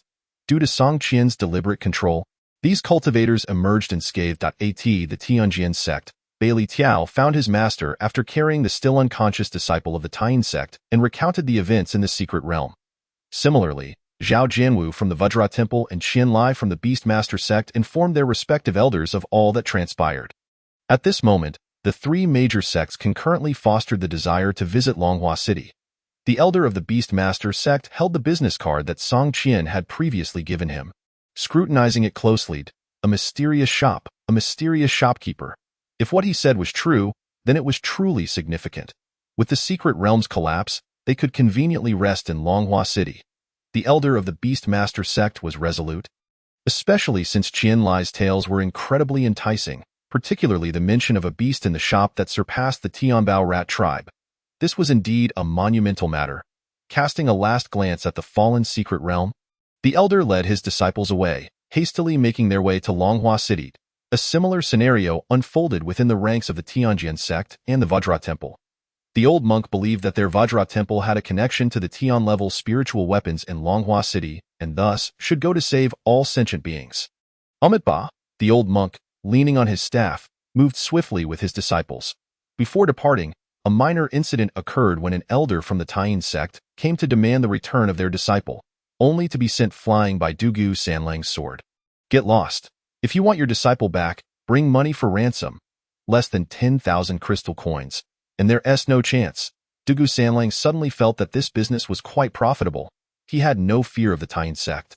If provoked, he could simply capture the elder, accusing them of ambushing him, and demand a ransom of no less than 100,000 crystal coins. Of course, capturing a disciple was trivial, merely a small conflict. But if an elder were taken, the Taiyin sect would undoubtedly be enraged. Such an outcome would inevitably lead to a significant clash between the two forces, and as an elder, he could not instigate a war between sections. Ultimately, Dugu Sanlang personally took hold of the Taiyin sect cultivator and departed with his many disciples. The elder of the Taiyin sect, bloodied and humiliated, returned to his group in a fit of rage, utterly powerless as they too set their sights on Longhua City. After the departure of the four major sects, various factions within Longhua City began regrouping with their disciples, hastily returning home. This expedition into the secret realm had been a whirlwind, arriving and departing in haste. Meanwhile, some factions, such as the families from surrounding cities, received the news too late and were too far from the Twilight Forest. Upon their arrival, they were taken aback. Where had the vast secret realm gone? Ultimately, these factions could only watch helplessly as the shattered remnants of the secret realm lay before them, before departing in disappointment. Under the swift gallop of the Xian Yin lion, Song Qian and his companions finally returned to Longhua City. Upon reaching the entrance of the shop, unable to retrieve the Xian Yin lion as Qin Wei remained unconscious, Song Qian had no choice but to tether it outside like a horse. As Zhuge Yu spotted Song Qian's return, her face lit up with joy, and she hopped over to him. "Boss, you're back. Who is this bloodied person? Is he your son?" Zhuge Yu glanced at Qin Wei, who was slung over Song Qian's shoulder, measuring him and realizing he was taller than she was, which made her somewhat displeased. She detested those taller than herself. "Also, shopkeeper, I've finished my small crystal stones. Can I have some advanced credit?" Zhuge Yu extended her small hand, drooling at the thought of the small crystal stones. Unable to contain herself, she had planned to consume only one a day. But by the time she realized it, she had devoured all the cultivation spiritual crystals Song Qian had advanced to her. Hearing this, Song Qian could only facepalm in resignation. This was indeed reminiscent of his past habits. The snacks he bought never lasted until the second day, often devoured by nightfall. He had once challenged himself to finish an entire box of sugar tangerines in one day, earning him the moniker, Little Yellow Man. Song Qian shot a glance at Zhuge Yu and then inspected the shelves along the wall, noticing that not a single item had been sold. "Yes, not my son. As for you, I haven't sold a single card since I stepped out, and you want to advance your wages. Oh dear, there's a reason for that. Just earlier, there were customers, but they all fled in fear when the sky exhibited strange phenomena. And the secret realm collapsed. "It's not my fault." Zhuge Yu weakly defended herself. "Forget it. We'll discuss this later." Without pursuing the matter further, Song Qian first carried Chenwei into the house and laid him on the sofa. After changing his clothes, he instructed Zhuge Yu to continue running the shop before retreating to his room. "System, I want to open a card." The task reward, the host-exclusive card box, had been on his mind for quite some time. Reward is being distributed. Moments later, a set of card boxes appeared before Song Qian. The box was pure white, devoid of any engravings. After some contemplation, he decided to use one of his 2 drawing opportunities. The card pack inside the box was also pure white, without any markings, making it impossible to discern its category by merely looking at the cover. Upon tearing open the pack, no light shone forth. And there were no levels. The cards within the host-exclusive card box bore no rank. 1 card materialized in the palm of Song Qian's hand. Type: Talent card. Name: Fearless Hero. Level: None. Description: Upon activation of this talent, for a limited time, one will no longer experience fear when facing any situation, temporarily losing the sense of fear and significantly boosting courage. Even the red stone will charge forward without hesitation. A fearless hero, bravely advancing. Fearless hero. How incredibly bold. Chapter 52. The Rodent Scheme. "Hey, hey, hey, I'm coming," Song Qian exclaimed instinctively as he gazed at the card. The phrase about even the red stone charging forward without hesitation particularly resonated with him. "System, give me a hint. Does this card box contain anything legitimate?" he inquired within his mind. However, the system remained silent.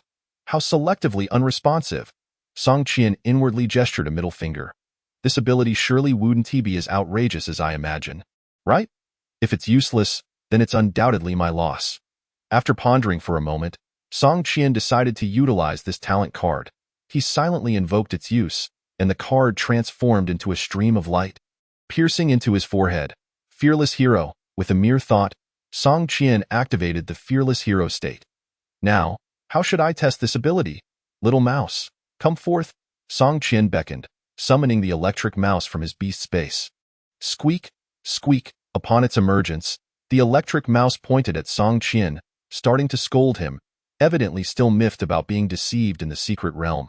Fortunately, Song Qian had yet to establish a mental link, so he couldn't comprehend its grievances. All right, little mouse, it was wrong of me to deceive you. How about I compensate you with 10 spirit herbs?" he said, slapping the electric mouse on the head to halt its tirade. Squeak. Really? The electric mouse now regarded him skeptically. Having grown wary after being tricked too many times, "Of course it's true. Have I ever lied to you?" Song Qian replied with an earnest expression. The electric mouse was taken aback, unable to fathom how Song Qian could utter such words. Considering the times it had been duped, squeak, squeak. "You're just a fraud." The electric mouse attempted to resume its complaints. Song Qian swiftly pinched its mouth shut, saying, "Let bygones be bygones. Just watch my performance from now on. If I deceive you again, I'm not human." He patted his chest in assurance. "Let us make a pact. If either of us breaks our word, we'll be struck by lightning." Squeak. Naturally, the electric mouse couldn't comprehend the hidden meaning in Song Qian's words. But as its master, it felt that he wouldn't continue to deceive it. After all, there should be limits to tricking a mouse. Seeing that the electric mouse had ceased its complaints, Song Qian retrieved a battered long knife he had found in the secret realm and handed it to the electric mouse. "Here, little mouse, use this knife to cut me. I need to test whether I'm still afraid." Song Qian spoke earnestly. He had considered that he wouldn't trust anyone else with such a task, and he couldn't bring himself to harm himself either. Entrusting the task to the electric mouse felt the safest. After all, if something happened to him, the electric mouse would also be in trouble. The electric mouse, holding the dilapidated long knife offered by Song Qian, was momentarily puzzled. Squeak. Is this happiness coming so suddenly? I can openly take a knife to my master? Though it had often pretended to be furious and threatened to claw Song Qian's face. When given the chance, it found itself unable to do so. Now faced with this opportunity, the electric mouse suddenly felt elated. He never anticipated that his master would have such a request. Is this not what is popularly known among humans as love or infatuation? "Mouse, don't just stand there, hurry up. Time is of the essence," Song Qian urged, Poking the electric rat's head, he extended his arm, rolling up his sleeve to reveal his forearm. Right here, aim carefully, and don't apply too much force. Song Qian pressed on, while the electric rat finally reacted, raising its long knife, frozen in midair, hesitant to strike. It often harbored a deep-seated grudge, yet when it came to enacting revenge, it found itself in a quandary. Observing its conflicted demeanor, Song Qian felt a sense of exasperation. Mouse, you must believe in yourself. Right here, strike. He gestured to a specific spot. Upon hearing the command, the electric rat ceased its hesitation, hoisting the long knife and bringing it down. Bang!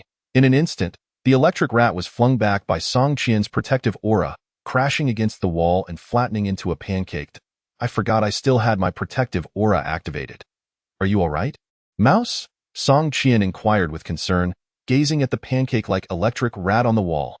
The electric rat slid down the wall, defiantly raising a middle claw, muttering curses that Song Qian could not comprehend. Seeing that the electric rat still had the energy to scold him, Song Qian felt relieved and began to reflect on the sensations he had just experienced. When the electric rat swung the knife down, Song Qian observed the blade nearing his skin, yet he felt not an ounce of fear, even contemplating extending his hand to meet it. In contrast, during his previous encounters in the secret realm, despite activating his protective aura and knowing he would not be harmed, his body would still involuntarily respond with mild trepidation, resulting in tremors. However, just now he felt none of that, and even in a state of forgetting he had his protective aura active, he experienced no fear whatsoever, merely a headstrong desire to charge forward. This skill was indeed useful, but it was somewhat reckless. Should he encounter an insurmountable enemy and activate his courage to charge forward? Would he not be courting death? A vivid image flashed in Song Qian's mind, charging heedlessly towards that ominous dark hand from his memories, only to be crushed into oblivion. That would truly be a case of everyone retreating while he advanced. It seemed prudent to activate his courage only when the situation warranted it. At the very least, he ought not to charge recklessly into the jaws of defeat against unbeatable foes. Song Qian resolved firmly. He categorized the state of his courage into two distinct modes: courageous, a reckless child, unafraid of anything, akin to a fearless warrior, daring to confront anyone; unfazed, devoid of any fear, able to handle any danger with composure. At that moment, the electric rat pancake began to revert to its original form, scrambling up onto the table and glaring angrily at Song Qian. Squeak, squeak. The electric rat spread its tiny hands, demanding the 10 spirit herbs that had been promised earlier. Witnessing its demeanor, Song Qian wore a look of bewilderment. Mouse, what's wrong? What are you saying? I don't understand, he feigned attentiveness. Squeak, squeak. The electric rat jumped up and down in agitation. It had a premonition that it was about to be swindled again. What? It turns out I hadn't activated the mind communication, so I can't understand your words. However, we share a deep connection, Mouse. You must be saying you're tired after all the hard work in the secret realm. So why not rest well in the beast space? Song Qian said with genuine concern. Without waiting for the electric rat to protest, he swiftly summoned it into the beast space. How splendid! Another 10 spirit herbs saved. In truth, Song Qian was not merely being miserly. He relished the process of outsmarting the electric rat. After all, it was his pet, and who better to swindle it than himself? He believed that one day, when the electric rat understood his good intentions, it would be well prepared against the ulterior motives of other cultivators when taken outside. Indeed, this was training for the electric rat, all for its benefit. Song Qian continually reassured himself. After all, having once been a motivational speaker, he found it easy to brainwash himself. All right, I still have one draw opportunity left. Let us draw from the exclusive card box once more. Utilizing his drawing chance, Song Qian pulled out a card pack from the box and tore it open. This time, a radiant light burst forth from the card, a beam of yellow light shooting out. He had struck gold, type, function card, name, copy, level, celestial level, chapter 53, double happiness, description. After using the copy card, you can replicate any non-sentient object of the same level, such as techniques, martial arts, materials, elixirs, talents, divine abilities, roots, spiritual bodies, and martial souls. The copy card will enter a charging state after use, and upon completion, it can be used again. Gazing at the card's description, Song Qian's hand trembled slightly. This item was incredibly powerful. He had not expected that this exclusive card box would yield such a miraculous copy card. Moreover, the most crucial detail was that this copy card was not a one-time use. It could be used multiple times. It merely required charging. This system was exceedingly generous. System, do enlighten me. Am I truly your progenitor? Song Qian asked earnestly in his mind. System, you need not remain silent. I already understand our relationship. Rest assured, I shall diligently manage our family business from now on, he chuckled, patting the non-existent shoulder in the void. With a sense of delight, Song Qian regarded the copy card in his hand. If there was one aspect he found somewhat unsatisfactory, it was that this copy card was only of celestial level. If only he had a divine level copy card, he could replicate anything he set his eyes upon. Perhaps even duplicate an entire world. Imagine creating an entire world devoid of any sentient beings, brimming with inexhaustible resources, and no one to compete with him. How splendid that would be. Humans are inherently greedy. Once they possess one thing, they yearn for more. Song Qian was currently in such a state. Given that the copy card could charge, it was only wise to make use of it as soon as possible. Let me ponder what I have at my disposal to copy. Song Qian stroked his chin, deep in thought. Shortly after, he arranged several items around the room. A celestial-level long spear, a purple source crystal, and a plethora of spirit herbs and ores, all obtained from the secret realm. Additionally, there was the K-Tian sword, explosive spirit talismans, and the 3-fire mysterious fox martial soul, all sourced from his initial gift package and card draws. First, he dismissed the weapons. Replicating weapons was of no use to him. As for the spirit herbs and ores, whether he had one more or one less would make little difference. The explosive spirit talismans had a low ceiling. They possessed the power of a full-force strike only at the peak of the profound realm. If he could replicate hundreds of them, he might set up a grand explosive formation, but he could only replicate one, utterly useless. As for the 3-fire mysterious fox martial soul, he doubted that having an identical martial soul would offer any significant advantage. If it were a different martial soul, that would be another matter entirely. After weighing his options, Song Qian's gaze finally settled on the purple source crystal. He had previously heard Lu Feng mention that such a sizable purple source crystal might contain the accompanying substance known as purple source crystal essence, which could assist cultivators in their training, and it was indeed a precious item. Purple source crystal, it is you? Song Qian activated the copy card, designating the purple source crystal as his target. Instantly, a streak of light shot forth from the copy card, penetrating the purple source crystal before returning to his hand, transforming into a new card. Name: Purple source crystal. Level: Celestial level. Description: a purple source crystal the size of a stone mill, containing the accompanying substance purple source crystal essence. Consuming it can accelerate a cultivator's training progress and may trigger a state of enlightenment. Overwhelmed with joy, Song Qian stowed the purple source crystal card away and picked up the copy card. He noticed a circular charging bar appearing on the copy card, indicating that once it filled up, the card would be ready for reuse. System: what does the copy card's charging require? Is there a way to expedite its charging? Song Qian inquired directly. The copy card requires spiritual energy for charging, and it automatically charges by absorbing the spiritual energy that permeates the world. The host can also actively supply spiritual energy to accelerate the charging process. A cold mechanical voice replied, addressing Song Qian's question. Upon hearing this, he immediately began channeling spiritual energy into the copy card.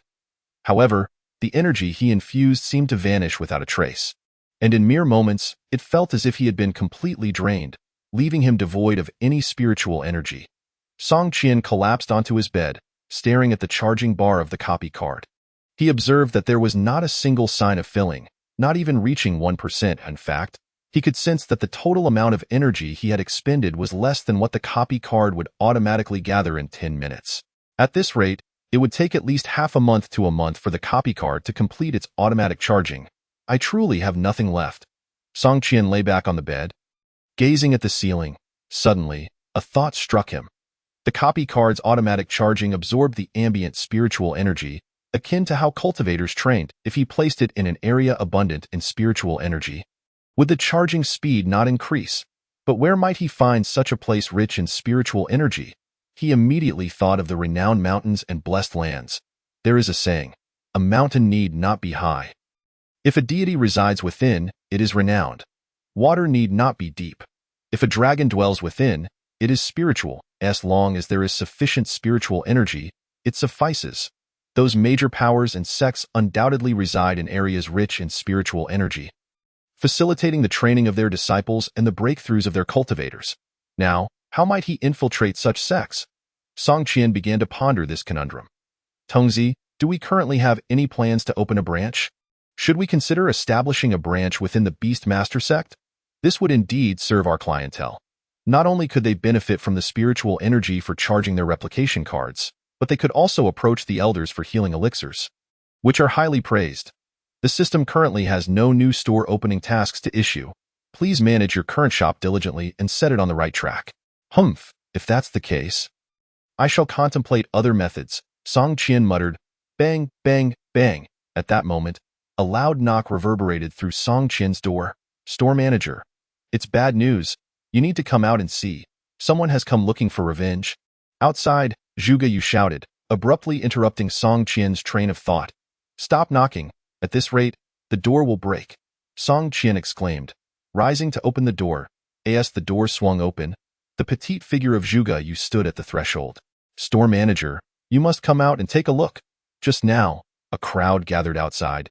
It's packed all the way down the street. Zhuge Yu gestured with her hands to illustrate the sheer number of people, forming a circle larger than her own stature. Revenge? As a store manager, I am upright, kind-hearted, polite, cultured, and honest. I would never deceive anyone. How could I possibly have enemies? Do not slander me, you little girl, Song Qian replied, glancing at her. Humph. You speak as if it's the absolute truth, without any shame, Zhuge Yu retorted, pouting. Mind your words and actions, or I will deduct your wages. No, no, no. Store manager, if you just take a look, you'll understand. The leader among them looks ferocious. They wouldn't be here for anything other than revenge. Zhuge Yu hastily softened her tone, fearing a reduction in her precious crystals. That is a fair point. Come, let us step outside. Remember, in any situation, remain calm just like me. Song Qian guided Zhuge Yu toward the entrance, opening the door while addressing her. In all matters, one must maintain composure, even if the sky were to fall. As the door swung open, Song Qian was taken aback, words momentarily escaping him. The time for bravery had come to an end. Before him stood a throng of people densely packed outside, shoulder to shoulder, with some even perched atop the surrounding rooftops. Meanwhile, for individuals awaited inside the shop, elders from the three major sects, along with Bai Li Tiao, Boss Song, greeted the elder from the Beastmaster sect. Prior to Song Qian's emergence, the four had already perused the introduction on the blackboard within the shop, and with Bai Li Tiao's explanation, they had come to understand the mechanics of card drawing. Such an astonishing phenomenon had evoked their admiration, especially the soul card box, which left the three elders in awe. The shop can actually draw soul cards. This absolutely warrants a try. Amitabha, if I do not enter hell, who will? Allow this humble monk to be the first to sample it, the old monk declared, pointing to the soul card box. Boss Song, I wish to draw from this, utilizing my lifespan. For those of their caliber, the consumption of 30 years of lifespan was hardly substantial. If they were truly able to draw a soul card, it would be exceedingly worthwhile. Moreover, they were curious to witness how the shop extracted their lifespans. Although Bai Li Tiao had explained it beforehand, without witnessing it firsthand, they could not help but harbor doubts. Very well, I shall arrange that for you, esteemed master, Song Qian replied with a smile. They are indeed valuable customers. Song Qian deducted 30 years of lifespan from the old monk, converting it into a drawing opportunity. The moment the lifespan dissipated, the old monk felt a profound jolt within. He could keenly perceive his lifespan slipping away. Vanishing silently. It is easy to take a life, yet to extract a person's lifespan without any disturbance is no simple feat. As an elder of the Diamond Temple, he had encountered numerous people and events. Yet he had never heard of or witnessed such a thing. Even before drawing a card, he was already astounded by the shop's marvels. Nevertheless, being seasoned, the old monk maintained his composure and reached into the card box to draw a card. Following Song Qian's guidance, he tore open the card he held. That moment, the attention of the others shifted towards him, eager to witness the unfolding scene. a beam of white light emanated from the card package. And as the light faded, the card materialized in the old monk's hand. The others were curious, while Song Qian remained unperturbed. Judging by the glow, it was a mundane card. Name: Kitchen Knife Soul. Level: Mundane. Description: perfect for chopping vegetables and bones. Indeed, it's quite handy. Upon reading the card's description, a vivid image flashed through Song Qian's mind. In the future, when the old monk encountered an adversary, he would summon the Kitchen Knife Soul, manifesting a kitchen knife, while chanting Amitabha, and then charge at his foe. That image is rather unsettling. In contrast to Song Qian's disdain, the old monk cherished the card in his hand. Even if it were a mundane card, it was still a soul. If it truly granted him a soul, what mattered if it were mundane? Furthermore, he could exchange it for a higher-level soul later on. With that thought, the old monk immediately activated the card in his hand. He needed to confirm whether this soul was genuine or merely an illusion. The card transformed into a streak of light and flew into his brow, leading the old monk to close his eyes as his consciousness delved into his sea of awareness. When he opened his eyes again, a thought summoned a kitchen knife to hover 3 feet above his head, solidifying into his grasp. Feeling the kitchen knife that had materialized in his hand, he wielded it effortlessly. Excellent, excellent. This is real. I too possess a soul now, the old monk exclaimed in excitement. His gaze fell upon the soul card box, eyes aglow with desire, wishing to claim every single card within. However, 2 even more fervent gazes fixed upon him, hands resting firmly on his shoulders. Old monk, you've had your turn. It's time for us to have a go. The voice of Dugu Sanlang echoed, startling the old monk. Aware that he could not afford to offend them, the old monk coughed a couple of times. Amitabha, I should not have let greed influence me. My cultivation is insufficient. As he spoke, the old monk took a few steps back, yielding space for Dugu Sanlang and the elder of the Beastmaster sect. Dugu Sanlang stepped forward, promptly consuming 30 years of lifespan to draw from the soul card box. Meanwhile, the elder of the Beastmaster sect expressed his desire to draw cards as well, but he aimed to draw from the pet card box. Name: Longsword. Level: Mundane. Description: a standard longsword. Name: Doberman. Level: Mundane. Description: regular pet dog. Upon seeing that both cards were mundane, Song Qian couldn't help but lament the low drop rate. If he were to believe that the system operated without any hidden agendas, he would be utterly incredulous. Dugu Sanlang and the elder of the Beastmaster sect promptly activated their cards, 2 streaks of light flashing. A Doberman appeared in the shop, affectionately nudging the elder of the Beastmaster sect. Dugu Sanlang opened his eyes, and a long sword materialized, firmly grasped in his hand. After experiencing the wonders of the shop firsthand, both men gazed at the shelves with burning anticipation. Boss Song. Another round. I wish to draw again. 3 voices chimed in unison, as the 3 elders became completely engrossed in that moment. Song Qian felt an overwhelming urge to laugh heartily. Today, he had struck gold. Little did the 3 elders and the multitude of disciples outside know that each one longed to try their hand at drawing cards and experiencing such marvels.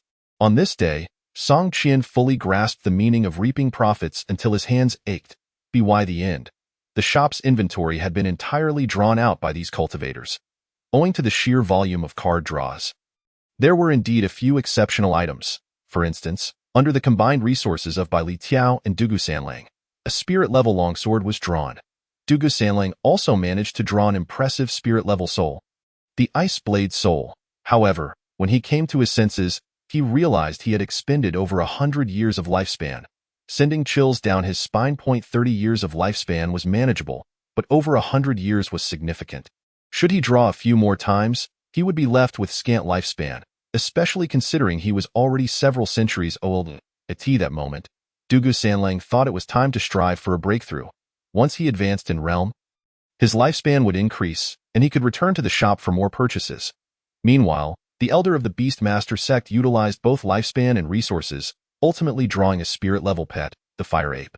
He was more restrained, opting for the pet card box, which required less expenditure than the soul card box, yet he still used several decades of lifespan. Among them, the luckiest was a disciple from the Diamond Temple, who squeezed through the crowd and acquired the last card in the shop. Type: Divine Weapon Card. Name: Heavenly Armor. Level: Celestial. Description: crafted from celestial meteorite as the primary material. Complemented with purple source crystals and Tianqing gemstones, it boasts formidable defensive power.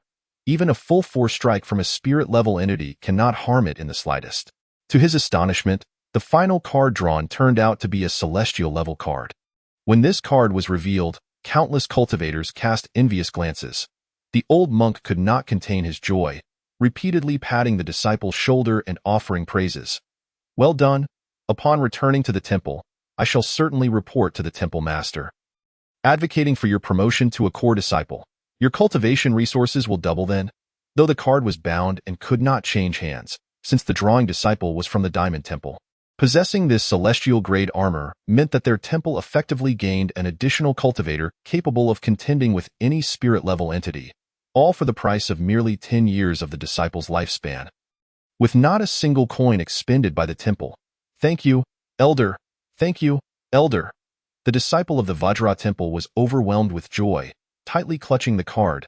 In a single day, this disciple ascended from being an ordinary member to a core disciple. Inciting envy among countless cultivators, at this moment, everyone realized that the fate of this Vajra Temple disciple had irrevocably changed. Could this be what it means to defy destiny and alter one's fate? Chapter 55. I am a simpleton with several boxes of cards completely drawn. The cultivators had no reason to linger any longer. They exchanged brief farewells and began to depart. Before leaving, Song Qian assured these cultivators that more card packs would be restocked by tomorrow, causing those who intended to leave Longhua City to halt their steps and seek accommodations instead. "Boss Song, are you saying that we can draw cards again tomorrow?" The elder of the beast-taming sect expressed disbelief. He had thought such miraculous items were limited, but from Song Qian's words, it seemed that card packs could be replenished infinitely. Of course, I can't possibly run my shop for just a day or two. There will be plenty of card boxes and packs. As long as customers are willing to pay the price, they can draw as much as they desire. Song Qian waved his hand grandly, addressing the gathered cultivators. His words effectively captured the attention of many who had initially intended to leave. Duga Sanlang, the elder of the beast-taming sect, the old monk, and the leaders of the 3 major sects all altered their plans. With the secret realm collapsing ahead of schedule, the time they had anticipated could now be spent in Longhua City. Drawing cards here was far more enticing than the secret realm. The incident involving the Vajra Temple disciple drawing the heavenly great armor was particularly stimulating to their nerves. In the secret realm, treasures were fraught with peril, and most people would be fortunate to pick up what the powerful and talented discarded. Yet now, in this humble shop, they stood on equal footing with those prodigious cultivators. What of Dugu Sanlang from the Tianjian sect, the most formidable among them? He had only drawn a spirit-grade martial soul. Meanwhile, the grand prize had been claimed by an inconspicuous ordinary disciple of the Vajra Temple. This little shop did not favor the strong over the weak, nor did it seek to curry favor with the powerful. Such a fantastical scenario was enough to drive these cultivators into a frenzy. With no danger and the possibility of obtaining top-tier treasures, the worst consequence would be a slight depletion of their lifespan and fortune. As long as they did not perish in the process, they could still emerge as heroes after breaking through their realms. Even if they were to gamble all their possessions and come up empty-handed, it would merely mean starting over, unlike in the secret realm where encountering an unbeatable beast could lead to a grim demise. After bidding farewell to the representatives of the 3 major sects, Song Qian chuckled as he closed the shop door. With the card boxes all drawn empty, there was no merchandise left, and he decided to close early. Song Qian returned home with Zhuge Yu. Upon glancing at Qin Wei, who lay unconscious on the sofa, Song Qian recalled that he still had a task to complete. "System, how is the task of protecting the customer coming along? Has it been accomplished? The little beggar is still lying comfortably on the sofa. How long am I supposed to protect him? It can't be forever, can it?" He was also curious about the extra services included in the task rewards. Were they additional offerings from the shop or benefits he could receive from the system itself? Task not yet completed. The target remains unconscious. An unexpected demise during unconsciousness cannot be ruled out. The task will only conclude once the target fully awakens. Upon hearing this, Song Qian gave a thumbs up. Meticulous. The system truly was exceedingly thorough. He decided to wait it out. Song Qian no longer wished to complain about the system's absurdities. The probability of Qin Wei suddenly passing away while unconscious seemed even lower than the chances of him experiencing another transmigration. After all, the system could facilitate transmigration, but Chun Wei's untimely demise was unlikely unless the system intervened. Yet, there was no need for intervention. The system had initiated the task, and it could hardly dismantle its own stage. Ignoring Chun Wei for the time being, Song Qian turned to instruct Zhuge Yu to prepare a meal. Although it was termed cooking, it merely involved reheating the prepared dishes he had brought back. As for the stove lacking gas, Song Qian placed the Katian sword on it, utilizing the heat emanating from the blade to warm the food, a rather effective method. After sending Zhuge Yu off to prepare the meal, Song Qian retreated to his room. Prior to entertaining guests, he had not yet opened the purple source crystal and intended to explore how it could assist his cultivation during this interlude. However, how was he to open this crystal? Smash it? Or pry it open? With the Katian sword being used to heat the food, Song Qian had no choice but to take out the heavenly grade long spear he had obtained from the secret realm. Weighing the spear in his hand, he ultimately decided on the most straightforward and forceful approach. He would simply smash it. Raising the long spear, Song Qian brought it down upon the purple source crystal. Bang, bang, bang. With a mighty swing, the spear struck the crystal, leaving a gashed eye. In the next moment, a particularly sweet aroma wafted forth from the opened crack. Just the scent alone made Song Qian's mouth water profusely. At that moment, he felt that acquiring the purple source crystal had been worthwhile. Even if it was not used for cultivation, merely drinking from it was a splendid affair. Wiping the drool from the corner of his mouth, Song Qian lifted the purple source crystal and poured its contents into a glass on the table. A stream of faint purple liquid surged into the cup, and as it was exposed to the air, the fragrance intensified. Unable to resist, Song Qian raised the cup and took a sip. The liquid was smooth and delightful. He could confidently assert that this was the best thing he had ever tasted in his life, far surpassing the hyperbolic beverages from his previous existence. As the liquid flowed into his mouth, down his throat, and into his stomach, a warm sensation enveloped his body, and waves of spiritual energy surged within him. Rushing towards his brain, in that instant, Song Qian recalled the times he had wet his pants at the age of 5. The essence of the purple source crystal even seemed to enhance his memory. However, memory enhancement was merely incidental. The key was the state of enlightenment it induced. In a moment of clarity, he grasped the reason behind his slow progress in cultivating the supreme celestial technique. His talent had simply been too lacking. What a foolish version of myself I had been, incapable of even cultivating properly and struggling with a holy grade technique. This state of enlightenment would not last long, and Song Qian wasted no time. He took out a cultivation spirit crystal and, while in this enlightened state, began to practice the supreme celestial technique. 1 cycle, 2 cycles, 3 cycles. Originally unable to complete even half a cycle, he had now cycled through 3 full cycles in this enlightened state. Although he still had a considerable distance to cover before reaching the next realm of the celestial technique, he was progressing far faster than before. If his previous practice was akin to riding a bicycle, now it felt as if he were aboard a high-speed train, operating on a completely different level. This was a dimensional blow to Song Qian, who felt he could no longer be separated from the essence of the purple source crystal. To cultivate without drinking from the purple source crystal was simply not worth it. He silently resolved that from now on, if he did not consume the essence of the purple source crystal, he would not practice at all. The state of enlightenment came swiftly and departed just as quickly. Once it faded, Song Qian felt as if he had reverted to his former self, and the cycles of cultivation slowed significantly. However, even at this reduced pace, it was still twice as fast as before. Song Qian felt that if he were to drink the essence of the purple source crystal a few more times and enter the state of enlightenment again, his speed of cultivation during regular practice would increase even further. Just as he was about to take another sip of the purple source crystal essence to continue his cultivation, a knock echoed at the door, accompanied by Zhuge Yu's voice urging him to come to dinner. Chapter 56. The Longevity Body Shopkeeper. Shopkeeper, open the door. Dinner is ready. If you don't hurry, it will get cold.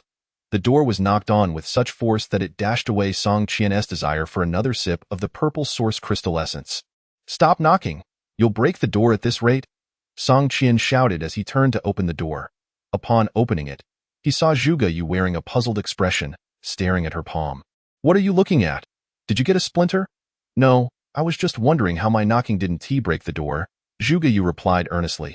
Earlier, when Song Qian had asked her to heat the food, It was a task she had never performed at home, and a hint of resentment lingered in her heart, prompting her to knock harder than usual. However, the moment she struck the door, regret washed over her. Fearing she might shatter the old wooden door if that happened, this stingy shopkeeper would surely deduct her wages. She feared he might even make her work for free to pay off the debt. She believed he was capable of such things. To her surprise, despite her vigorous knocking, the door remained unyielding, producing only a sound without a single crack. "What? You wanted to break the door? Be careful, or I might deduct your salary." Song Qian glanced at the door, confirming it was unscathed, and he sighed in relief. Indeed, how could a little girl easily break down a door? At that moment, his stomach growled. "Let us eat first, next time. Remember to be a bit gentler when knocking. Every piece of furniture around here might be older than you." Upon hearing this, Zhuge Yu rolled her eyes.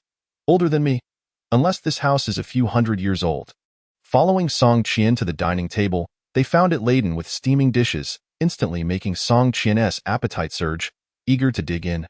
Strangely enough, he felt hungrier than usual. Just moments ago, when he had closed the shop, he hadn't felt this ravenous. Now, he was famished. This change seemed to have occurred after he drank that cup of purple source crystal essence and began his cultivation. It appears that in the future, before indulging in the cultivation of the purple source crystal essence, one must first prepare a substantial amount of food, which certainly amounts to a significant expense. How is it that I feel as though my finances are increasingly insufficient? Song Qian mused to himself. Positioned comfortably, Song Qian eagerly began to feast. Meanwhile, Zhuge Yu cast a glance at Chen Wei, who remained unconscious on the sofa. "Shopkeeper, should we not leave some food for him as well?" "What?" Song Qian abruptly lifted his head, a piece of meat still dangling from his mouth. "Who are we saving food for? Hurry up and eat. If you're not going to, hand it over to me." With a chicken leg in one hand and a duck leg in the other, he stuffed them into his mouth, feeling that his appetite had significantly increased compared to before. Observing Song Qian's voraciousness, Zhuge Yu chose to remain silent. It was evident that there would be no leftovers, and judging by Song Qian's demeanor, he might not even have enough to satisfy himself. As the meal approached its conclusion, only bones remained on the table. Song Qian patted his still half-full belly, a look of concern crossing his face. Indeed, funds were genuinely inadequate now. He needed to devise a way to earn more. Meanwhile, Zhuge Yu watched Song Qian with a hesitant expression, ultimately deciding to speak up. "Shopkeeper, can I also draw cards from our store?" After observing others drawing cards all day, she found herself imbued with a desire to do so as well. Particularly after witnessing the moment when a disciple from the Diamond Temple drew a heavenly grade card, which left her quite envious. Upon hearing this, Song Qian extracted a toothpick from the table, using it to pick his teeth while sizing her up. "You wish to draw cards? That is permissible. Our store supports employees purchasing our products, and it would be best if you could draw more frequently. However, what will you use to draw? You have nothing of value on your person. Are you considering using your luck or lifespan?" Zhuge Yu nodded, raising her fist. "I will use my lifespan. I have plenty of it." Song Qian chuckled upon hearing this, and no matter how much lifespan one possessed, once one entered the abyss of card drawing, it would surely be a one-way journey. "Let me make it clear. While I agree to your drawing cards, you must exercise restraint and not wager everything. I do not wish to expend effort recruiting a new employee." As he spoke, Song Qian began to check Zhuge Yu's lifespan and its conversion into card drawing opportunities, adhering to the standard of 10 years of lifespan for a single draw. When the system completed its scan, Song Qian was left speechless upon seeing the number above Zhuge Yu's head, momentarily frozen in astonishment. "This is the system malfunctioning?" he thought frantically. Above Zhuge Yu's head, a number slowly hovered, 999, a full 999 drawing opportunities made Song Qian gulp nervously. The system scan has encountered no errors. All information regarding the individual is normal. The system's cold voice confirmed. If it wasn't a system bug, then how could one explain that dazzling number? Translated into lifespan, that could equate to living a millennium. Xiao Yu. "What realm are you in?" Song Qian asked, his tone gentle. His second thought was that she might be a hidden powerhouse, as he realized he had no knowledge of Zhuge Yu's true realm. "I am at the dominant profound realm, a practitioner at the late stage of heavenly profound," Zhuge Yu proudly declared. The dominant profound realm, above the spiritual body realm. Song Qian recalled the knowledge imparted to him by the system upon his arrival in this world. categorizing realms from low to high: blood exchange realm, profound practice realm, spiritual body realm, dominant profound realm, sky treading realm, divine court realm, formless realm, and heaven and earth realm. He had not paid attention to the later realms. Having been distracted by hunger, to his surprise, the casual employee he had hired turned out to be a practitioner of the dominant profound realm, on par with the elders of the 4 major sections. In fact, Zhuge Yu's realm surpassed that of 3 of those elders in that instant. Song Qian regarded Zhuge Yu with newfound respect, feeling that hiring her was indeed a wise decision. However, despite Zhuge Yu's impressive realm, it still did not align with those 999 drawing opportunities. The dominant profound realm could extend one's lifespan to over 1,000 years, with the longest living individuals reaching only 2,000. This simply did not add up. Your lifespan appears to be over 10,000 years. Song Qian pointed at the number above Zhuge Yu's head. Even though she couldn't cite this, Zhuge Yu chuckled. That's simple. I am an everlasting body. She proudly stood atop her chair, thumping her chest. An everlasting body? Song Qian understood that this meant she could live significantly longer than an ordinary person, and if she cultivated further, she could truly be considered immortal.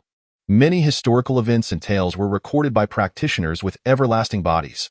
The moment Song Qian heard this, his first thought was whether he could use a replication card to duplicate Zhuge Yu's everlasting body. If that were possible, he would be immensely successful. Moreover, if he could replicate it multiple times, could he not live until the end of time, even as the universe collapsed? With this possibility in mind, his gaze toward Zhuge Yu grew increasingly fervent.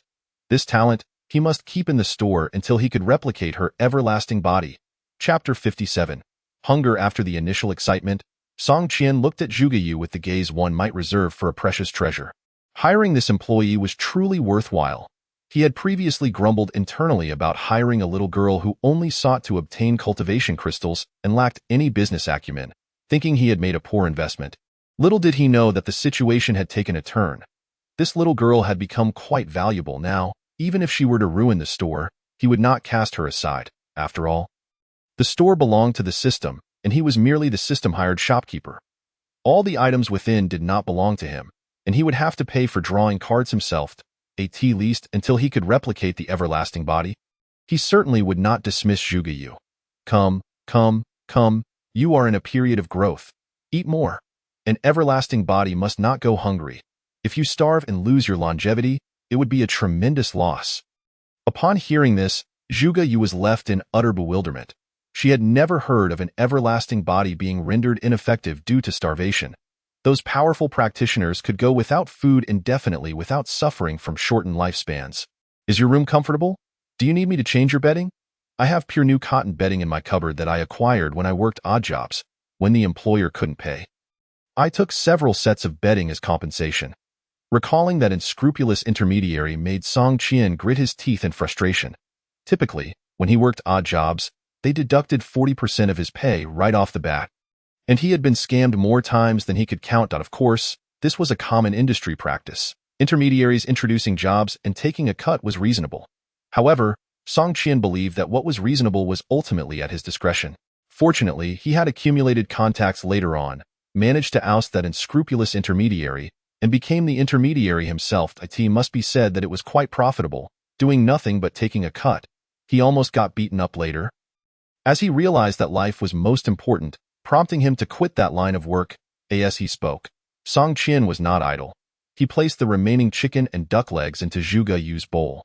Eat, eat, eat. Do not be polite with the shopkeeper, he said with a kind expression. He was now fearful that she might leave. Although they had signed a contract, it was merely a standard employment agreement. As long as Zhuge Yu did not act recklessly and endanger the store's safety or her own, if she wished to depart, he would have no means to stop her in this regard. Song Qian inwardly cursed the system for not drafting a more stringent contract, one that would penalize her for unexcused absences by deducting her longevity or requiring compensation for mistakes made. While working, Song Qian had often cursed the capitalists, but now he found himself resenting his own position, realizing he was not the capitalist, and the contract was alarmingly lenient. Meanwhile, Zhuge Yu observed the complete shift in Song Qian's demeanor. Left in a state of astonishment, how could the stingy shopkeeper suddenly become so generous, sharing chicken and duck legs with her? Was it possible that she was destined for greatness, and her aura compelled the shopkeeper to pay her homage? Having read many tales, countless scenarios of face-slapping unfolded in her mind. Shopkeeper, I would like to request an advance on next month's salary. Please grant it to me. Zhuge Yu extended her little hand. Grasping at the air, upon hearing this, Song Qian's affable smile vanished instantly. Xiao Yu, it's not that I refuse to give you the crystal stones. It's simply that consuming too many of those is detrimental to your health. Rest assured, there will be bread, and there will be crystal stones. Take your time. I will return to my room now. By the way, remember to wash the dishes after eating. We are running low on water at home, so be sure to fetch some from the city well. With that, Song Qian stood up and headed back to his room. Fortunately, at the last moment, he pulled back from the brink. Wanting food was acceptable, but wanting money was absolutely out of the question. The money in Song Qian's possession was tightly strung together, and pulling a few coins would cause him considerable pain, regardless of how much one grows. An everlasting body could not extract a single cent more from him. After Song Qian left, Zhuge Yu remained seated at the dining table, feeling rather disheveled. Had she made an excessively demanding request? Why did the shopkeeper leave so abruptly? Was it true that crystal stones were incredibly precious? She glanced down at her little hands. When the next payday came, she would certainly need to be frugal. After making this vow, Zhuge Yu quickly finished her meal and skipped off to fetch water and wash the dishes in the city. Returning to his room, Song Qian did not rest. Instead, he immediately took a cup of purple source crystal essence, drank it down, and began cultivating with the spirit crystal. As the cycle of the week progressed, Song Qian could distinctly sense his proximity to the next tier of the supreme celestial technique, which spurred him to dedicate himself even more fervently to his cultivation.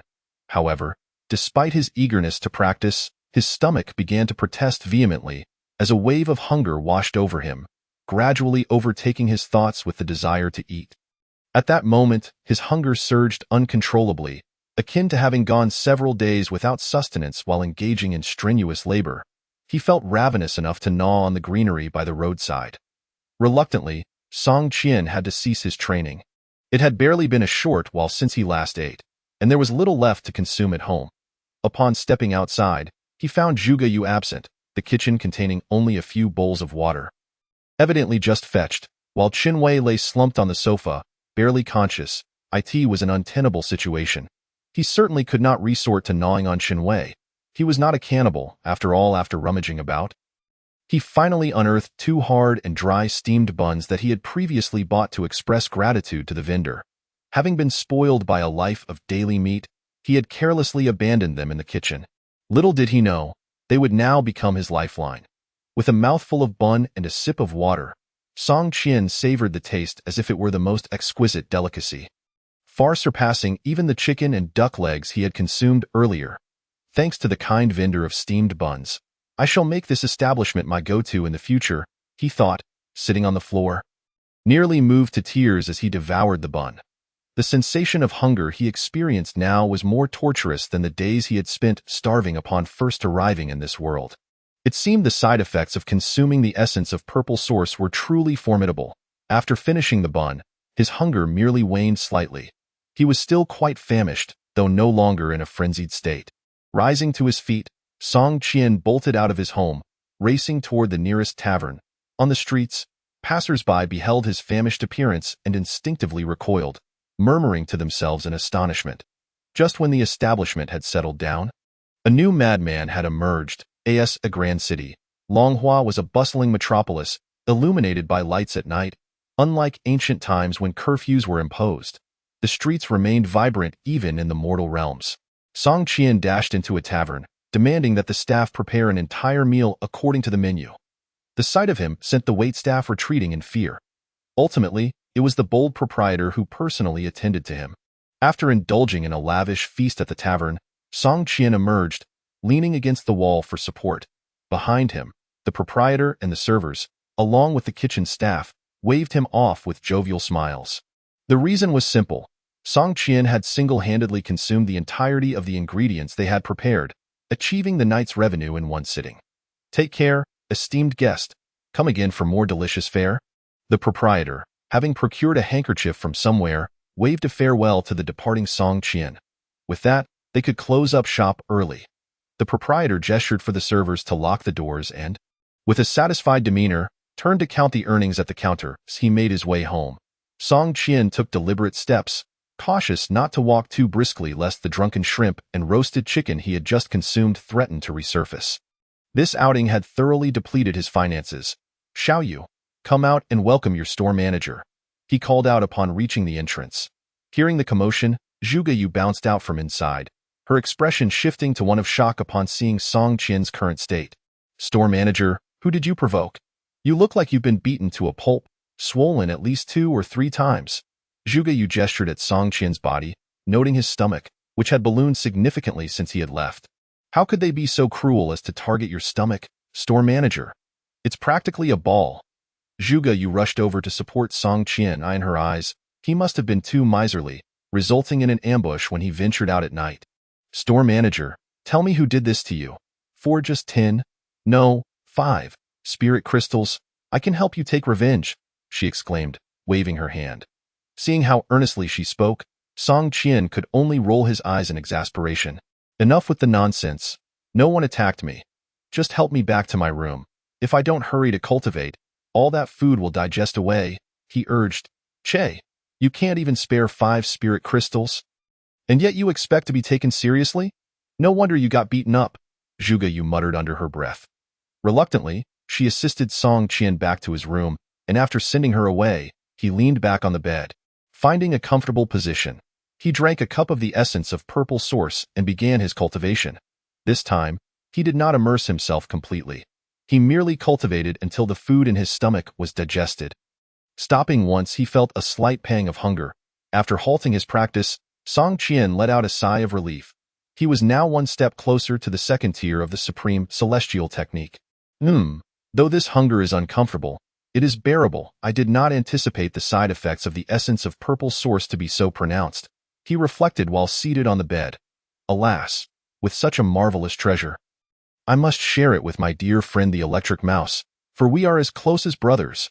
Feeling uneasy about his own suffering without pulling a prank on the electric mouse, Song Qian promptly summoned it from his pet space. The electric mouse emerged, eyeing Song Qian warily. "Squeak. What scheme do you have in mind this time?" it questioned through their mental link. "Oh, dear friend, how could I possibly deceive you? Do you not recall my vow? If I were to trick you, may the heavens strike me down," Song Qian replied earnestly. "Squeak. I do not believe you. Not a word of it." The electric mouse was adamant in its skepticism. "Alas, it pains me to see such a rift between us. Surely someone is sowing discord between us. Yo, tell me, who is it?" Song Qian lamented passionately. "Squeak." The electric mouse pointed accusingly at Song Qian. Realizing the depth of the electric mouse's mistrust, Song Qian found himself in a predicament. Who would have thought that a mere mouse would become so discerning? Shouldn't you be more inclined to become a culinary rat? Why the sudden caution? He mused. "Oh, dear friend, I summon you this time to genuinely share something wonderful with you. Behold, this is the essence of purple source, a remarkable substance beneficial for cultivation." As he spoke, Song Qian poured a small cup of the essence, only enough to fill the cap, mindful of the electric mouse's size, as he feared it might turn into a dried mouse if overindulged. Of course, it was not a matter of reluctance on his part. He was merely considering the little one's safety. The electric mouse gazed at the essence with a mix of skepticism and intrigue. Its nose twitching as a look of delight spread across its face, leading it to relax. This substance was even more delectable than the fruit wine it had tasted before. "Squeak, this is really for me?" it inquired, its gaze fixed on Song Qian. "And of course, when I come across something good, you are always in my thoughts. We are dear friends, brothers in arms. I cannot believe you would doubt me. It truly wounds my heart." Song Qian replied, clutching his chest in an exaggerated display of anguish. Seeing this, the electric mouse hesitated, but its heart softened, and it reached out a tiny paw to pat Song Qian's hand. "Squeak, I shall drink it." The electric mouse grasped the cup and gulped it down in one go. This, Song Qian set aside his feigned sorrow. After all, the higher ground prevailed, and he had come out on top. Moments later, the electric mouse entered a state of enlightenment, sitting cross-legged on the bed to cultivate. Song Qian thoughtfully handed it a spirit crystal to hold while it practiced. He was eager to see what the electric mouse would look like once it emerged from its cultivation. Would it be so ravenous that it might gnaw on the bed itself? If that were the case, he would certainly regret not having charged his phone, for he would have loved to capture a photograph of the electric mouse chewing on wood to tease it in the future. Suddenly, an idea struck him. The phone, he exclaimed, rising to search his room. If the electric mouse could charge the refrigerator, surely it could charge his phone as well. Having a working phone would make many tasks considerably easier. Additionally, he was curious if the phone, influenced by the same force that had transported him, might undergo a transformation akin to the refrigerator, acquiring new functionalities.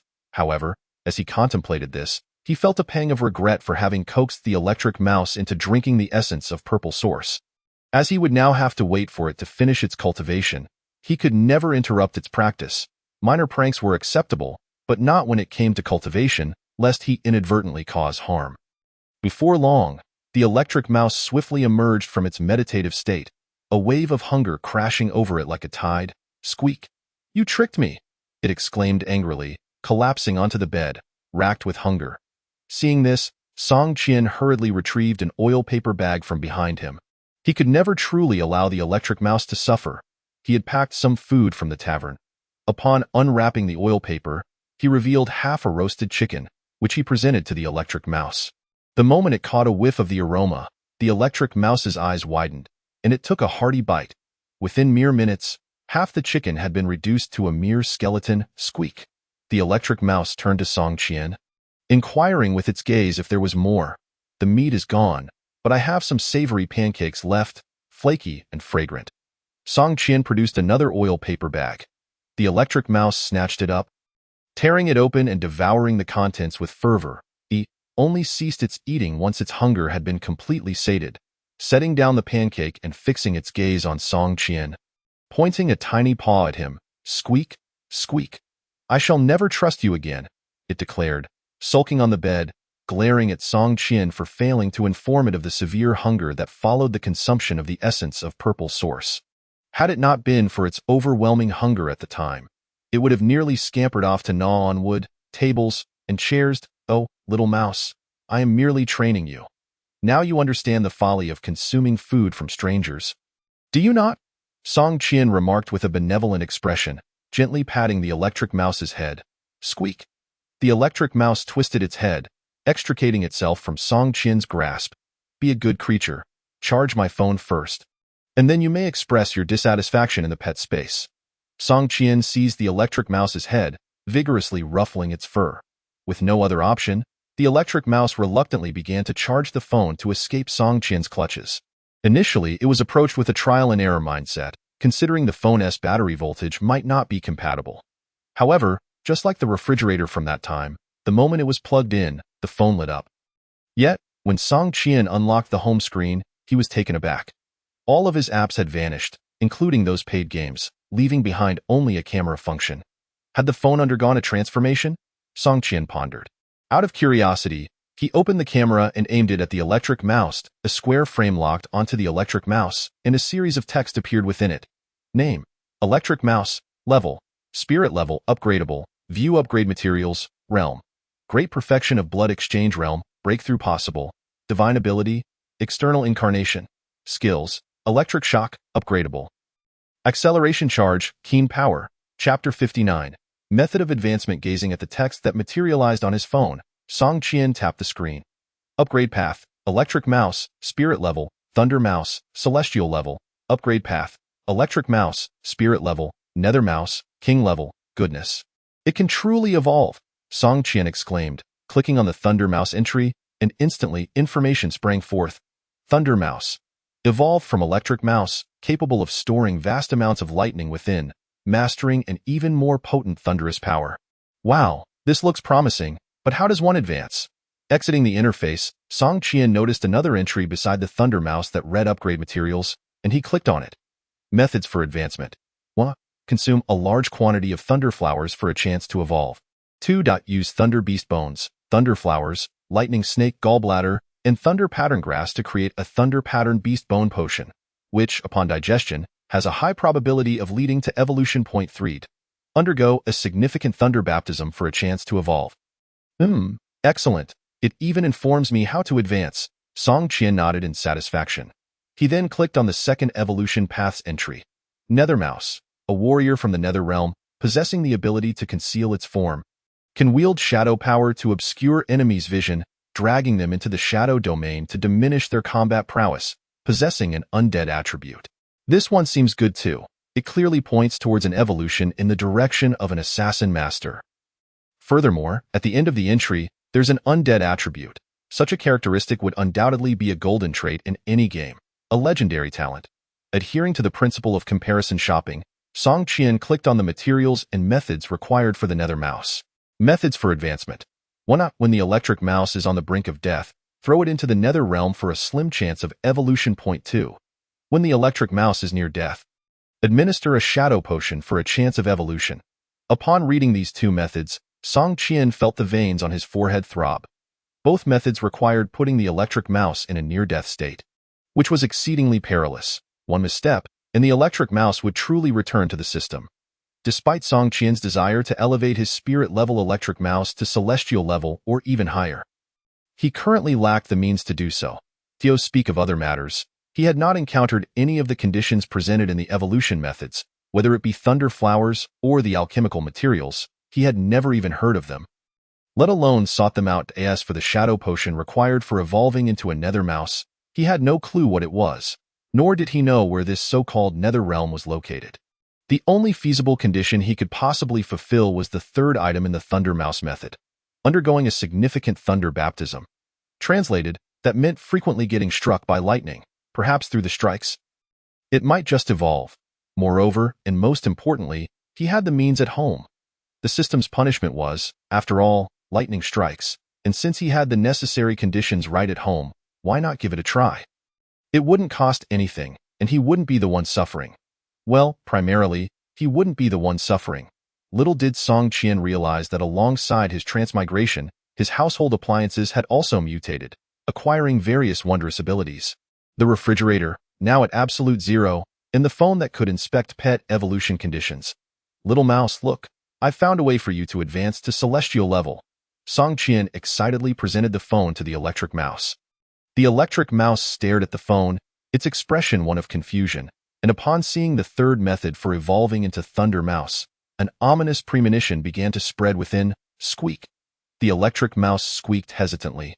Indeed, little mouse, we can't try the other methods, but we have plenty of thunder baptism at our store.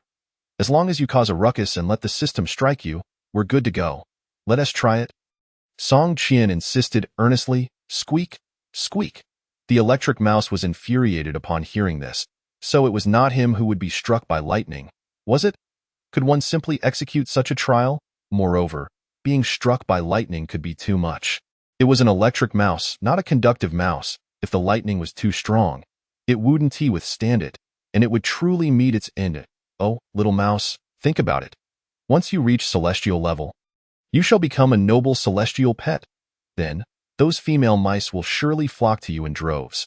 Song Qian painted a picture of a blissful future for the electric mouse.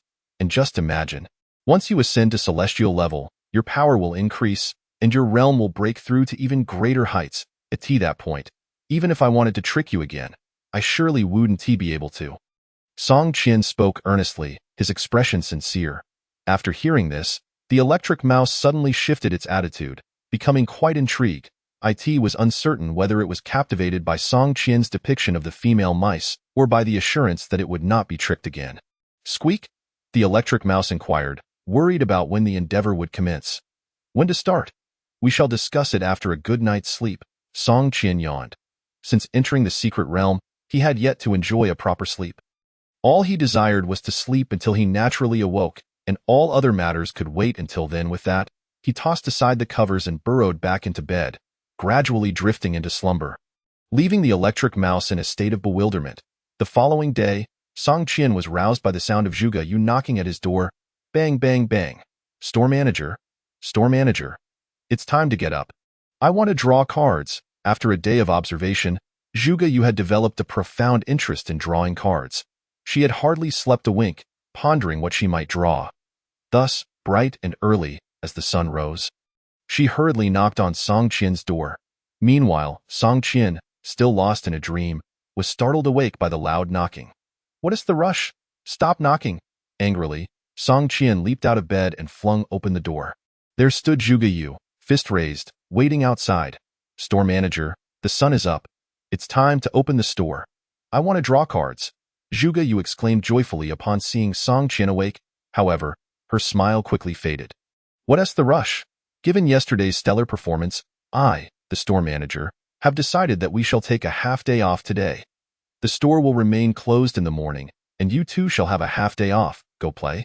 With that, Song Qian shut the door, leaping back into the warm covers, blissfully sinking into a second round of sleep, leaving Zhuge Yu standing there, perplexed, unsure where to place her hands. However, with the dawn, it wasn't just Zhuge Yu who was anxious. Outside the store, a gathering of cultivators had already formed. These were individuals who had failed to draw cards the previous day, arriving early today to secure a good spot. Chapter 60. Wealthy and magnanimous as the sounds of neighboring shops opening echoed around. Numerous cultivators gazed longingly at the first store of all heavens. 1 second, 2 seconds, 3 seconds. 1 minute, 2 minutes, 3 minutes. The store remained closed, with not a hint of movement. Why hasn't the store opened yet? Is the store manager still in business? I came here to queue up before dawn. Someone voiced their dissatisfaction. Then go ahead and break down the door if you're so capable. If you manage to open it, we'll all respect you. Exactly. Spare us your complaints. We're all here early waiting for a chance to change our fates. The cultivators murmured, many expressing their displeasure, yet they dared not approach the door to break it down. Even while complaining, they only dared to speak in hushed tones. Thus, the multitude of cultivators had no choice but to sit at the entrance, some even attempting to pull the fur of the Xian flame lion tethered outside. Yet, the Xian flame lion dared not unleash its fury, fearing retribution from Song Qian, and could only bare its teeth, growling fiercely at those tugging at its fur. This incident would be noted, and when the opportunity arose, it would undoubtedly seek revenge by plucking every last hair from those cultivators. As noon approached, there was still no sign of the store opening, and disciples from the 3 major sects began to arrive outside the store one after another. The elders of the 3 major sects, however, were preoccupied with reporting the situation back to their respective sects and did not come over. The leader of the Tianjin sect is Bai Li Tiao, who stands alongside numerous disciples. Yesterday, he drew a spirit-level longsword, and upon returning to his dwelling, he was utterly enamored with it. Could be said that none of the countless spirit-level weapons he had encountered, whether finished products or sword blanks, could compare to this particular longsword. However, as he prepared to refine the longsword into his life weapon, he suddenly halted. No, I mustn't act hastily. Since I have drawn a spirit-level weapon, it is entirely possible that I might also draw a heavenly-level weapon.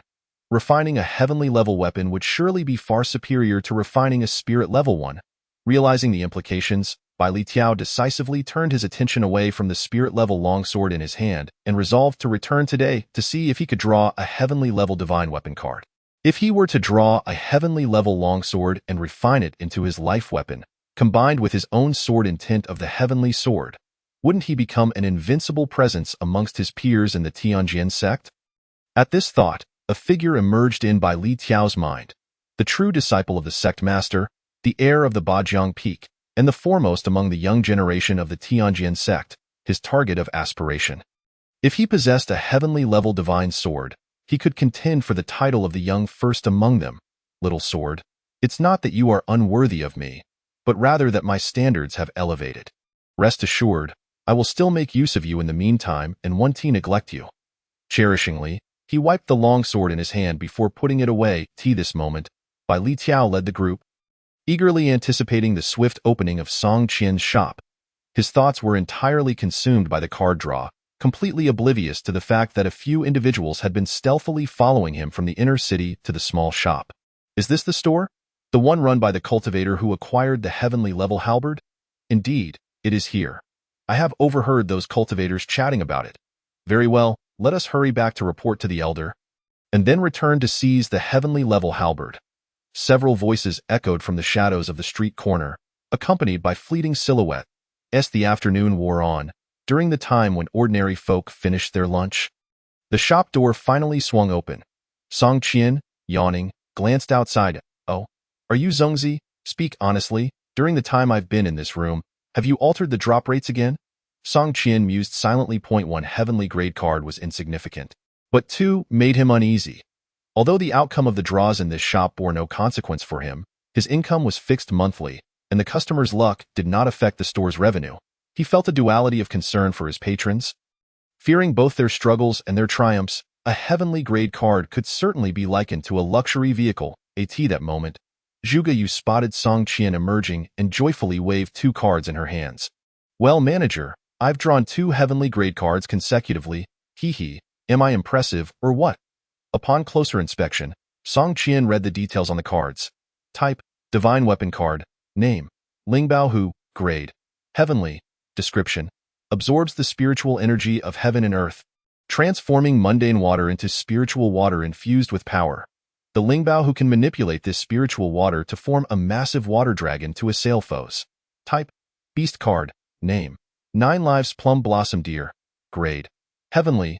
Description, limited growth potential, even less than some spiritual grade beasts, yet naturally endowed with 9 lives. Adorned with a pattern of 9 plum blossoms, each death wilts 1 petal. After 9 deaths, it revives with a 1 in 9 chance of evolving into a king-grade beast. Fortunately, they were merely a beast card and a divine weapon card, and not a soul card, which eased Song Qian's mind somewhat. Noticing Zhuge Yu's eager expression, he sighed and affectionately patted her head. All right, you're the best. Go play. From her demeanor, Song Qian felt as though he were nurturing a daughter. Zhuge Yu, however, wriggled away, escaping from his hand. Stinky manager, I'm already an adult, not a child. Don't treat me like one. Considering her age, she was indeed an adult. However, due to her longevity, her physical development was significantly slower than that of ordinary people. The lifespan of a longevity body is several times that of an ordinary person, and the time required for physical maturation is also extended. Moments later, Zhuge Yu leaped aside, eagerly employing her beast card. A radiant yellow light emerged, gradually revealing a figure. Come forth, my little dear. Zhuge Yu gazed expectantly into the golden glow. Other practitioners in the shop also looked on with anticipation. After all, this was a heavenly grade beast. How could they not envy her? As the light dimmed, a deer's hoof first appeared, followed by its head, and then the entire body. When the 9 Lives Plum Blossom Deer finally emerged, the crowd of practitioners was left dumbfounded. The reason was simple. This 9 Lives Plum Blossom Deer was smaller than Zhuge Yu herself. Zhuge Yu was already diminutive, barely taller than the counter. Yet this deer was even smaller. Yo-yo, the sound of the deer's call resonated as a petite, pink-hued plum blossom deer affectionately nuzzled Zhuge Yu. Its short, thick antlers adorned with red fluff, equally pastel pink. Its fur bore a striking black 9-petal plum blossom pattern, contrasting vividly with its pink body. Chapter 62. Lord of Longhua City. How adorable. I shall name you Little Pink, Zhuge Yu exclaimed, her eyes sparkling with joy, akin to twinkling stars. She scooped the little plum blossom deer into her arms, gleefully rubbing her cheek against its tender antlers. Yo-yo, the newly named Little Pink, affectionately responded, extending its tiny pink tongue to playfully lick Zhuge Yu, causing her to giggle uncontrollably. Song Qian observed this scene, pondering how one might mistake Zhuge Yu for a youthful child, as she appeared far from the maturity of adulthood. Little Pink, you are so much cuter than the large lizard my father gifted me.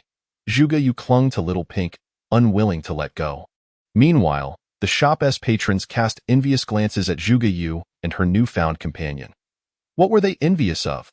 Naturally, they envied Zhuge Yu for drawing a heavenly grade beast, which, according to the card's description, had the potential to evolve into a king-grade beast after fulfilling its 9 lives. How could they not be ecstatic?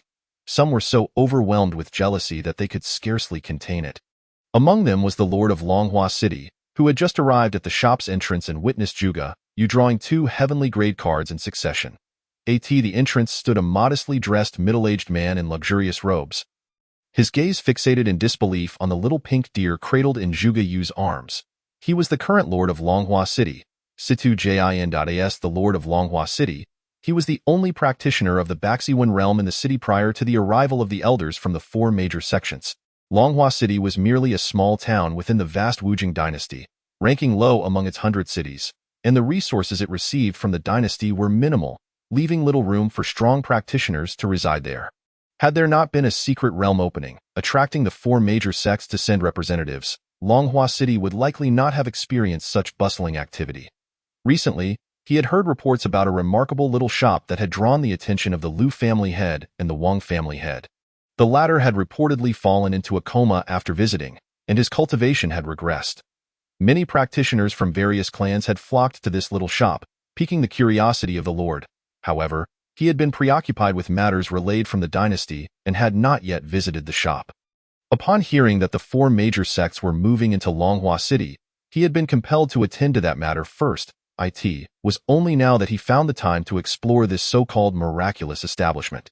To his astonishment, upon entering, he witnessed Zhuge Yu drawing 2 heavenly-grade cards. He overheard nearby practitioners discussing that these heavenly-grade cards contained heavenly spiritual items and beasts, which left him thoroughly astonished.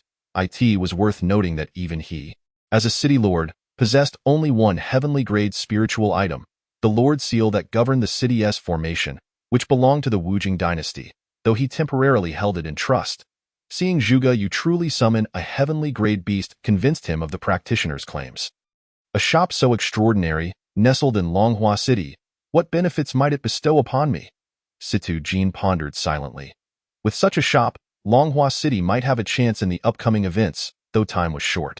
If only this establishment had appeared sooner, as Situ Jin contemplated, he suddenly felt a piercing gaze fixate upon him.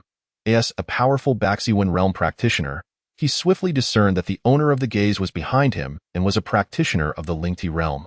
Lord Situ, I didn't expect to see you here as well, a voice echoed in his mind, bringing him a sense of relief upon hearing it. Lu Nige, what are you doing here instead of sipping tea at the Liu family? Situ Jin replied, a hint of irritation in his tone. Hey, I came to see what you were up to. This little shop must be a significant boon for us in Longhua City, right? Lu Nige approached with a grin. Placing a hand on Situ Jin's shoulder, the two communicated telepathically, their conversation unnoticed by the other practitioners due to their disguises, remaining unaware of their true identities. Lu Nige, the head of the Liu family, and Situ Jin, the lord of Longhua City, were old acquaintances, both alumni of the prestigious Shenlong Academy within the Wujing dynasty, situated in the imperial capital. Ah, so it's you, the dark-faced rascal. Every time we teamed up for a task back in the academy, it always ended in disaster. Now you've come to this luck-seeking little shop. I suggest you keep your distance from me. Situ Jin waved Lu Nige's hand away, stepping aside. Enough with the nonsense. Let us get serious. I heard news from the imperial capital that things have been expedited this time. Lu Nige leaned in closer. This. Situ Jin ceased to evade, his expression turning grave. Yes, it has been expedited. But I wonder what level we can reach this time, and I hope we don't rank near the bottom again. After conveying his thoughts, Situ Jin sighed heavily. Let us head back and discuss. The shop isn't going anywhere. If you wish to draw cards, you can always return another time. Lu Nige suggested. Very well, it's best not to catch your bad luck. I doubt anything good will come of it. Situ Jin replied. Once their telepathic exchange concluded, the two departed quietly, leaving no trace of their presence, like ethereal phantoms. Time passed swiftly, and after a moment of joy, Zhuge Yu did not forget her mission, beginning to attend to the customers while cradling little Pink. Song Qian, meanwhile, reclined leisurely, his legs crossed in contentment. This was indeed the purpose of having a shop assistant. As the day drew to a close, nearing dusk, Song Qian instructed Zhuge Yu to fetch dinner and prepare a meal while he retreated to his quarters. This time, Zhuge Yu was not discontent. Rather, she happily ventured out with little Pink and TOW. At that moment, Chenwei was still resting on the sofa. His injuries were not severe, yet he needed time to recuperate. Earlier, he had taken the opportunity to retrieve the Xian Yin lion from the beast's space at the entrance. After exchanging a few words with him, Song Qian slipped back into his room. He did not retreat to cultivate but instead to ponder how to earn money. To cultivate, one must first satisfy their hunger, ensuring that any adverse effects do not impede their progress. Now he has ambitions. He cannot merely pursue the basic sustenance of ordinary individuals. He must indulge in the culinary delights of the inner city's restaurants, for those dishes are infused with a certain spiritual essence and will not be consumed as quickly as ordinary fare. To dine in the inner city, one must utilize yuanjing, but what methods exist to acquire yuanjing? Song Qian pondered deeply. The fastest way to earn yuanjing, of course, is to sell items, specifically items useful to cultivators. He immediately recalled the plethora of resources he had scavenged from the secret realm. Among the remnants of broken weapons and various spiritual herbs and minerals, the most valuable resource in Song Qian's possession was undoubtedly the substantial piece of purple source crystal he held. However, he could not sell the purple source crystal. Aha! I can sell cultivation techniques. King-level techniques must have a robust market. A spark of inspiration ignited within Song Qian. Chapter 63. How to Sell the Tai Xian Dragon Tiger Technique. This was the king-level cultivation technique Song Qian had brought out from the secret realm. Even cultivators of heavenly-grade spiritual items scrambled to acquire it. Thus, selling this king-level technique for a few 100,000 yuanjing would not be unreasonable. However, before contemplating the selling price, Song Qian needed to transcribe the cultivation method of the Tai Xian Dragon Tiger technique. After all, he lacked the ability to transmit the technique directly into someone else's mind with just a tap. He opened the bedboard and retrieved a stack of blank paper he had previously purchased, which had been tucked away under the bed and used. Soon, Song Qian meticulously inscribed the Tai Xian Dragon Tiger technique. The entire text was etched into his mind, even more securely than the ancient poems he had memorized before, ensuring he would not make errors. Just then, a knock resounded at the door. Zhuge Yu called for him to come out for a meal. Tucking away his potential source of income, Song Qian stepped outside in the dining room. Zhuge Yu and Qin Wei were already seated. Yet they did not touch their chopsticks, waiting for Song Qian to begin. Zhuge Yu was in a good mood, and given her status, she hardly needed to eat, merely accompanying Song Qian for the sake of camaraderie. Qin Wei, on the other hand, hesitated to eat. Go ahead, don't wait for me, Song Qian said with a smile. Once seated, he served a portion of food to Qin Wei, who accepted it with trepidation. Turning to the side, Song Qian noticed Zhuge Yu feeding a small pink creature with a carrot she had procured from an unknown source. Xiao Yu, could you turn around for a moment? I have something to discuss, he called out. Hearing his voice, Zhuge Yu turned. Her curiosity piqued as she observed Song Qian. Why was the shopkeeper, who usually appeared famished at the dining table, now taking his time and seeking her attention? What is it? You're not planning to reclaim my little pink creature, are you? She asked, clutching the creature's neck protectively. She feared that the greedy Song Qian, envious of her having drawn 2 heavenly-grade cards, might attempt to deceive her and snatch away her cherished 9 lives plum blossom deer. Impossible. Am I that type of person? Song Qian replied with exasperation. Yes, Zhuge Yu responded firmly. Looking at her serious expression, a sense of helplessness welled up within Song Qian. What kind of image did he project in her mind? Was he truly so unworthy? It seemed he needed to temper his demeanor moving forward. Rest assured, the cards you drew are already bound to you. Even if I were to take them, I could not use them, he sighed. Upon hearing this, Zhuge Yu felt somewhat reassured. Then what is it you wish to discuss? Noticing her relaxation, Song Qian also felt relieved. I wanted to ask if you know how much a king-level technique is worth in Yuanjing. He inquired. A king-level technique? Zhuge Yu exclaimed in surprise. Her expression shifted as she appeared to recall something. Her face alternating between joy and anger. As a matter of fact, I do know a bit. Once saw someone sell a king-level technique at an auction house. However, that particular technique was not sold for Yuanjing, but exchanged for a life-saving elixir. After all, factions that possess king-level techniques are not in want of Yuanjing. Even if they were to sell, they would likely prefer to trade for items of personal utility. Hearing this, Song Qian shot her a glance of mild annoyance. She was merely stating the obvious. He wasn't short on items and had no wish to barter. If you don't wish to trade, you might consider selling it at the city's auction house. It should fetch at least 100,000 yuanjing, Zhuge Yu suggested earnestly. 100,000 yuanjing. The mere mention of this sum made Song Qian's breath quicken. Had he, who had never achieved millionaire status in his past life, stumbled upon the opportunity to attain it in this world? By the way, where do you intend to auction the king-level technique? It wouldn't be here, would it? Zhuge Yu inquired, referring to Longhua City. Why not here? Song Qian asked curiously. This, Zhuge Yu nearly burst into laughter. Shopkeeper, that's 100,000 yuanjing. If you were to sell it in Longhua City, no one would be able to afford such a sum. Only the royal family of the Wujing Empire or the major sects, like the Heavenly Sword Sect and Beastmaster Sect, could possibly muster that amount. Moreover, if you were to auction it within Longhua City, the security level of the auction house might not be sufficient to protect a king-level technique. Those major factions could very well resort to outright theft, given the immense allure of such a technique. Zhuge Yu analyzed the situation seriously.